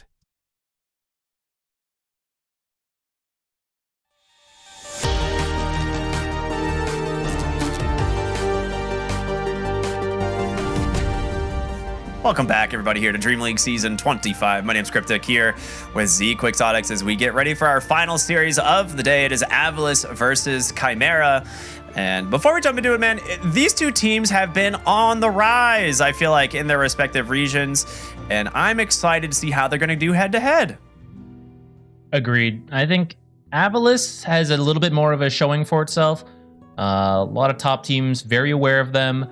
Still need to get some of the big wins, the deep tournament runs, but they've been for the competitive level of Western Europe, right? How often Avalis manages to make it through the qualifiers into these tournaments is a very good start, but I know they definitely want to push to the next level. The guys right here, Zibe, Eki, Stormstormer, Seneko, and Smiling Knight, they look good when things are going well. That consistency that sets you apart, though, still something they're tackling, but at any moment, that could be it, right? Like, that's the cool thing about Pro Dota. Sometimes things just start to click, so you just keep getting more experience at these top-tier tournaments, and sometimes you realize, like, this is our problem, we solve it, and suddenly they're in the contention for those deep tournament runs. Yeah, I will say they have been a lot of fun to watch and grow over the last, like, 6 to 8 months.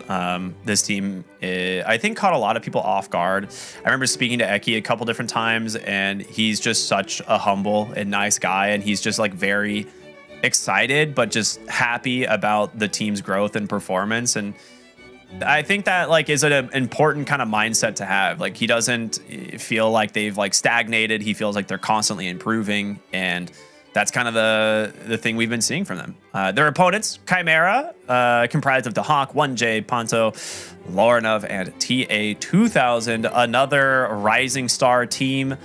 They've looked very good. They've managed to win a couple qualifiers, of course, to get here. And, you know, they've been kind of going toe-to-toe with some of the best teams in their region, but it's a little back and forth. And what we haven't really seen is the consistency, right? And that is the thing that they really need to, you know, prove at this tournament, I think, is that they are someone to be worried about, and that they can consistently perform at that level. I think the support duo is relatively new, and that's why I think it's really important to have, like, a stronger showing from the cores, who they have a lot more experience, and we have a head-to-head of the mid players in a moment. And I think that's where we got to look. Yeah, Lorinov versus Stormstormer. Lorinov made a bit of a name for himself. I think it was last year, right? Jumps into the scene with Aurora. You know, he'd played before that, but that was really where people got their eyes on him. He's been showing very strong performances, pretty consistent from the mid lane. And now I think he's got to be the pace setter for his team. If Chimera wants to be able to beat Avalis coming up here, Lorinov needs to have a pretty strong showing, bring the momentum for his team. Stormstormer, on the other hand, I mean, you always want your mid laner to do well, and I do think that's when, like we were talking about that consistency, when Avalis looks good, I think it's off of being able to play with Stormstormer. Yeah, and I'm very excited to see how this team is going to work, like how the mid matchup specifically is going to play out, because I think both of these players have, like, really high skill potential.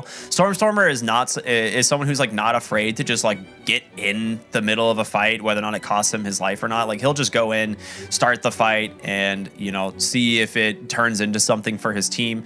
Lorinov is definitely, like, a little bit of a finesse hero. He has, like, certain hero or finesse player. Like, he has some heroes that he really prefers, and loves to kind of I guess kind of, like, show off a little bit on them. So we'll see how he ends up doing. But yeah, I love the fact that, like, Lorinov was someone that a lot of people thought was, like, pretty good, and then suddenly he, like, stood in for Aurora, which the team was having a little bit of a rough patch at the time, and then suddenly they, like, placed really well in an event, and they're like, well, maybe we should, you know, give Lorinov more of a permanent stay, right? So he stays on Aurora. They end up doing really well for a while, and then here we see him now on Chimera, and he's definitely made a name for himself. I think he's a great player.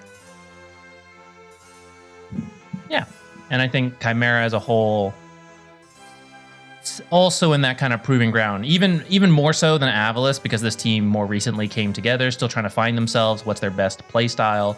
But that is where I think you gotta lean on Lornoff a little bit. TA2000 also has a lot of high-level experience, but it's harder to lead team from the carry role in the early game, right?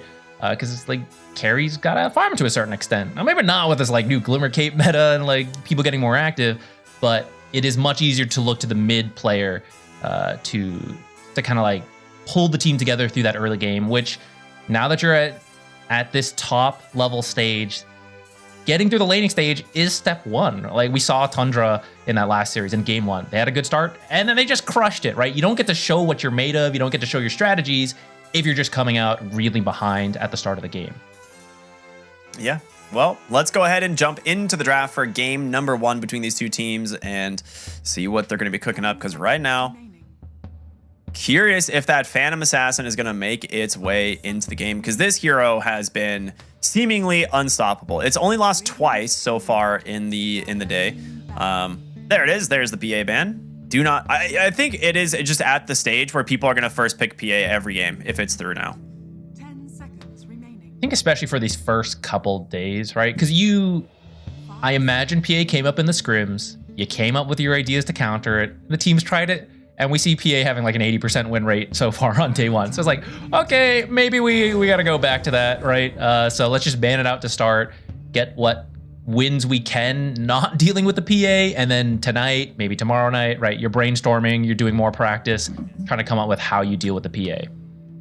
I think one thing that I have thought is a decent counter has been the Bloodseeker. I feel like the Bloodseeker is a very good hero into Phantom Assassin, and we've seen some teams find success with that counter, but it is not as simple, just pick Bloodseeker, right? Like the hero doesn't have as strong of a lane as the Phantom Assassin. It can be punished. And it does need a little bit more time. Like that's the main problem with the Bloodseeker is Phantom Assassin comes online with just like Battle Fury, Sanj and Yasha, and a Glimmer Cape. For some reason, like you can just do that and become a serious threat. Whereas Bloodseeker's like, he doesn't like to build the Glimmer Cape as much because the Eternal Shroud is such a very valuable item for him, but sometimes you just build it anyway if you need to get into the fights early. But he needs the Aghanim Scepter. That is the big thing, right? You need your first farming item, Sanj and Yasha, probably Glimmer Cape and an Axe. So it's a little bit more before he jumps into the fights. Yeah, it's like step 1 of the counter, but you know, maybe it's the way you deal with her later on, and then you just need other answers early. So it's tough. Like these heroes that are so consistent do need multiple counters, right? Like beat him in the lane, beat him in the late game, all that. And maybe what's going to end up happening is just it is a permanent ban in the earlier stages. For now, we're going to see Abaddon as the first pick for Chimera Esports. He has also been a rising star. Originally as a support, like some people tested the waters, which was surprising it took so long with the prevalence of like Bat Rider and Beastmaster, these heroes with really strong ultimates that you can just dispel with the shield. But eventually some people tried it out. Support Abaddon looked really good, and then everyone realized like, wait, why I lose every trade to Mephitic Shroud? This facet is way too good, and now we're seeing it in the core roles as well. You have that flex though, so I like this idea of the first pick Abaddons. I think we're gonna see Shadow Demons come back into the meta as a response. I think that hero is very good versus Abaddon. You need less stuns, like single target stuns. You need more AoE control or kiting potential. Zoo heroes are good because Abaddon support and core doesn't really love dealing with that. But you got to avoid these like one-on-one type heroes with the like singular stuns that can all be removed with shield. Yeah, I feel like the balance that's going to happen with Mephitic Shroud is it's just no longer going to provide bonus like armor, like bonus barrier, I guess, right? Like, because the thing that makes it so good in trading in lane is normally with the Aphotic Shield is you might be able to like dodge the burst, right? You can play around it, get it low, and then like leave for the burst and then get back. But like the Mephitic Shroud just returns, it's just blade mail. Like it's just AoE blade mail, right? Like that is really difficult to lane against. And it just has increased barrier for some reason. So it's one of those things that we'll probably see something like that get adjusted. But for now, Abaddon is here to stay. And like you said, there's a couple counters to it. We'll see what they end up doing. I think Tiny is a cool one. A solid mid laner, if that is where he goes, but also Avalanche hits in an AoE, and it's multiple instances, so you're going to get something out of it, even when dealing with the Abaddon ult and shield. But also, you can be tossed back, and then what does the shield do, right? It doesn't like revert you to your original location. So in this way, you can still isolate a hero away from the Abaddon. Maybe it is the Abaddon you're like taking out of the team, and you kill that hero off, and then you look for more. So I like the conceptual idea. Same with ET. A lot of AoE that you can't really, like, you can dispel the sleep, sure, but you're not removing the aura. The sleep is hitting multiple heroes. The ultimate could hit multiple heroes. So bit of a pain to deal with. Maybe Riki will help though. That smoke screen could just prevent all of these type of AoE spells from even coming out to begin with. It's such an annoying hero for Elder Titan to deal with because you have to hit your stomp, right? Like that is one of the biggest things, and Riki can very easily just silence the Elder Titans and suddenly your stomp doesn't connect, and it's a pretty rough matchup. He has great disengage, right? So if Elder Titan gets his spirit back and wants to try and hit the heroes, not only can he just trick to the trade and then blink strike out. So it's a rough matchup for the Elder Titan.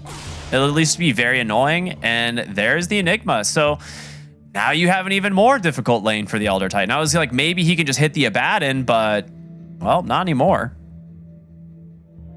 Yeah, it's a two-step counter to this ET that wants to, you kind of want a straightforward lane, you know, like we're all in the lane and we punch each other, and I happen to get a ton of bonuses to punching you, so that's the game plan, right? Riki's gonna creep drag.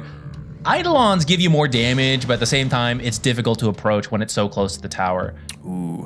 So we see the Beastmaster Zeus. This is kind of cool. Multiple ways to deal with the black hole now. So even with like BKB, you could still be roared. Zeus could maybe cancel from afar. Zeus also provides the vision to see this Riki. There is some flex here. I think it's just going to be a position 5 ET, position 4 Zeus, though, with the offlane Beastmaster mid Tiny. We're looking at maybe a carry last pick. I wonder if that's a mistake, though. Like, maybe you should just pick your carry versus the Enigma, because I'm pretty sure you know that lane, right? Like, Enigma, Riki. And I worry all the other good carries of that matchup are going to get banned out here. I mean, the good ones are really just the Gyrocopter. You could maybe, like, justify, like, a mag or something, because Shockwave can be a little bit annoying. But I don't mind the Zeus, because it is such a great pairing with the Elder Titan, and not like something that we kind of forget a lot of the times is like how much damage Zeus brings from just the support role, and it's now amplified by the Spirit from the Elder Titan, right? So it is a great combo. We've seen it quite a bit. You also have the Elder Titan Spirit amplifying the Tiny's damage. So you have a lot of burst potential on the side of Avalis right now, and I think if you find the Enigma, it's pretty likely you'll be able to pick him off, but you don't have a lot of catch for the Ember Spirit, and that is where things get a little bit tricky here.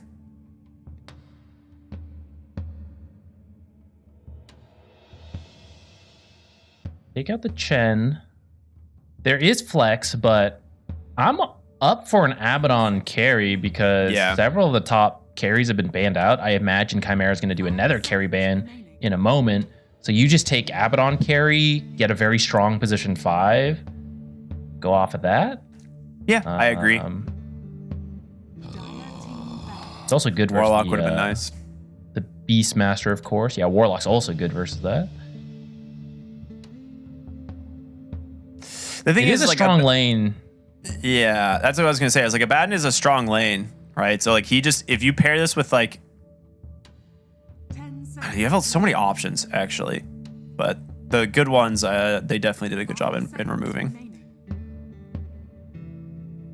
I think this Beastmaster Zeus is also strong. A lot of kill potential there. It's tough into the Abaddon though, so I think you're kind of looking to punish the support potentially. Ban the Medusa. That's a good one. These are the heroes I can think of versus Enigma. I don't know who's left. You're gonna not have the cleanest time. Like maybe a TA? splash through the Eidolons. Imagine if you had... It's not a hero we see that often, but it is actually a fairly decent TA game. 5 seconds remaining. The problem is the Ember. It really is. Like the Ember Riki is actually such a terrifying combo because it allows your smoke screen to have a lot more wow, they actually just go for the Terrorblade, so it is going to be the support Abaddon. Which the Terrorblade into Elder Titan is a little bit odd to me, especially the Beastmaster. And the Zeus. I'm actually very confused. Maybe by it's this. a support TB. What if it's like off lane TB 5 support Enigma? That actually might be what it is. I would be way more up for that than a support Abaddon. Yes, you get to see, like, okay, you'll show get us the Avalis reflection and then this we'll game. move things around. So if it ends up being support Enigma, I'm way more open to the idea of like a life stealer. But I don't know if that is good enough. Yeah, I don't know if you risk it, because at that point you just like feel like, okay, I will just do the Enigma off lane. Yeah. I mean, could you do tiny carry and go for a different mid? Like Storm? I mean, Storm and Riki is just not great, especially with the Ember Spirit. You Huskar Ember Spirit?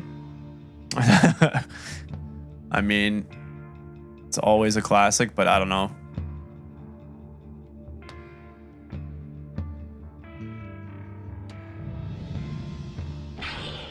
Brood carry? Yeah. I mean, that's a Smiling Knight classic. He used to play a lot of Brood Mother. It is going to be the carry Terrorblade into Zeus, Beastmaster, Elder Titan, Tiny. I feel like this hero is not great into these matchups. But maybe Abaddon can help out. Maybe an early pipe from the Hawk will offset some of this. Because it has to be a pipe rush from the offlane. I think if your early game suffers, then yeah, like, I don't know what you do on TB. If you get late enough and you're farmed on the Terrorblade, you just have enough items to deal with some of this stuff. Like the aura from ET, which he has a hard time standing next to him, right? So it's more the magic aura that you throw on, which, like you said, the pipe, or you just tank up enough where you don't care. But you got to get to that point.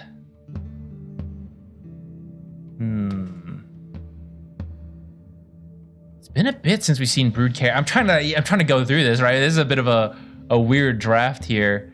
Brood will be okay. Yeah. Into like Enigma Riki can do really weird laning things, and then like maybe you have to jungle early, maybe you have to tank creep waves.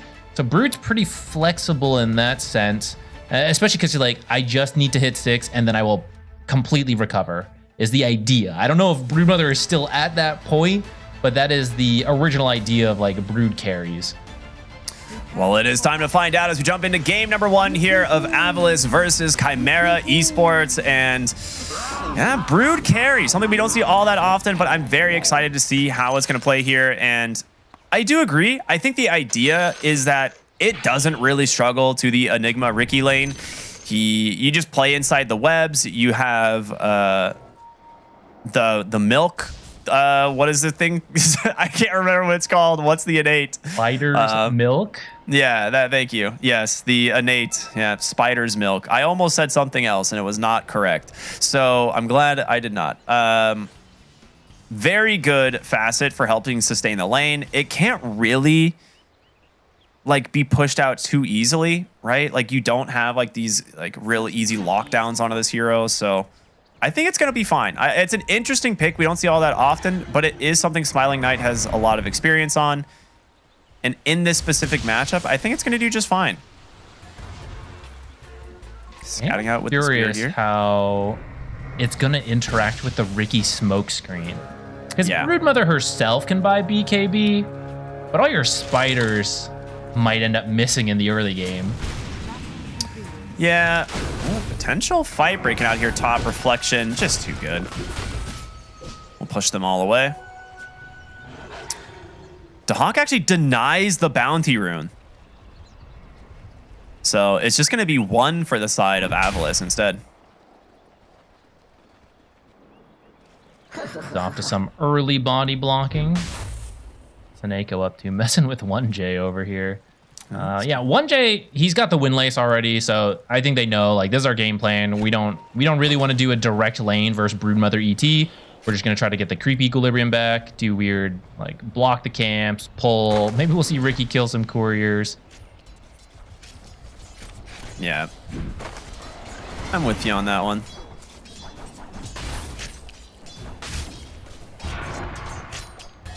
Well, we'll see how that ends up going. I have faith in Smiling Knight's Broodmother here. I don't think it's going to struggle too much. I think Dahak will still, like, farm well on the Enigma, right? I don't think that's necessarily going to get shut down at all. But in terms of, like, the value you get out of the offlane Enigma into certain matchups, I think this one's okay for Avalis. So we'll see what ends up happening. The 5 position of Aden. So not a hero that we see in the 5 role that often, but occasionally rears its head here and into a Beastmaster, you know, quite good. At least, you know, eventually it's quite good. Yeah, it should make it hard to kill TA2000 as well, because otherwise axes and boars plus lightning bolt spam is a lot versus a low health hero like Terrorblade, but the amount of barrier you get on Aphotic Shield with Mephitic Shroud pretty much eats up like a lightning bolt, you know? So that's how Zeus gets kills in the early game, is just the low cooldown lightning bolt, and now not so much.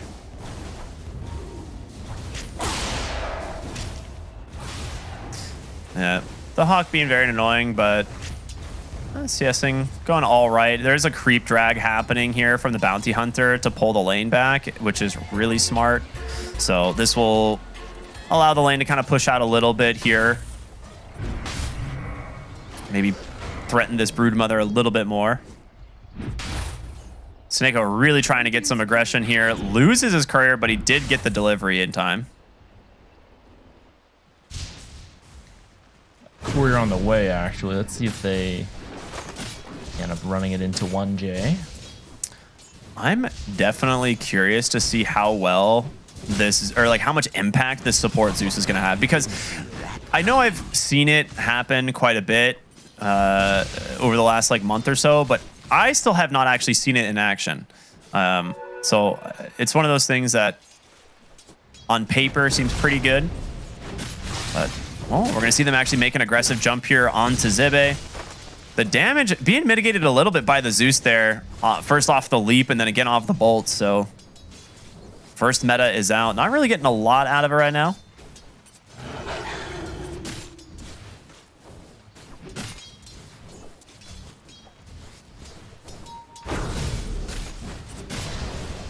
Needs to be a little bit careful there on Eki. A lot of damage coming out. Will get that jump away, but yeah, that is quite a bit of harassment coming through. Mm-hmm. And lane's pushing. Like, this is going to be really good for TA2000. I think that's what they ended up getting out of the meta. Yeah, that's true. Dude, this reflection into a Baden spam is actually insane. Eki just has to jump again to get away, but Panto now comes in a little bit too far. The creep wave, well, it backfires. You got 3 ranged creeps, you got the summons, and first blood goes to the Beastmaster. Really trying to abuse the long cooldown of Heavenly Jump. Thought he could get a kill there. It was pretty close. Like, Zeus got really low, but once Heavenly Jump came back up, being able to jump so far away while also slowing down the enemy by 80%, you know, go a little bit too far, get punished for it. Same in the bottom lane. Looks like it's Ricky's turn to go just a bit too far. I love the delicious after getting the kill. That's just a very good voice line. Oh, you gotta. What do you get the voice lines for if you don't use them? I mean, the max level, the Grandmaster Broodmother spam is one of the best. It is so good. I guess the Master, not the Grandmaster. The slurp is just top tier voice line. Still, despite that Ricky kill, I mean, as we look at the CS, 28-21 for Dahawk, and Broodmother down at 12-2. So I thought this lane would go a little bit better. Like, I still expected Dahawk to be able to pick up a lead, but I mean, at this rate, Smiling Knight's level 6 will be really delayed, and then the recovery is not so good. And in fact, the only reason he's even level 4 now is off that Ricky kill earlier. So yeah. I wonder if some of this is just the Elder Titan's weakness, right? Like, I haven't really seen it have a lot of impact in this lane. He's got 2 points in the Spirit, and even when I've seen him run it through all the Eidolons, he's really not getting that much damage out of it, and he loses another Courier. And they are bringing the off lane, or the safe lane, into the off lane. They're going to try and dive here and find themselves a kill. The question is, who is it going to be? TA2000 is going to show for the moment. The reflection there on the Smiling Knight. And, well, super rough for the moment. Able to just continue diving in through those trees. TA2000 is actually taking a beating here from Seneko, but we'll have to hobble away. They've actually avoided this 4-hero gank into the bottom side. That's actually quite good for the side of Avalis, as long as Seneko doesn't die here. Which, well, he's going to grab the Lotus, potentially. He has a TP still. Yeah. So he'll throw the Remnant, or not Remnant, but the Spirit, and TP back home.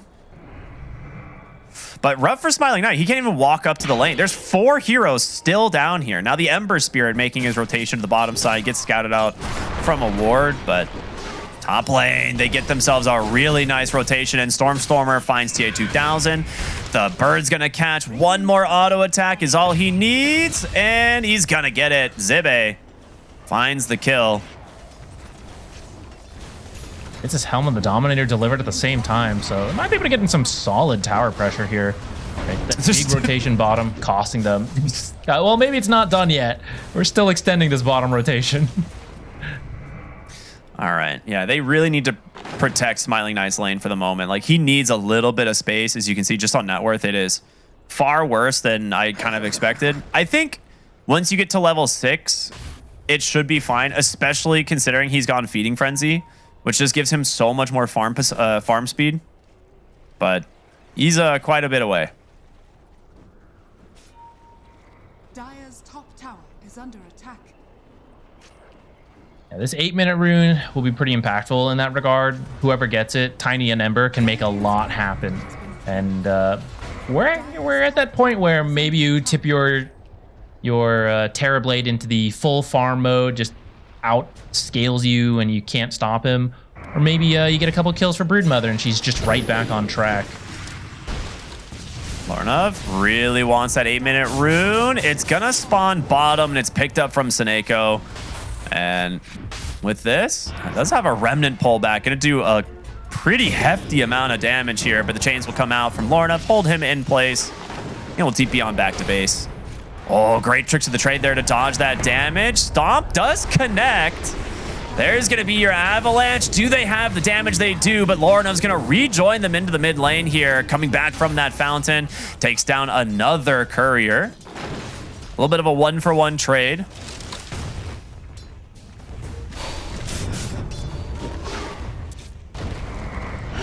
Yes, that's fine for both mid. Roar, hold up. Oh, they've got him. Panto just dead on the backside. Great rotation from Zibe and using that Helm of the Dominator. And that should be your mid tower unless they can bring another hero here. But with this Beastmaster, that's going to be hard. Sneaky rotation with that Beastmaster. Finished up the top tower earlier and then just made his way over. It looked like it was going to be okay, but yeah, surprise roar. I guess it was onto the Abaddon, which is not maybe your preferred kill, but it's a lot of tower damage into the mid lane. You can probably finish it on another push. All right, more focus being thrown bottom here. 5 heroes from Chimera are coming down to try and find themselves a kill onto Avalis, but also just the 2-hero chains onto the supports, the smoke screen as well. Eki not gonna be able to make it out of this one. Goes down to 1J as Seneko, trying to do what damage he can here on the Elder Titan. Does have a stomp underneath the tower if he wants to use it. Can be very easily dodged from the Sleight of Fist. There's gonna be the chains and dives away, knows he's got the burn damage. Very well played there from Lornov. a scrappy game. It's barely 10 minutes, but we're seeing a lot of fights, especially under towers. Both teams really trying to make use of the lead they have. They have brought a lot of heroes in mid here, and they see all these stacks that have been created from Avalis, and they're just going to try and take them. They do have a ward that's scouting them out, and Eki might need to put some detection down himself, but we have the level 6 finally out from Smiling Knight, getting a lot of damage out onto Panto, but they've got him with the change to the backside. Dahawk's just going to drop the black hole. There's the roar out from Zibe, trying to find themselves a return here. The toss damage is overwhelming, but in comes Ember, in comes TA2000. Thunder God's Wrath not doing a whole lot, and now an aggressive Sunder onto your Beastmaster. The chains holding him in place. 3, 4, 1. The toss in. Saneko, hold up. They get more. They're turning it around. Now the Ember has to remnant to safety. This tiny Stormer is showing up big right now. Dude, I didn't even think about that synergy of tossing in ET with the natural order to buff crash landing damage. That's actually so good. That's pretty funny.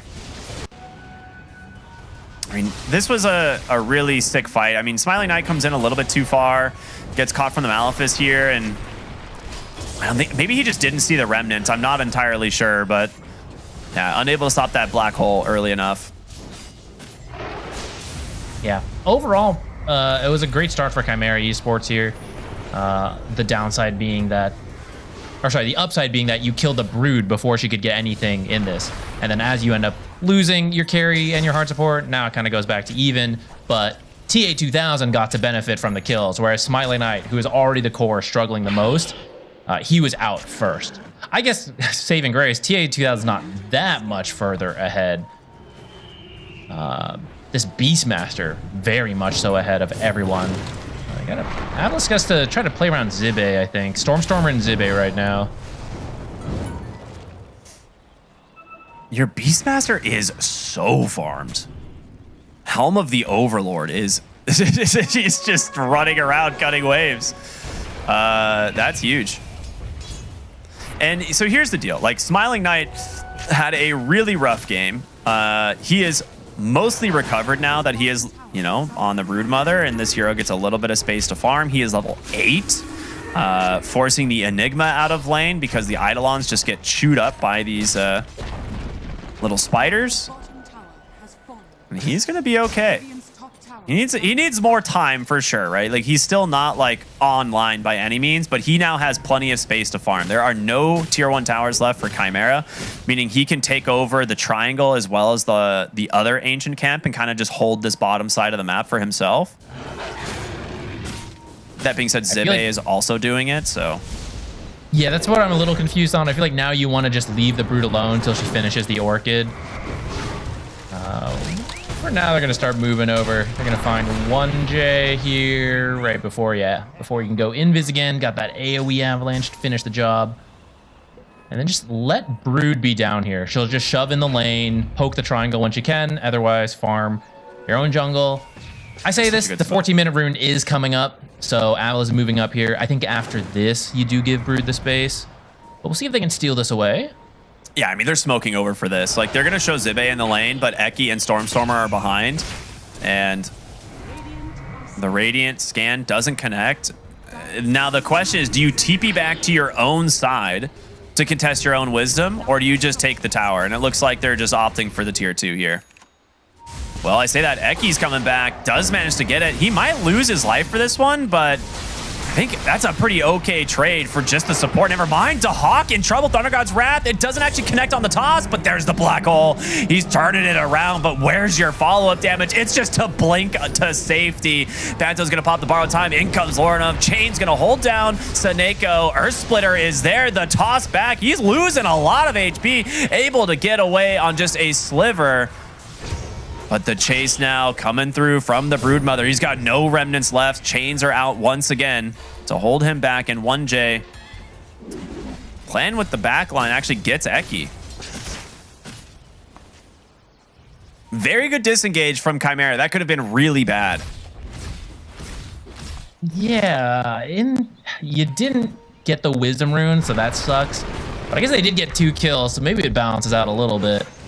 Especially if 1J can get out. If he dies. He's got tree toss. He's super dead. Yeah. Ooh. Wait a minute. Did we just get Dahak killed instead? Yeah, well, you just delivered a bigger kill. He just jumps onto the backside, gets a free roar on the Dahak. Unfortunate timing there for Chimera. The tree toss happening, or not the tree toss, the regular toss of the Beastmaster happening just before Ricky jumps. Oops. Probably prefer to just lose the Ricky there. We're going to see them keep this aggression going in the mid lane. Like, they just continuing to harass these heroes. You've gone for a Mage Slayer on the Ember Spirit, kind of an old school build, but it is very useful. This game, he needs a lot of magic resistance to deal with these. It's a decent ward here from Chimera in a little bit more of an unusual spot. That is giving them some vision of the Beastmaster, but in comes Stormstormer, great avalanche, the toss out on the Panto. He's taking a lot of damage himself, but they do get the borrowed time, and Eki, as well as Smiling Knight, just wrapping around on the backside with this Orchid reveal, and they just take down the Ember Spirit. 1J, he's gonna survive most likely as the dust, it's about to expire. He has another smoke screen coming through, but they might just be able to get the damage. They do anyway. Oh boy. Not looking good here for Chimera's 16 minutes, a 7,000 gold lead, and Smiling Knight now just chipping away at the high ground. There's no black hole for 35 more seconds. It's not an easy hole. Oh, no. Oh, he gets a toss onto the Eidolon. Not fast. You definitely lose your mid barracks if you get the Enigma kill right there, or you force a buyback or something. But with that, everyone's up, back out. When you got 3/4 of the tier 3 tower essentially for free at 17 minutes into the game, that is very nice. And now if you're not even careful, like maybe you'll just send an ancient creep down mid from the Beastmaster and you lose your tier 3 if you're focused somewhere else. Yeah. Really good usage and reveal of the Orchid here, waiting for the Aphotic Shield to come out before using it, right? So very, very good stuff there from the side of Avalis, and it's going to be difficult for them to get a grasp on this game here for Chimera. Like, you're going to need some big... ooh, that's a big find. That's Zibe's Aghanim Scepter, almost, so... Pretty good. They're trying to bait 1J now as well. Team smoked behind him. Ooh. All right. The full disengage, though. Chimera does not want to risk the fight.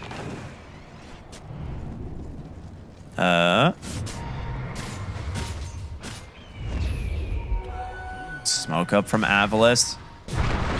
They're going to go ahead and find themselves the Ricky. There's just sentries placed everywhere looking for this guy. That's the amplified damage rune now picked up on Stormstormer. So you definitely have to get out of here if you're Chimera. This guy will take down anybody at the moment. We'll see what they can do, though. Dahak starting to kind of roam on in here on this Enigma. Does have that Blink Dagger, looking for potentially some sort of wraparound. The question is, though, you got to get back here and defend your high ground. Like, there is a Beastmaster and a Broodmother just chipping away. Ember gonna try and clean up some of these spiders. Takes a little bit of time. High level. Yeah. Smokescreen's pretty good at delaying these tower pushes, but at level 1, it's only a 30% miss chance. He just hits level 8, so it's now up to 45. But he needs to get to his max level smokescreen with 75% miss chance, and now you can delay this stuff.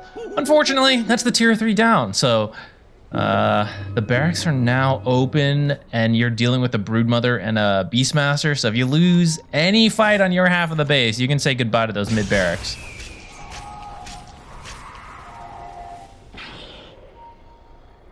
They should very easily be able to take Roshan here. I don't know how Chimera can really contest. You have the Orchid plus the Beastmaster, so this should be very fast. Not even going to use the Orchid. They're just going to rely on the Feeding Frenzy instead. Well, Ricky gets popped topside with the Thunder God's Wrath. And that is a gem nice now thing coming about out for Zeus ET. support. Ooh, hold up. Wait a minute, you gotta be careful. They're all down here ready to go. Stormstormer comes through, but now does Eki and Zibe. Smiling Knight as well. The Orchid's gonna catch a Terrorblade, but you need to be a little bit careful. This Enigma looking for this black hole opportunity. They're gonna get the Aegis out of him, and now Eki is dead as well. Maybe not respecting the damage that Chimera is bringing quite right now, but there's the solo black hole. Avalanche to cancel Zibe. He's going to be perfectly fine, and now his Roar opportunities open. They turn it around. They take down the Terrorblade, and now Lorna on the run. You've got to get away from these heroes. Panto maybe not going to be as lucky. Borrowed time's already been spent. Smiling Knight just chews through him. In the end, I guess it works out for Avalis. They did not expect Chimera Esports to be waiting for them at the Twin Gate. Let that fight start off well, grab the Aegis. Goodbye, Ricky. He knows he's gonna die. Just waiting there. Big play from Zibe there, though. Getting black hole, but saved by Stormstormer, and then having the Roar to make sure there's no Sunder from the TA2000 Terrorblade. Now you're going to steal the Tormentor, growing your lead to 14k.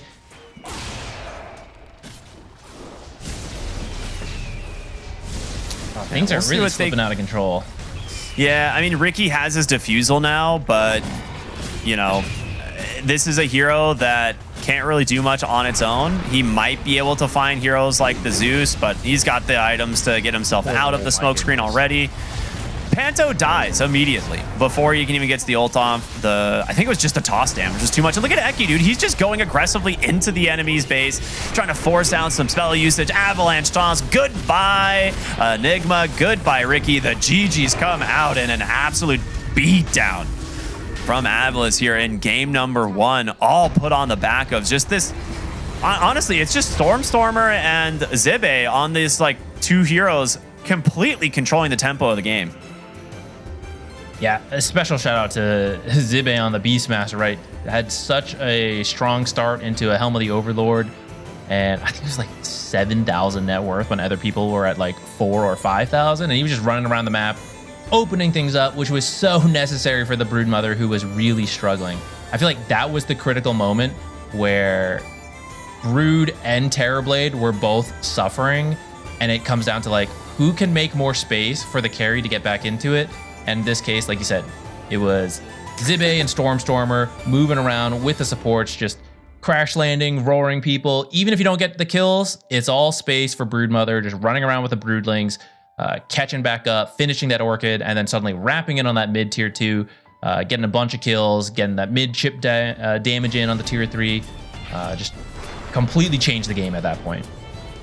Yeah, I mean, you can see they're definitely in high spirits, kind of having a good time in the background. This was the moment where I was like, oh, I mean, maybe coming through the Twin Gate, they get like this huge black hole onto 3, but they staggered their Twin Gate rotation, and they like made sure like, all right, don't group up for this. And Stormstormer waiting perfectly for the black hole to immediately cancel. And at this point, your fight's over. You still have Roar. You did not manage to finish off Smiling Knight a second time.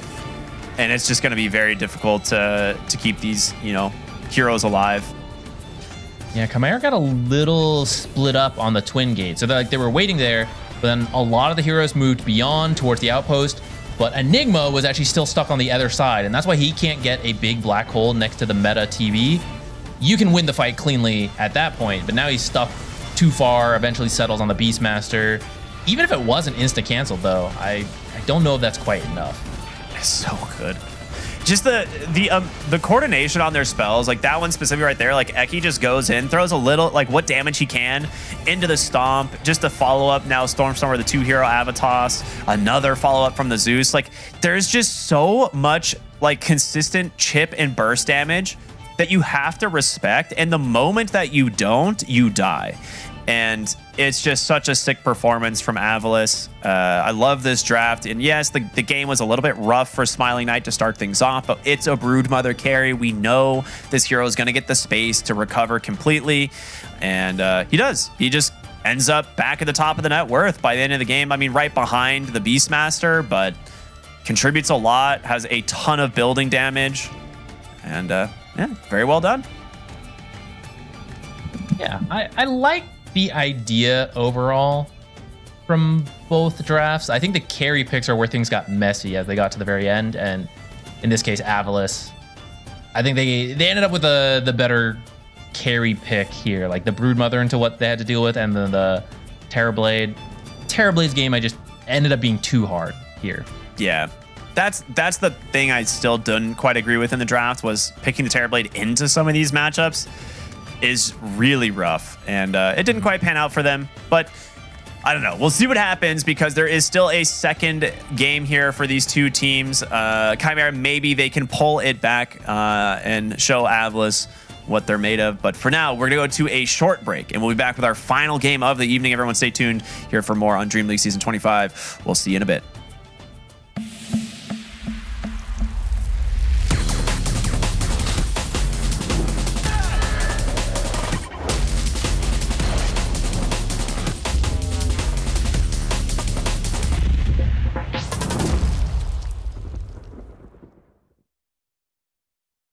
Waking up, playing some Dota. It's just been part of my life for 20 years, and I don't think that's going to change anytime soon.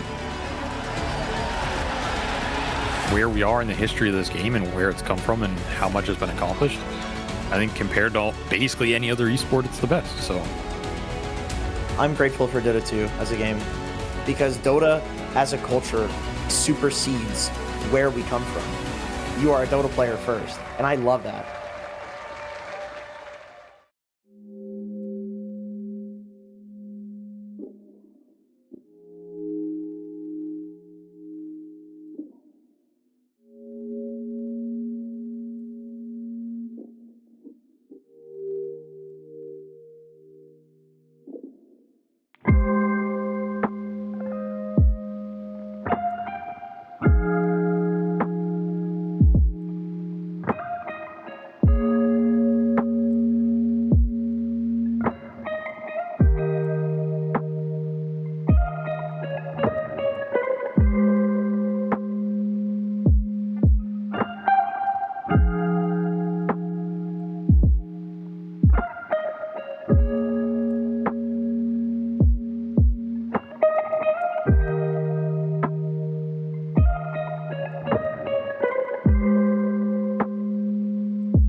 What's up, everybody? Welcome back here to Dream League Season 25. We are jumping into the final game of the evening. It is Avalis versus Chimera.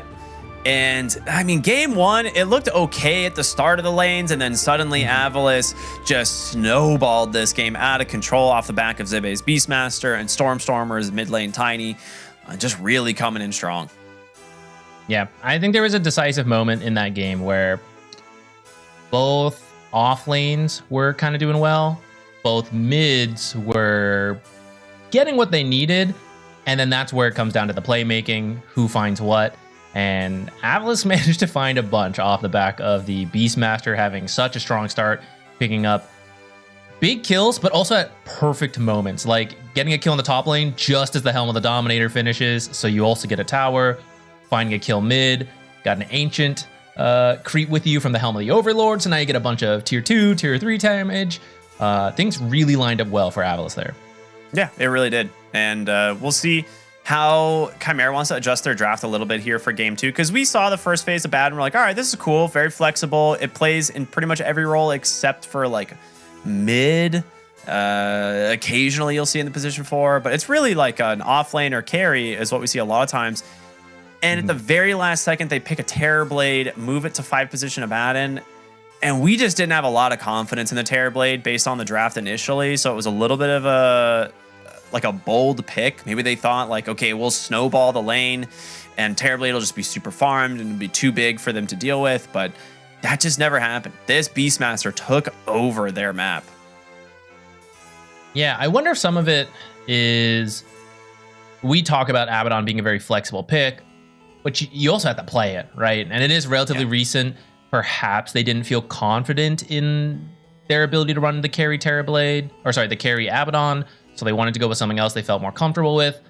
I can't fault them for that, but it did lead to some struggles that we end up seeing, where the Terrorblade maybe could have the same recovery that Brood has, but he's playing into a bunch of burst damage and his high armor is being removed by natural order. It was an uphill battle. Yeah, absolutely. Absolutely. So let's go ahead and jump into the draft here for game number 2, and we'll see what these teams come up with. Now, this time it feels interesting. Atlas are going to ban out the Abaddon themselves. They will have first pick here to kind of decide what they want to do, and Phantom Assassin will be removed now by Chimera. So no more Phantom Assassin.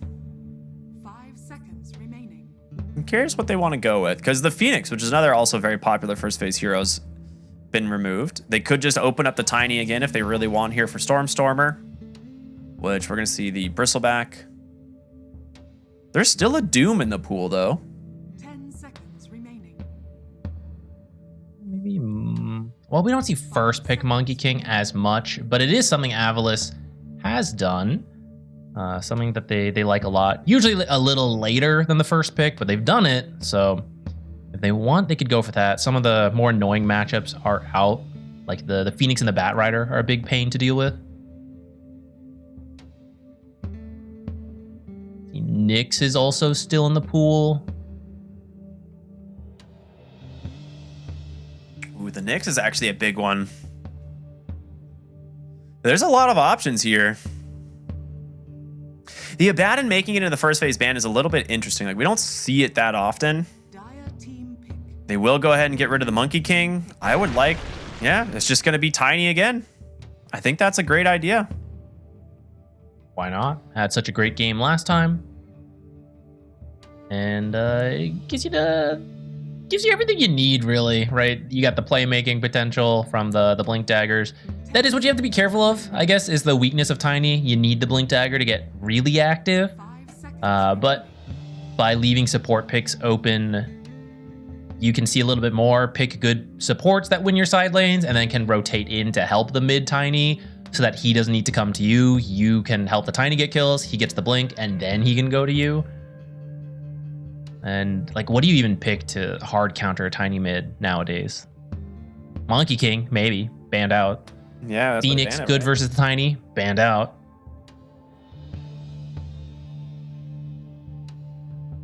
I think for the most part, Stormstormer should just have a pretty good Tiny game here once again. We'll see how much of an emphasis they put on like protecting his lane. it's a little crazy to me. So we're seeing like Phantom Assassins and Abaddons being banned. These other bans kind of make sense from previously in the patch. These are kind of new developments, but it doesn't mean other things slip through, like the Dragonite or the Magnus. We actually end up seeing the Enigma. So I think they're gonna have to spend their ban on the Gyrocopter, but yeah, I don't know. I feel like Magnus is being a little slept on by some of these teams as he makes his way through the draft. Like, he is so useful in so many matchups. Like, for example, you could just throw him mid. You just have two tanky boys farming up their Blink Dagger in the mid lane, Mag versus Tiny, and you have way more flex options with the Magnus than they have with the Tiny. So if you do want to end up switching things around, you can. The thing is like, we just saw them respond to an Enigma with a Brood Mother as well. So like, even if you ban the Gyro here, there is another hero that they are comfortable running into this. And Morphling is also still in the pool, one of the other carries that plays well into the Enigma lane. So I'm a little unsure. Like, getting the Enigma here is going to be a little bit difficult to protect.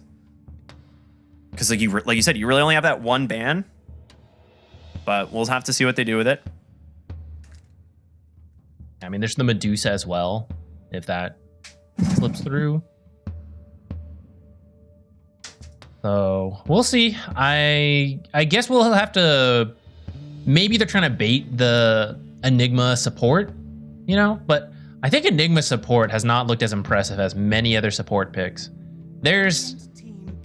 I don't know. I guess I won't, you know, we'll see it, but I feel like there's certainly value to flex. You also got to do it to some degree, but sometimes just like the straight up power support picks or power core picks, like the PA, right? No flex. You just know what you're getting. Like, those are pretty good. And I'm not sure I think the Enigma flex is good enough right now to reveal so early.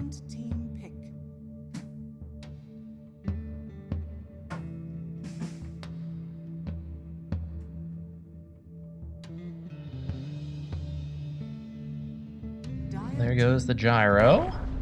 And they're going to grab the ET. Steal that away from the Tiny Crash Landing combo. ET Enigma.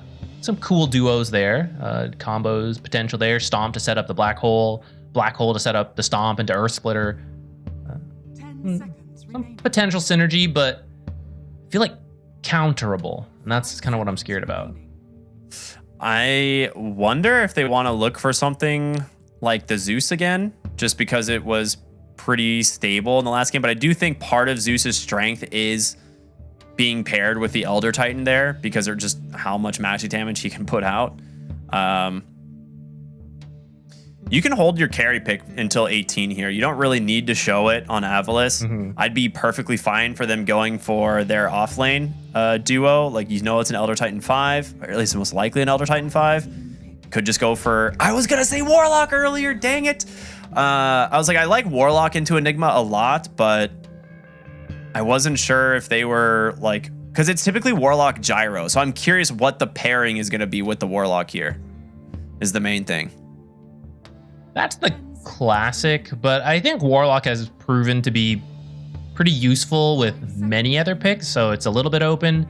I don't love it with Medusa, which is something we were pitching as potential response to Enigma. But I am open to it. I thought there were some other angles you could go. Like, we used to see Muertas versus like ET, because you can just kind of like shoot him away when he wants to run in. Long range cancel for the Enigma. They're going to go back for the Zeus, which Eki had a great game with. Some potential cancels for Black Hole, Interrupt Stomp, things like that. And if a really good Fatal Bonds comes out, then your immense amount of backline damage from your support Zeus is even better now. Yeah. That was kind of why I was wondering if the Warlock would be an option, because you pair Zeus with like these heroes that make him better, right? The Elder Titan was that last game, and Warlock is that hero this game. So, yeah, great support duo. I think it's going to be pretty successful here once again. You have great cancels for the Enigma Black Hole. Again, we'll probably see him have to go for the Pipe Rush here.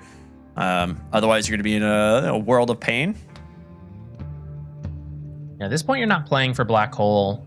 You're playing for just the typical aura, strong tempo, go fast.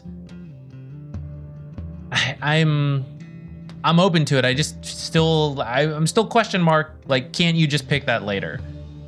Yeah. I mean, we'll see. Avalis will have the carry pick on 18 to decide what they want to do with, or they can, you know, pick it after this phase. But I feel like just getting your carry matchup into the Enigma is probably worth it. I don't think we're seeing an Elder Titan Enigma support duo here. So either the Morphling or the Broodmother have probably got to be the, well, maybe we are seeing an Enigma Elder Titan support duo. I'm not entirely sure. It could be Carry Lycan. I think they did run Carry Lycan before in a different tournament. It is Carry Lycan. This is getting weird. I don't know if I believe in this draft. I mean, you picked Grimstroke here pretty much just for Inkswell. I can't think of any other thing, right? Yeah, double Malefice, but that's kind of it. I don't think Grimstroke is a strong enough hero right now to pick without clear synergies with both Inkswell, the ultimate, and maybe even the shard has to be like high value. Yeah, that's such a good Dawnbreaker pick. Dawnbreaker Inkswell on a Lycan carries that strong. I'm happy to be proven wrong here, but I am currently not seeing the synergy. Dude, wait, hear me out. You just go Alpha Wolves and Grimstroke just follows the wolves around the map and Inkswells those instead. Inkswell the wolf to kill the Zeus. Yeah. It just kills Warlock and Zeus on over and over. I don't know. I'm trying to think of something with it. Dawnbreaker now, a very good hero in this draft. Great cancels to the Enigma's Black Hole. Almost no way he's going to get that off this game. And just a generally strong lane hero that you can put into the Lycan. So I don't think it's going to be threatened too much. I mean, this is Lycan ET in lane, right? Am I missing something, or is it going to be a Grimstroke 5? I feel like Grimstroke makes more sense with ET, or sorry, with Lycan, but the ET Enigma lane does sound a bit awkward, especially into Warlock, who could just Fatal Bonds and then just like, let's just stop fighting, Fatal Bonds, back away. You know, we'll see. You certainly have to step up too far to get punished, and if you can just hold the lane, you're good. Warlock's not so great at that. Like, Warlock does push the lane using Fatal Bonds or the AoE from Shadow Word. Maybe Chimera Esports can get something out of that combo there. I really like the Bloodseeker ban. That was a GG pick, 100%. If they get Bloodseeker here, this game's unplayable for Chimera. So, really smart ban. They get rid of the Naga Siren as well. Actually, one of the other really difficult heroes for Lycan to play against. He hates illusion heroes, which there actually are some left in the pool that you can pick. One of them being the Terrorblade, but you are picking it into an Elder Titan, so it's a little sketchy. But there's not as much magic damage that we saw last game as the response. And it is just going to be the Puck last pick, so carry Tiny with the Warlock. Oh, that hurts a lot. That's kind of cool. That's a really good adjustment here. Yeah, oh well. You need a playmaker. And unfortunately, many of the playmaking heroes don't truly shut down a Puck. Maybe, I was about to say Ember, and then, yeah, banned out. Dragon Knight mid? Yeah, it has to be. It's one of the only, it's like that old school counter, right? But you really do not have catch for this Puck. It's a really cool idea to adapt the draft to a carry Tiny, pick the Puck for the mid lane. Like, how do these heroes on the side of Chimera deal with a Puck? You have 0 reliable stuns outside of Lorinov now.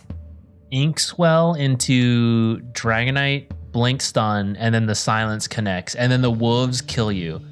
I gotta say, at least I see the Chimera Esports guys, you know, they're laughing, they seem to be in good mood. So I'm even though I'm very confused by this draft, I'm very open to being proven wrong, right? And that's the cool thing about teams coming up with their own ideas and trying it.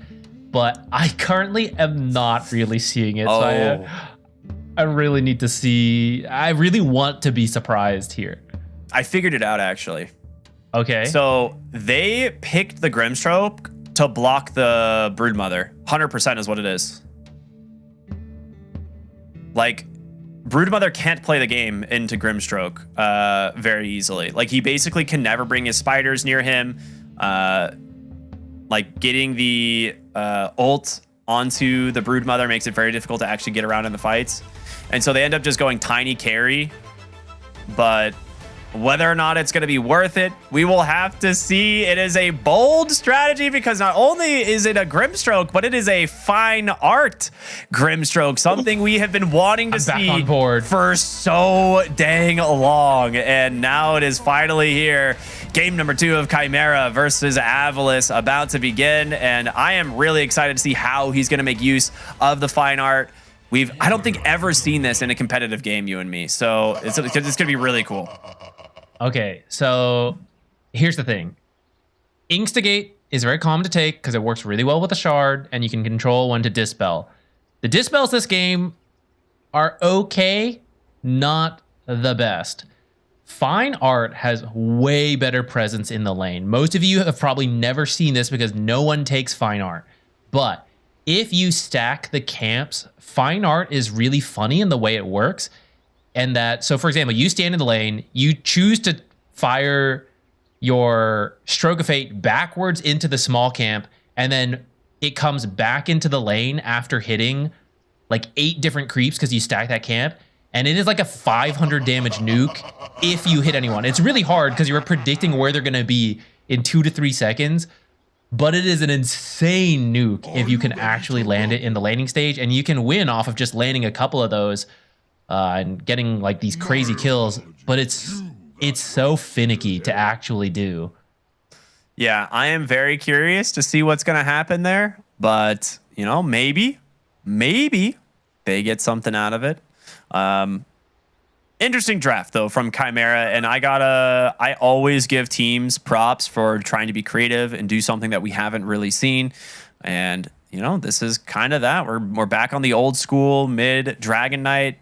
We've got the Grimstroke Elder Titan support duos and a Carry Lycan, which, I mean, don't get me wrong, like Carry Lycan, offlane Enigma, this stuff's not really that out of meta. Like mid Dragon Knight happens all the time. It's just, it's a little bit weird seeing them all on the same team, I think. On the same team in the order and everything. Yeah. And like, I'd say the weirdest hero is Grimstroke. Like, he's pretty out of the meta. Everything else, open to, but just like where they came in the draft and what role they ended up being and how they work together is a little bit of the question mark. So that has to be their advantage, actually, right? That we don't understand how it works, but they do, and they catch Avalis off guard. Which last game we saw the laning stage going roughly even, and then it fell apart. So maybe if you can catch them off guard with your kind of like stranger picks, you pull the lead. It could be Chimera running away with the game while Avalis is trying to catch back up. With that said, I actually think both supports are quite good at dealing with, like, I think Chimera wants to win the fight, and then you have Wolves, Dragonite, Eidolons, you know, shoving objectives. I think if either support lives, they're actually both really good at dealing with early pushes from a lot of summons. All right, well, here we go. Got him with the fine art. It's gonna be really fun to see if he has like how much like 1J has experimented with this, right? Because it is not something that you just like pick up and you're like, oh yeah, yeah, this is easy. Right? It's like the curveball on Puck, right? Like people play with it sometimes, but it's only after a lot of practice. Yeah, I think I actually haven't gone back to try it again myself. I think they improved the way the Stroke of Fate was working, because to make it work in the lane, you have to like really push the limits of the cast range, and sometimes it would just stop going, and it's a total waste. I think they improved it since then. Maybe 1J is onto it, and he's tried it out. We have seen this guy do some creative stuff, you know? So I'm willing to believe he has played some of this Grimstroke, and he's like, yeah, this is really good. I believe in it. I kind of believe in it. Bunch of wards being taken. Okay, a little bit of an interesting stroke there, but it works. It's so funny, like watching where the Stroke of Fate is. Like he's just smiling. He's like, yeah, it's kind of fun. Eki taking a decent amount of damage here, trying to get the body blocks off with these wolves, but Will they be able to actually catch the Zeus? Pretty fast hero. It's funny how Zeus used to be so slow, have so little damage, like no mobility, and just now where he is today. Yeah. He also started with a Winlay, so he's even faster, which good idea too. He's gonna run away from these wolves and the ET.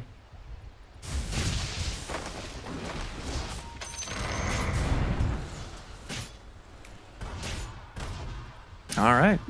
1J used fine art to like do a weird path and secure a range creep. Seneko is just, he's impressed. He's like, ah, yeah, that's really cool, man. Here's a tip.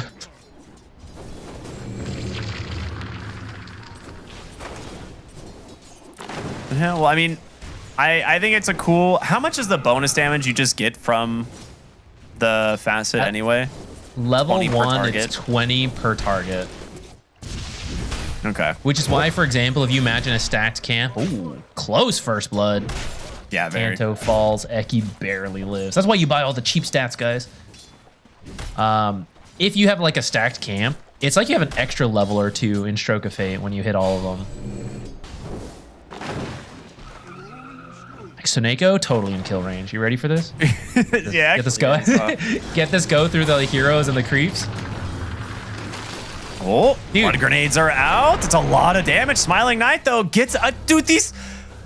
Oh, one more. They almost get the kill. He's solo. 1J, he's got a stroke. He connects. He gets him. All right. You were doing very well. They're having but fun. Actually, he should have gone through the creep wave and then back. He could have gotten the Smiling Knight, too. Yeah. There was a moment in there where the Enigma definitely underestimated the Fatal Bonds, like, imp spawning there and almost died. All right, I'm so happy to see Fine Art picked, even if it doesn't win and it doesn't end up being that great. I'm so glad it's been like 9 months since this fast has been in. I think this is the first time I'm seeing it. Well, tier 2000 bottom, he should be fine, but taking a hefty amount of damage. The Hawk in the meantime, also barely living. Radiant's middle tower is under attack. So we haven't really talked too much about the mid lane. The Puck versus Dragon Knight, a very back and forth matchup. It used to be very Dragon Knight favored. Less so now because of Puckish, I think, where like nowadays, like Puck actually has a little bit more sustain in the lane than they used to. There was times where like Dragon Knight would just breathe fire spam you and there's not much you can do about it, but now you can just like walk in a tower and get like 80 to 100 health back. Super cool. Super cool. Oh, yeah. Tier 2000. We'll still have a good time though. They got him. Very nice kill here in the bottom lane. And, well, underestimating that Zeus's damage potential, it seems. Top lane paying off. Tiny's got a similar amount of last hits, but they are slowly climbing in the denies with the Enigma. And I mean, we're laughing, but Fine Art is keeping Seneko pretty low and out of the lane. Yeah, they actually have to have all of their camps blocked. If you notice, like they actually block both of the creep camps, like their own pole camp as well as the. Now 1J's actually blocking the pole camp, which I think it makes sense because it's harder to use the small camp as the off lane, but I wish we could see with the camps because it's conceptually very cool to me. Darn these pro players not losing the lanes to letting camps be spawned. We just want to see Fine Art, guys. Some mana boots here on this Grimstroke, which makes sense. Like he needs to be able to keep the harassment up here on this hero, and he also needs to get Phantom's Embrace online, a spell that is incredibly good against Tiny. Especially once you get like level 6 and you just have no attack speed, you just don't get to cast spells anymore.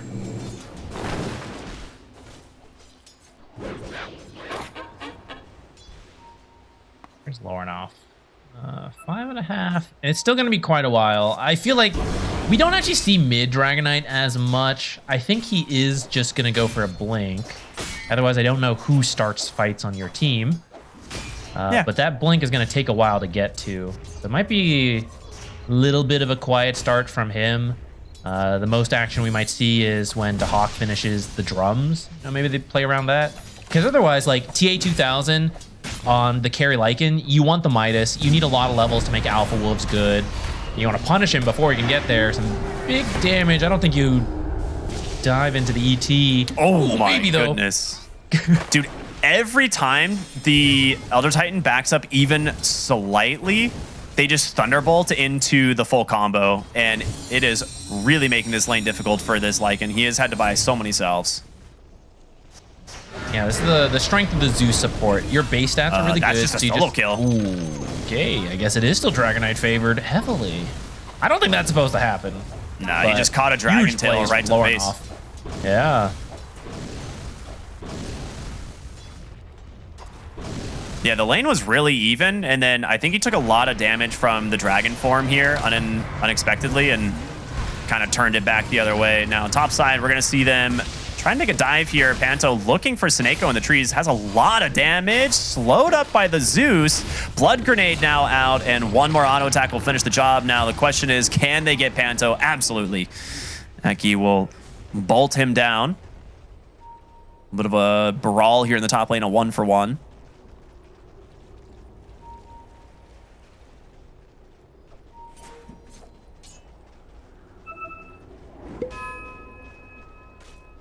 All right. I mean, the big thing right now is this Dragonite, who maybe having better of a game than we expected. Stormstormer forced to deny his tower, so that opens up quite a bit of a movement across that mid lane. Yeah, I mean, Dragonite versus Puck is still good for Dragonite. Ooh, good use of the Stomp to pick up the Wisdom Rune. So actually, double Wisdom Rune for Chimera is pretty good. Panto maybe might struggle to get out of here alive, but these are level-dependent supports on both teams. Warlock really needs to just be included in some kills and then can be happy, because you at least have Grimoire, right? So like, even though he doesn't get the Wisdom Rune, he'll get XP from that kill anyway. So we should still see a decently timed level 6 out of the Warlock if he wants to commit the Grimoire. Otherwise, he can hold it. But yeah, you're right. Like, you really do need the level 6 on the Zeus as well. So that's going to hurt quite a bit. Midas for TA 2000 nearly completed. Pretty much just the standard item build on this hero at this point. Gotta get to level 11. Get those Alpha Wolves. Warlock doesn't really deal with the Alpha Wolves all that well. I think a farmed Zeus is okay at dealing with it. But we'll see if that's the case or not. I wonder if an early shard is worth it. Maybe that helps you deal with the wolves a little easier.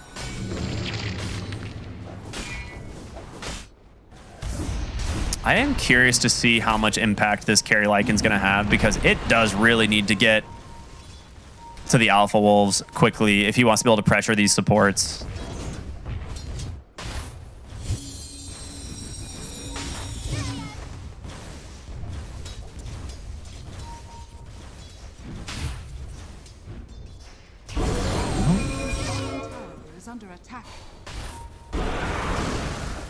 Lornov just gonna pump that Dragon form and get back to farming. Why not? He knows he needs his blink. Like, if you try to force kills into this lineup without the blink, you're just wasting your time. So all his ultimates just going straight into farm. Well, I say, catching me and perhaps Avalis off guard. Smoking up now. Make your way top. I'll tell you what, even if you don't get a kill, you can take this tower with the... I assume he's got drums? Yeah, the drums on Enigma and Dragon form.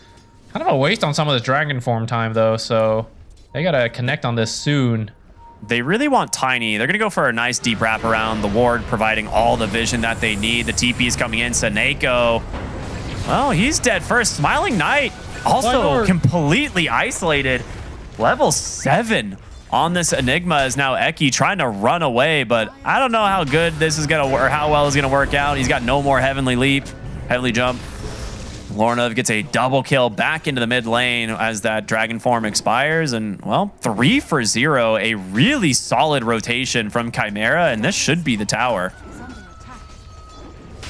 Yeah, this is one of the cool examples of, you know, we talk about the optimal play. Oh, he should get blink first, but sometimes, you know, you wrap back around. Yeah, I think so. Solo kill from Zibe onto that Lycan. I mean, when you go for a Midas, you're not very strong, right? It's a pure greed item. You have to do it for Alpha Wolves, but it means you can be killed by the very brawler type offlaners like Dawnbreaker. Blink reveal mid. Oh, he's got an Acer. Leads to nothing. He does have Coil to try and turn this around, and they only catch this Grimstroke off onto the side. He does manage to get the ultimate, pinning down 2 of these heroes, and Lorinov is so dang tanky. Earth Splitter doing work. In comes the Warlock, though. Fatal Bonds, the Golem is out. If they can finish off this Dragon Knight, it would be amazing for them. The Dragon Tail connects, almost finishes off Zibe, but it's not going to be enough to stomp out from Panto. He's running him down. Is he going to make it in time? He's just too tanky. Avalis will survive. They get 3 kills in exchange, and that helps out the Puck so much. Maybe, I guess they weren't paying attention to that haste rune, because otherwise you could get a Puck kill there. Blink stun. We actually used the combo we talked about earlier. Inkswell, blink stun into the Phantom's Embrace, but not when you can just haste away and then actually turn back around to get your own series of kills.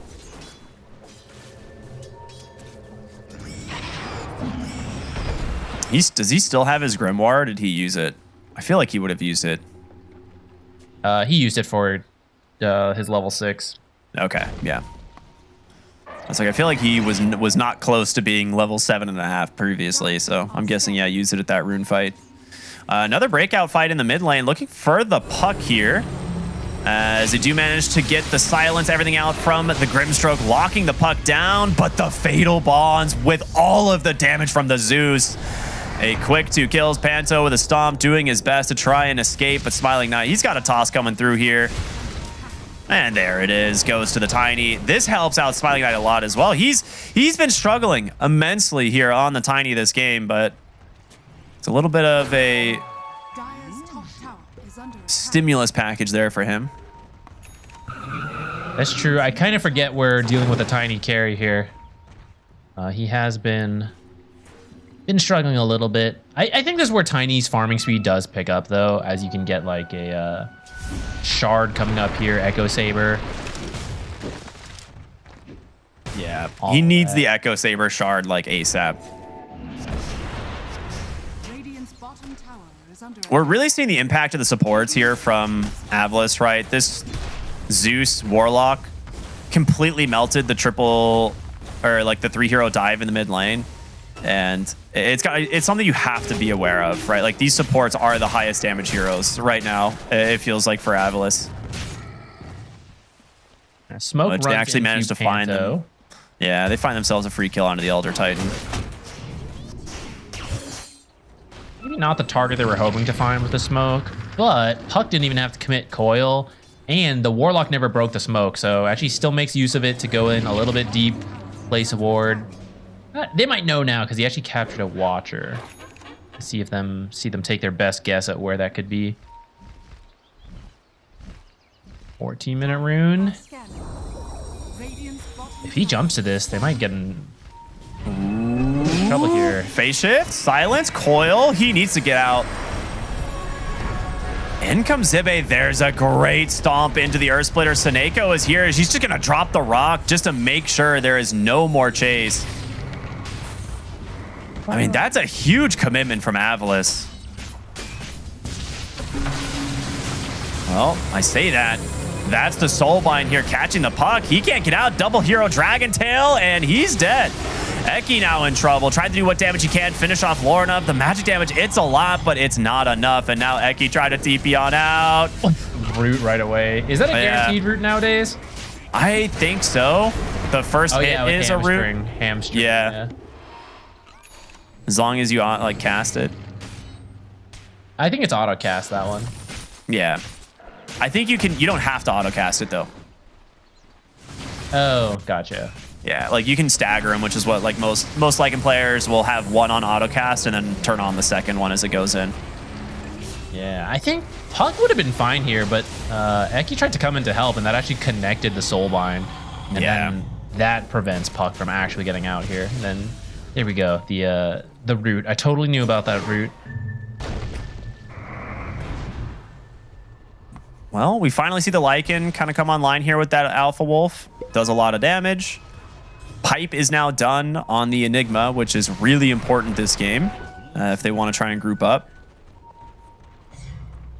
We see the Echo Saber on Smiling Knight. He's just really not having a fun time here. And they're just running wolves at him to be annoying and slow down his farm, and it's working. Can't even use his tree to kill him because they have evasion. Go throw spells at it. Blink Mage Slayer done here on Lorinov. A lot of magic resistance being built up on the side of Chimera, and makes sense. Yeah, especially with Tiny having a rough game, his right-click scaling is going to be delayed, so it's mostly magic damage to start. This is where the Mage Slayer could really pay off for Lorinov. It's got the Glimmer, classic support Glimmer on the Grimstroke. Still in the works, but that'll be good. Pipe done on Enigma. So I feel like it is time for them to start fighting. Especially, I think Orchid just got delivered on TA2000. There's the blink. Gets done out from Lorinov. Smiling Knight, he does get the toss out. Seneco's behind him. There's the Soulbind, though. Going to be causing quite a few problems. The Inkswell, the double Dragon Tail, they get the kill. Dawnbreaker's ult a little bit too dang late, and now the Earth Splitter, as they've caught the Warlock, now the Golem comes out. It's all just to try and leave, but you don't even escape. 3 heroes dead. Puck solo dying elsewhere on the map, and now Lorinov just jumps up onto the high ground. He doesn't care. He's just going to take down Eki all by himself. A stomp comes through from the Elder Titan. 4 heroes fall on the side of Avalis. He has an Orchid. Oh my gosh. Yeah, it was a solo kill on the Puck. The classic scout with the wolves, run in, Orchid from Fog of War. You're dead. I was gonna say he needs an Orchid this game, or not an Orchid, a Yule's this game on the Puck, but I don't know when he can get it. He wants a blink for now. Tiny usually does the initiation for you, but as a carry, not really. So Puck wants to get the blink, Dream Coil to set up the Dawnbreaker, set up the Warlock spells, all of that. But he has to be so careful because of that he does not just get found, Orchided, and killed. Soulbind, all of that, all very dangerous for the Puck.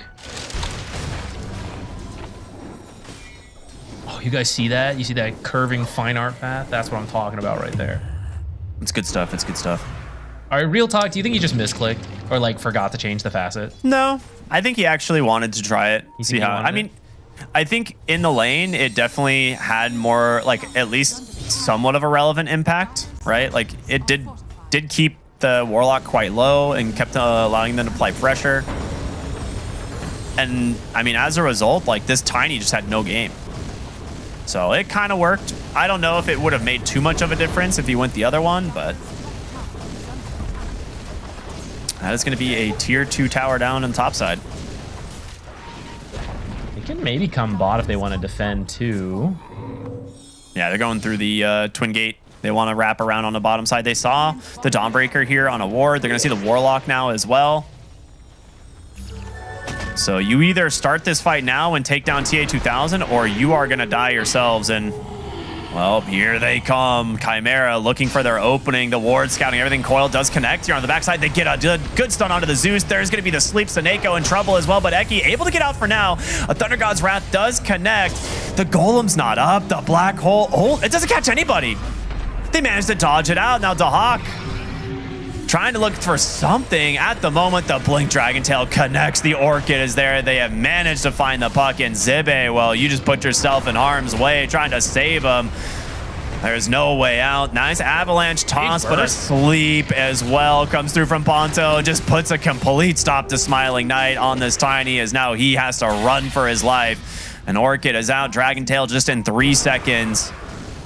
As Dragon Form comes back up, toss out, blinks aggressively, looking for Seneko as well as Smiling Knight. I mean, he's going to get them both.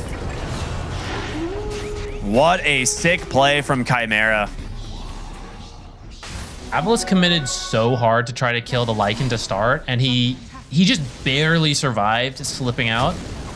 And at that point, they threw everything and got nothing out of it. So Chimera just finally just runs everyone down, throwing the Alpha Wolves. It's not even about the hero anyways. It's all about the Wolves. Is he just gonna dive him? Okay, no. It's like he has another Dragon Tail in 1 second, but that's a little bit too far maybe. I mean, Lorna, the other thing is this is like your mid lane Dragon Knight, and it just seems to always play like a carry anyway. It's one of the reasons that it's just such a strong hero, no matter what role it's in. Just having innate cleave built into your hero's kit and the ability to just farm and be super tanky. Pretty good. Yeah, I mean, the only difference is how soon you get the blink, really. Yeah. Well, Roshan's up and gets scanned out. They know they're down here. They are smoked up, trying to find their opening into the trees there. They do manage to find the Enigma as well as Panto. This would be a great hero to remove from the fight immediately and get the toss back, but he's still surviving, gets the sleep off, and now can he get out is the question. Inkswell, the Eidolon's just staying right on top of Tiny. He's just getting burned by summons, and now a great Soulbind holding back the Dawnbreaker. Just canceling this initiation, but a really good stroke of fate as well. Dragon Tail out from Lorna. They've got the Dawnbreaker held in place, silenced up. She's trying to burst him down. Nobody really dead yet on the side of Avalanche. Avalanche tossed, the Hawk falling low as well. Lord of continuing the chase, gets on top of the puck. He's just barely gonna survive. Does he get the blink out? He will, but it's gonna cost you your carry, Tiny, as the Dawnbreaker gets spotted on the retreat here. And well, Seneko just dead to an Orchid, no escape. This is where, I mean, of course they have a 9K lead, so they have the lead, but their draft has the team fight items with like the pipe, the boots of bearing, and Lornoff and TA2000 actually chase Puck for quite a while, but can't actually kill him. Great on Stormstormer, but in the meantime, his team can't really get that much out of it because even though they want to fight, they don't really have these early team fight items either. So just kind of on the back foot in these bigger fights. And I just realized Seneko bought a Helm of the Dominator. I was gonna ask if you noticed this or not. It is very funny. Helm of the Dominator Warlock. He's just using this to take a wolf. Yeah, he's just gonna delete the wolves whenever he sees them. That's his plan. He's like, I will take one and then delete the other. That is too funny. That's one way, I guess. Why not? It's an interesting build. I saw the wolf running around in the fight, and I was like, that's a dire wolf. Wait a minute. Role-playing Enchantress, I suppose. Shard for Zeus, so now he does get the free lightning hands, and maybe that'll help him deal with wolves himself. Yeah, I like to refer to it as the spicy fingers or the jazz hands, either or. But yeah, very good. Jazz fans. Very good pickup. Very good shard here for support Zeus. See how much he's going to be able to farm up. They actually see the ward there, right? Yeah, okay, they get it. An 8,000 gold lead here for Chimera.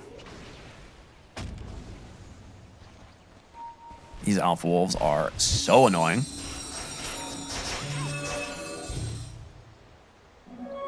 He's just running with the Zeus. Like, he knows the Warlock has the Helm of the Dominator, so it's not as easy. But he just keeps running him at the Zeus here. Super annoying for Eki to deal with. I thought this lightning hand would be better at dealing with them. It's not. No.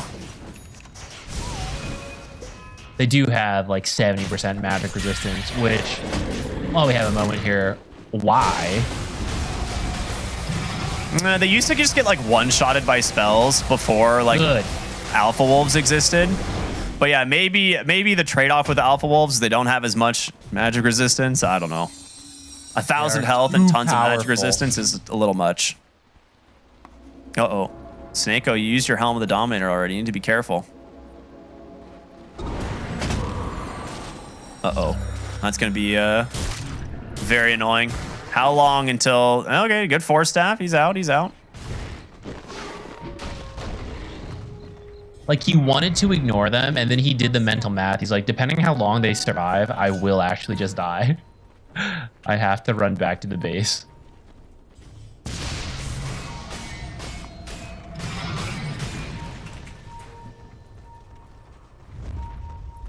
All right, smoke top side, Smiling Knight. He's hunting Lornov here. He does have an Aegis, though. Like, this is not the hero you want to go on. Bottom side, Zibe is dead to TA2000's Orchid. Avalanche toss back. The Zeus in trouble, though, is the Bloodthorn from Lornov. Just chews right through him. Oh, my gosh. And now Puck? He should be out. And the ultimate from TA2000 expires. I mean, there's just 2 Orchids this game. How do you deal with this?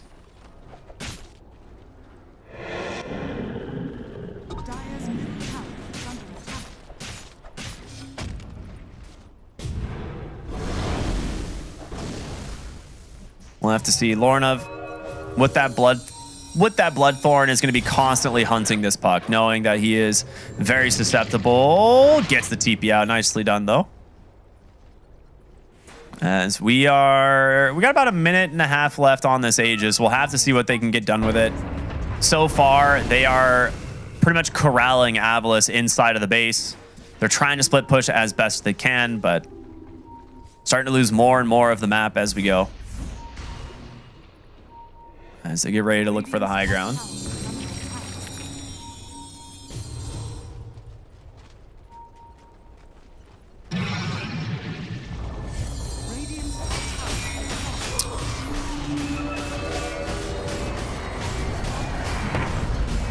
All right, well, onto the high ground they go. Lornov just going to chip away at this tier 3 tower. He's got 10 seconds for that Dragonfort to come back up. Seneko trying to just slow them down here in the mud. Takes a huge amount of damage from that stroke of fate, but Lornov cannot be stopped. 30 seconds left on the Aegis. TA2000 now coming in as well, and that's going to be a full lane of barracks as they now turn their attention towards mid. Stormstormer here on the bottom side needs to be careful. Able to dodge out some of the stuns here. Dahak not wanting to drop the black hole without the backup. And with Stormstormer cutting the next wave, potentially keeping them out. All right. I mean, objective completed for Chimera. The question is, can they keep up the aggression? Stormstormer finally has that Eul's. Very, very much needed Eul Scepter. He was struggling, getting caught from these Orchids, but now has a little bit of a save to get out of these. That being said, in comes a Bloodthorn Dragontail. That Eul's won't save you there. The ward just barely catching him on the side. As top side, we're going to see another attempt here. Stroke of Fate doing a little bit of damage as well with the Soulbind. TA2000 kind of just runs right into the Golem and, well, Glimmer Cape able to just run away. He's out. We didn't talk about that too much earlier, but the Glimmer Lycan, also another hero going for this early Glimmer to fight. It's so much damage. Earth Splitter just off the mark. Nice 4-staff save. That might have been enough to kill Smiling Knight.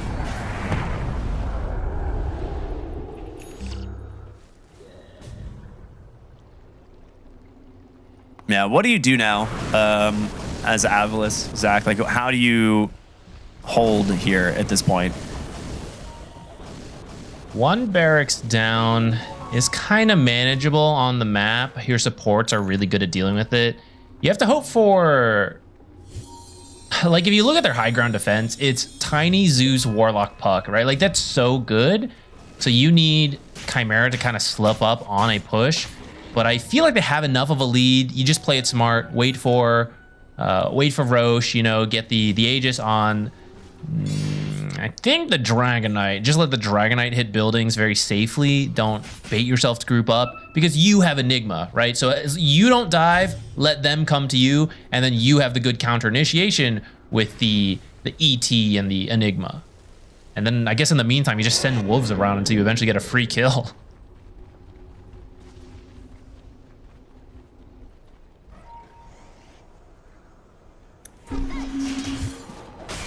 Well, tier 3 mid lane in trouble. The mud being brought here from Seneko, trying to slow down this push in some capacity, but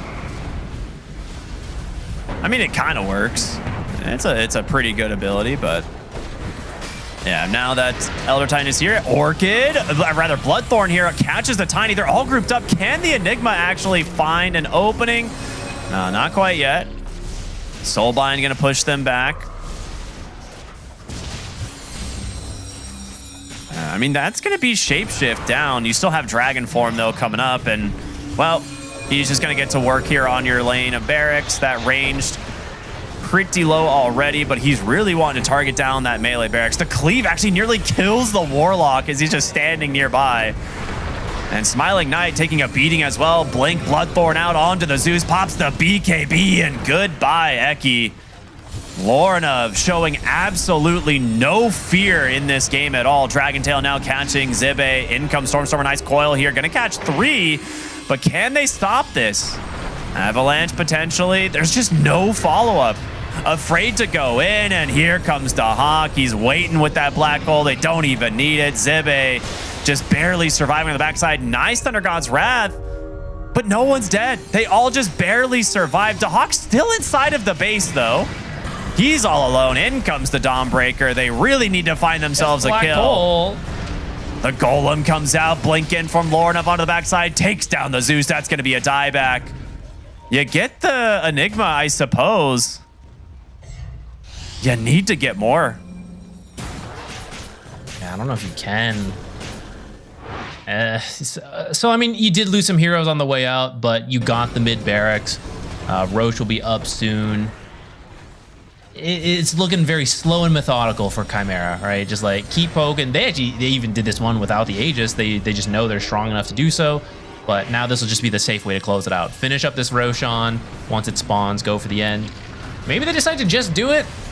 We'll see. Yeah, Avalanche just doesn't have the damage. Lornov's just on the front. Yeah, it's so close, but you're right. They're just a little bit too far behind potentially in the damage. There's going to be the coil onto 2. It's going to snap, but they seemingly don't care. And amplify damage on this Dragon Knight. Just hitting buildings, casually killing heroes next to them. Last fortification is going to come out from Avalanche here. Try and stall this one out as long as possible, but how do you find the initiation? Your Golem not yet off of cooldown. Smiling Knight, maybe he gets a toss back, but your building's dead. Eki needs to be careful with his positioning. There's going to be another Avalanche continuing to try and chip him down, and you're always going to have to be worried about the black hole, the initiation that comes in on that side. They jump on in. Nice BKB from Lornov. Great silence onto the backside there from the Puck, but he's caught as well. Has to pop that Yules, get himself out to safety now. As well, it works. Chimera don't find their opening. They're going to smoke up immediately on Avalanche. They want to try and fight.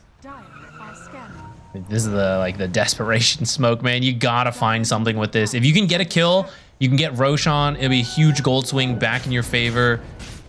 But as you see just Dawnbreaker defending the base, top barracks being pushed into, you know this is coming. You know Avalanche is smoked on the other 4 heroes.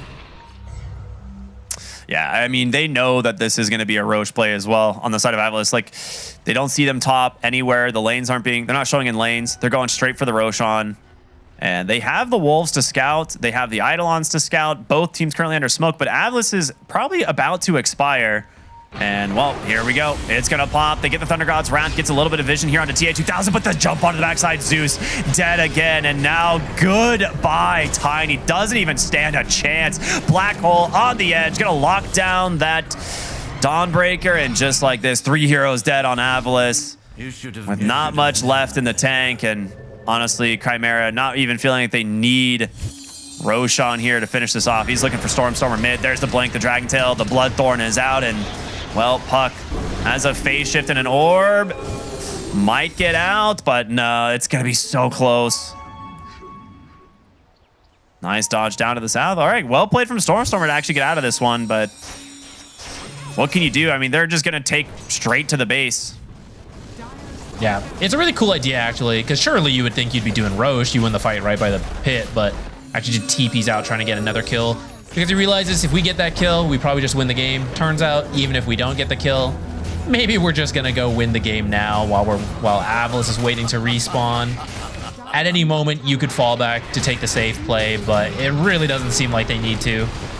Oh my gosh, how many times is Zeus going to get caught from this like blink Bloodthorn. It's just too much damage. Smiling Knight forced to BKB as they're just standing right on top of him. There's going to be the rock dropped, but Smiling Knight, he's not even going to make it back to the base. The Soulbind holding him down. And just like that, GG's come out. Chimera will take game 2. Really well played. This was a very cool draft, a great adaptation to game number 1, and we were a little bit unsure, you know, how this carry Lycan was going to play out, but really the all-star right here, Lorinov, crushing it on this mid lane Dragon Knight.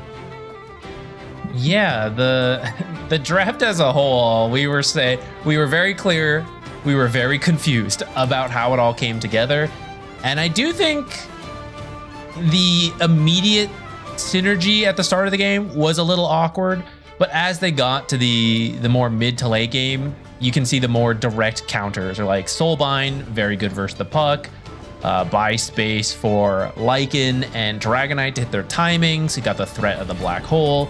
It started to make more sense the later into the draft we went, I think, and I don't know how clear of an idea Chimera had the entire time, but it seemed to catch Avalis off guard enough that like, here's where it was close, but this is still kind of buying time for Lycan to fully come online. We see him in the bottom lane just like farming up right now. This is why I wasn't entirely sold on like the puck pick here, right? It's one of those things that like, you don't really see the last pick on Chimera, of course, but you have to know that like Tiny into the Enigma lane's not going to be great. And you just like didn't really get anything out of this at all. Like Warlock, very defensive laner, unless you can capitalize on Fatal Bonds with like your lane partner, which Tiny's not a great hero at capitalizing off of Fatal Bonds. So they just froze the lane, denied out the Tiny, and then eventually just take over the whole map. And Tiny's a very item-dependent carry. Like, he needs space. He needs time to get to his Echo Saber, Shard, Blank Dagger, like Sanj and Yasha, BKB. Like, this hero needs a lot of items to really come online. But, I mean, big shout-out to Lorinov. All starts with that solo kill in the mid lane onto Stormstormer, and he just ran over the game from there. Yeah, I think Lorinov, like you said, really ran off with the game, which at the very start of this, I was saying, I want to see him do well, kind of lead the team. And I feel like that's what happened. You know, he had a good game, and then they just followed along. You know, just Inkswell me, I'll blink stun, I get the bonus damage from the ET, easy setups on like Stomp and the Earth Splitter. Just very well done from Chimera to bring this back after game 1. Yeah, I don't know if it is indeed the first professional victory on a Fine Art Grimstroke, but I would love to see that stat eventually. Congratulations, Chimera, getting themselves a nice draw here against Avalis, and we'll have to see what ends up happening with these teams later on. But for right now, we're going to do a short break, and then we will be back with an interview with Chimera in just a few moments. So stay tuned, everybody. We'll see you in just a sec.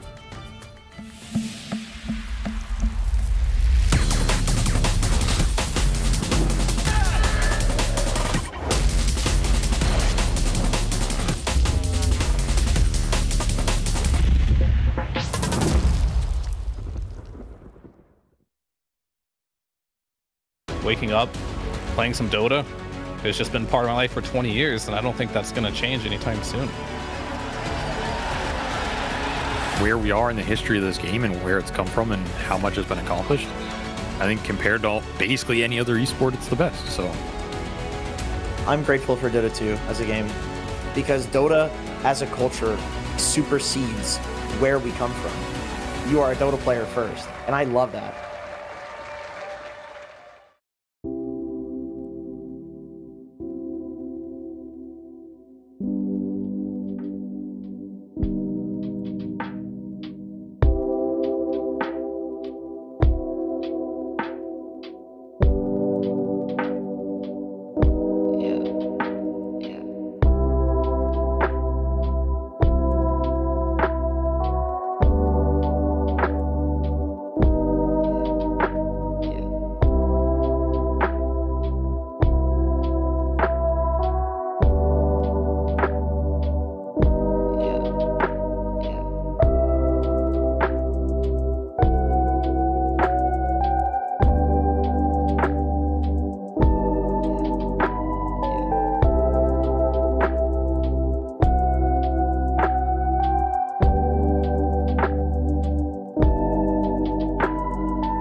Dream League Season 25 is brought to you by Intel Arc, Acer Predator, DHL, Kadia, and 1xBet.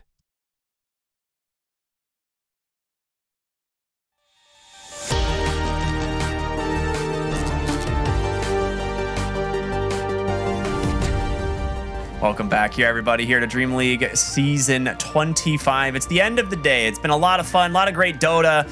Got some unfortunate news. We don't have an interview after this final series, but that is okay. We will get more in the future. But it's been a lot of games that have been played, and as a result, we've got to see how things have kind of settled here in these groups as we got some standings ready to go here with what these teams have been up to. And Group A. Let's take a quick look. Tundra 4-0, Shopify 4-0, Heroic 4-0. I'll tell you what.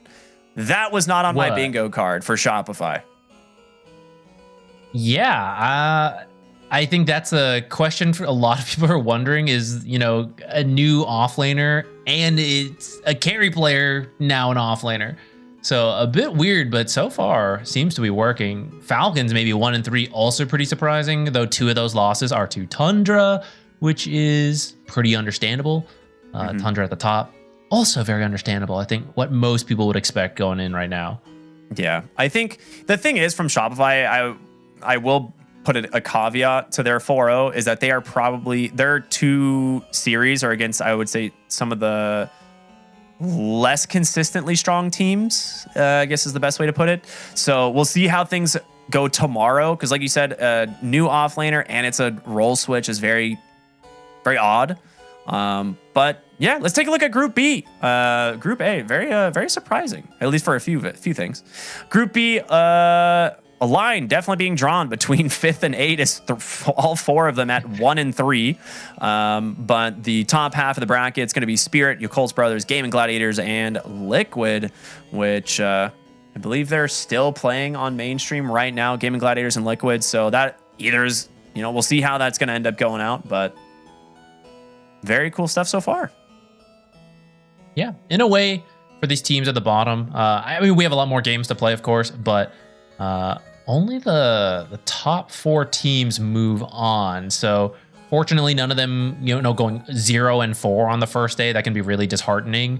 And then it can be hard to catch back up to make it into that top group.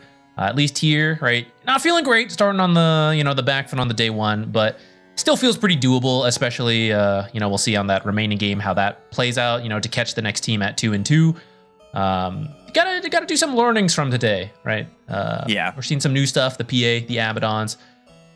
People gotta come up with their ideas, how you play it yourself or how you deal with it.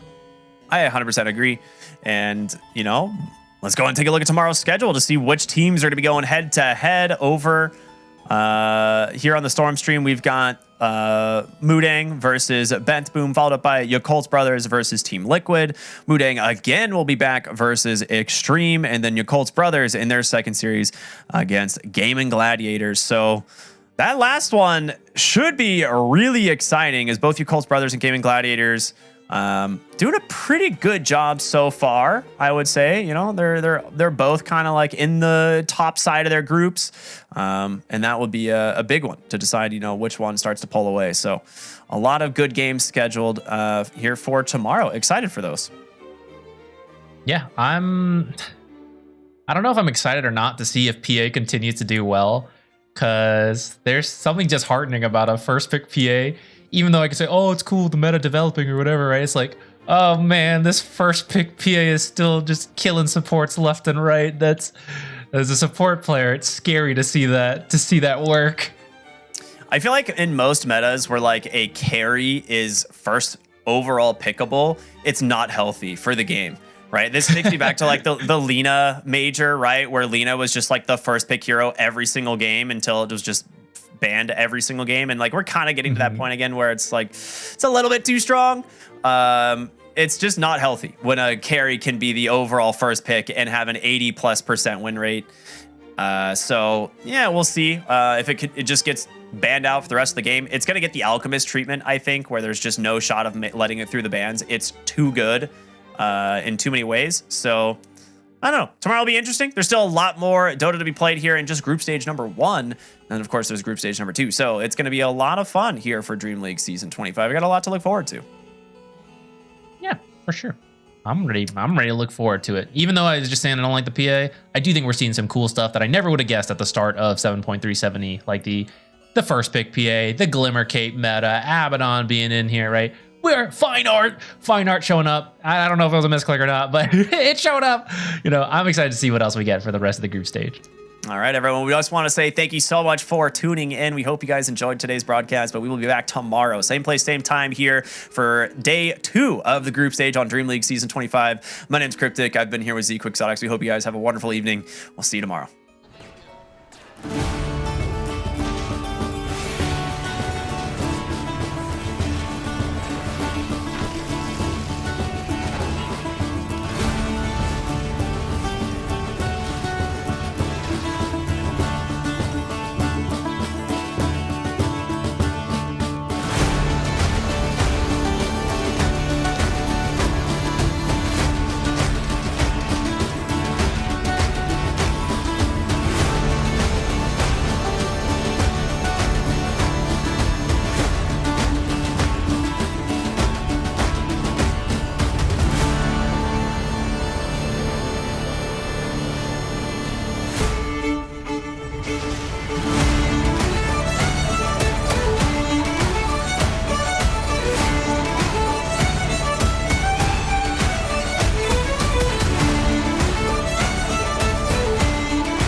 DHL Super Drop.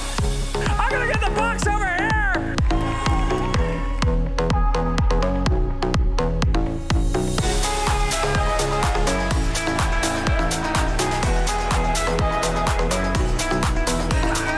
Choose your own adventure, man. Are you ready? I'm shaking. Good. That's absolutely correct.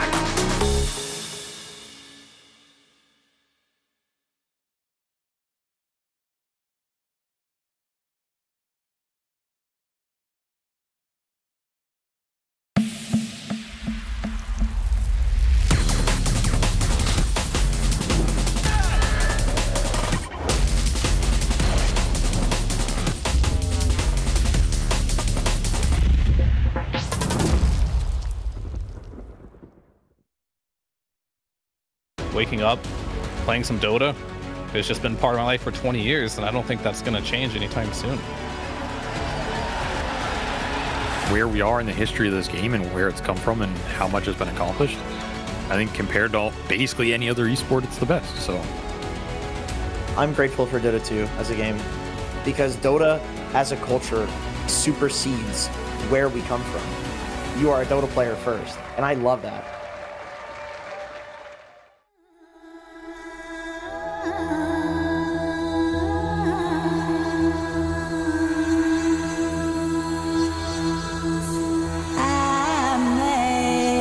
Amazing grace, amazing grace,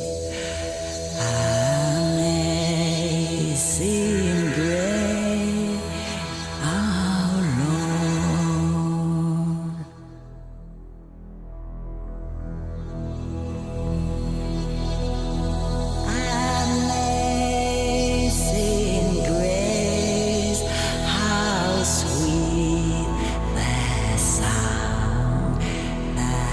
save a wretch like me. I once was lost, but now I'm found. I was blind, but now I see. Whose grace the